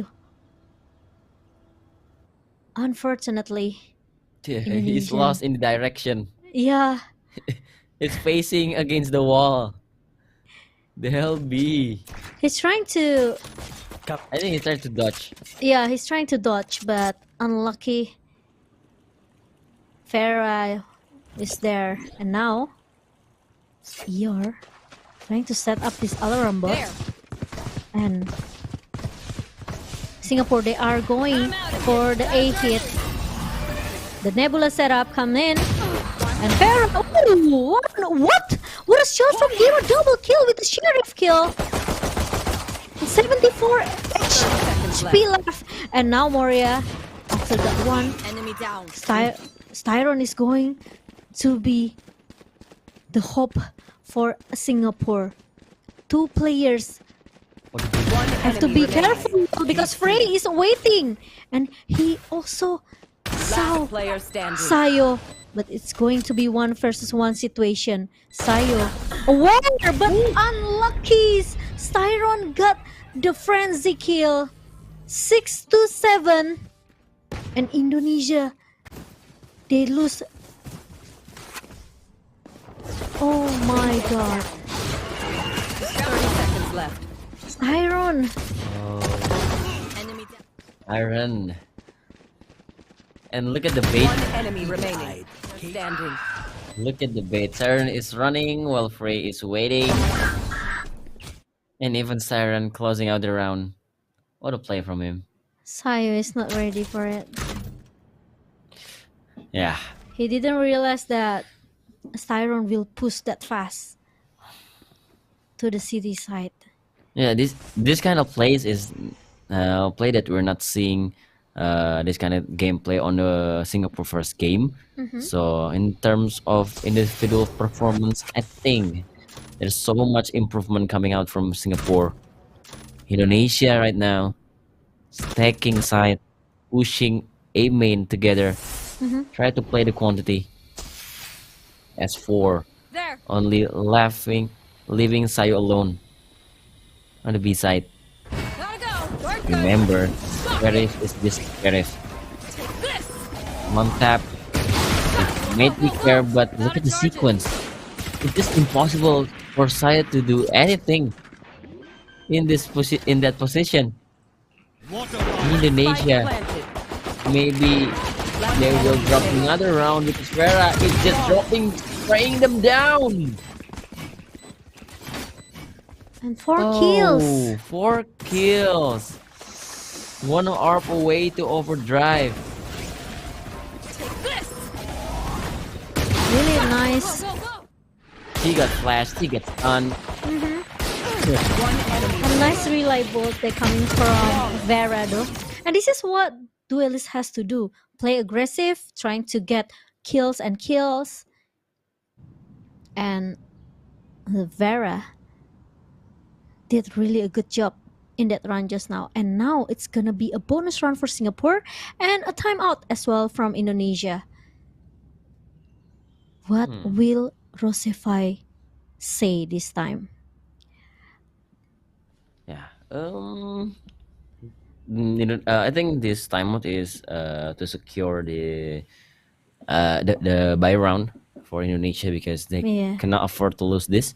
Yes. And I this is think some important round, and yeah, Rosefai can say, "I will treat you guys feast amok if you win this round." it's motivation. It's a motivation. Amok is a local Cambodian food. Have you tried before, Timo? Of course, no. Oh, I haven't tried it. I haven't been to Cambodia before. yeah. Have you been there? Nope. Okay. I maybe hope someday. so. Maybe someday in the future. Yeah. But yeah, currently we're on the 15th round of Singapore versus Indonesia. It's 7-7 on the leaderboard. Indonesia on their first bye round. So statistically, Indonesia should be the one who gonna close this round, but we don't know. Singapore with Divine and Vera played so well. Look at the push, but Sayo is ready for that push, and even Sayo is pushing out B main. He took the aggressive position, Spike but down. Frey is there. Spectre is not good for any long range moment, and Eeyore is the one who holds the side with the quad kill. Eeyore! Oh my god, Eeyore! With the quad kill. Finally, Eeyore SE his own time to shine. In the round 15. Spike Maybe down, 15 B. will be his Spike lucky down, number B. now. Yeah, because One enemy remaining. Eeyore is always the bait, you know. I know. He's gonna be the body for his teammates, but now the quad kill, the fault. Okay. And there's a snake bite pops up from Sayo. And we will see. Indonesia. They are still holding their position here. They don't want to play aggressive. They know Singapore has an incredible aim.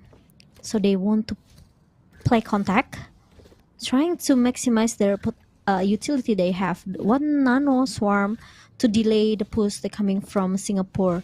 But look at that. It's gonna be a fault line from Nap. Trying to support Farah comes in. Oh, the turret contact. And Farah is already inside. And Sayo is not ready for it. There. 5 versus 4.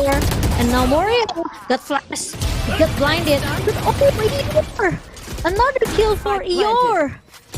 But the spam through the Cybercats won't deal anything. Eeyore, oh no, Farah. Oh, he didn't get his ace. But at least Tyron will get the trade and Delby will be taken down. And 8-8.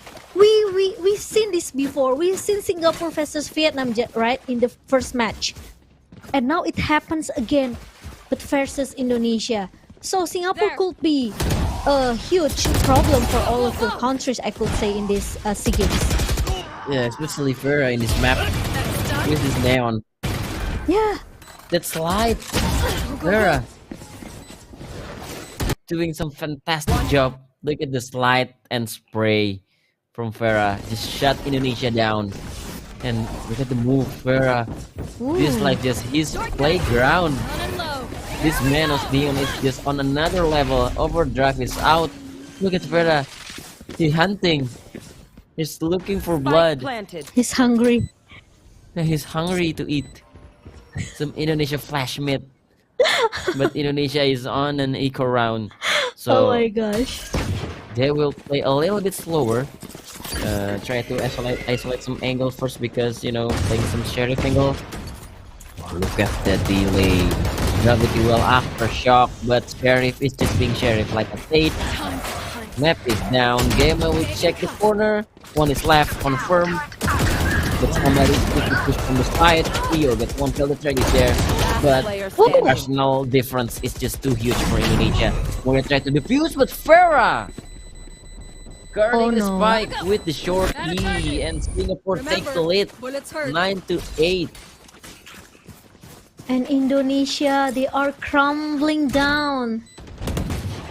They are falling down. It's a bad thing for Indonesia, even though we know they are in the eco mode. Enemy remaining. They are trying to make it looks expensive for Singapore, but they fell. But it's okay. 9-8. Now Singapore, they are leading the point. They have this nightfall. They have the... Oh, the flash comes in from Indonesia. And the spray comes in also. Oh, they'll be with the operator kill. No charges left. Finally, we see the operator kill from Indonesia. Bloodstorm in the hand, but he won't activate now. At least it stopped Vera and it stopped the whole Singaporean player to not keep pushing into the B side. Yeah, this And that- operator might be huge for Delby Yeah. because this is the first operator round for him, right? Yep. So Singapore need to adapt to how to deal with this operator, Timo. That's right. And he's still aiming. Ooh, and there you go. Styron is going to be the next player. And Frey. Ooh, he needs to find. He needs to find Sayo. But he cannot find it. And Sayo able to defend the A side with Eeyore.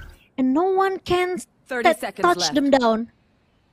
And Nap is going to be the last hope for Singapore in the round 18. Phantom and the crossfire, look at that. It's so scary. But he will play with the time 10 seconds left. and he will try to... Does he know? I don't think so. Okay. Okay. They will just run for it and they will waiting patiently, both of them. And there you go, Indonesia got their point back. 9-9. Oh my god, Singaporean people always try to play very disciplined actually. But Yeah. The thing is, Indonesia commits so many effort to win that round because they know they need to get the momentums back. The first operator reveal, then commits the Viper Speed. So Indonesia really won that round to equalize the score and takes the momentums oh back. no, the hound failed. The Hound is failed. But still, they have 3 ultimates. They can use the Cosmic Divide. for entry. Because, you know, at least the operator can shoot me. They need to take it slowly, meter per meter. But no, Saya with the snake bite kill. Wow. There is too much damage for the utilities. The insta lockdown. Aftershock try to bring the lockdown. But I don't think the aftershock is enough in this patch. Look at the Eeyore. 2 people down from Eeyore, and Delby got the flank with the operator. Indonesia can chill a bit. Delby is coming With the Bloodstorm. with the Bloodstorm, and Indonesia took the double digit first. It's 10-9. 10-9 for Indonesia. They are leading back their point. But will Singapore catch them up? Because as we know, that Singapore needs the timeout, and there you go. Even though we've seen 2 ultimates being popped up by Singapore just now. They use the Nightfall. Yeah. But the thing is, they They're are not able committing. to. Mhm. They're not committing the ultimates. They're not using on the same round. Yeah. If maybe Divine just used his ultimate, Cosmic Divide, maybe still one will brought down for the from the utility. But I don't think at least they have the better post plan for it. No, they have the 3 ultimates, but they don't have really, you know, enough economy to stay alive. Maybe this will be the last buy if they lose. Yeah. And also with his notes, with his death note. Yeah, he's taking notes with, I think, in every round. And he kept giving lecture for his player here. Meanwhile, Singapore, they're doing great so far. But somehow, they're not able to close the post plan. So Indonesia is still able to do the retake. And now Farah trying to get the mid control here. He has the high gear, but he doesn't have the fast lane. But he is trying to find someone. And Moria aware. And there you go, the first opening frag from Indonesia, and a reckoning from Moria. Oh, meanwhile Delby missed the shot, but there's a cover coming from Gema, and Moria saw someone, and there you go, 3 players from Singapore, player standing. all vanished, and now left Divine, and he cannot do much, and there you go, 11-9. What a hit! What a hit! What the response from Indonesia when they knew that Singapore will be take a double door and will coming from connector. Morea with the brave heart swinging out takes 1 kill and used the reckoning because he knew so many Singapore player there. Even though Singapore used the rolling thunder, it does nothing because Indonesia is ready, waiting on the choke point. Yeah. And now 11 is on the scoreboard. Singapore, they need to get the rounds back. Nap with the opening kill. Lord tried to make some sound cue, but Eeyore still holding the B link. Singapore, they have to go back first. They have to regroup after they get traded by Eeyore, and Eeyore still have a lot of utility on the B side.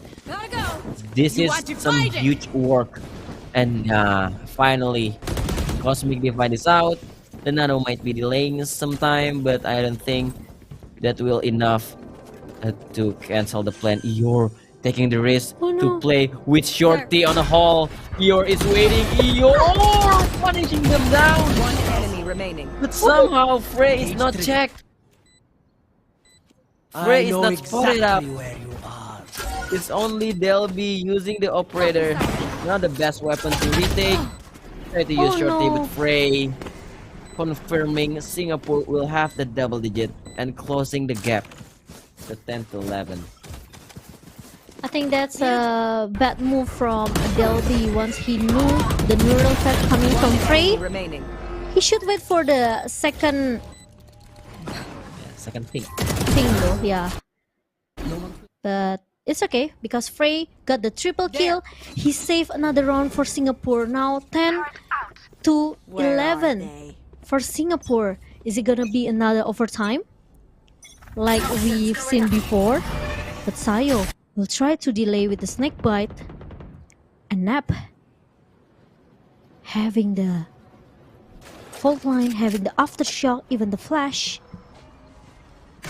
But will he try to support Farah to go into the A side because they are going to the art where there's a nano swarm and also alarm bot spotted already. But at least it's got an information. Eeyore got Styron, but the threat comes from Nef and Farah. Are they still trying to push from art because there's some information at least Eeyore got 2 or 3 players in the art, and now Indonesia they don't want to play recklessly. They want to play a bit Indonesia's overthinking. patient. Yeah, but they are They're not Seconds thinking left. it's not 3 a.m. but they are overthinking. And now Farah checking all of the corners and with the high. Oh no! But at least Moria got the trade here. Oh, trying to push the cyber cage, but unlucky because Frey is there. And another trapwire setup. But oh, look at that! Gamma got the timing. And now it's going to be 2 versus 2. Delby and even the Secret trying to respect Singapore, and Gemma got the match point for Indonesia. And Ooh, Singapore, so scary. yeah, The cut noise from Unlucky. Singapore should be work, but I think that's kind of a push from Vera. One enemy remaining. Because you don't have to take the backside that far if you want to plan on the default. I think it's kind of a push from Singapore, and Indonesia punishing so hard with the response. They want to rotate, but suddenly Singapore coming to A side and match point secured 10-12. Go, go, go! And look at the economy from Singapore. They are broke. They don't have really some good economy to mix by. Even though they can use the overdrive, but still, Delby is superior with the operator. We need to color to push Delby away, but Delby doesn't even care about it. Oh, Farah already using the slide. Overdrive maybe used now. Gemma will have 1 flash to go, but Farah know where Gemma is. But bye-bye Gemma, and they'll be punishing down. Moria still alive on the side, but not for long. 2 versus 3. Eeyore have the lockdown. But I think in this situation, Singapore, they can push if they want to, because they have some utility still. They have still aftershock and fault line. Lockdown is not there. Indonesia choose to play contact, and I think we're gonna see another round after this, because the time is ticking. Sayu, he need to tap first. Gravity well is out, and Sayu needs to tap another one to confirm where is the 2 members left. On is there. Another tap. Sayu so distracted. 11-12. Singapore keep the hopes alive. yeah, he got distracted by Divine just now. Or is this Tyron from the art? Because 2 versus 1 is not easy for Sayo either.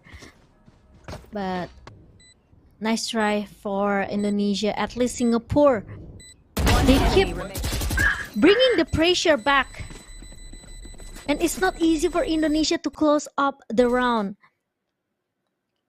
12 to 11. One more remaining to bring this to overtime. And good rolling thunder coming in for Nap. And Farah got the second kill. Delphi and also Gema got punished. Meanwhile, it's gonna be a Moria moment, but he only can get one, and it's gonna be 3 versus 1 suddenly. And the lockdown pushing all the Singaporean away. But now I got the deja vu. But now with the 3 members from Singapore, Sayo is not able to close the round, and we are going for another timeout for Singapore. There's still a chance, there's still a hope for Singapore to close this series. Singapore play another overtime today. My God, what happened with Singapore? Another overtime. And with that closing, we had some video from Style left alone versus 2 or 3 members from Singapore. In the exact place, exact time, exact position. Oh, wow.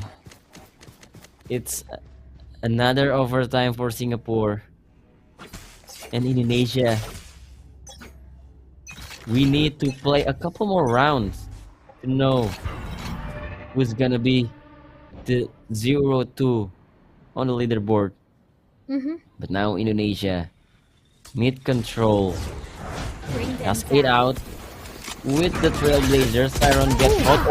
The contest, and they'll be flowing up. Siren brought down without any help. He's playing alone. In Indonesia had some option, whether it's they going to Ling or waiting from Sewer, but Divine just playing in his favorite position. Nap, who's playing Kiki. He can use the flash, but no. Moria already swing out. They'll be brought down. Farah. It's 2 versus 5. It's almost impossible. Only a huge blunder from Indonesia that may cost this round. They'll be checking Hall. Hall is not clear yet because there's somebody. Frey is using shorty. Oh no, so many smokes, and they punished hard. Indonesia take the first match point. Yeah, actually Frey wants to do the same thing like before. Remember when he tried to sneaky peeky going inside the cove and trying to cancel the plan, or maybe trying to ninja defuse. But the problem is now Indonesia, they are more ready to hold this guy. And there you go. And Indonesia, what a flawless round. And Singapore now, it's all on them. They have to bring this to the second overtime, or they will lose this series. And Jamal will get his answer, who is going to take the 0 and 2 for the standings. Yeah, this is some important match for both.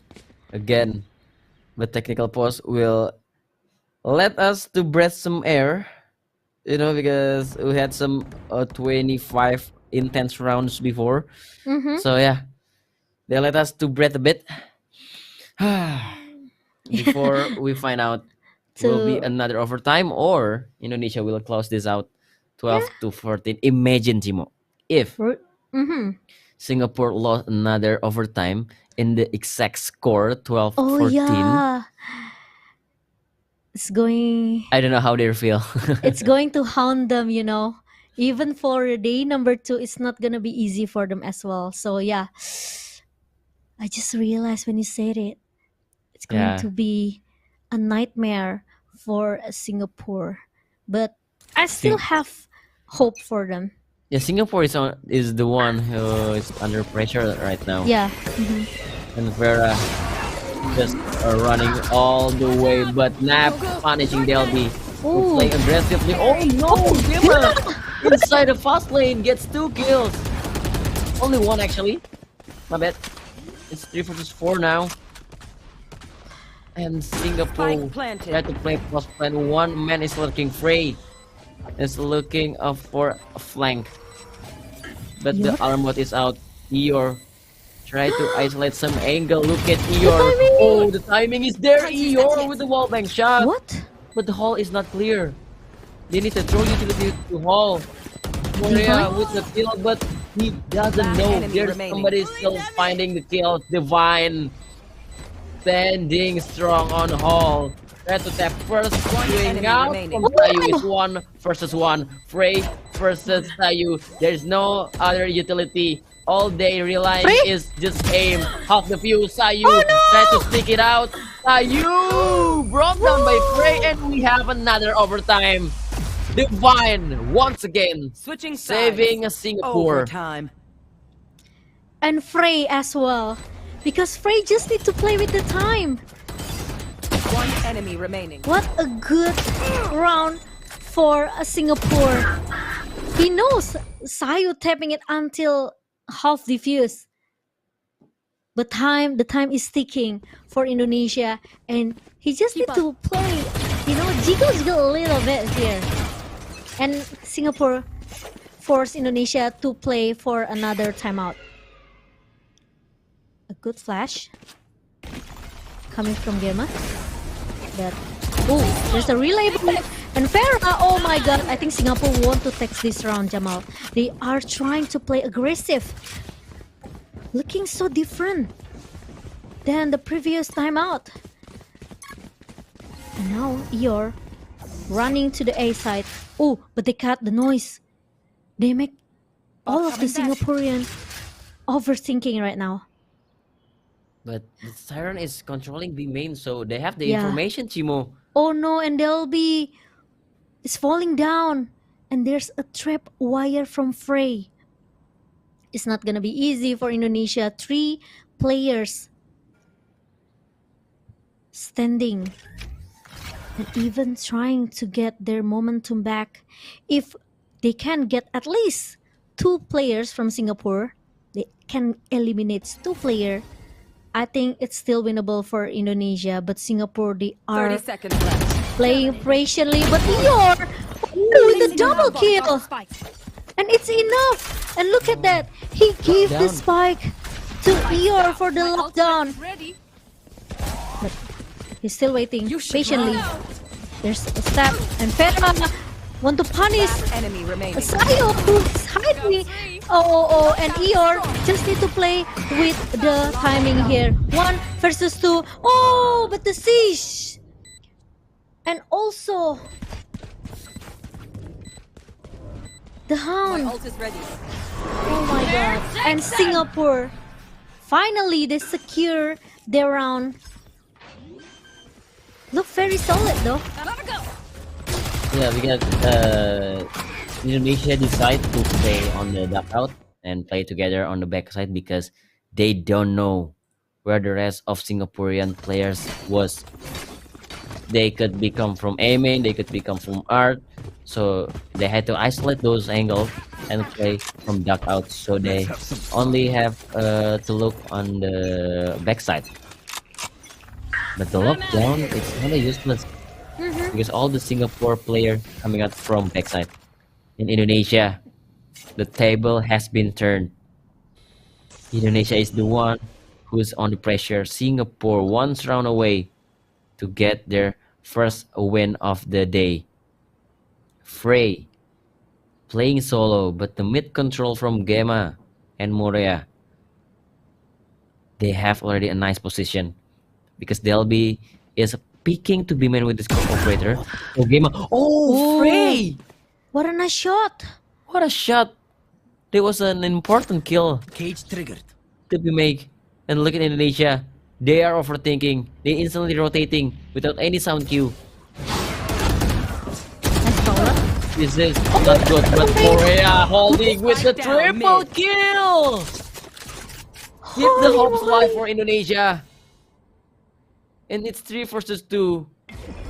Indonesia know the rest of the Singaporean player was because Morea, with all the 30 information, seconds took left. down 3 members, and it's up to Divine. They're still the last boss. Divine is still on the server, Spike so planted. not any guarantee. Oh Ray no. win the duel against Sayu. One enemy remaining. Eeyore coming out from heaven. It's 1 versus 2. It's the last boss from Singapore. Divine against the world. Nobody's tapped yet. Okay, will be tapped. And Eeyore is still holding from heaven. But the defuse is completed. One enemy remaining. Eeyore and Morea save the day for Indonesia. Switching And we sides. are going for Overtime. another overtime. Routine inspections. Indonesia, more for them to force Singapore to have another Player overtime. standing. And Divine, even though he's able to get Eeyore, but he's not able to stop. He was not able to stop the diffuse stick that coming from Delby.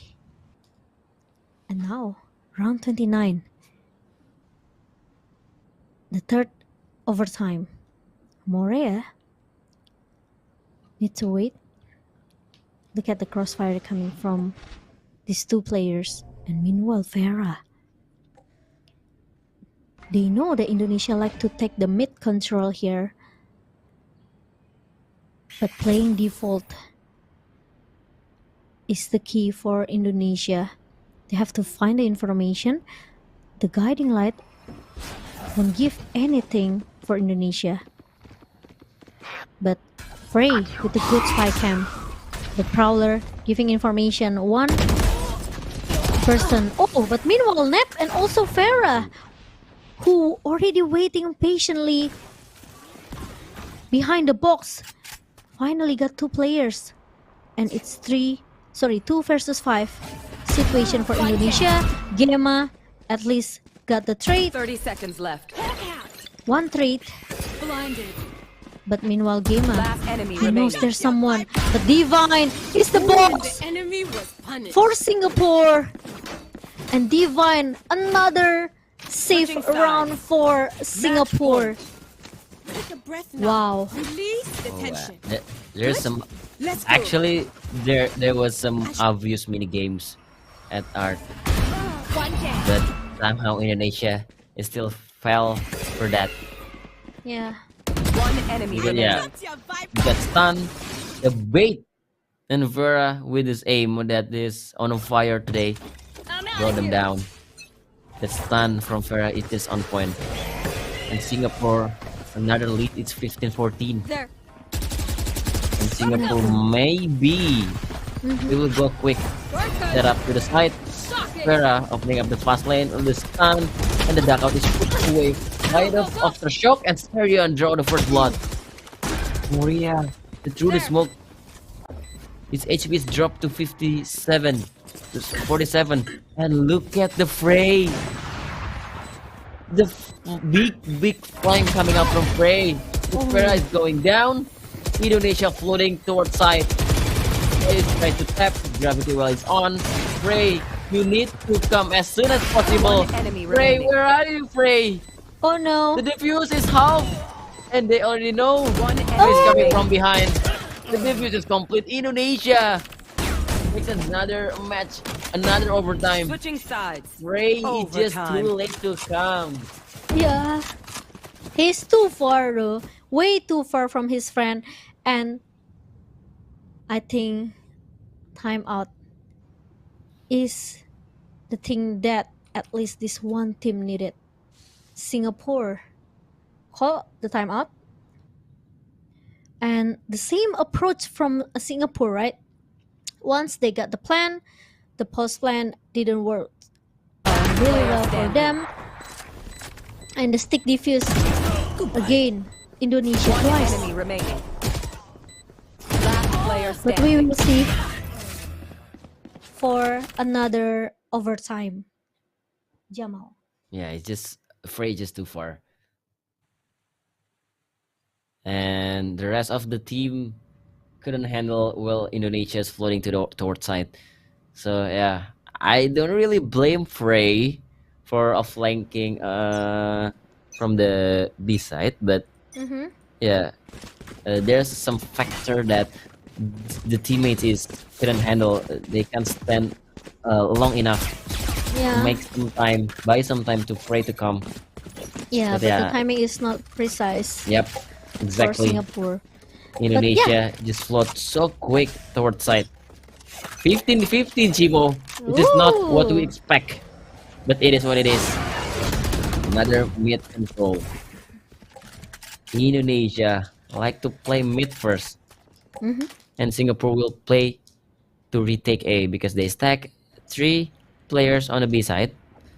So Tyrion playing a huge important role here. The Falcon is good, but no follow-up after that.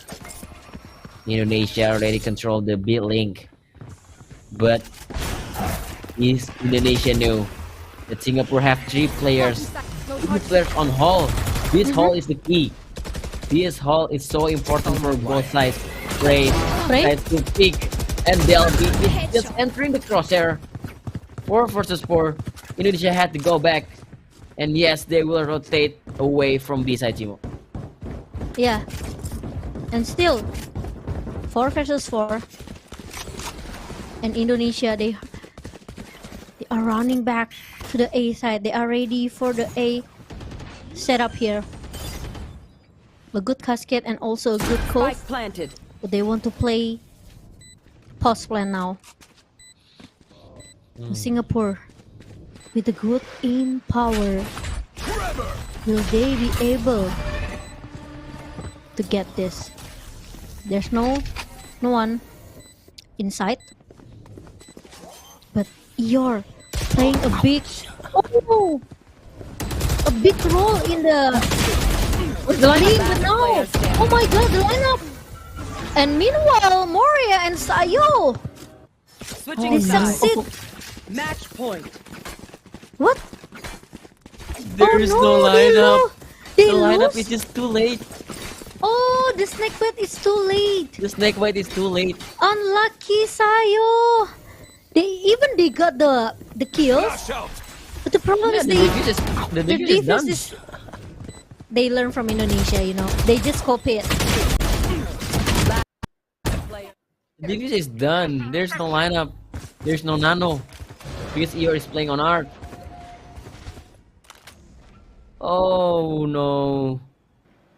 You Yeah, I can feel think- the pressure from Indonesia. There'll be another operator in this overtime. But I don't think it will work now. Oh, still Oof. work because Farah is brought down. And They'll Delby. be pushing slowly and gets the first blood. Oh, the setup. Singapore try to contest this. Yeah. I don't think it's a good idea though. But it's already 3 people. Plus there's some operator. Moria. remaining. They'll be and Gamma. Down A. I think we're gonna go to the next overtime, Chimo, because again, Frey, he is used to be alone as today, as this round. He's lonely as before. Versus 4, and maybe we can hear the operator shot coming out from Delby. 1, 2, 3. Oh, Delby miss, Cage triggered. I have What? retrieved the and spike. Frey gets the kill 30 on the seconds Gamma. left. Become 3 versus 1. Yes, And And he 25 took the seconds spike. left. Frey, don't tell me you're gonna clutch this. Of course, no. Because if you're gonna clutch that, Jamal, we go to the Switching Cambodia. sides. Yes. Overtime. Almost though, almost for Frey, but 1 versus 3 is not easy. For Frey. Tell me, missed the shot. But Indonesia, they refuse to lose in this series, and they forcing Singapore to play another overtime. 16-16. But this is what we expect from both of the teams, because we know how good Singapore with their aim, Indonesia as well. But Gema, and another mid control from Indonesia, and Farah and Styron playing a big role there. And there you go, Eeyore is falling down, but Divine is trying so hard to survive inside the Ace. But now Delby succeed to take him down. It's going to be 4 versus 3. But Indonesia, they are not patient enough, One I enemy could say. remaining. But Nep, that took him. Remaining.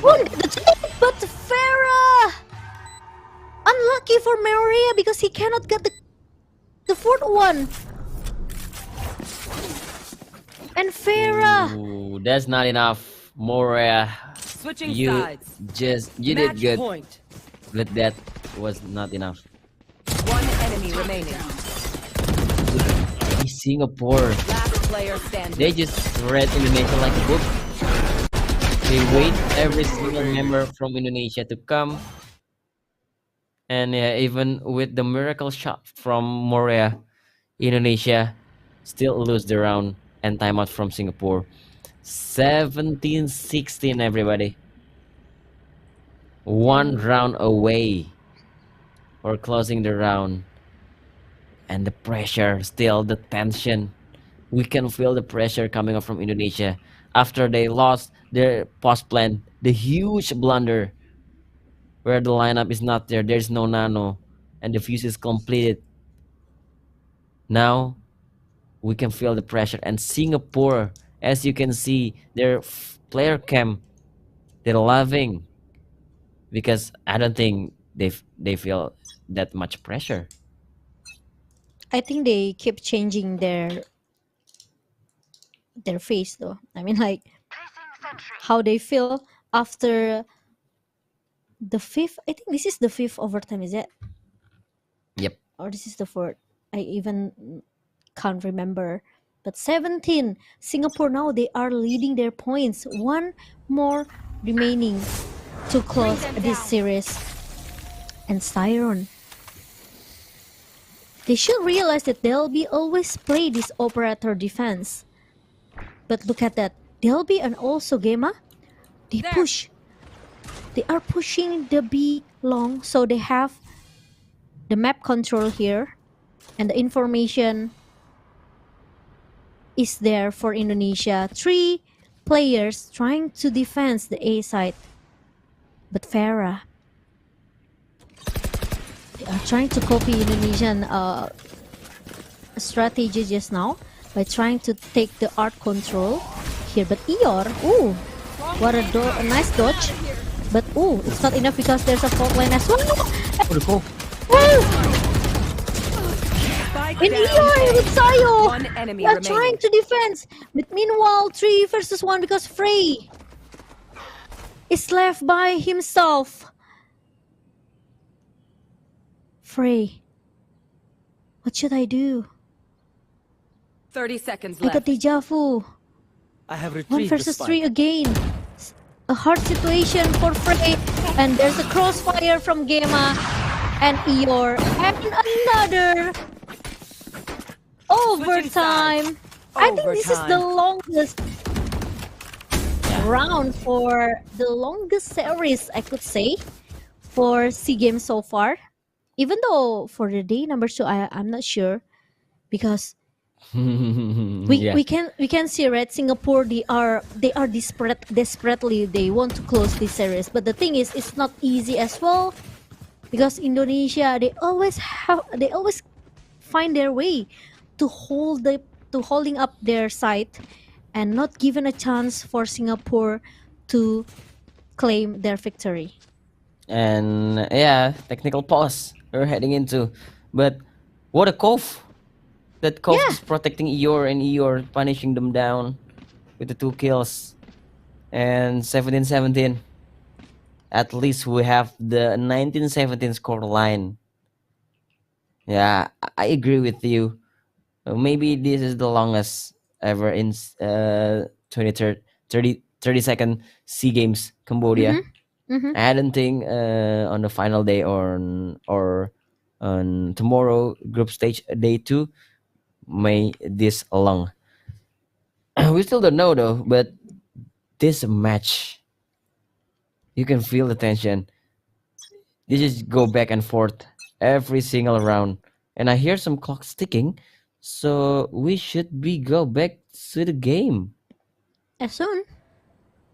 because the clock is ticking and it I means heard the it. buy phase is over, and I hear some turret. I heard a prowler as well. There Okay, you go. there you go. 17-17, everybody. Let's go. It on this situation in this particular situation, I don't think strat is viable anymore. The first thing you want to be is your mentality, but they'll be sneaking out, slipping away, but he whip. Ray on the side, and the trade is there. Game on, try to spray transfer, but Farah does not miss. 3 versus 2. Sayu try to swing out, wins the duel against Tyron. It's 2 versus 2. I don't think this is gonna be good for Indonesia because they have the position. The spike is dropped. They need to tap. 30 seconds left. Sayu throw both neck bite. The tap is Last there, player and they remaining. will swing together. Sayu 11 HP. Oh, he's run. He doesn't have a time. He runs. It's no? under 20 seconds. So Sayu, you need some miracle. 10 seconds You need left. some huge Oh, moment. no. But even Farah closing out with a wall bang shot. That's Switching unlucky sides. Match point. moment for Delby just now. Because Sayu tried to... He tried to actually 10 giving seconds some space for Delby to at least get one person in the secret. But Delby failed and left Sayu by himself. And 18 points for Singapore. Another leading points for Singapore. And Indonesia, we've seen this so many times. A good defense, but they are not going for the A side. They are trying to get the B control here. Meanwhile, they'll be spotted. And what a nice right click classic. But the thing is, suddenly it becomes 3 versus 3. And Styron There. still have the sis. And Divine. Ooh, but Eeyore play a big and important role here with his flank. And Nap is ready for it. It's all about the timing. It's all about luck. Eeyore! Oh! This is what I call the timing! Eeyore! Succeed to get one. One The enemy Divine standing. is getting the trade in even the last double boss. kill. And the last boss is still there. Look at that, he's still in the fuse. But Attackers Styron win. is going to be the one who make Indonesia fall. And finally, the overtime is done. Oh, what a long map. What a long match between Singapore and Indonesia, and Singapore coming out victorious in a in a hard way. 19-17. And Indonesia, they had a lot of homework to do. They 0-2. Wow. They're on the bottom on the leaderboard now, on the standings. This is not a good sign if you are an Indonesia fans. Yeah. This is some heartbreaking moment for Indonesian fans, but Oh my god. Singapore proved themselves that we will not lose in another overtime.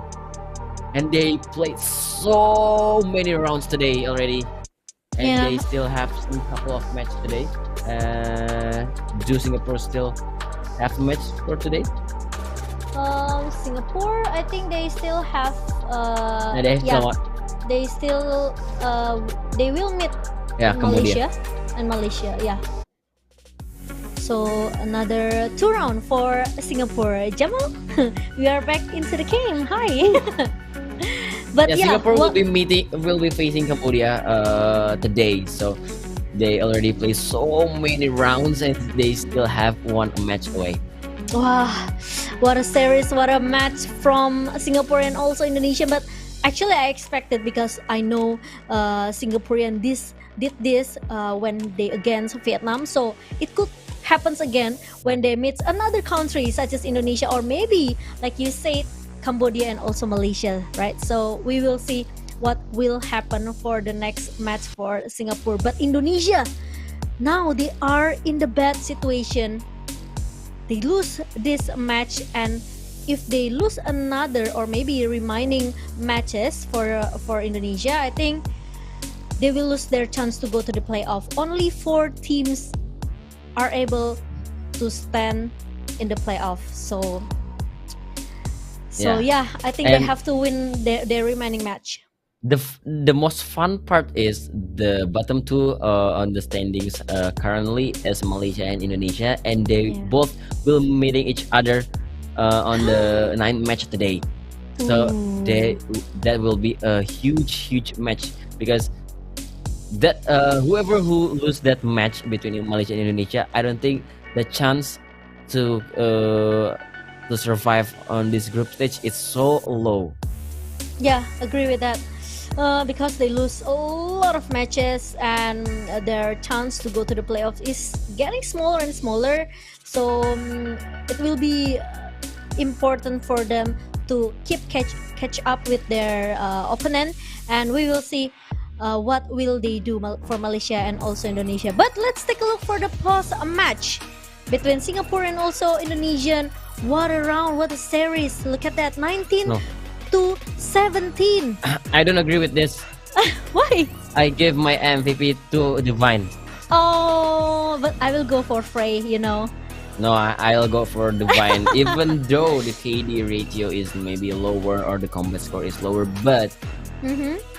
Divine saved so many rounds for Singapore.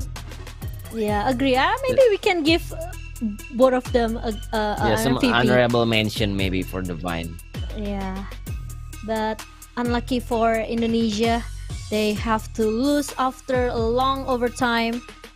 But nice try, and they still have another match to keep up.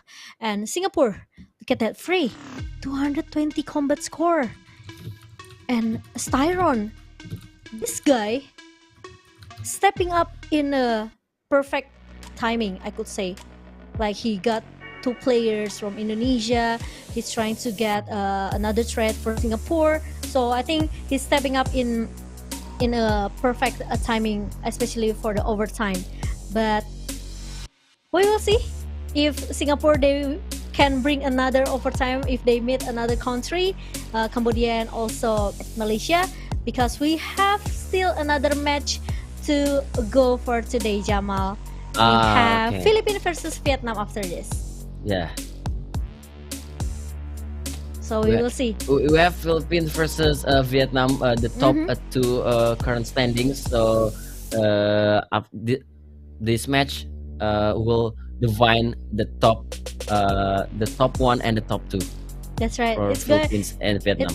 It's going to be an intense match as well for the top 2 for our 32nd SEA Games. So please don't go anywhere. We will take a short break and stay tuned for the next match. See you soon.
Welcome back, everybody, to the 32nd SEA Games Cambodia Valorant. Still with me, Journalism Cats, and now I'm back with my second partner, Realize. Yeah, welcome back, substitution player currently because we have a lot of games. We're currently in. Correct me if I'm wrong. On what game are we currently in? Sixth or eighth? Yeah, I think seven game. Yeah, we're gonna enter our seventh game of the day. It has been a long day, but we are not going to be short of any Valorant action because next match will possibly be the hottest match and the biggest match we are going to witness: Vietnam against Philippines. Now here we will see finally which team will go unbeaten and which team will eventually be beaten, because Vietnam and Philippines are currently 2-0 if I'm not mistaken. They're currently tied in their standings, and they are of course trying to fight each other to get that first place. But we did see Jamal heading most overtimes in the 32nd SEA Games. He has been casting a lot of overtimes today too, one with me and one with Momo-chan. And he casted the last game 19-17. That was a very long overtime in which we saw Singapore finally triumph against Indonesia, who was the favorites, but they look very shaky. I don't know what's happening with them. Yeah. Indonesia coming into this event into the really high expectation, but the two first match doesn't really show what they preparing for. The 13-2 is just so heartbreaking for Philippines, and props to Philippines. They played really well today. That's why they are on the 2-0. They are on the top leaderboard, and this match will be defined who is the first one and the second one on the leaderboard on today against Vietnam. And yeah, I have to say maybe Singapore, they played 2 games, but they already played 62 rounds today of Valorant. Yeah, that's a lot of rounds, because we saw them also pushing Vietnam to overtime in the first game, and in the second game they had to go 19-17, which is practically playing 36 rounds of Valorant, and that's a lot.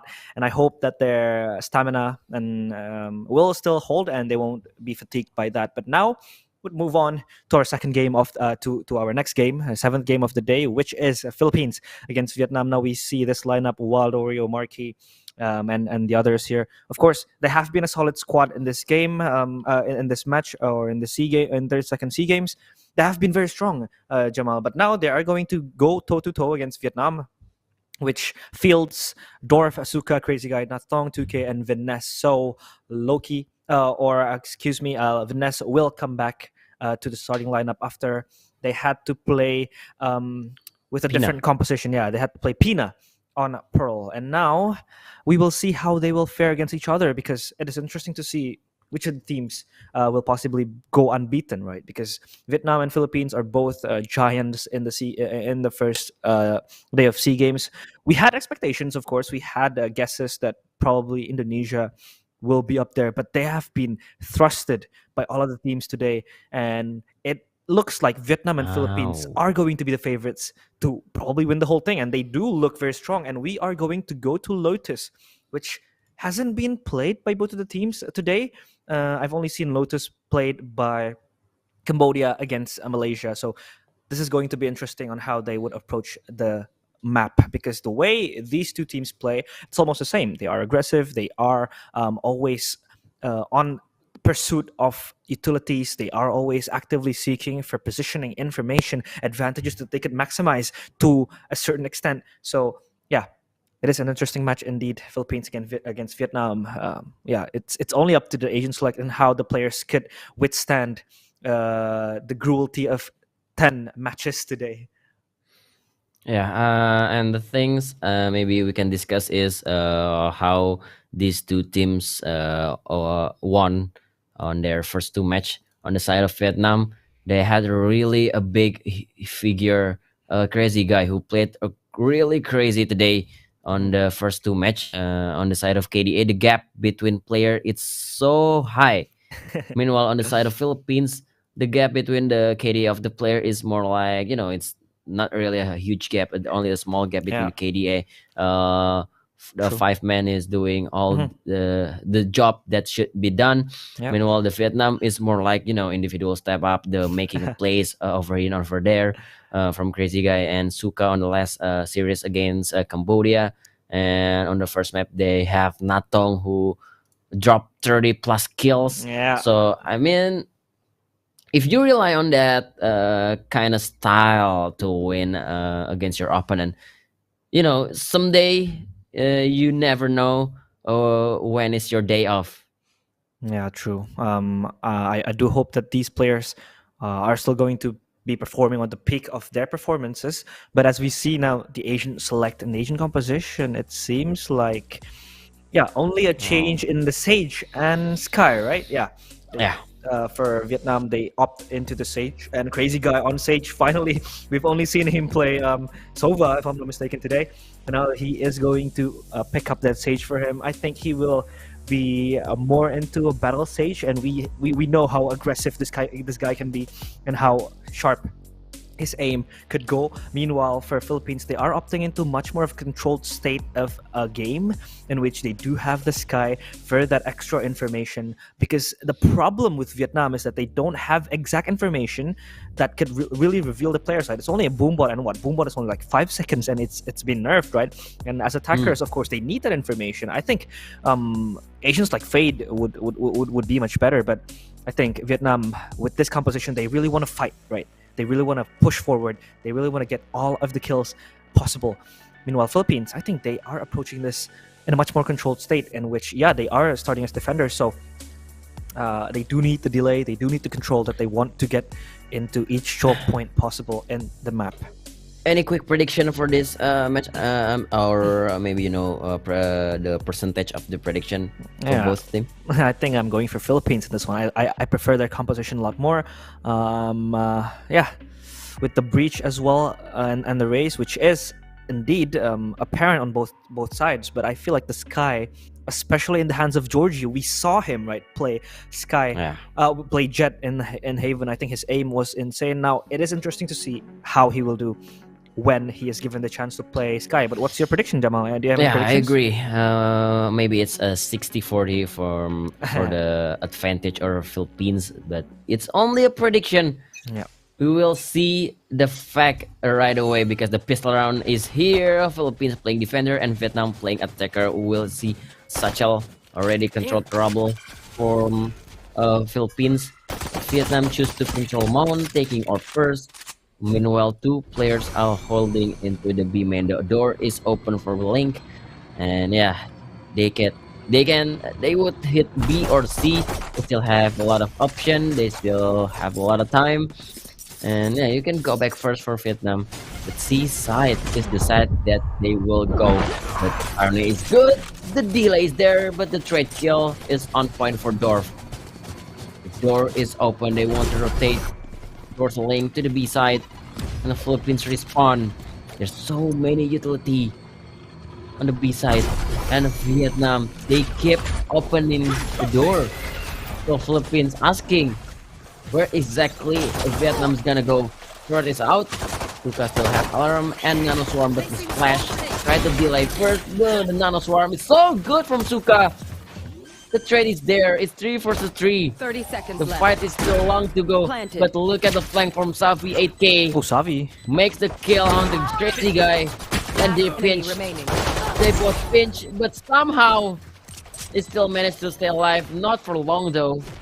And Wild Oreo will claim the first pistol. Yeah, you see how much of a delay that the Filipinos have, and it's enabling them to really just retake the site, at least buy some time for the rotation to come in, and the Filipinos are able to withstand the pressure given by the Vietnam team. And now 1-0, of course, Vietnam will have Crazy Guy purchase that Stinger. I think that would be a hero buy for him, but no, he opts out of it. And now Philippines, they have the chance to make this 2-0. Of course, with the guns that they have, this is much more possible than ever. With the Bulldog in the hands of Georgia as well, he will also be one of the aimers that the Philippines would depend on. And now, Vietnam taking control for Mound, walking their way into C site. Nexi and Marquis are standing by, standing strong with the smoke and the paranoia. Even a nano swarm in their very eyes, forces them back to take the hard route, in which they will go to B side, which surprisingly nobody is there, and Wild Oreo will take his time, opts out of the push, flashes once, and looks for Natang 2K. Natang 2K does some damage, but it's not good enough. Nexi, they line up for him, triple kill for Wild Oreo, and flawless round for Philippines. And Vietnam, there was a window of opportunity to just rotate and go towards B, get the spike down, but luckily enough for Vietnam, or for Philippines rather, they were able to recover the round in much flawless fashion. Oh yeah, you can feel the delay from Philippines. It's just so damn good, and even Wild Oreo have the 4 kill already. Not much more to get to the Rolling Thunder. And the Philippines, for the follow round, they started to build their economy. Hey. Say the magic word, please. Patience. Guys, please be patient. We've had a long day, and yeah, technical pauses, of course. I'd say it again and again. It's part of an offline event, right? It's part of LAN. It's part of a LAN event. To talk, because it's only 2 rounds, and 1 round is anti-eco for Philippines. So yeah, we don't really see the Sage work, or the attacking seam for Vietnam. We don't really have so much to talk about. Yeah. But Philippines, their aim is so stable. They're so consistent throughout these 2 games and these 2 rounds. Yeah, I think Philippines has been very strong indeed. They have been always eager to actually maximize their advantage that they have, and with this composition, I think they could even achieve more, because you practically have 4 flashes, a flash for information, and 2 flashes that is notably the hardest flash to dodge in the whole game. And you also have the Trailblazer, the Seekers. It is always going to enable information, and I feel like Philippines, they won't really play passively into the site. Maybe in a few rounds, 1 or 2 rounds, in a couple of rounds, they would play a little bit passive in the back. But when it comes to certain rounds that they did think they could win, maybe this round as well, they would play aggressive, and I don't blame them for that, because with limited weapons that can't really excel in long range, and with a breach, raise, and sky, you're always going to have that opportunity to play aggressively forward, right? Meanwhile, Vietnam, I think this is an important round for them to win, because Philippines, they are starting to build that momentum, and the Vietnamese, on the other hand, Dorf maybe can just farm some orbs, get 2 orbs max, and he achieves the Rolling Thunder. So that could unlock a lot of potential pushes towards the site. And Vietnam is also not without any advantages, because they do have a crazy guy on the stage that, this guy has been insane. But hello, Omen. It's an Omen face waiting for the technical pause to resume, because we are also waiting for the game to resume. There has been a few technical pauses here and there, but we'll make the best out of it, and we'll ensure that the game runs back smoothly. Oh, Sage face even. How do you think about the first round? Which side is the most potential for the Vietnam to go for the the best way to go? Yeah, I think for the side of Vietnam. I think, like, if we're talking about the buy round Vietnam currently has, and with the composition that Philippines do possess, I think it is best for them to play default, like just poke out over with guns that the Filipinos have. It is not really wise to just rush them, because Spectres are very good close range, right?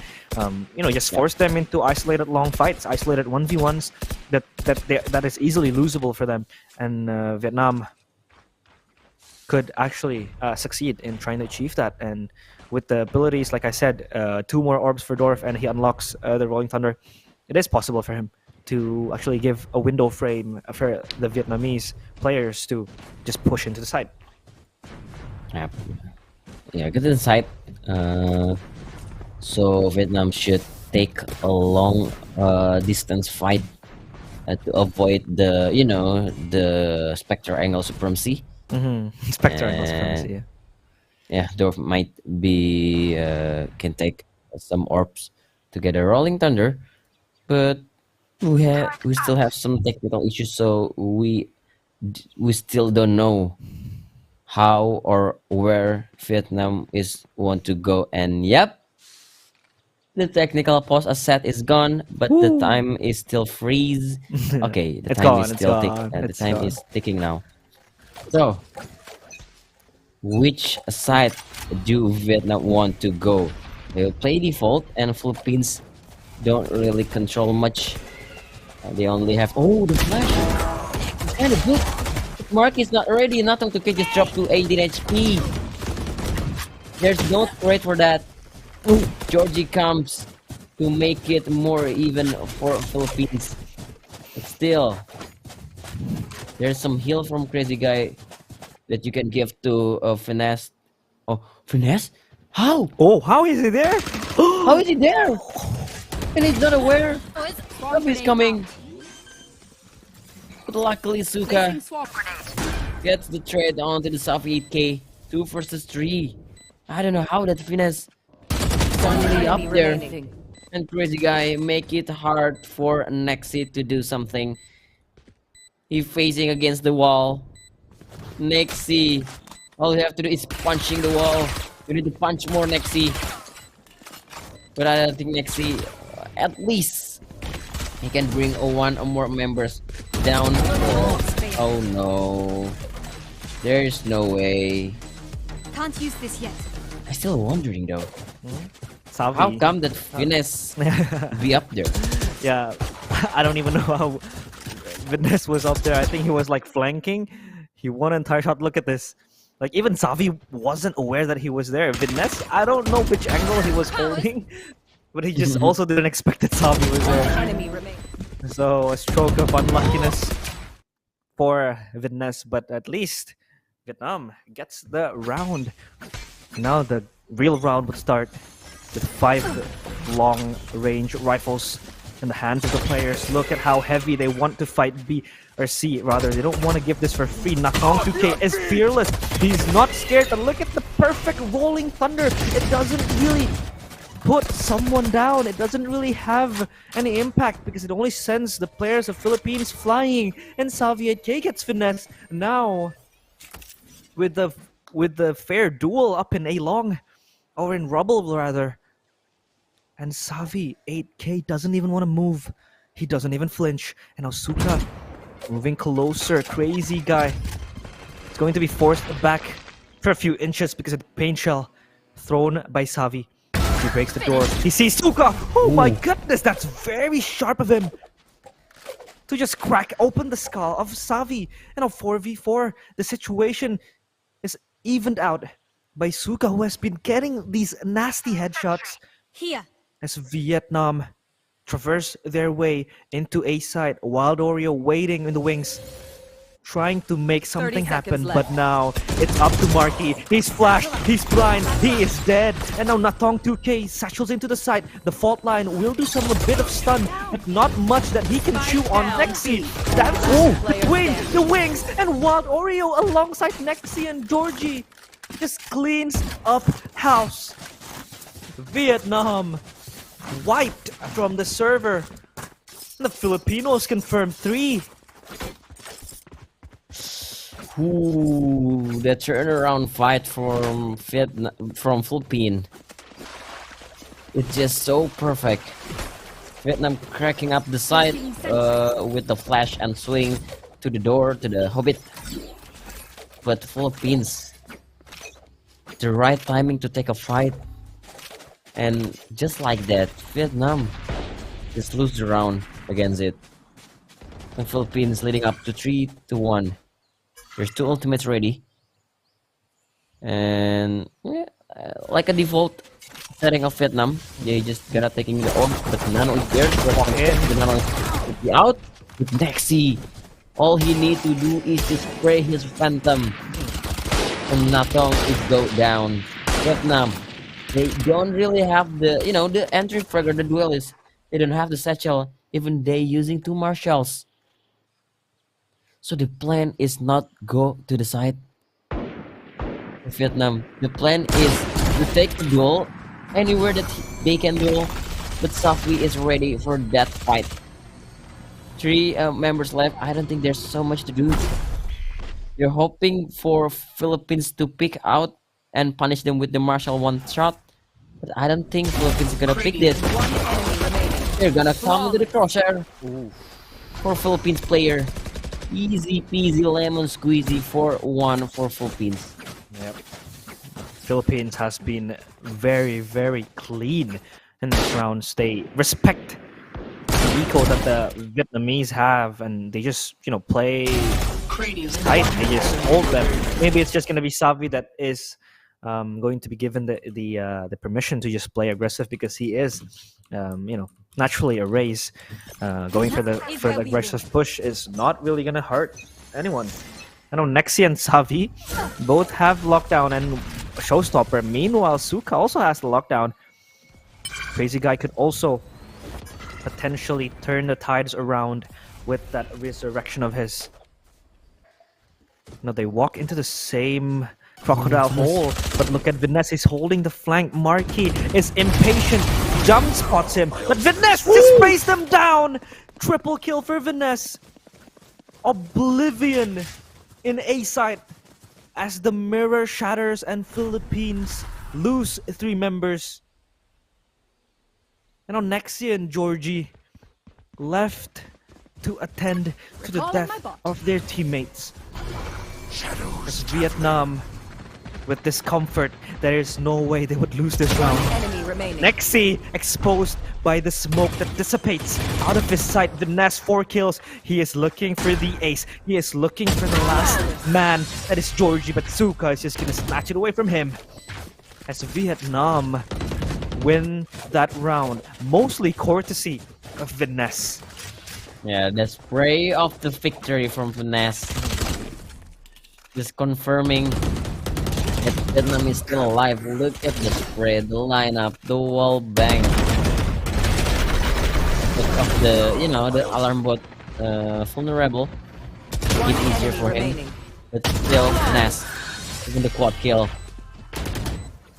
that he got on the round.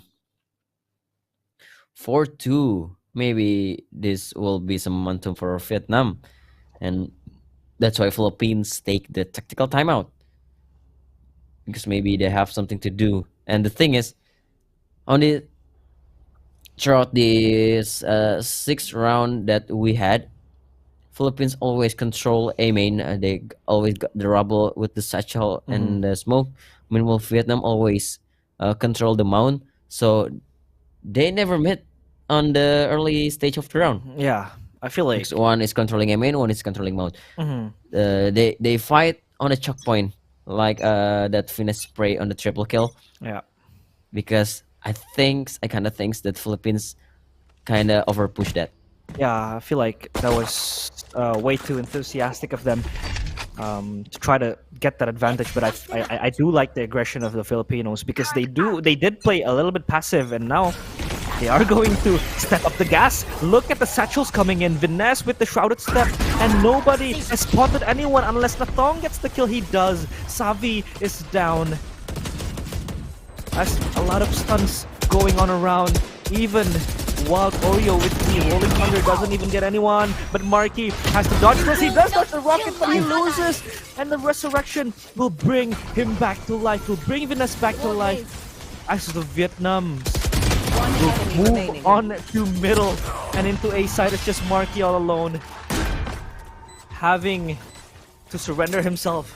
And Vietnam inching closer towards Philippines. We do have ourselves a game. Oh, they do it with the Vietnamese style, the aim of them. Relying on A, battling every single corner that they can battle and win every duel. Vietnam, with the typical Southeast Asia style, Yeah. If we can fight, if we can shoot, and we win the duel, why would we wait?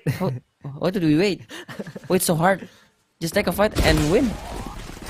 Vietnam rush into the B side, settle in, and oh no, Nexi!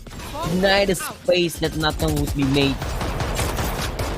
With the Guardian on his hand, finesse.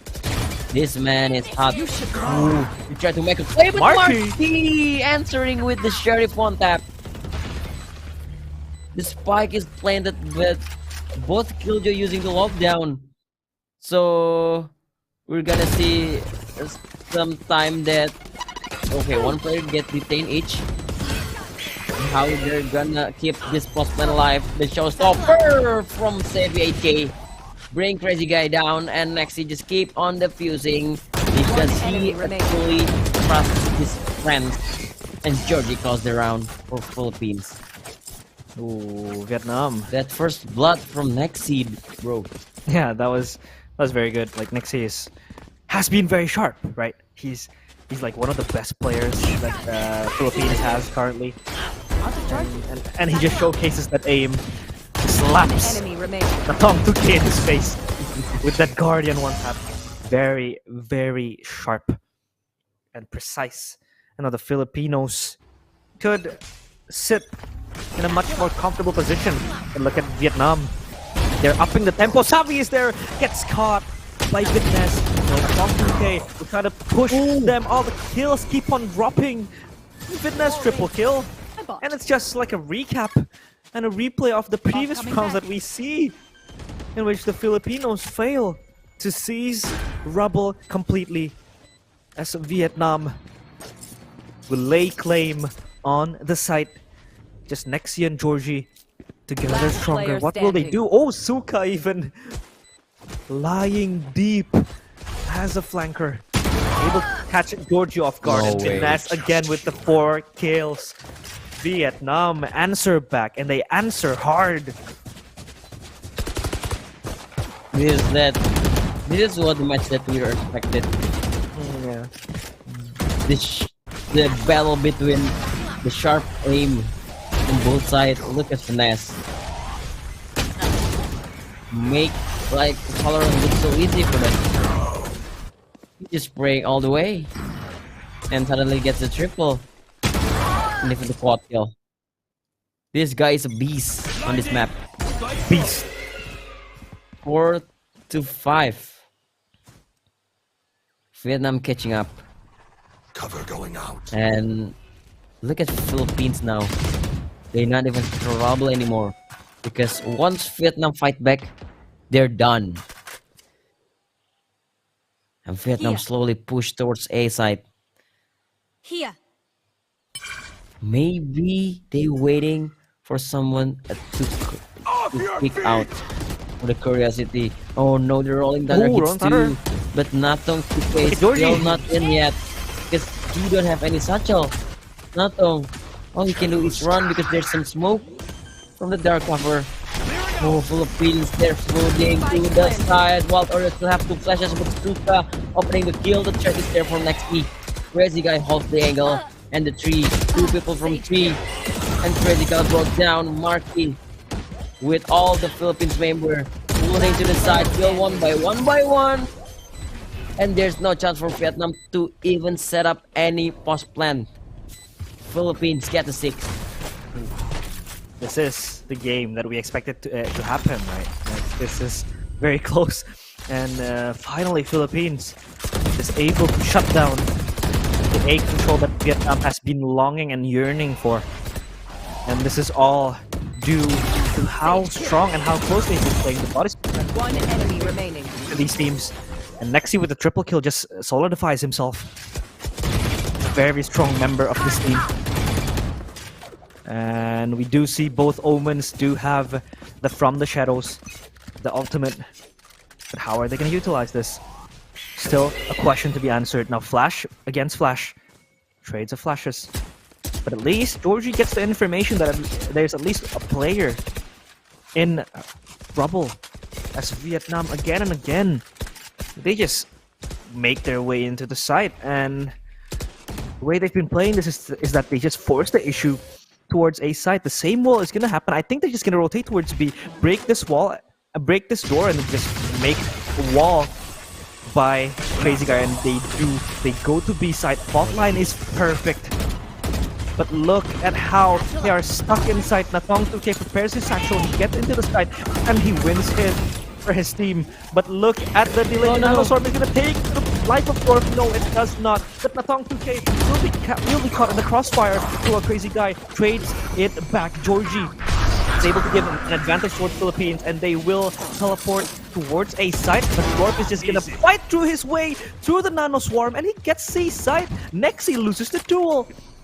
Dorf, with only 15 HP, Spike planted. is able to single-handedly win the control of C site and of Philippines with a heavy task shouldered upon their very backs to try and win back this site.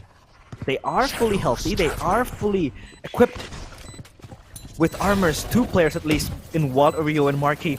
But look at the Nanoswarm popped up there, even the alarm, but the second one commences, and Wild Oreo make his way through the smoke. He's trying to tiptoe his way, but look at the fault line. Connects, and 3 players are down there. Marky gets the kill towards Viness, Suka, and Dorf just needs to play the time. But look at Georgie with the triple kill, and the defuse will still go on. But is there time? Is there enough time? Is there enough time? There is no time! 0.07. Last They, round in the by the skin of their teeth, Vietnam win the round. My goodness me, that is so damn close. You know what? I guess it's because of perfect line up fault line. Yeah. 3 people get concussed and delay some time for them to take a fight, and by some time for them to take the defuse. 0.07. Every milliseconds matter in this game. And Philippines taking control of rubble again. Will Vietnam know? And maybe they're gonna just rush into the seaside because they know somebody or maybe a multiple players is rushing or controlling rubble. Here. A Finesse is the one who's delegated to fight against everybody on the A main, because you know Finesse is one of the best aimer in the map. Throughout this 11 round. But still, Vietnam, they chilling up a bit. They still deciding which side is the most easiest way. You know, Crazy Guy, back to the default setting, to the place that he just can take a fight. But Vietnam push the B side, try to delay with the slow orb, with Finesse. Still can go with the TP, but not on 2K. Get the refract. Wall is there. It's instantly destroyed. 30 seconds left. Vietnam has to go back. Oh, Crazy Guy. What? Before to plan? Everybody's there. This trade is good. It's 2 versus 2.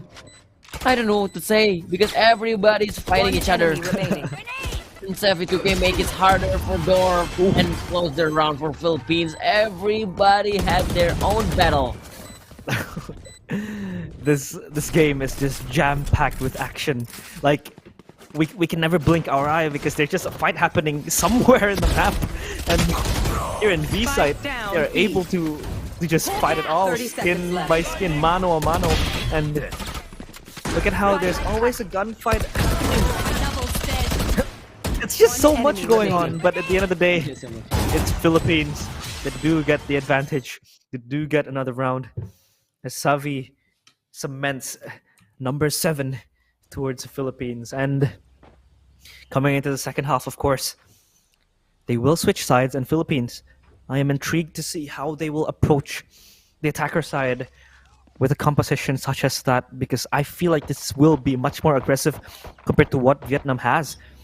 And the post plan as well, they do have that possibility.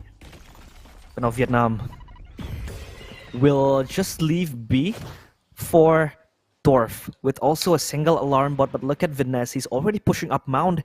Meanwhile, Philippines, they strut their way into B side. But Dorf already placed the contact. He's down to 4 HP. That grenade is just gonna kill him. Goodbye. Boom goes the grenade, and Dorf is sent to the afterlife. And Rosati still swings his pistol, gets 2 kills, but Natong 2K is there as backup to slowly seclude the Filipinos And Viness is having his own battle against Georgie, and Georgie just wins it with a single headshot. And Seaside is wide open. The Trailblazer luckily does not spot out the Song 2K. He still has one satchel to probably just deny the plan and wait for Crazy Guy to come. Crazy Guy is just gonna come from Waterfall. Wild Oreo with the spike plan. Is he gonna push it out? Natong 2K cancels the plan, but Marquez there as a backup. Perfect body system. Hand in hand, they are stronger. And they do confirm their second pistol round. Oh man. This is looking gloomy for Vietnam.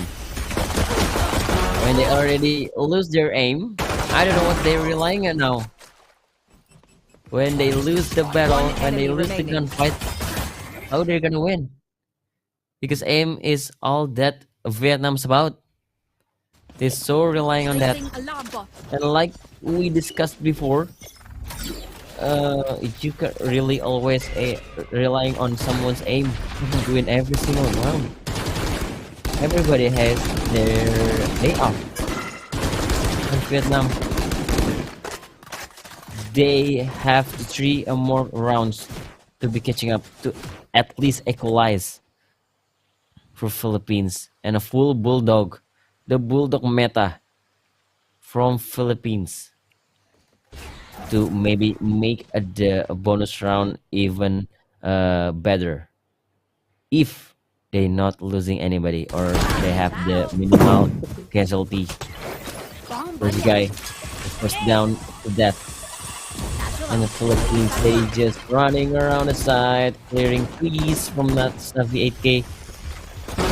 And yeah, if they win this with flawless round, the bonus round would be so good with the 5 bulldog on hand. Pushing through the ropes. Savvy 8K tried to coming out to the heaven. And Georgie, the finesse waiting from behind. Oh no, the bulldog is dropped towards in the head of Asuka. But I still, Philippines already steal the deal. Vietnam can't do even a stepping into the side. It's 9-5 now. But yeah, they expecting to, you know, have the flawless round, get the 5 bulldog out of the round, bring the 5 bulldog to the next. With only 3 bulldogs that they will bring into the next round. Yeah, this is insane, and it's crazy to think that Savi, against the playing against Indonesia, was playing Breach, right? He was the support of the team, and now he's racking up kills, dropping 14 kills already as the raise, and he's getting the entry towards the site, which just shows how much of flexibility that Filipinos have, and they have been doing very, very well in these 3 matches that they've played. And now Savi already has a showstopper in the 3rd round of the 2nd half. Gets the boombot out, looks for information. Nothing is there. Even the Trailblazer is out. But look at that. Party is here. But will the party be ended as the showstopper just misses? As Suka is taken down to 34 HP, healed by Crazy Guy. Asuka swings out, but look at Savi again with the stinger, connects the shot towards Dorf, but Dorf gets double kill. And a Wild Oreo and Nexi, the last 2 hold the line. They can't do much, so it's just Nexi alone. He's gonna hold himself back, but no. Only a single ding towards the Thong, which won't be enough. And the Vietnams, they get the spike defused and get their 6th round. Ooh. Philippines can finish the job. So many people low from Vietnam, but you know, 4 people is still 4. They still can shoot, throw util, etc. They can deal damage, but they can't finish the job. And now Vietnam try to catching up. Philippines, they don't really have that money. But Marky Wins out, gets the first and gets another one. Marky with a nice TP and 2 opening kills. Some rifle is dropped because Georgia only using the sheriff. Oh no, and Marky gets healed from the regrowth. Vietnam, they lose 2 members instantly. That's not that they were expecting. And now Philippines, they have so many options. They can still fight. They can rotate. Because there's so much time, but their swing alone, Marky, without any trade. The flash and the stun is good. For the follow-up, there you go. They clean up the mess. Georgia left alone and brought down. Philippines get the double digits. Ooh. The Filipinos confirm double digit. And this is a piece of aggression that was very good by Marky. He gets 2. But Dorf, it looks like he was able to pull out a miracle, but suddenly the Filipinos just backed each other up. And they looked very strong in the trade going on. And now 10-6. And Vietnam is just gonna force this, Jamal. They're gonna buy a Bucky on Suka. And a few guns with only light shields. They do have the Rolling Thunder, but I wonder how they're gonna use this. And look at Marky now. Forced back in. Savi already making his way into the front rubble. Gets Natong 2K. Gonna be healed from his wounds by the regrout of the Georgie. As they stroll into middle. Taking control. Look at Walorio readies up the Rolling Thunder. It just throws away a lot of play rampantly into the site, and they just get it for free. They lay their hands onto A site once more. As Savi just wreaks havoc with the triple kill he secures. And Suka with a single Bucky. What is he going to do? What are you gonna do, my friend? Show us some magic, please. No, of course not. Laban Pinas, the Filipinos, gets the 11th. Man, this tempo of the game is just so fast. We already had 17 round, but I don't really feel it. It's like a 17 round because the tempo is just so fast, and because of Vietnam is forcing on the previous round. Now they have to take a Nico, I guess. Oh no, Filipino is up in the air. They have the, heads in the cloud. Yeah. An even crazy guy did something crazy, but not for good. It's crazy in a negative way. And no finesse get caught because the flash is just too perfect. Look at them go. But Suka still so dangerous with the sheriff. Safi, he knows what he's doing. Look at the swing flash. Even his swing before the flash comes out. Far in the hole. What you gonna do? Oh! What's the promise? It's okay. Some Rosa ult that we're seeing. But not on 2K. All you need is 3K to save your country first. Walk Ariel down. Oh, no stoppers out. Another Rosa ult. Bro, what is just happening? Not on 2K. Will he get the second one? 2K is real. All he needs is just 1K to save his country. But Marky with the From the Shadows bait. Playing out his mind. Match point. He's so damn smart with that ult. Who said that ult is bad? Was able to reposition himself, right? And it just enables a window for him to outplay Natong 2K. But I think, like, coming into 2 years of Valorant, it just seems harder to hit the race ult, no? Like, it just seems harder than it used to be. Like, back then it was so easy to just hit the showstopper, and now, like, everybody can just dodge it. And now look at a shrouded step done by Marky. Ooh, Vietnam is eager to check that angle, but Nexi spots out Crazy Guy, just a whiff of the shot. Will not harm anyone. Bullets expanded, but no victims taken. As Savi again and again and again making his way to Seaside that easily. It's just as easy as the back of his hand, but Viness gets the kill onto Savi. Savi gets the dink. But Viness is good. 23 HP, look at the Rolling Thunder, they're just gonna fight this. They're gonna fight this together in Vietnam. Swarm the site together, they're falling like flies in Philippines. It's up to Nexi to win this for Philippines. Caught in the fault line. He's just gonna die soon, of course. This is looking very hard for him, but Crazy Guy put him to his sleep. Vietnam live to see another day. 12-7. Oh well. Will Philippines claim the first place leaderboard, at least for now? Or will Vietnam fight back to get the first standing? They need a couple more rounds, at least 5, to get into the overtime.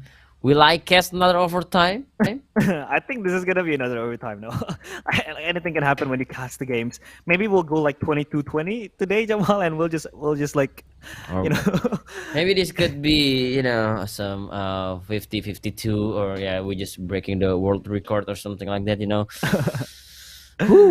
It is possible because like Vietnam has been very reactive, right, towards taking control. And I do like a little detail that we had seen here is that Suka, he put down his lockdown near waterfall, which is an exposed place, right?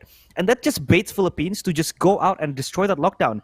And that gives the opportunity for Dorf to just rolling thunder his way into countering the push coming from Philippines. And it just baits the whole Filipinos out, and they were able to get the kills for free. That was so smart by Vietnam, by Suka and Dorf playing together with the utilities and with their ultimate in hand. And now possibly the Filipinos, are they going to end this? Or will Vietnam breathe back and show signs of life still? A flash out, not much that will happen to Natong 2K as he has been very aggressive, taking space for Vietnam. Crazy Guy with the same exact position he has been tasked to hold. And now Savi pops up the Boombot. Slow Orb as a response. Even Dorf readies up his fault line. No casualties yet. Savi just making sure that nobody is there. A smoke out to push Vietnam away, or to push Philippines away rather, from the site. They're gonna walk this slowly, and not much of a contact happening. A main is going to be scouted out. The Rolling Thunder combo for the site. Yeah, it is. It could be possible, but it looks very hard for them. And they do walk in forward. Savi will lead and charge the attack against once more. But look at the Rolling Thunder with the Seekers out. Crazy Guy gets a kill towards wall. Oreo snatches it from the clutches of Philippines. But Savi is able to wrap around the smoke. He's gonna wait for his time, but fault line connects and he is stunned. But luckily, he survives to live another day. 4 against 4 now. Asuka makes his way to drop. Nobody has hurt any single sound. It's like a needle in a haystack. 2 kills for Vietnam. Even the third one connects. Dorf makes his way from behind, and Nexi is able to get one more kill, but it's 1v3. It's looking very hard for him unless he does something magical here. No moment of magic because the magicians are shut down by Vietnam. And Vietnam breathes life back to this game. And Vietnam lived to another day. I think there's some mistakes. Georgie holding the flash after he heard the drop down. One enemy remaining. But he not weapon ready. He's not holding the weapon. There's some huge blunder. Because when you already release drop, the side is not yours anymore. Philippines, they still buy at least a couple of rifles. Mixed buys there. Natong trying to dodge the Trailblazer, but the flash, Natong, he needs some help. But Natong is the one who swings out and gets the kill onto Marquis. This man, ball of steel, but the trade even gets another one. Natong asks for another help, but the flash is there. The resurrection, but the flash, counter flash, everything is going on so quickly, but Crazy Guy will be coming out victorious, the last survivor of the day, alongside Suka, who doesn't know anything, but the round is already over. There's no way, right? There's no way. Can I get a job? There's no way this is gonna be overtime because Everybody is blinded. I mean, it's still possible. Vietnam just need 3 more rounds to confirm it. But look, the nasty shot from Nakong 2K. One enemy remaining. Oh, Philippines They were fighting their way as the Vietnam Sable to hold their defense, their fortress, unscathed. Now Philippines. Backs against the wall. The pressure is on for them now to close this game because Vietnam is just mounting up the momentum for themselves. As they will take a slower approach. No sound cue whatsoever. As they walk slowly. As Georgie prepares his flash. As the first information, Trailblazer, rather, as he switches up. And the Trailblazer will help the Filipinos to just rush in towards Mound, locked down by Nexi. This will be the most important tool to win this, but look at Vietnam, they want to fight this. They want to contest this angle, but Nexi secures 2 kills for Philippines. And the push is cancelled. The lockdown will perfectly flow out into the side. Even Suka gets contained. He's just gonna die. This aftershock. Goodbye. Everything is falling apart for Vietnam as Crazy Guy. Crazy no more. As Georgie puts an end to him. And now Philippines go 3-0 in the 22nd SEA Games. They look very strong. They look like a medal contender right now. They could win the whole thing. They look like a very strong team. That's how you close the match. And now Philippines reaching the top of the standings. And Vietnam will move to the 2nd place. Philippines, as you said, one of the strongest gold medalist contender. Yeah. With this kind of performance, the aim, the communication is feels so good, each one of them, because the utility usage and the follow-up of the utility is always on point from Philippines. Look at the smile. Yeah. This squad is dangerous. This squad is dangerous. Like, they are indeed playing very well. It's like they've just pocketed Vietnam out of their own hands, and I feel like the way they played the game was like, it was so good. Like the way they countered Vietnam push, like that last push we've seen on how Vietnam was so desperate. Like desperate time calls for desperate measures. They wanted to push out the lockdown and just destroy it, but they couldn't, right? Because the Filipinos were just ready and eager to just push to wait out the pushes coming. The defense that they have is so amazingly good, and this is the Filipino team that everybody has been waiting for, right? This is the team that everybody wanted to see, and they have come to Cambodia, they have come to SEA Games, and they have shown what they're capable of. This Oasis roster as well, right? Now they stand hand in hand, forgetting the Oasis logo for a while and just fighting for their own country. And this is what you get: 7 or even 5 players that is always hungry to win. Young players, you could say, right? And they just steamroll throughout the competition. Yep. This is still too early to say, right? Because this is still the group stage. We haven't even gone to playoffs yet. But from the looks of it, I'm seeing positive things in this Filipino squad. Yeah, at least Philippines, I think they already secured of the the playoff, the top 4. At least we don't really say much about the medal or the semi-final, grand final, but at least Philippines just proved the haters wrong. I think they already secured because 3-0 with the huge around difference gap. I think they already in a safe zone right now. Yeah, I feel like the Filipinos has made a statement that they are a team to be scared of. They are a force to be reckoned with. And now Philippines 13, Vietnam 9, and the scoreboard that we see, the statistics in which Savi becomes the MVP. Like I said, he was playing Breach, supporting his teammates, and now he's just casually getting kills, entering the site easily as a raise, getting 304 ACS, 1.64 KD ratio. But of course, in the side of Vietnam, a crazy guy, luckily enough, was shut down fully by Philippines. Like, he wasn't given that much of a chance to play, right? And the Filipinos, they run away with their third win of today in the group stage as well. They're looking very strong and very solid, and I think they are going to be the team to beat in this event. Yeah, everyone maybe look up to Philippines right now in this event. Yeah. And yeah, we still have a couple of matches to go. Yeah. After this, we still have Singapore versus Cambodia, and next, one of the most important match is Indonesia versus Malaysia, because both are 0-2. So, yeah, we're heading that after the Singapore versus Cambodia, but we need to prepare that for the player to set up the gear. So we will go back after the break, shortly break. So stay tuned in 30 seconds. SEA Games Cambodia Valorant.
Welcome back everybody to 30 Seconds SEA Games Cambodia Valorant, still with me, Journalism Cast, and Realize as my partner for today. We're heading into the 8th match of the day between Singapore and Cambodia. Both are 1-1. I mean, 1 win and 1 lose in their 2 first matches. So the winner will get the safer place on the standing. How do you think about this match, Vice? I think this match, it is mostly favored towards Singapore.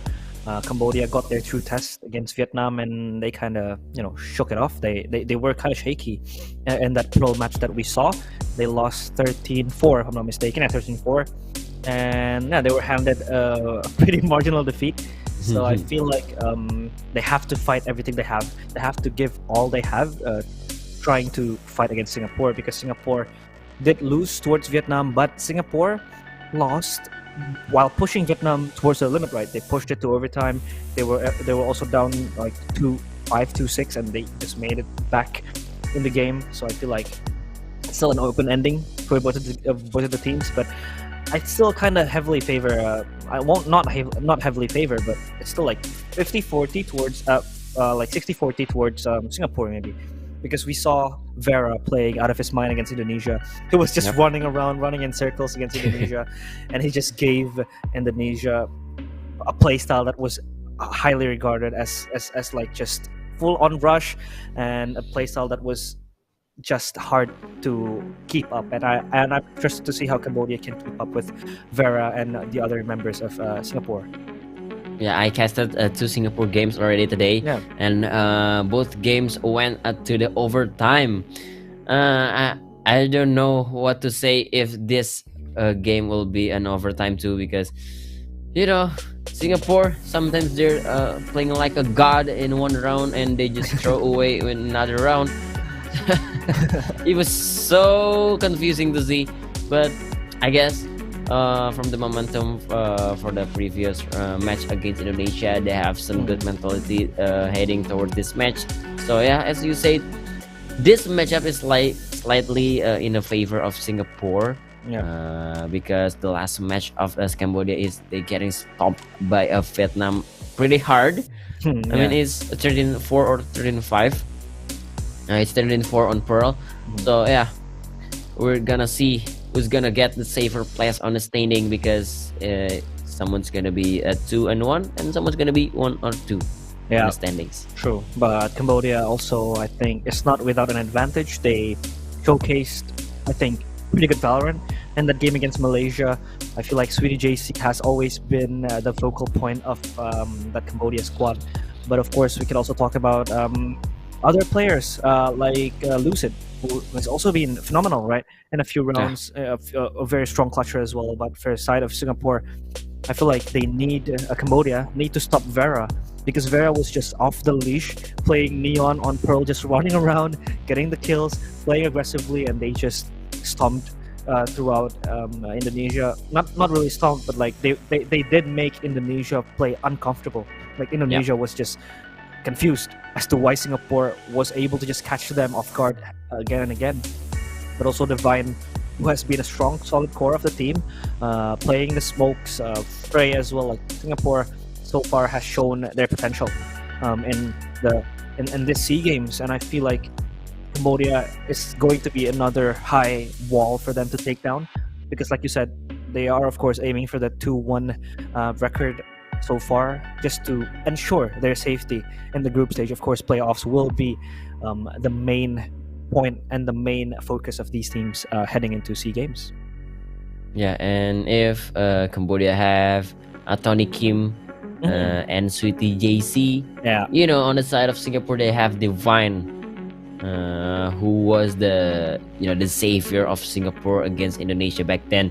Divine is, I think, one of the most important role in Singapore. So yeah, if Divine performs well, I think Singapore is on a good sign. They will win the map easily, I guess. So yeah, Cambodia, they have a moral job than to do instead of Singapore, because Singapore really had a good fight in their first 2 match. Meanwhile, Cambodia they get stomped. So based on paper, I think it's around 70-30 for Singapore. Yeah, I feel like this is also going to be unique because this is the first time Cambodia has encountered Singapore. If we see, for example, the previous matchup, Cambodia against Vietnam, they have previously met each other in CAEC, one of the warm-up tournaments before the 32nd SEA Games, and they still lost towards Vietnam, right? But now Cambodia, of course, is a new, fresh squad. They are, preparing themselves to be able to fight their way back towards the group stage. But now we will see the lineup of these players: Lucid, Patu, Sweetie JC, Tony Kim, and Lurker. And of course, we also have to talk about Lurker, who has been lurking for most of the part. But the lurk that he has done is just phenomenal. He has been able to get the kills, capitalizing on positioning that is often unorthodox, but he is able to get the kills from behind. And Singapore, I feel like, have to be able to be cautious towards the movement of Lurker, right? But now Singapore, we have Divine, Frey, Styron, Neff, and Vera, who has been very, very strong at the duelist side. And Vera has just been proving himself as one of the strongest duelists that we have in this event. Yeah, Singapore with slight advantage for them, and the performance from 5 of them is pretty well previously. So Cambodia, they had to prepare for Singapore. They have to careful of the Vera movement and etc. And Split, is this a new map today? Yeah, I feel think like so. Yeah, Split hasn't been played that much, right? Or hasn't even been played at all in the group stage. This is the first Split, right? This is the first time we are going to see Split, and that is going to be picked by Cambodia throughout the map Veto, which means Singapore will start defense. I love this choice by Singapore to take defense as first, because Split is still one of the most defender-sided maps that we have in Valorant, and I feel like they're just going to capitalize a lot more on the defense. And I feel like they would also opt into agents that are heavy utility that could stop the pushes coming from Cambodia. Maybe agents like Cypher or Killjoy will be a must. Even Viper, Astra could also be a choice that they could opt into. But Cambodia themselves, they have Patu, who has been actively seeking advantages and entries with the raise that we saw, right? Because his raise also was enabled fully. In a few scenarios, he isn't like the typical race that would get all the kills, but he is the race that will ensure space, that will ensure entry for the site. And I feel like Singapore could also and have to also be cautious for that. Yeah, Split is coming out for this match. And talking about agent composition, we have some variation to go into the Split. Me myself, I prefer the Sky as an initiator for Split, because sometimes if you're really good at Sky, some choke point, the fake flash is really effective, and you have the Trailblazer for this for the spot like a mail room or A main, B main, etc. So maybe I think Sky is one of the best initiator in this map. Yeah, but the controller setup or the Sentinel setup, you can play the Viper Astra or the pure Sentinel like Cypher or a Killjoy. Both are still viable. But here we go, the agent selection: Singapore, Omen, Cypher, Sky, Sage, and Vera. They still playing Sky in the hand of Nap. Then Cambodia with Sky, Erase, Viper Astra, and KO. So they have some different fundamentals in the agent composition. Yeah, Cambodia throughout the maps we saw has been playing with double smokers, so mostly Viper and Astra. Still Sweetie JC and Tony Kim with their signature agents. Patu will still be given himself his raise, yet to make much of an explosive impact, but still he is giving that space for Cambodia. And well, for Singapore, they opt into a much more information-based and heavy defense agent composition. We see Frey always playing the Cypher, And also, like you said, one of the best initiators that you can have in split is Sky. Maybe second would be Breach, but yeah, Sky would still be the most important initiator agent that we could have. And now we are going to start the pistol round, Jamal. Ooh, the first pistol round between Singapore and Cambodia. This is the fight to define the third and fourth place at the standing at the day. Patu settling out, but the shorty is there. The flash blinded both sides, and the trade is good for Cambodia. Frey still alive and try to play short of combat, but Sweetie JC already aware of that. Was low from the side of Cambodia, but that's fine because Lucid have the regrowth.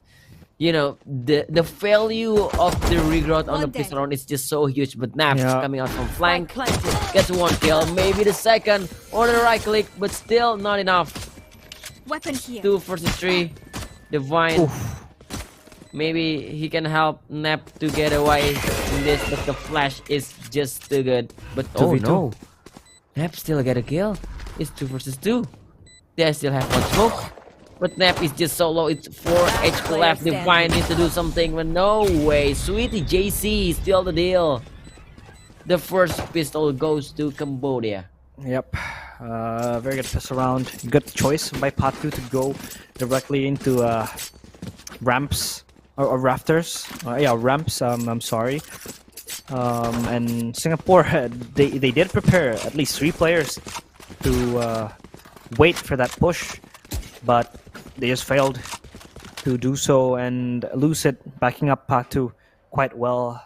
Vera unfortunately missed his shorty shots, so Cambodia is eligible for that first round. But now we are back into a technical pause.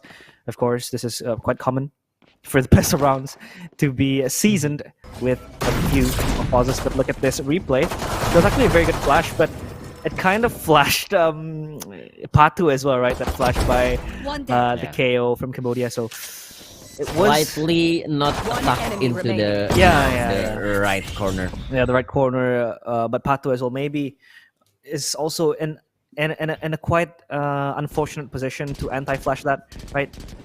From Lurker, excuse me. That pop flash could have been better, or rather could have given Cambodia even a much more bigger, advantage, because they didn't have to lose Patu if that pop flash did connect, right? But that pop flash also blinded Vera, who just blindly shot his shorty. So it's a win-win situation for the end of the day, at the end of the day for Cambodia.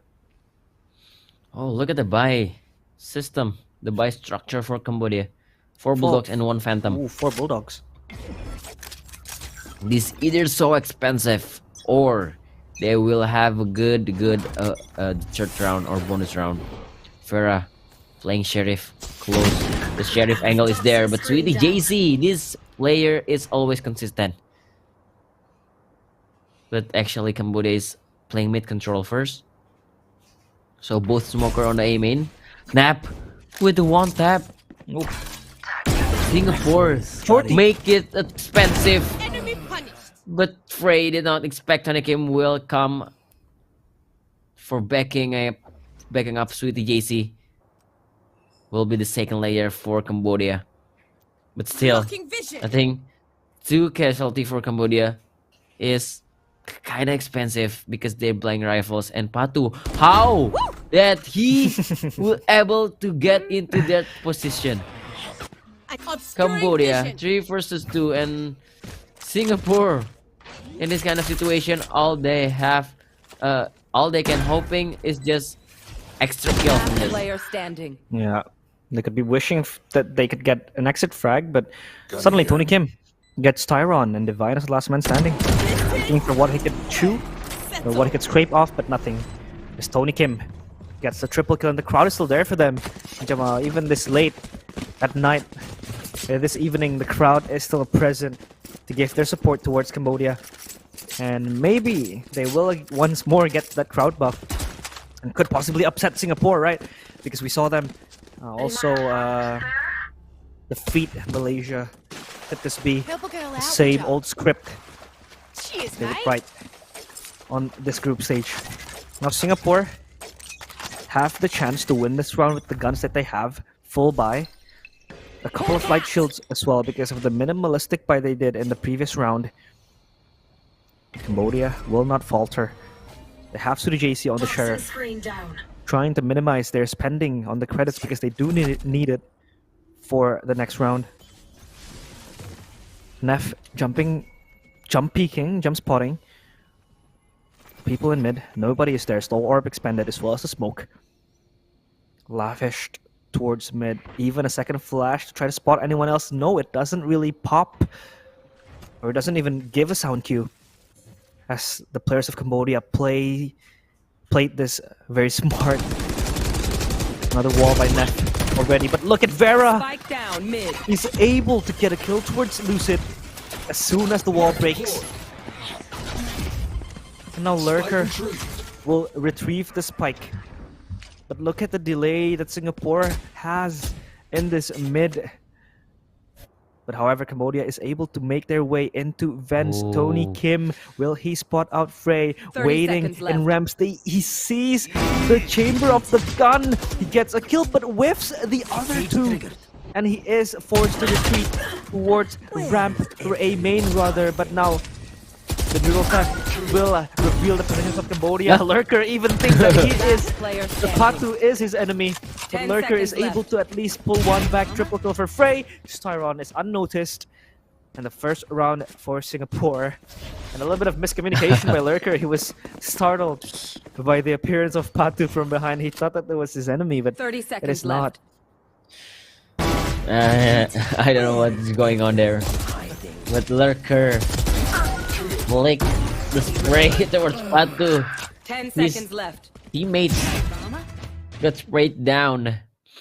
But yeah, that's I was expecting more of that around for Cambodia, but yeah, that is all they can get. 1-2 now. Nap using the judge on his hand. The Cambodia will be playing the mid control first.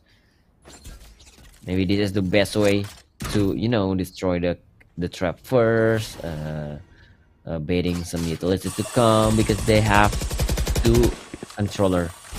So they will not worrying about the I don't have any smokes anymore because they have two controller, and they will slowly controlling heaven B. Meanwhile, the spike is walking slow towards the B main. Oh, Patu will get the second kill after he draw the first blood. The entry is good from Cambodia. Singapore had to do the retake, and especially Nap is using the judge. I think he need to change the weapon first. Farah will be go from the alley. Nap already got the Phantom. But oh, he spotted someone on the backside. So many angles to check. And Lurker, I don't think Lurker. Oh, what? The flick from Farah. He's still in the safe position. One backside and one still unknown. He swings out together. Patu and Tony Kim. Even Patu still alive in the backside. Cambodia tries to make some gap even wider. Yeah, I think Cambodia has been able to actually push out the choke points pretty well, because Singapore don't really have the incentives to hold them back. Only the delays that they can handle, they could depend on inside. So Cambodia has been pressuring Singapore constantly. And now Tony Kim does have that Cosmic Divide Neff to even out the odds with the Resurrection, but Singapore is on a low budget buy. Oh, and suddenly as I say that they don't have the pressure, they do stack mid with 3 players. Nebula is opened, even the second one towards left side only dissipates it. And now Lurker is trying to find Vera. He's stuck in a hard and rock place. And Lurker gets him. Vera isn't able to escape. Even Patu gets Frey. Stumbling in the back. Lurker timing. It's not gonna be favored to anyone because Neff just makes his way out. No, he does not. Lurker catches him and Lurker just flashes away. He doesn't even care for his teammate. He's gonna get more. No, he does not. Styron catches him away. It's Styron. 28 HP and Lucid. To make his way towards A. Plants the spike. Tony Kim trying to hold his ground. Patu even still in mid. He sees Divine. The Trailblazer is out, trying to catch him behind.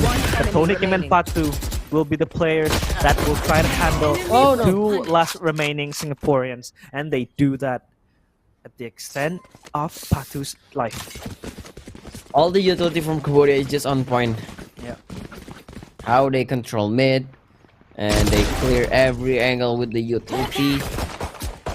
The combo, the snake bite fragment combo, and the nade into the fan.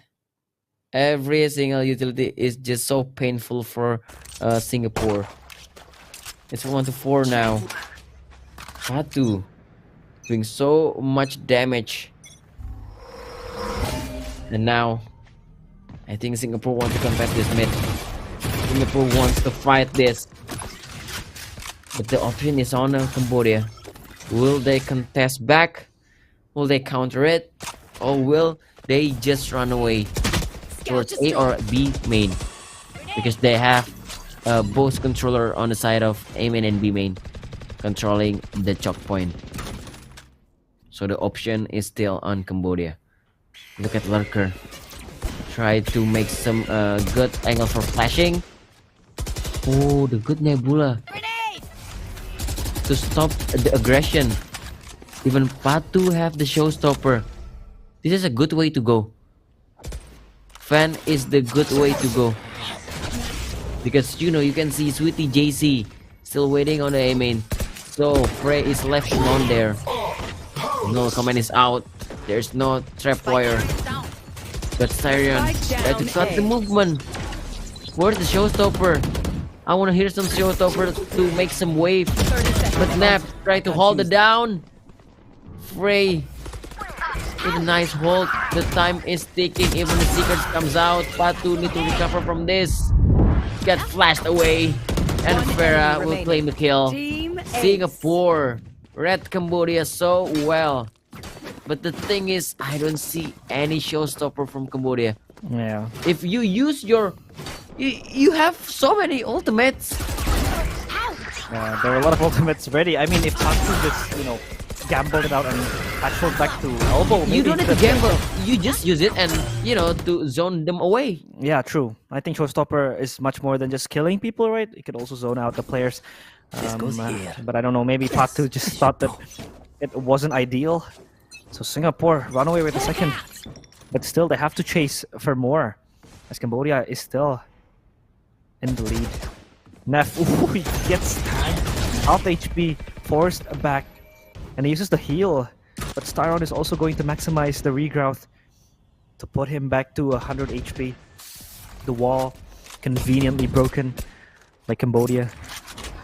As they do have 4 ultimates, Jamal. They have 4 ultimate Seekers, a Showstopper, Viper Spit, and Cosmic Divide. 2 to take the side and 2 for post plant. This is going to be very ideal, but Tony Kim, he's playing above the boxes, and Styron is readying his flash. Will we see Tony Kim win this? Or rather, Styron that will be the one who will flash out and peek. But look at Tony Kim is still alive. Styron doesn't even move. He's like a goddamn statue. And Divine gets 2 kills, but Tony Kim is the one winning the battle. Up in Garage, 2 kills even. Lurker comes flying from heaven, and Neff can't do anything with the charge. Frey just gets 1 kill, and Sweetie JC will clean up the round. Cambodia, 2-pronged attack, and the Garage was single-handedly won by Tony Kim. Tony Kim, the key of the victory for Cambodia. Should I play some stars in this reality? Controlling so much space, winning every single battle that he had into. Singapore, they need to deal with this both controller who played so well today. And look at Lucid, even though he's only killed 1, but the flash is so impactful. And now Cambodia, they're looking so confident to take this mid. There's no sound cue from Singapore, so this signal should make Cambodia too aware on another space of the map, because Singapore is pushing toward base and sewer. Somebody need to aware from them.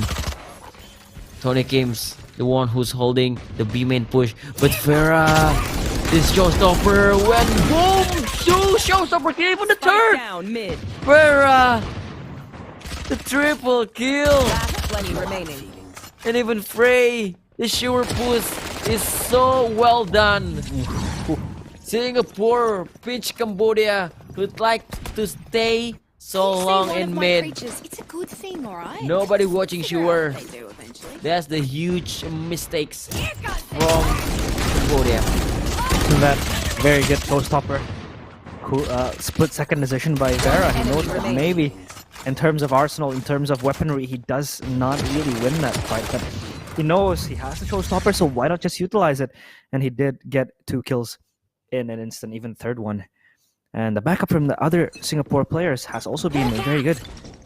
So it helps Vera to try to take space and follow up. And now Cambodia is the ones who are forced into economic despair, in which they only have a couple of pistols, the 2 guns on the players, which is Sweetie JC and Lurker. And now they're making their way into the side. Lucid gets pain shelled to death, as well as Divine with the kills. They just dropping blood, and in an instant, they are wiped away from the site.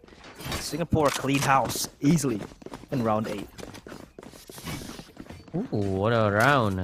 That's a very good slow orb. Good slow orb, good pain shell, right? Look at the delay Yeah, they the combo. had. Yeah, they did have the combo on point. Classic combo. Yeah.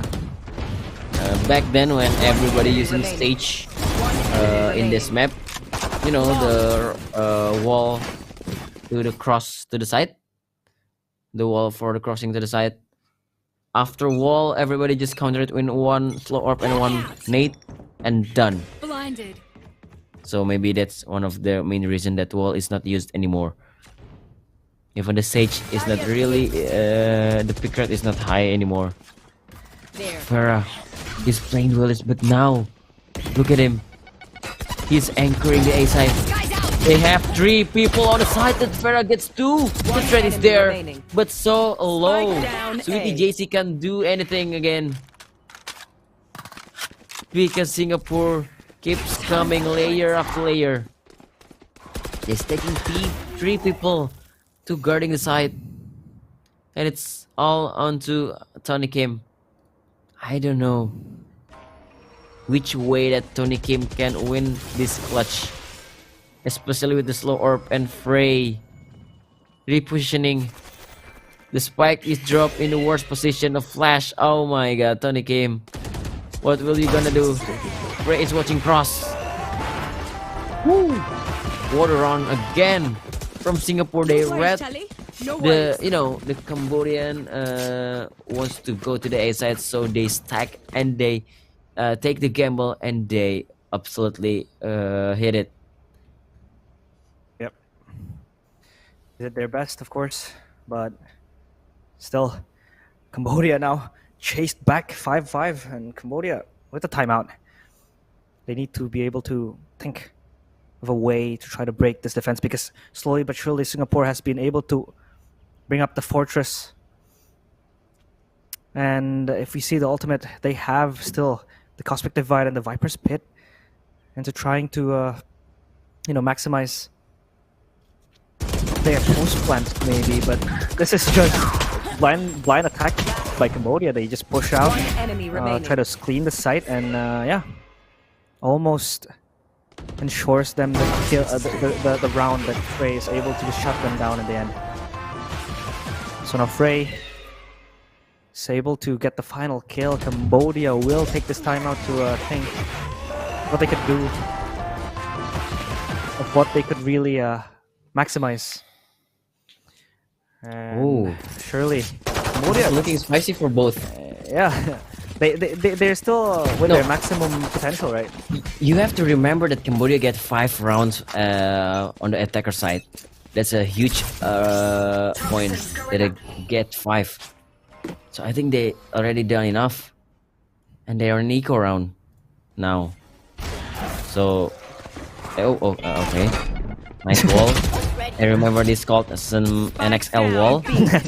But Vera already draw the first blood. The second Oh, satchel. he doesn't see it? Will he check the corner? Vera is aware of that. Tony Kim, goodbye. Woo. Another good kill from Vera. And look at the fray. This is the way that Cambodia is pinched from the previous round. Frey is just walking all the ways. Guys, base is clear. I don't know, Sewer might be Sewer, but the spike is dropped on top of the tire. Farah draw the third kill. How does Cambodia recover from this? There's no way. Patu left alive, alone. Only with this frenzy. And that angle is not for frenzy. No, it's not. It's 6-5. Last round before the switch. It's a little bit sad for Cambodia. And if you notice right here, Vera gets the kill, right? Spikes are off. He pops out his showstopper. Tony Kim walks to the showstopper. Yeah. Because Vera actually did not notice that Tony Kim was there, right? He wasn't really aware. But Tony Kim just decides to give his life up for Vera with the showstopper. So yeah. So Tony Kim said like, I'm just gonna die anyway. Yeah, so yeah. my time has come. My time has come. And indeed, his time did come for him. But now, on the precipice of a second half, Singapore is able to still hold the line by Neff. That's an interesting wall. I mean, there's a gap. Oh, he can maximize this. But the smoke from the Vine will deny that. So maybe a little bit miscommunication, because I feel like Neff could have got maybe one free pick with that angle that would probably not would left unnoticed. You know, Sweetie JC holding Sewers. He's expecting a single flank, but Vera with the timing, he chases back towards A main. He's able to occupy A main. This is very important for him, as now they will swap places. Neff will play farther back, and the operator is given back to Frey. He switches to the Phantom, and Heaven is going to be the destination of attack, in which a spray down contest has been taken down. Neff sprays them all down, gets 3 kills, and shatters the glass. Shatters the whole entire Cambodian squad. Frey gets the kill towards Tony Kim. Neural Theft as well. 30 seconds expended. And Suri JC as the last man standing will be spotted out. Of course, Freytil just needs to wait, but he misses his shot. And the pain shell will take down Suri JC. Singapore come back with 7, and they take the lead now. Switching sides. And they needed that, because they will switch into the attacker side. Okay, Cambodia.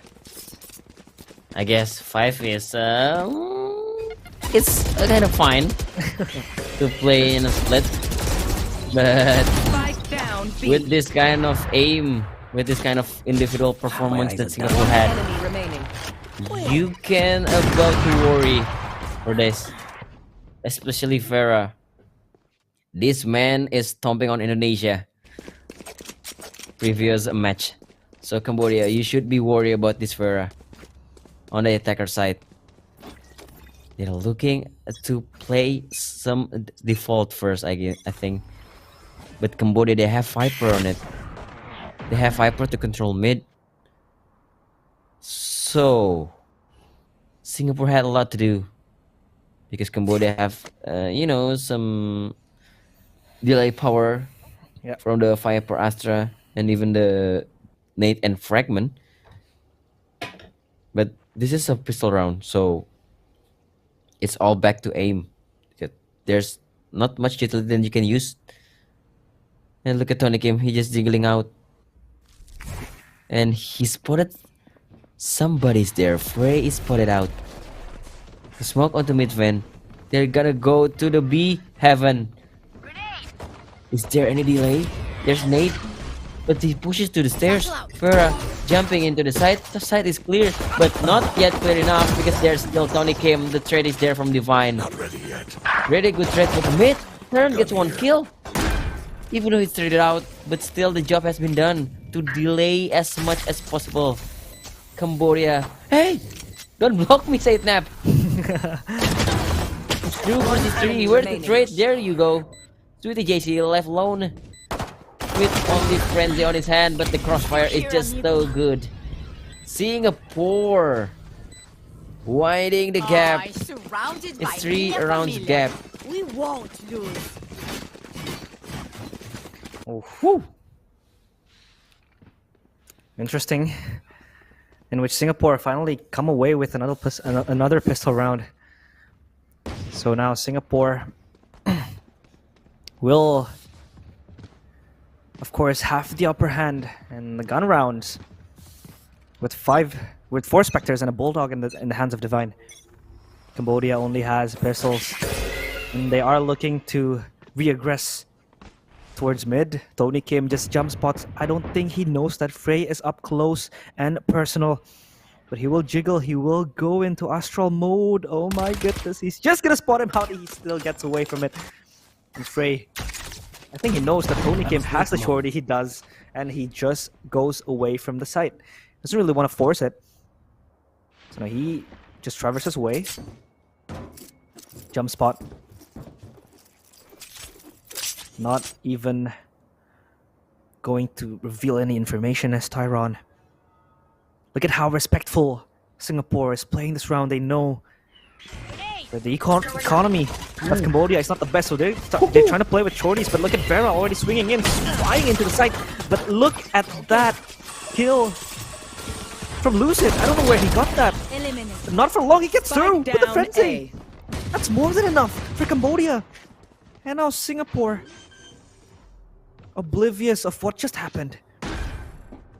Meanwhile, Frey making his way up to heaven. Tony Kim can't do anything about that. He just leaves himself, submits himself to Frey. And now Vera will be looking for the last guy, which is Lurker, which will be spotted out and killed by Frey. 9-5 Singapore. Round that looked very close, but Singapore finally is able to get the 9th round.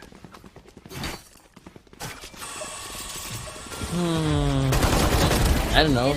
This split is not really defenders headed anymore.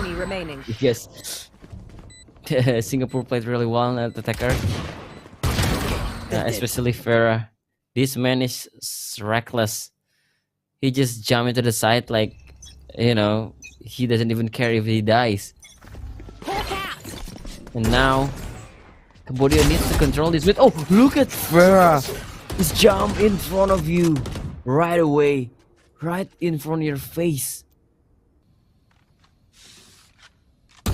I know that Divine might be flashing to Maelstrom or Heaven, but Farah, you just shock on me. Okay, now Singapore, they have a minimize in the terms of arsenal, so they might be wise to play the close gap combat. Spike With down. Lurker, he deals some blow to the nap. And Frey making some space to the A side. His pinch. Somebody will be coming from the A main, and it will be Sweetie JC, but the Styron is trying to trade. Gets the Phantom. He needs to reload first. It's 1 versus 3. It's not possible. It's not impossible, but still a lot of work to do. Spike planted. From Styron. He have no flash anymore. Styron gets the first. Oh, he have the sneaker. Styron wants to clutch this so bad. You know, the first one is the Heaven. Why he's swinging wide like that? That's interesting because I think he opened the Seekers, right? He knows both of the players are because the Seekers. Yeah. But why is he swinging wide like that? I feel like if he just stayed back and probably just hold tight, maybe playing for individual 1v1s, I think he could have won that, right? But again, it looked very hard for them. So what he wanted to do was probably just catch Sweetie JC off guard with the Seekers that was coming in. But of course, when you have someone up in heaven and someone in sight, that's a very hard crosshair spray to do, right? And it just messes up Tyron's crosshair. So now they are without the Seekers. Well, Lucid will be the one that have that advantage. Ooh, Judge in hand. Patu will be forced behind Vera as well. Caught in the midst of the utilities. 65 HP will be healed. Patu is 1 HP. He's running for a heal. And he is indeed healed by Lucid. Trailblazer looking for information, but doesn't really find anyone. And now Vera making his way up top. Back to ramps. Boombot in hand, no satchels left. Patu at his left. Will he notice? He does not. And the judge just crushes his skull. But Frey on the other hand. I know exactly. Lurker, and there you go. Neural Theft activated. But I don't think it will still be an ideal position because it looks very hard for them to win back the side. Cambodia is everywhere. Now Lucid will be tested. Styron! Spike down Timing A. is not in his hand, but Nev is able to retract on what would be a 2v3. Lucid still with the Trailblazer, just playing with his food. The spike is dropped in the middle of the site. It looks very hard because the crossfire has been created. And now look at Frey just waiting for Lucid to peek. It's a 2v2 situation. Look at Tony Kim gets the kill towards Frey. And now it's a 1v2. Nev could still win this, but it looks very hard. Headshot connects, and he looks for the timing. He wins it anyways. Triple kill for Nev. It was close, but he was as cool as a cucumber. And Singapore confirmed the first double digit. Oh down man, Down A. what a roller coaster. I had this One Seems enemy like remaining. they're running 10 out of seconds time. left. Seems like they're, you know, helpless. But Snap, deny all the negative word from me. Singapore takes the double digit and force Cambodia to play eco in this round. They're taking orb without any contest. How? And now, Patu have the showstopper. Singapore, let them to take away the orb. They were close, but they were not ready. And this showstopper from Patu, if Singapore lose because of this, that orb taken is so valuable. Tony Kim using a Bucky in his hand, and I don't think Farah will walk. At least he will use the satchel. Sap, Frey. Oh, Frey spotted out, and easy kill. Tony Kim not even ready to shoot, and the B side is open up. Singapore might win this because Cambodia, their arsenal is not that good. They only have the handgun and stinger in the hand of Lucid. Only Spatu showstopper that might be able to do something good. But let's see. Farah even staying close. Satchel in. Oh, he's reloading. Farah out of ammo. Okay, it's still fine. Singapore will just still fine with this. They will take it. And we already can imagine the 11th round for Singapore. Then yep, there you go. 11-6. Wipe the prints from your guns. Cambodia Crime scene hate to wake up as soon as possible. They need to recover from this situation ASAP. And their economy isn't looking as good even, right? You see, they are scraping every last bit of the penny they have in their pockets. But if you look at the Showstopper and Viper Spit, it is ready. So I feel like that could also be a tool for them to enter the site and potentially get a post plan, right? Because those are two important tools. But now look at Vera. He also wants to force the issue. He gets executed by Lucid, who just prays blindly through the smoke. Vera, unlucky for him. And while Patu still covering himself, shrouding himself behind the smoke. Trailblazer misses.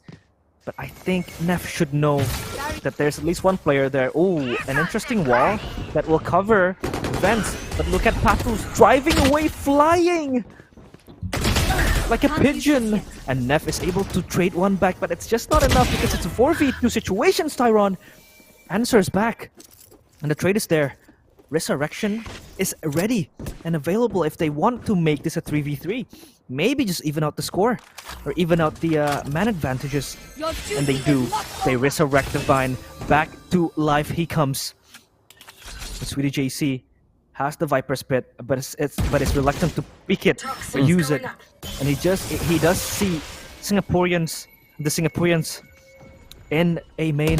Slow orb is put out there. Even the gravity well that is able to stop them pushing forward towards the side. Now Divine is the last man standing. He has to do all the heavy lifting. 1v3 situation. Oh, he's gonna TP out to B. This is suddenly winnable. This is more than winnable. But if he can do the timing right, I think he could just isolate the 1v1s here. The two players will come from spawn. Divine, the C1. He gets Lurker. Even the second one, Swedish AC. It's down to the grave he goes. Divine. Can he clutch the 61 HP? Fake it, he knows where Tony Kim is. He knows where he is. He wins it anyways, Divine. Divine intervention in round 17. Match point. As he puts Cambodia back in despair. He shows them that he is the player to be feared. Divine clutches it. 1v3. Smart move, smart play by the Singaporean. One enemy remaining. Phantom more than Vandal. And yeah, that's my MVP. Divine, once again, being the savior for Singapore. This man is absolute beast. Singapore once round away to secure this match. And the mid push, we're not really, often to see this, but JC is the first, not even the second. He's waiting for Lurker to get another kill. But Singapore might be aware of this. But they're not even go there. Oh, Lurker missed the shots. Because Frey is not looking behind, it's kind of hard to, deal the headshot. Patu with the judge. Will they check it properly? Will this judge do something? Patu not swinging. The flash is there, and the swing is good from Neff. Lurker coming out to trade. 3 vs 3. Lucid is out. Lucid even gets the wall bang through the smoke kill. And Lucid have still one flash away, but Lurker come to back his friends. 12-7. Ooh. This is still showing And signs scary. of life for Cambodia. Yeah, they have 3 ultimates. And if you see the economy of Singapore, they are currently a little bit struggling. So it is interesting to see how they would approach this. They are going to buy Jamal, so this could possibly be 12-9 if they lose this round for Singapore, right? Because they are forced to eco in the worst case scenario if they lose here, and Cambodia could just take off the momentum, right? And here they go.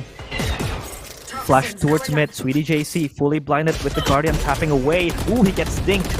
9 HP, blood dripping on his body as Neff just sprays through the smoke, but Lurker wins it anyway. And Tony Kim gets a kill with the judge. The fragment is enough to delay the push towards heaven. 3v5. Boombot with the pain shell. Frey is not going to be able to push it towards side, but Neff answers back with a kill of his own. Jumping through heaven. Doesn't see anyone. Oh, they are exposing themselves one by one. Suddenly it's 3v3. Singapore have all the time they need, but the Seekers will try to hunt them down. Frey peeks out, gets caught off guard by Sweetie JC. Healed by One enemy none other than remaining. Lucid. But look at Tony Kim from Spike behind. down mid. He flanks, and Vera opens up the tabs. It's 1v2. He can run towards B, he can plant this spike. And Sweetie JC is also low. Regrowth is not available. This is going to 30 be seconds left. a winnable round Spike for Vera. planted. But he himself is injured. He himself is skated. The Trailblazer will check enemy every remaining. possible angle. He doesn't see Vera there. And triple kill is secured. Will he be able to get the clutch? Oh, are you He does, and kidding Vera me? wins it. Win. Steals it from the clutches of defeat. And Cambodia single-handedly taken down by Vera with that clutch. And Singapore come victorious. My god. Two Man. clutches Two clutches. Two clutches Separate clutches. in the two last round. The match point secured and the map secured for the 13th round. Cambodia, there's something they were missing. They have something to do with that. They need to fix that. You can get clutch every round like that. Like You just, I think you just let your enemy to clutch you and lose in that way. Sweetie JC was too eager, I think, and there was no body system coming from Lurker, right? Lurker didn't even, or wasn't even ready to trade out Sweetie JC that died from that initial encounter with Avera. So yeah, Singapore once again the victors. They've done it. They are now in a much more relatively safe spot because they're Yeah. not 2-1 if I'm not mistaken, and Cambodia 1-2. So yeah, that was one hell of a game. Cambodia still able to show their fight, still able to show their hunger for victory. But they do need to fix a few mistakes. One of those, which is a body system maybe, because the trade frags hasn't been going that well. If you see as well, the reason why Singapore did lose a lot of men in the early rounds of the last round was because they were individually peaking, right? And Cambodia was just handed a free kill here and there. Lurker got it through a smoke kill, and even a few other rounds that they won based on individual kills. So yeah, Singapore comes out victorious because of a clutch, right? They secured match point by a clutch. They also won the game by a clutch. So this is very much showcasing the individual clutching potential that these players do have. Man, what a way to end the series. And Yeah. that's the last game for Singapore, because Cambodia still have one map against Philippines today on the last map for today. And for the next match we have Indonesia versus Malaysia to divine who will be the last rock bottom. But we have the MVP of this match, Vera will be coming out as the MVP. But still, for me personally, I will choose Divine to be the MVP. Yeah. I think you're in love with Divine, no? In the previous game, you also Yeah, I'm put kinda Divine biased to with the him. MVP. Just a I bias, think you know. Divine was also playing very well as a smoker, right? But also you have to give props for Vera for being that that hand cannon that Singapore has, and it has been very insane for him to just come out and get all the kills possible that he could have. And the entry so far, not only entry kills that he did get, but also space created, right? He did open up spaces. He was ready and willing to die first for the team, just to make space and make way for his team. So yeah, Singapore come up with an important victory. Yeah, we have 2 more matches for Oof. today, and in Indonesia it's already half past 10. So it's we have to go after midnight maybe, because we still 2 more hot matches to go, Yeah. especially Indonesia versus Malaysia. Yes. I have the one who lose on that match. I don't really think they can go through the Yeah. group stage anymore, So that match is that important. You don't really want to miss it, guys. So make sure you'll stay tuned. We only have 2 match left for today, and we have to prepare for the next match. So we'll have a break. Don't go anywhere to stay in 30-second SEA Games at Cambodia Valorant.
Back out fresh on the scene. Back out fresh on the scene. Back out fresh on the scene. Back out fresh on the scene. Back out fresh on the scene. Back out fresh on the scene. Back out fresh on the scene. Franchise best on the team. Franchise best on the team. Franchise best on the team. Franchise best on the team. Franchise best on the team. Back out fresh on the scene. Back out fresh on the scene. Back out fresh on the scene.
Hello guys, welcome back to 30-second SEA Games of Valorant, and now we are going for our next match for today. And as you guys can see that we have a long day for today, for day number 1, but it's not done yet. We are going for the Indonesian versus Malaysian matches for just now. This is going to be a classic. I think we could also say El Clasico, but I mean, in traditional sports, of course, right? There's always going to be that high tense match. But this is also as important for both teams because they are currently 0-2 each and every one of them. Both Malaysia and Indonesia are 0-2. They are dying and desperate for a single point so that they could avoid elimination. Because who loses in this, I think, would most probably be eliminated. So they would, I reckon, play with all of their force they have, all of the heart they have, and they have to give their all in trying to get that first point, right? Because I think Malaysia and Indonesia both have been shaky in this event. They have not been performing to their expectations. We see Indonesia, heavily favored, right? Before today, they have been the favorites to win, but then we see Philippines just steamrolling them, and then we saw them lose to Singapore on what would be a very long overtime, 19-17. And Indonesia has been a little bit stumbling, but I hope they could recover here. Meanwhile, for Malaysia, they have been trying their best. I feel like they lost surprisingly to Cambodia, and on the second game they also had to go out with a loss. So this will be interesting to see how these teams would play under pressure because they really need one win to progress to the playoffs. Yeah, both of the teams did not have a good result from their previous match. Like realized, just explained just now, Indonesia and also Malaysia, it's their important match because all of the teams will be play 5 times, and once they lose 3 match, means it should be a GG games for them in this SEA Games series. So Indonesian and Malaysia, they have to at least they have to get out from their lose streak in this series. So we will see what can they do, and let's see if there's gonna be a changes again. And Asterix, there you go. He's enjoying himself there, and this is what I think most of the Indonesians wanted to see: the 2 experienced players playing together, right? Because they are undoubtedly the brain of this Indonesian team. They are the ones that who is going to provide the calls, the creativity, and they are finally going to play together, excluding out Anti-Slasher away from the team, has to sit on the substitution bench. But now Malaysia still with the same lineup: Jeet, Kyle, Sabe, Frosties, and Zeke. They have shown signs of positivity, especially Zeke, who has been able to get the wins and the duels.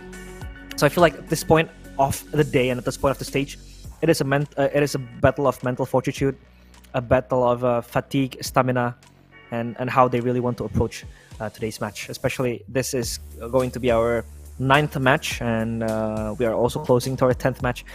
So it has been a long day for the players, right? And it is interesting to see how they could fare against the fatigue they have currently in the venue. Yeah, if you talk about the stamina or the mentality from both of the teams, surely they have to work it out, right? Because they are professional player, they represent their country, and we are going for the Lotus map for this series. Pretty sure Malaysia, they don't wanna play in Fracture, they don't wanna play in Lotus as well. So yeah, maybe they will try for Lotus, which is Indonesia also have not play in this map because they play in Heaven, they play in Pearl, but we will see if Lotus could be a decider. Interesting to see for both of the teams. Yeah, true. I mean, Malaysia also lost to Cambodia and Lotus, right? So maybe Indonesia would maximize that chance, but they are going to start as defender. And it's interesting to see because if we see the lineup, there's fully the core of Alter Ego, right? We see there'll be Eeyore and Asterisk, and they are indeed the core of Alter Ego. And Alter Ego, really loves to play Lotus, right? So maybe they could, shift in some strategies that they have from their alter ego team and probably just translate it into a good strategy that they could use in Indonesia, in this Indonesian team. But I'm expecting to see Delby still back on the duelist duty with Jet in his hand. I feel like that is still going to be the case for the Indonesians. And the Indonesians, I feel like the way they played so far, they haven't really shown any signs of chemistry. Like, they are so out of sync. In a few rounds, sure, they could do some individual step-ups here and there. They could connect with one or two players, but most of the times they aren't really working as a unit. So I'm expecting and I'm hoping that they could really rekindle that chemistry together as a single team, especially now Asterisk and Eeyore will be playing together, and the veterans of the team, right? They are the veterans of the team. They are the veterans of FPS. We know them since their old days back in different games. So now it is their responsibility to probably carry the younger players, right? Not as in carrying the game, but like carry them in a mental good state, carry them with the strategies that they're gonna implement in the game. But we are now in the Asian Select, and we see Delby with a Neon. This is interesting, but this is still one of his played agents here in Lotus. Yeah, and it's interesting to know because Malaysia, they from their previous matches, they like to start in defense side, but now they are working for the attacker first. So it's interesting to know. Probably it's gonna be another threat coming from Malaysia, because we would like to see not only Indonesian but also the Malaysian. They have to prove to us that they are still have a chance, at least to get points in this SEA Games series. Yeah, and this is still the same comp. This is still the same comp that Malaysia used against Cambodia. So I feel like there would be some sense of vulnerability because Indonesia could just study this comp, right? Maybe in the short span of time, 5 hours, 4 hours, they could really kind of dig into how to counter this comp. And I feel like this is the perfect counter to it. We have Neon and Sky gonna be paired up together to try to push forward, play together, right? And possibly just wreak havoc towards the defense of Malaysia. But Malaysia will start as attacker, so Indonesia will wait for their chance to attack later on. But this is also a defensively strong composition. You have the Flash to seek out information, double smokers as well, Sayo in the Viper, Snake Bites, Poison Clouds, Eeyore with the Killjoy as well. You have stuns to retake the site. The lockdown as well, Viper Spit, just a lot of utilities that they could use. Meanwhile, for Malaysia, this is still an also viable attacking comp. They have the Raze to provide the explosiveness. You have also Gecko with the Trash, with the Dizzy, Wingman to enable that planting to happen. So yeah, interesting comp from both of the teams, but Malaysia still using the old comp that they used against Cambodia earlier today. Yeah, if you talk about the agent comps that coming from both of the teams, Malaysia, they looking very strong for the defensive side because of the two sentinel that they have from Sage and also Cypher, right? We know that maybe they can even they can try to hold Indonesia push with these two agent that coming from Malaysia. We know that Sage with the wall and also the Cypher have the trap wire everywhere. So it will take some time for Indonesia to at least find the information or maybe even destroy the utility that coming from these two sentinels. Meanwhile, Indonesia with the two controller, they can get the map control. They can try to play brilliantly, like trying to sneaky peeky, making some fake movement towards one side. After that, they can go for another rotation to another side. Yeah, and I feel like the Cypher is also always a natural counters to fast agents like Neon, Jet. Yeah. This is a natural counter, right?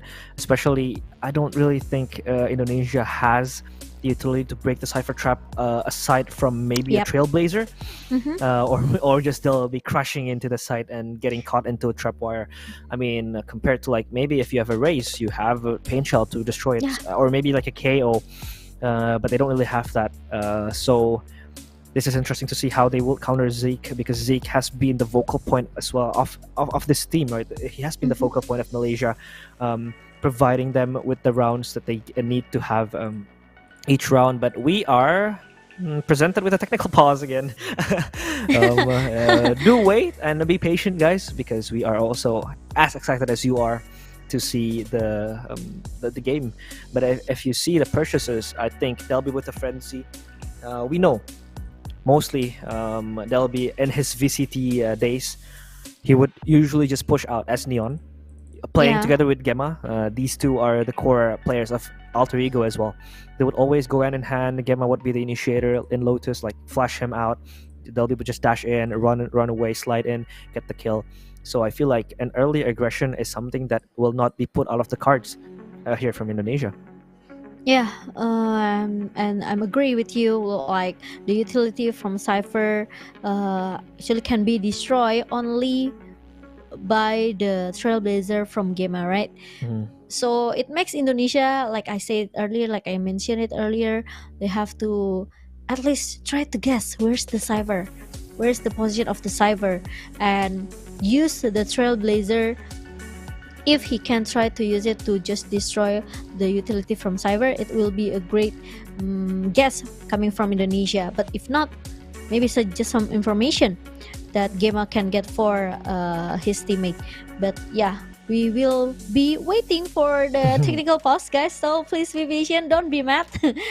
I know you guys are waiting for day number 1 or the group stage of half or all of the country to be played for today. But this is the offline event. This is the important event because all of the players, they are represent their country, so they want to give their best performance. So yeah, that's including from the gaming gear that they have. Yeah, I feel like the players here, both Eor and Asterisk, hopefully will be the key point in trying to resurrect this Indonesian team that has been losing that fight. I haven't really seen that much of an energy or eagerness for them to really attack the sites, just playing with their strats that they have. So I hope that Eor and Asterisk could really rejuvenate these young players, because then again, we can't really blame them, right? They're still young. They're looking for experience. This is probably their first LAN Yeah. event ever, right? If we see Challenges Indonesia will also be having a LAN event, and they're not yet there. They're not there yet, right? This could probably be one of their first ever LAN events. And when you're playing offline, it is a much more different atmosphere compared to online, and they could be pressured. They could be shaky a little bit, because of course, again, this is an international event. They are representing their country. Of course, the burden and the pressure is pretty high for these players.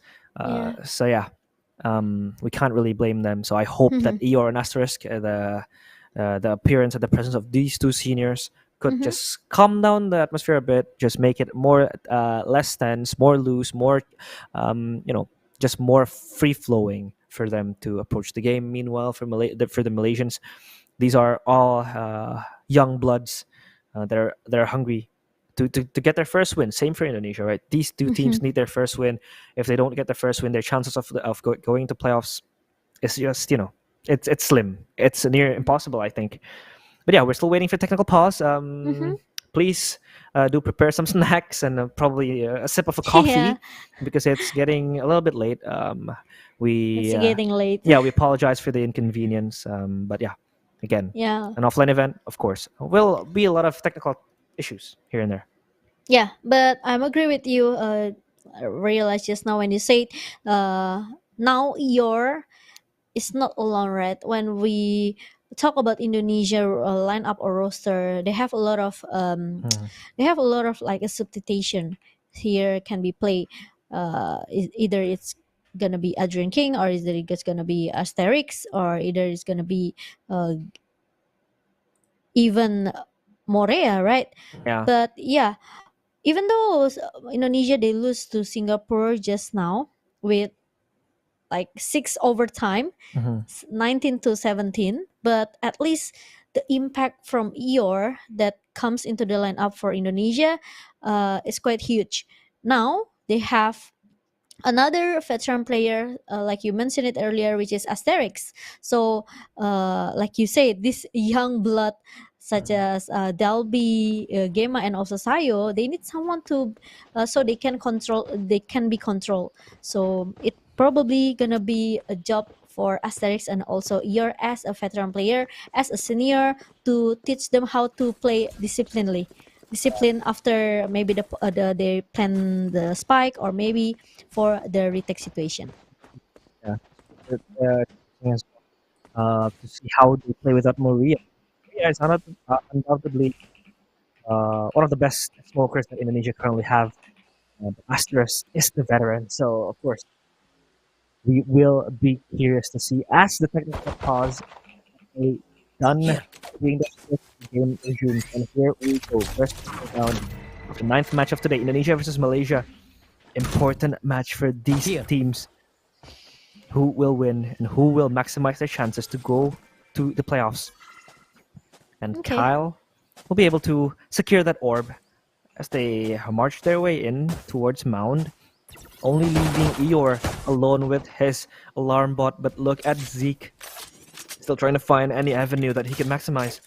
They're stacking B heavily, 3 players, readying the rolling door. They're gonna flash this out. Frosties, as a response, throws out the pain shell, but Asterisk is able to get Kyle.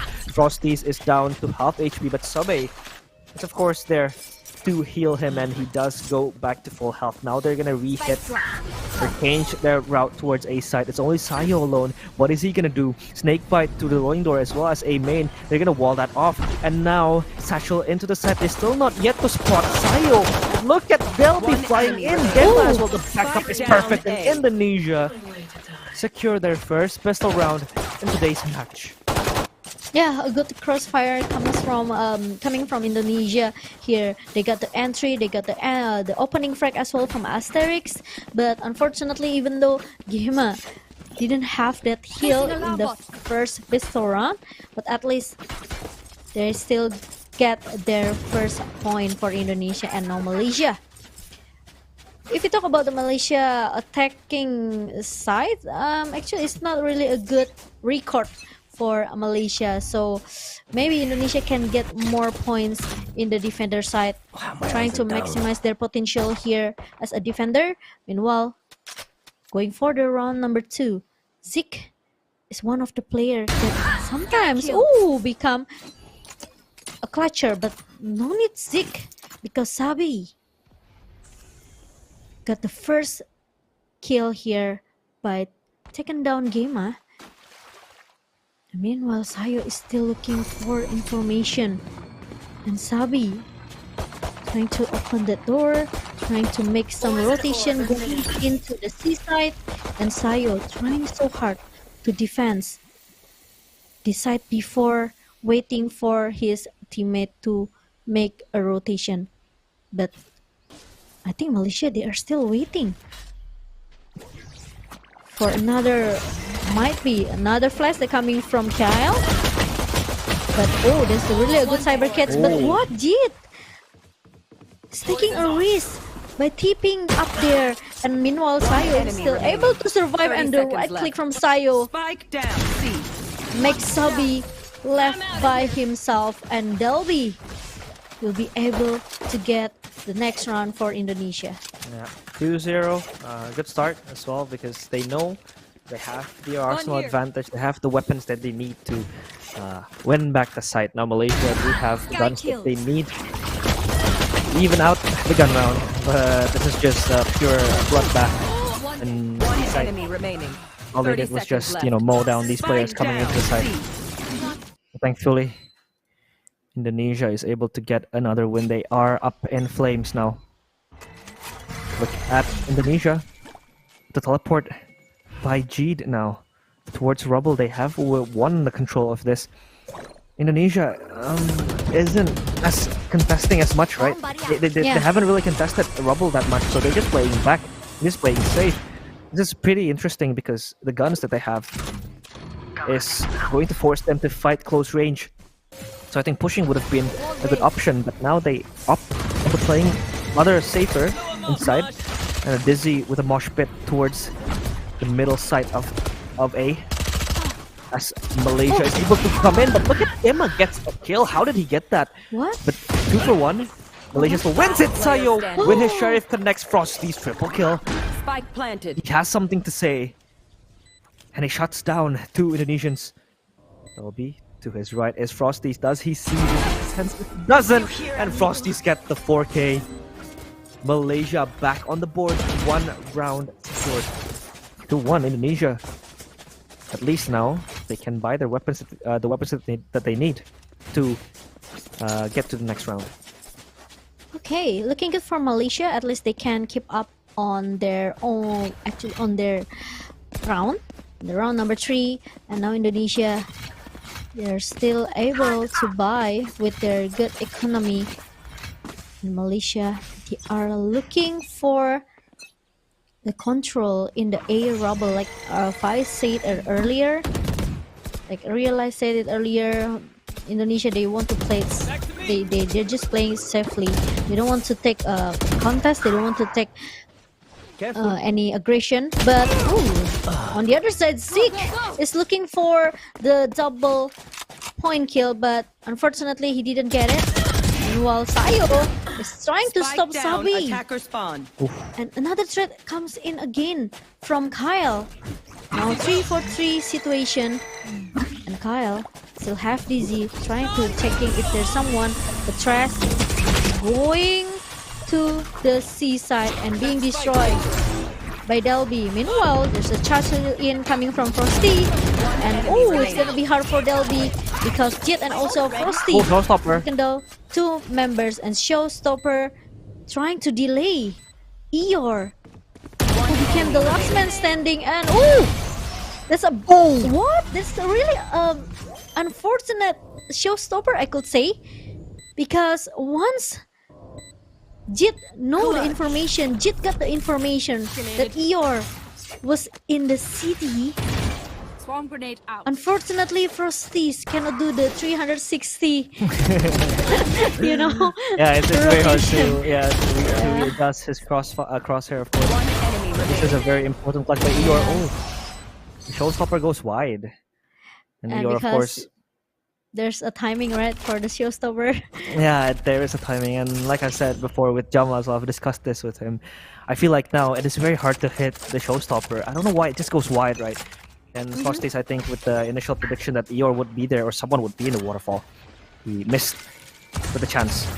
And now Malaysia back on an eco. Delby will push forward with the paranoia that he has been able to follow up. Meanwhile, Sayo still with his duty guarding A site. And from the past 4 rounds, we have seen Indonesia heavily investing players to defend B side, right? And it has been working wonders for them. However, Malaysia hasn't been going B that much. They have been poking C mount. They have been poking rubble. So this is an interesting decision coming from the Indonesians. But now Seekers will be activated. They will open the door as they march their way into the site. They know behind this is just death waiting for them. But Gemma gets the kill even with the whole HP. Gets the second one. Looks for the third. Gemma closes out all of the players from Malaysia. This Asterisk will get the final blow. But Gemma, low HP, bringing at least 3 players with him towards the afterlife. What a nice flash. Unfortunately, Gemma, he couldn't get the 4th. He almost got the quad kill, but it's okay because Indonesia finally they closed the round 4-1 for Indonesia, and now Malaysia they want to play aggressive because they are relying on Frosties how to get the entry right going into the site. Once Frosties gets the site, it's easier for all of the player trying to follow him up. But if they lose Frosties, I think it's gonna be another problem for Malaysia. Now Indonesia, Sayo still in the same position, but Sabi got resurrection, and also Zeke has 1 year old have to get the information. But now look at that, Sayo finally got 2 kills here. But meanwhile, Sabi will try to resurrect Kyle.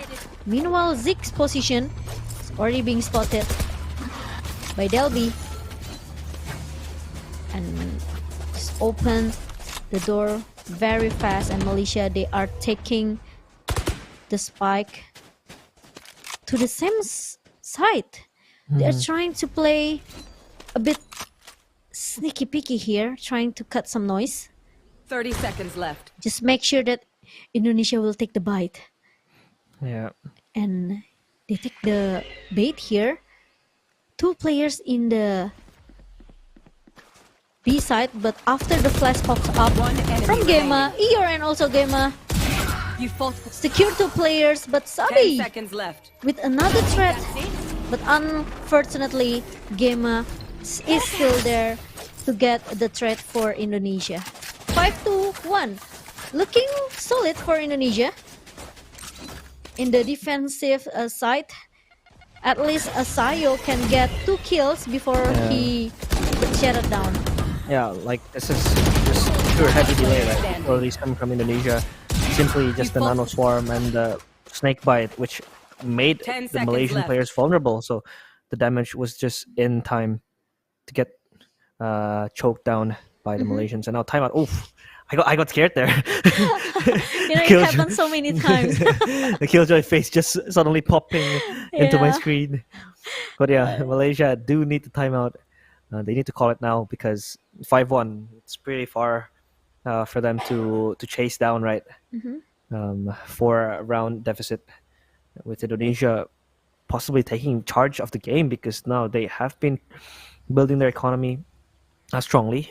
They don't really have much of a choice to approach the game for Malaysia. They just need to play fast. I think they need to play within their tempo to get the side and win it all. And as you can see, Delby does have the overdrive. Even Sayo possesses the Viper Spit. I feel like this is still possible for Indonesia to play aggressive. Maybe they use the overdrive to push out.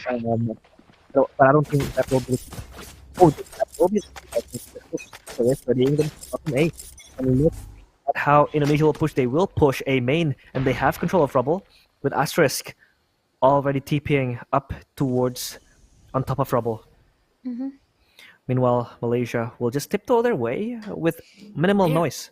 With minimum noise towards B side. The alarm bot read is perfect by Eeyore. He will just put it down there to expect the push coming. Pain shells and satchels in, but the alarm bot next. And now Delby will be tested not long before he dies, but Gema helps him kill.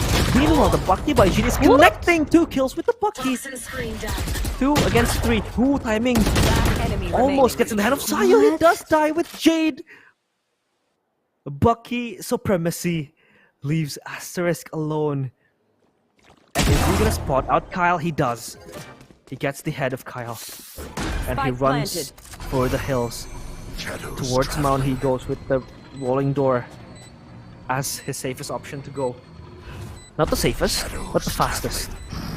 But players of Malaysia are heavily isolated here, far away. And Jeet is just gonna guess where Asterisk is gone because the Shrouded Step really drawn a perception that maybe Asterisk is up there somewhere. And Jeet is confused. In front of him is Asterisk. It's just a waiting game, hide and seek. But Asterisk wins the duel. It's 1v1. Sabi just needs to wait for him, but it's not planted for him. He needs to find Asterisk inside. Sabi just needs to wait this out. He's gonna defuse this. Half defuse. There's no time. He's gonna stick it, and Sabi gets Asterisk. Thrifty round secured from Malaysia. How did Jeed get 3 kills with the Bucky? And if Asterisk just stick that defuse, I think he would have won that round because the spike wasn't really planted for Sabi. He needed to walk in, right? But then again, Jeed, moment of magic with 3 Bucky kills. This is just absolutely ridiculous. One enemy remaining. What this gun can do. That's insane. One enemy Insane remaining. performance from Jit. And unfortunately, Asterisk cannot keep up with the time. And thrifty round from Malaysia. 5-2. And Malaysia trying to catch up with their gap. They'll be trying to stick closer to the wall, trying to play aggressive and with Zeke. Oh, there's a spy cam. Make Delby will run away. He won't fight by himself, but he's gonna wait for his teammate to come and giving help. When Seekers pops out from Gema, just make sure that all of the players from Malaysia are still waiting in the C mount. And a good 5% coming from Sayo. Meanwhile, Sabi trying to run away, trying to open the door, trying to move into the B side here.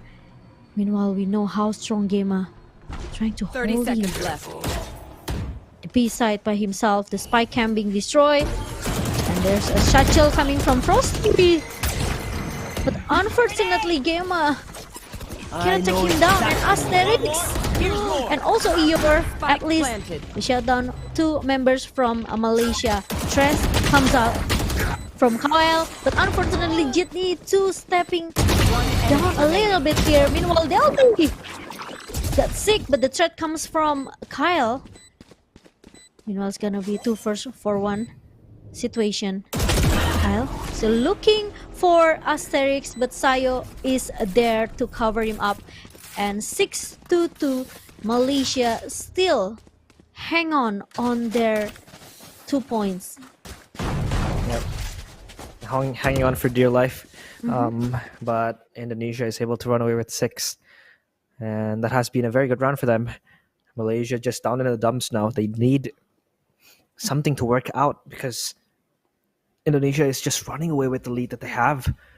And now Indonesia will call timeout. I feel like this is just timeout to reassure that they don't do minimum mistakes, because there has been a few little mistakes, mini mistakes that they could really fix on.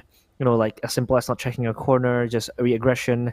I feel like these things could be capitalized by Malaysia to just turn the things around for each round.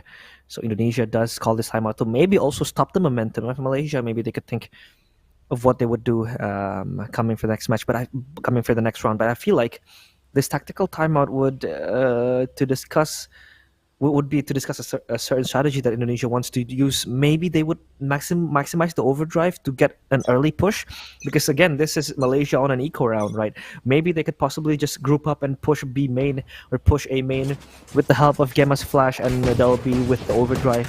But I feel like looking at the radar, they would spread out, playing in a default 3-1-2, 3-1-1 formation to just maximize the advantage that they have.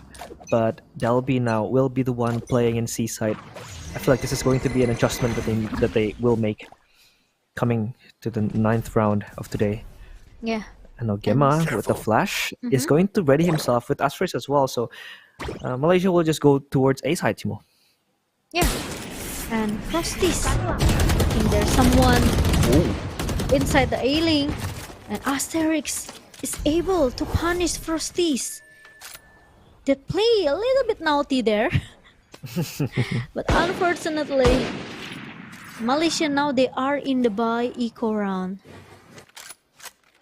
because they are keep losing their rounds after they won the thrifty round. And now round 9 is quite important for Malaysia, because they need to close up the gap, or it's gonna be harder for them to catch up in the second half. You're waiting for patiently. Meanwhile, Sayo will try to give him some information here. The toxic screen goes up, but I think C side will be the next target for Malaysia to goes in. A nano storm to delay, and Delby with the spray through the smoke. At least he got Zeke. Meanwhile, Eeyore 24/7 is able to cover his teammate whenever they need it. Eeyore is there. Hey, hey, hey, hey. Oh. I feel like the blood has been boiling here. It's quite hot in here, yeah. Yeah, a little bit of banter, of course, from the Indonesians. They'll try their best to just invest themselves into this round, and with the utilities that they have, I feel like they have always been putting Malaysia in a tough spot.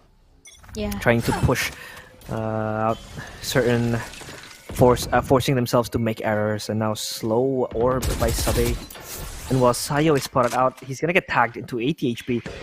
So does Eeyore, with 87 on his health bar. As Malaysia walks by close. Towards A rubble they go. And they will try to break a turret, I feel like. Yeah, a turret that Eeyore has posted up upon in A site. Eeyore's gonna get healed by Gemma. So does Sayo, nearing the proximity of the regrowth. But look at the smoke by Asterisk to just block out the vision. For the players of Malaysia, this is a slow tempo approach that they have, but B side will be the destination, and now they have full access. They've seized this site for themselves, laying their hands upon it. But look at Sabe, he just tanks the damage of the snake bite. Meanwhile, Sayo still together with Gemma and also Asterisk. Asterisk gets a kill and a fire in the hole with a showstopper. It hits Gemma, but 2 quick kills. Response from Indonesia. Kyle and Zeke now left in a 2v3 scenario. Snakebite is close by. Overdrive will try to find out Zeke out players that might want to come close, but look at Zeke getting a kill towards Eeyore. One enemy remaining. Delby? What is HP? HP, he's faced down. Thankfully, Sayo still is able to get the defuse. And the Indonesia confirm the 8th round. Kyle, it was set up for him. He wasn't spotted at all, but he still lost to Delby with the overdrive. Yeah, Delby trying to buy a lot of time with 1 HP. He knows that Sayo is taking up the defuse, so he needs to buy a lot of time, and he did it. Even though at the end he got punished by Kyle, but at least Indonesia, they secure another round. Now 8-2, and it's okay, Sayo. I know you keep trying to stick that poison cloud on that top. It's not easy either. But suddenly, Asterix vanish, and 3 players from Malaysia as well. And now Sayo, look at that, really a beautiful poison One cloud. enemy remaining. But now, Eeyore is looking for another kill. He's thirsty of blood. And Sabi is going to be the last hope for Malaysia, but that hope will be destroyed by Delby. 9-2 for Last Indonesia. round in the half. I just realized the impact for Eeyore and also Asterix to play together as this lineup for Indonesia. It's quite huge because maybe we can imagine there are like 2, in-game leader here, like trying to give a call out here. Meanwhile, Eeyore play as a sentinel, so Asterix can try to focus on the other side. So yeah, this is the result. 9-2. So far, so good for Indonesia. Yeah, of course, they're aiming for the 10-2 finish towards the second half, right? But Malaysia still is able to get the third, I think. They have 4 ultimates that could really turn the tides around. And a Gecko ultimate, the trash, could be important to winning this round. But look at Indonesia. They don't want to give Malaysia any advantage. 4 kills, even 5. And Malaysia is simply erased from approaching seaside. They won't let them get any closer. 10-2. Indonesia just steamroll, and Malaysia is down so deep. One enemy remaining. Spike down. Looking C. so dominant for Indonesia in the first half. 10-2, and Malaysia, they seems lost. They seems don't know how to counter Indonesia in the first half as a defender, as an attacker. Now we are changing the side. Indonesia become the attacker. We will see if they will play aggressively. Especially we know that Delby movement can be countered by the trap fire by Zeke. But meanwhile, Sabi is trying to guard B side by himself. Okay, he has that wall, but he tried to running away from the paranoia that been set up by Asterix. Meanwhile, Sayo On the other hand, they taken down Zeke, the one that can counter the high gear that coming from Delby. But now Indonesia will go to the C side, the A side I mean. And 2-point kill for Indonesia. Meanwhile, 3 players need to do the retake, and it's not easy since maybe Kyle still have the DZ for the flash, but it's not gonna be enough because it doesn't catch anyone. Meanwhile, a nano swarm setup from Eeyore got ping, but meanwhile there's a cover coming from Delby. 2-point kills for Debbie, and Asterix close up the round for Indonesia. Looking so promising for Indonesia. Winning the pistol round 100%, maybe I can say 90%, they can secure their next round. Yeah. Very important win as well. And this is still tough for Malaysia, of course, with 11 rounds that Indonesia has secured. It just looks like Malaysia is on the edge of not qualifying for playoffs. Looking very hard for them, and now Indonesia again with the quick push towards a rubble. Always an important choke point to win. Together, stronger they stand. And now a tap off the Bulldog towards the double boxes. Not going to take any chances. But Sabe is just going to peek out the wall that is erected, and Eeyore trading bullets with Sabe. But no one has gone down yet. As Sabe heals himself, and Eeyore can just run towards Skimma as his first aid. Delby just trying to spot out the rolling door, taps it once more. Will walk in close. The flash doesn't really spot out anyone, but the second one will go forward. Do they expect Trapwire here? And it does not. It does not go unnoticed. Meanwhile, Indonesia fall one by one like flies, but Kyle successfully taken down by Asterisk. And the pain shell will come flying from the sky. Will it catch anyone? No, it won't. So it is far away from the spike. As Asterisk successfully plants it. And now it's a 2v2 situation. Jeet and Frosties only with the Sheriff and a Stinger in hand. And they're playing close in tree. The snake bite will just buy some time. Nice Look at the flash. blind. Nice flash. Frosties get a satchel kill. But looking for the second one, he doesn't get it, and it's Asterisk. Confirms match point for Indonesia, 12-2. Match point. Looking like a different Indonesia today. Did you see your jump just now? Yeah, he was just jumping around with the gun. Yeah, I was trying to make some distraction because he knows that it's a 1 versus 2, right? So he made some distraction, but unfortunately Jit only can get 1, and that's really a good satchel kill coming from Frosties. But yeah, I like it. sadly Malaysia, they cannot close at that round. And match point for Indonesia. Is it gonna be 13-2, or is it gonna be Malaysia still have a chance with their full buy now, even though not with the Vandal? At least the Bulldog and also the Spectre for the close around looking so good for Malaysia. But now there's still heal coming out from Gema.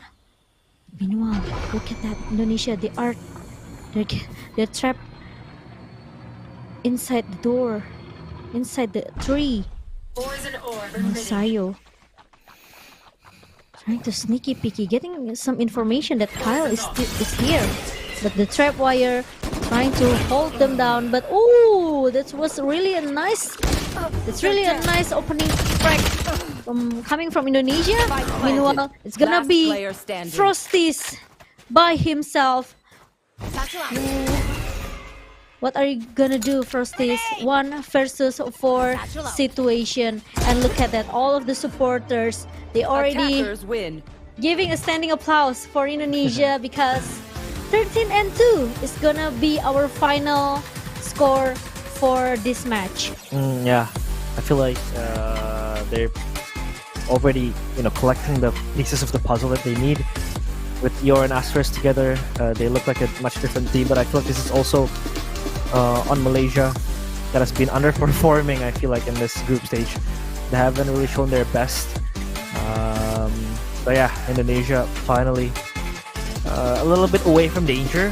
They're not fully out of danger, but they're still in a very vulnerable spot. But at least now they can breathe easily because they are not going to go 0-3. They have finally picked up a victory for themselves. So yeah, this is this crowd or this team that Indonesia has it's very complex, right? You have 7 players with 7 different play styles, sure, from the same team, but they're different positions, different players. So I feel like it's up to Rosafly to really mix and match which players go well with each other, which does not.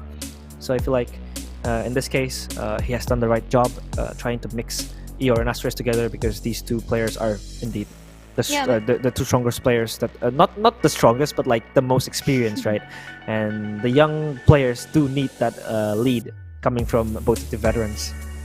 Yeah, Indonesia, they are still looking for their best composition here for the roster itself. So I think match number 3 between Malaysia just now, they finally found their better composition. Maybe like you said, not the best, but at least better to make Indonesia, at least they can get their first win here, because Malaysia with 0-3 lose, I think their chance to go to the playoff is, I don't know, maybe none now, since they are going to play for the 5 matches, right? For each country. So once you lose 0-3, I think it's not possible. It's not possible, but there's still a chance if, let's say, all the Philippines, Vietnam, and also Cambodia, they lose all their matches. But it's impossible, because we know how strong Philippines with 3-0, and even though Vietnam, even though they lose with Philippines, they're still hanging on in the top 2 with 2-1 point in the standing. Yeah, it's of course Malaysia. Unlucky for them, they haven't really shown their best. What they could actually do, because these are 5 talented individually talented players. They are individually strong, and what we see there is Indonesia just steamrolling with them 13-2. Like, Indonesia got 13-2 by Philippines, now they're 13-2 Malaysia. So this is a game to remember for the Indonesians as well. But we see now Sky, or Gemma with the Sky rather, as the MVP. Meanwhile, Frosty's again as the Rays. He has always been the player that the Malaysians do depend upon. But of course, he can't do everything by himself. So still, this is a team game. They have to work as a unit. At least in this map, Indonesia has been working on as a unit. They have been pushing together. They've been playing behind their utilities, and this is a different Indonesia that we have seen compared to the Indonesia that we have seen getting battered by Philippines 13-2 and losing overtime 19-17 against Singapore.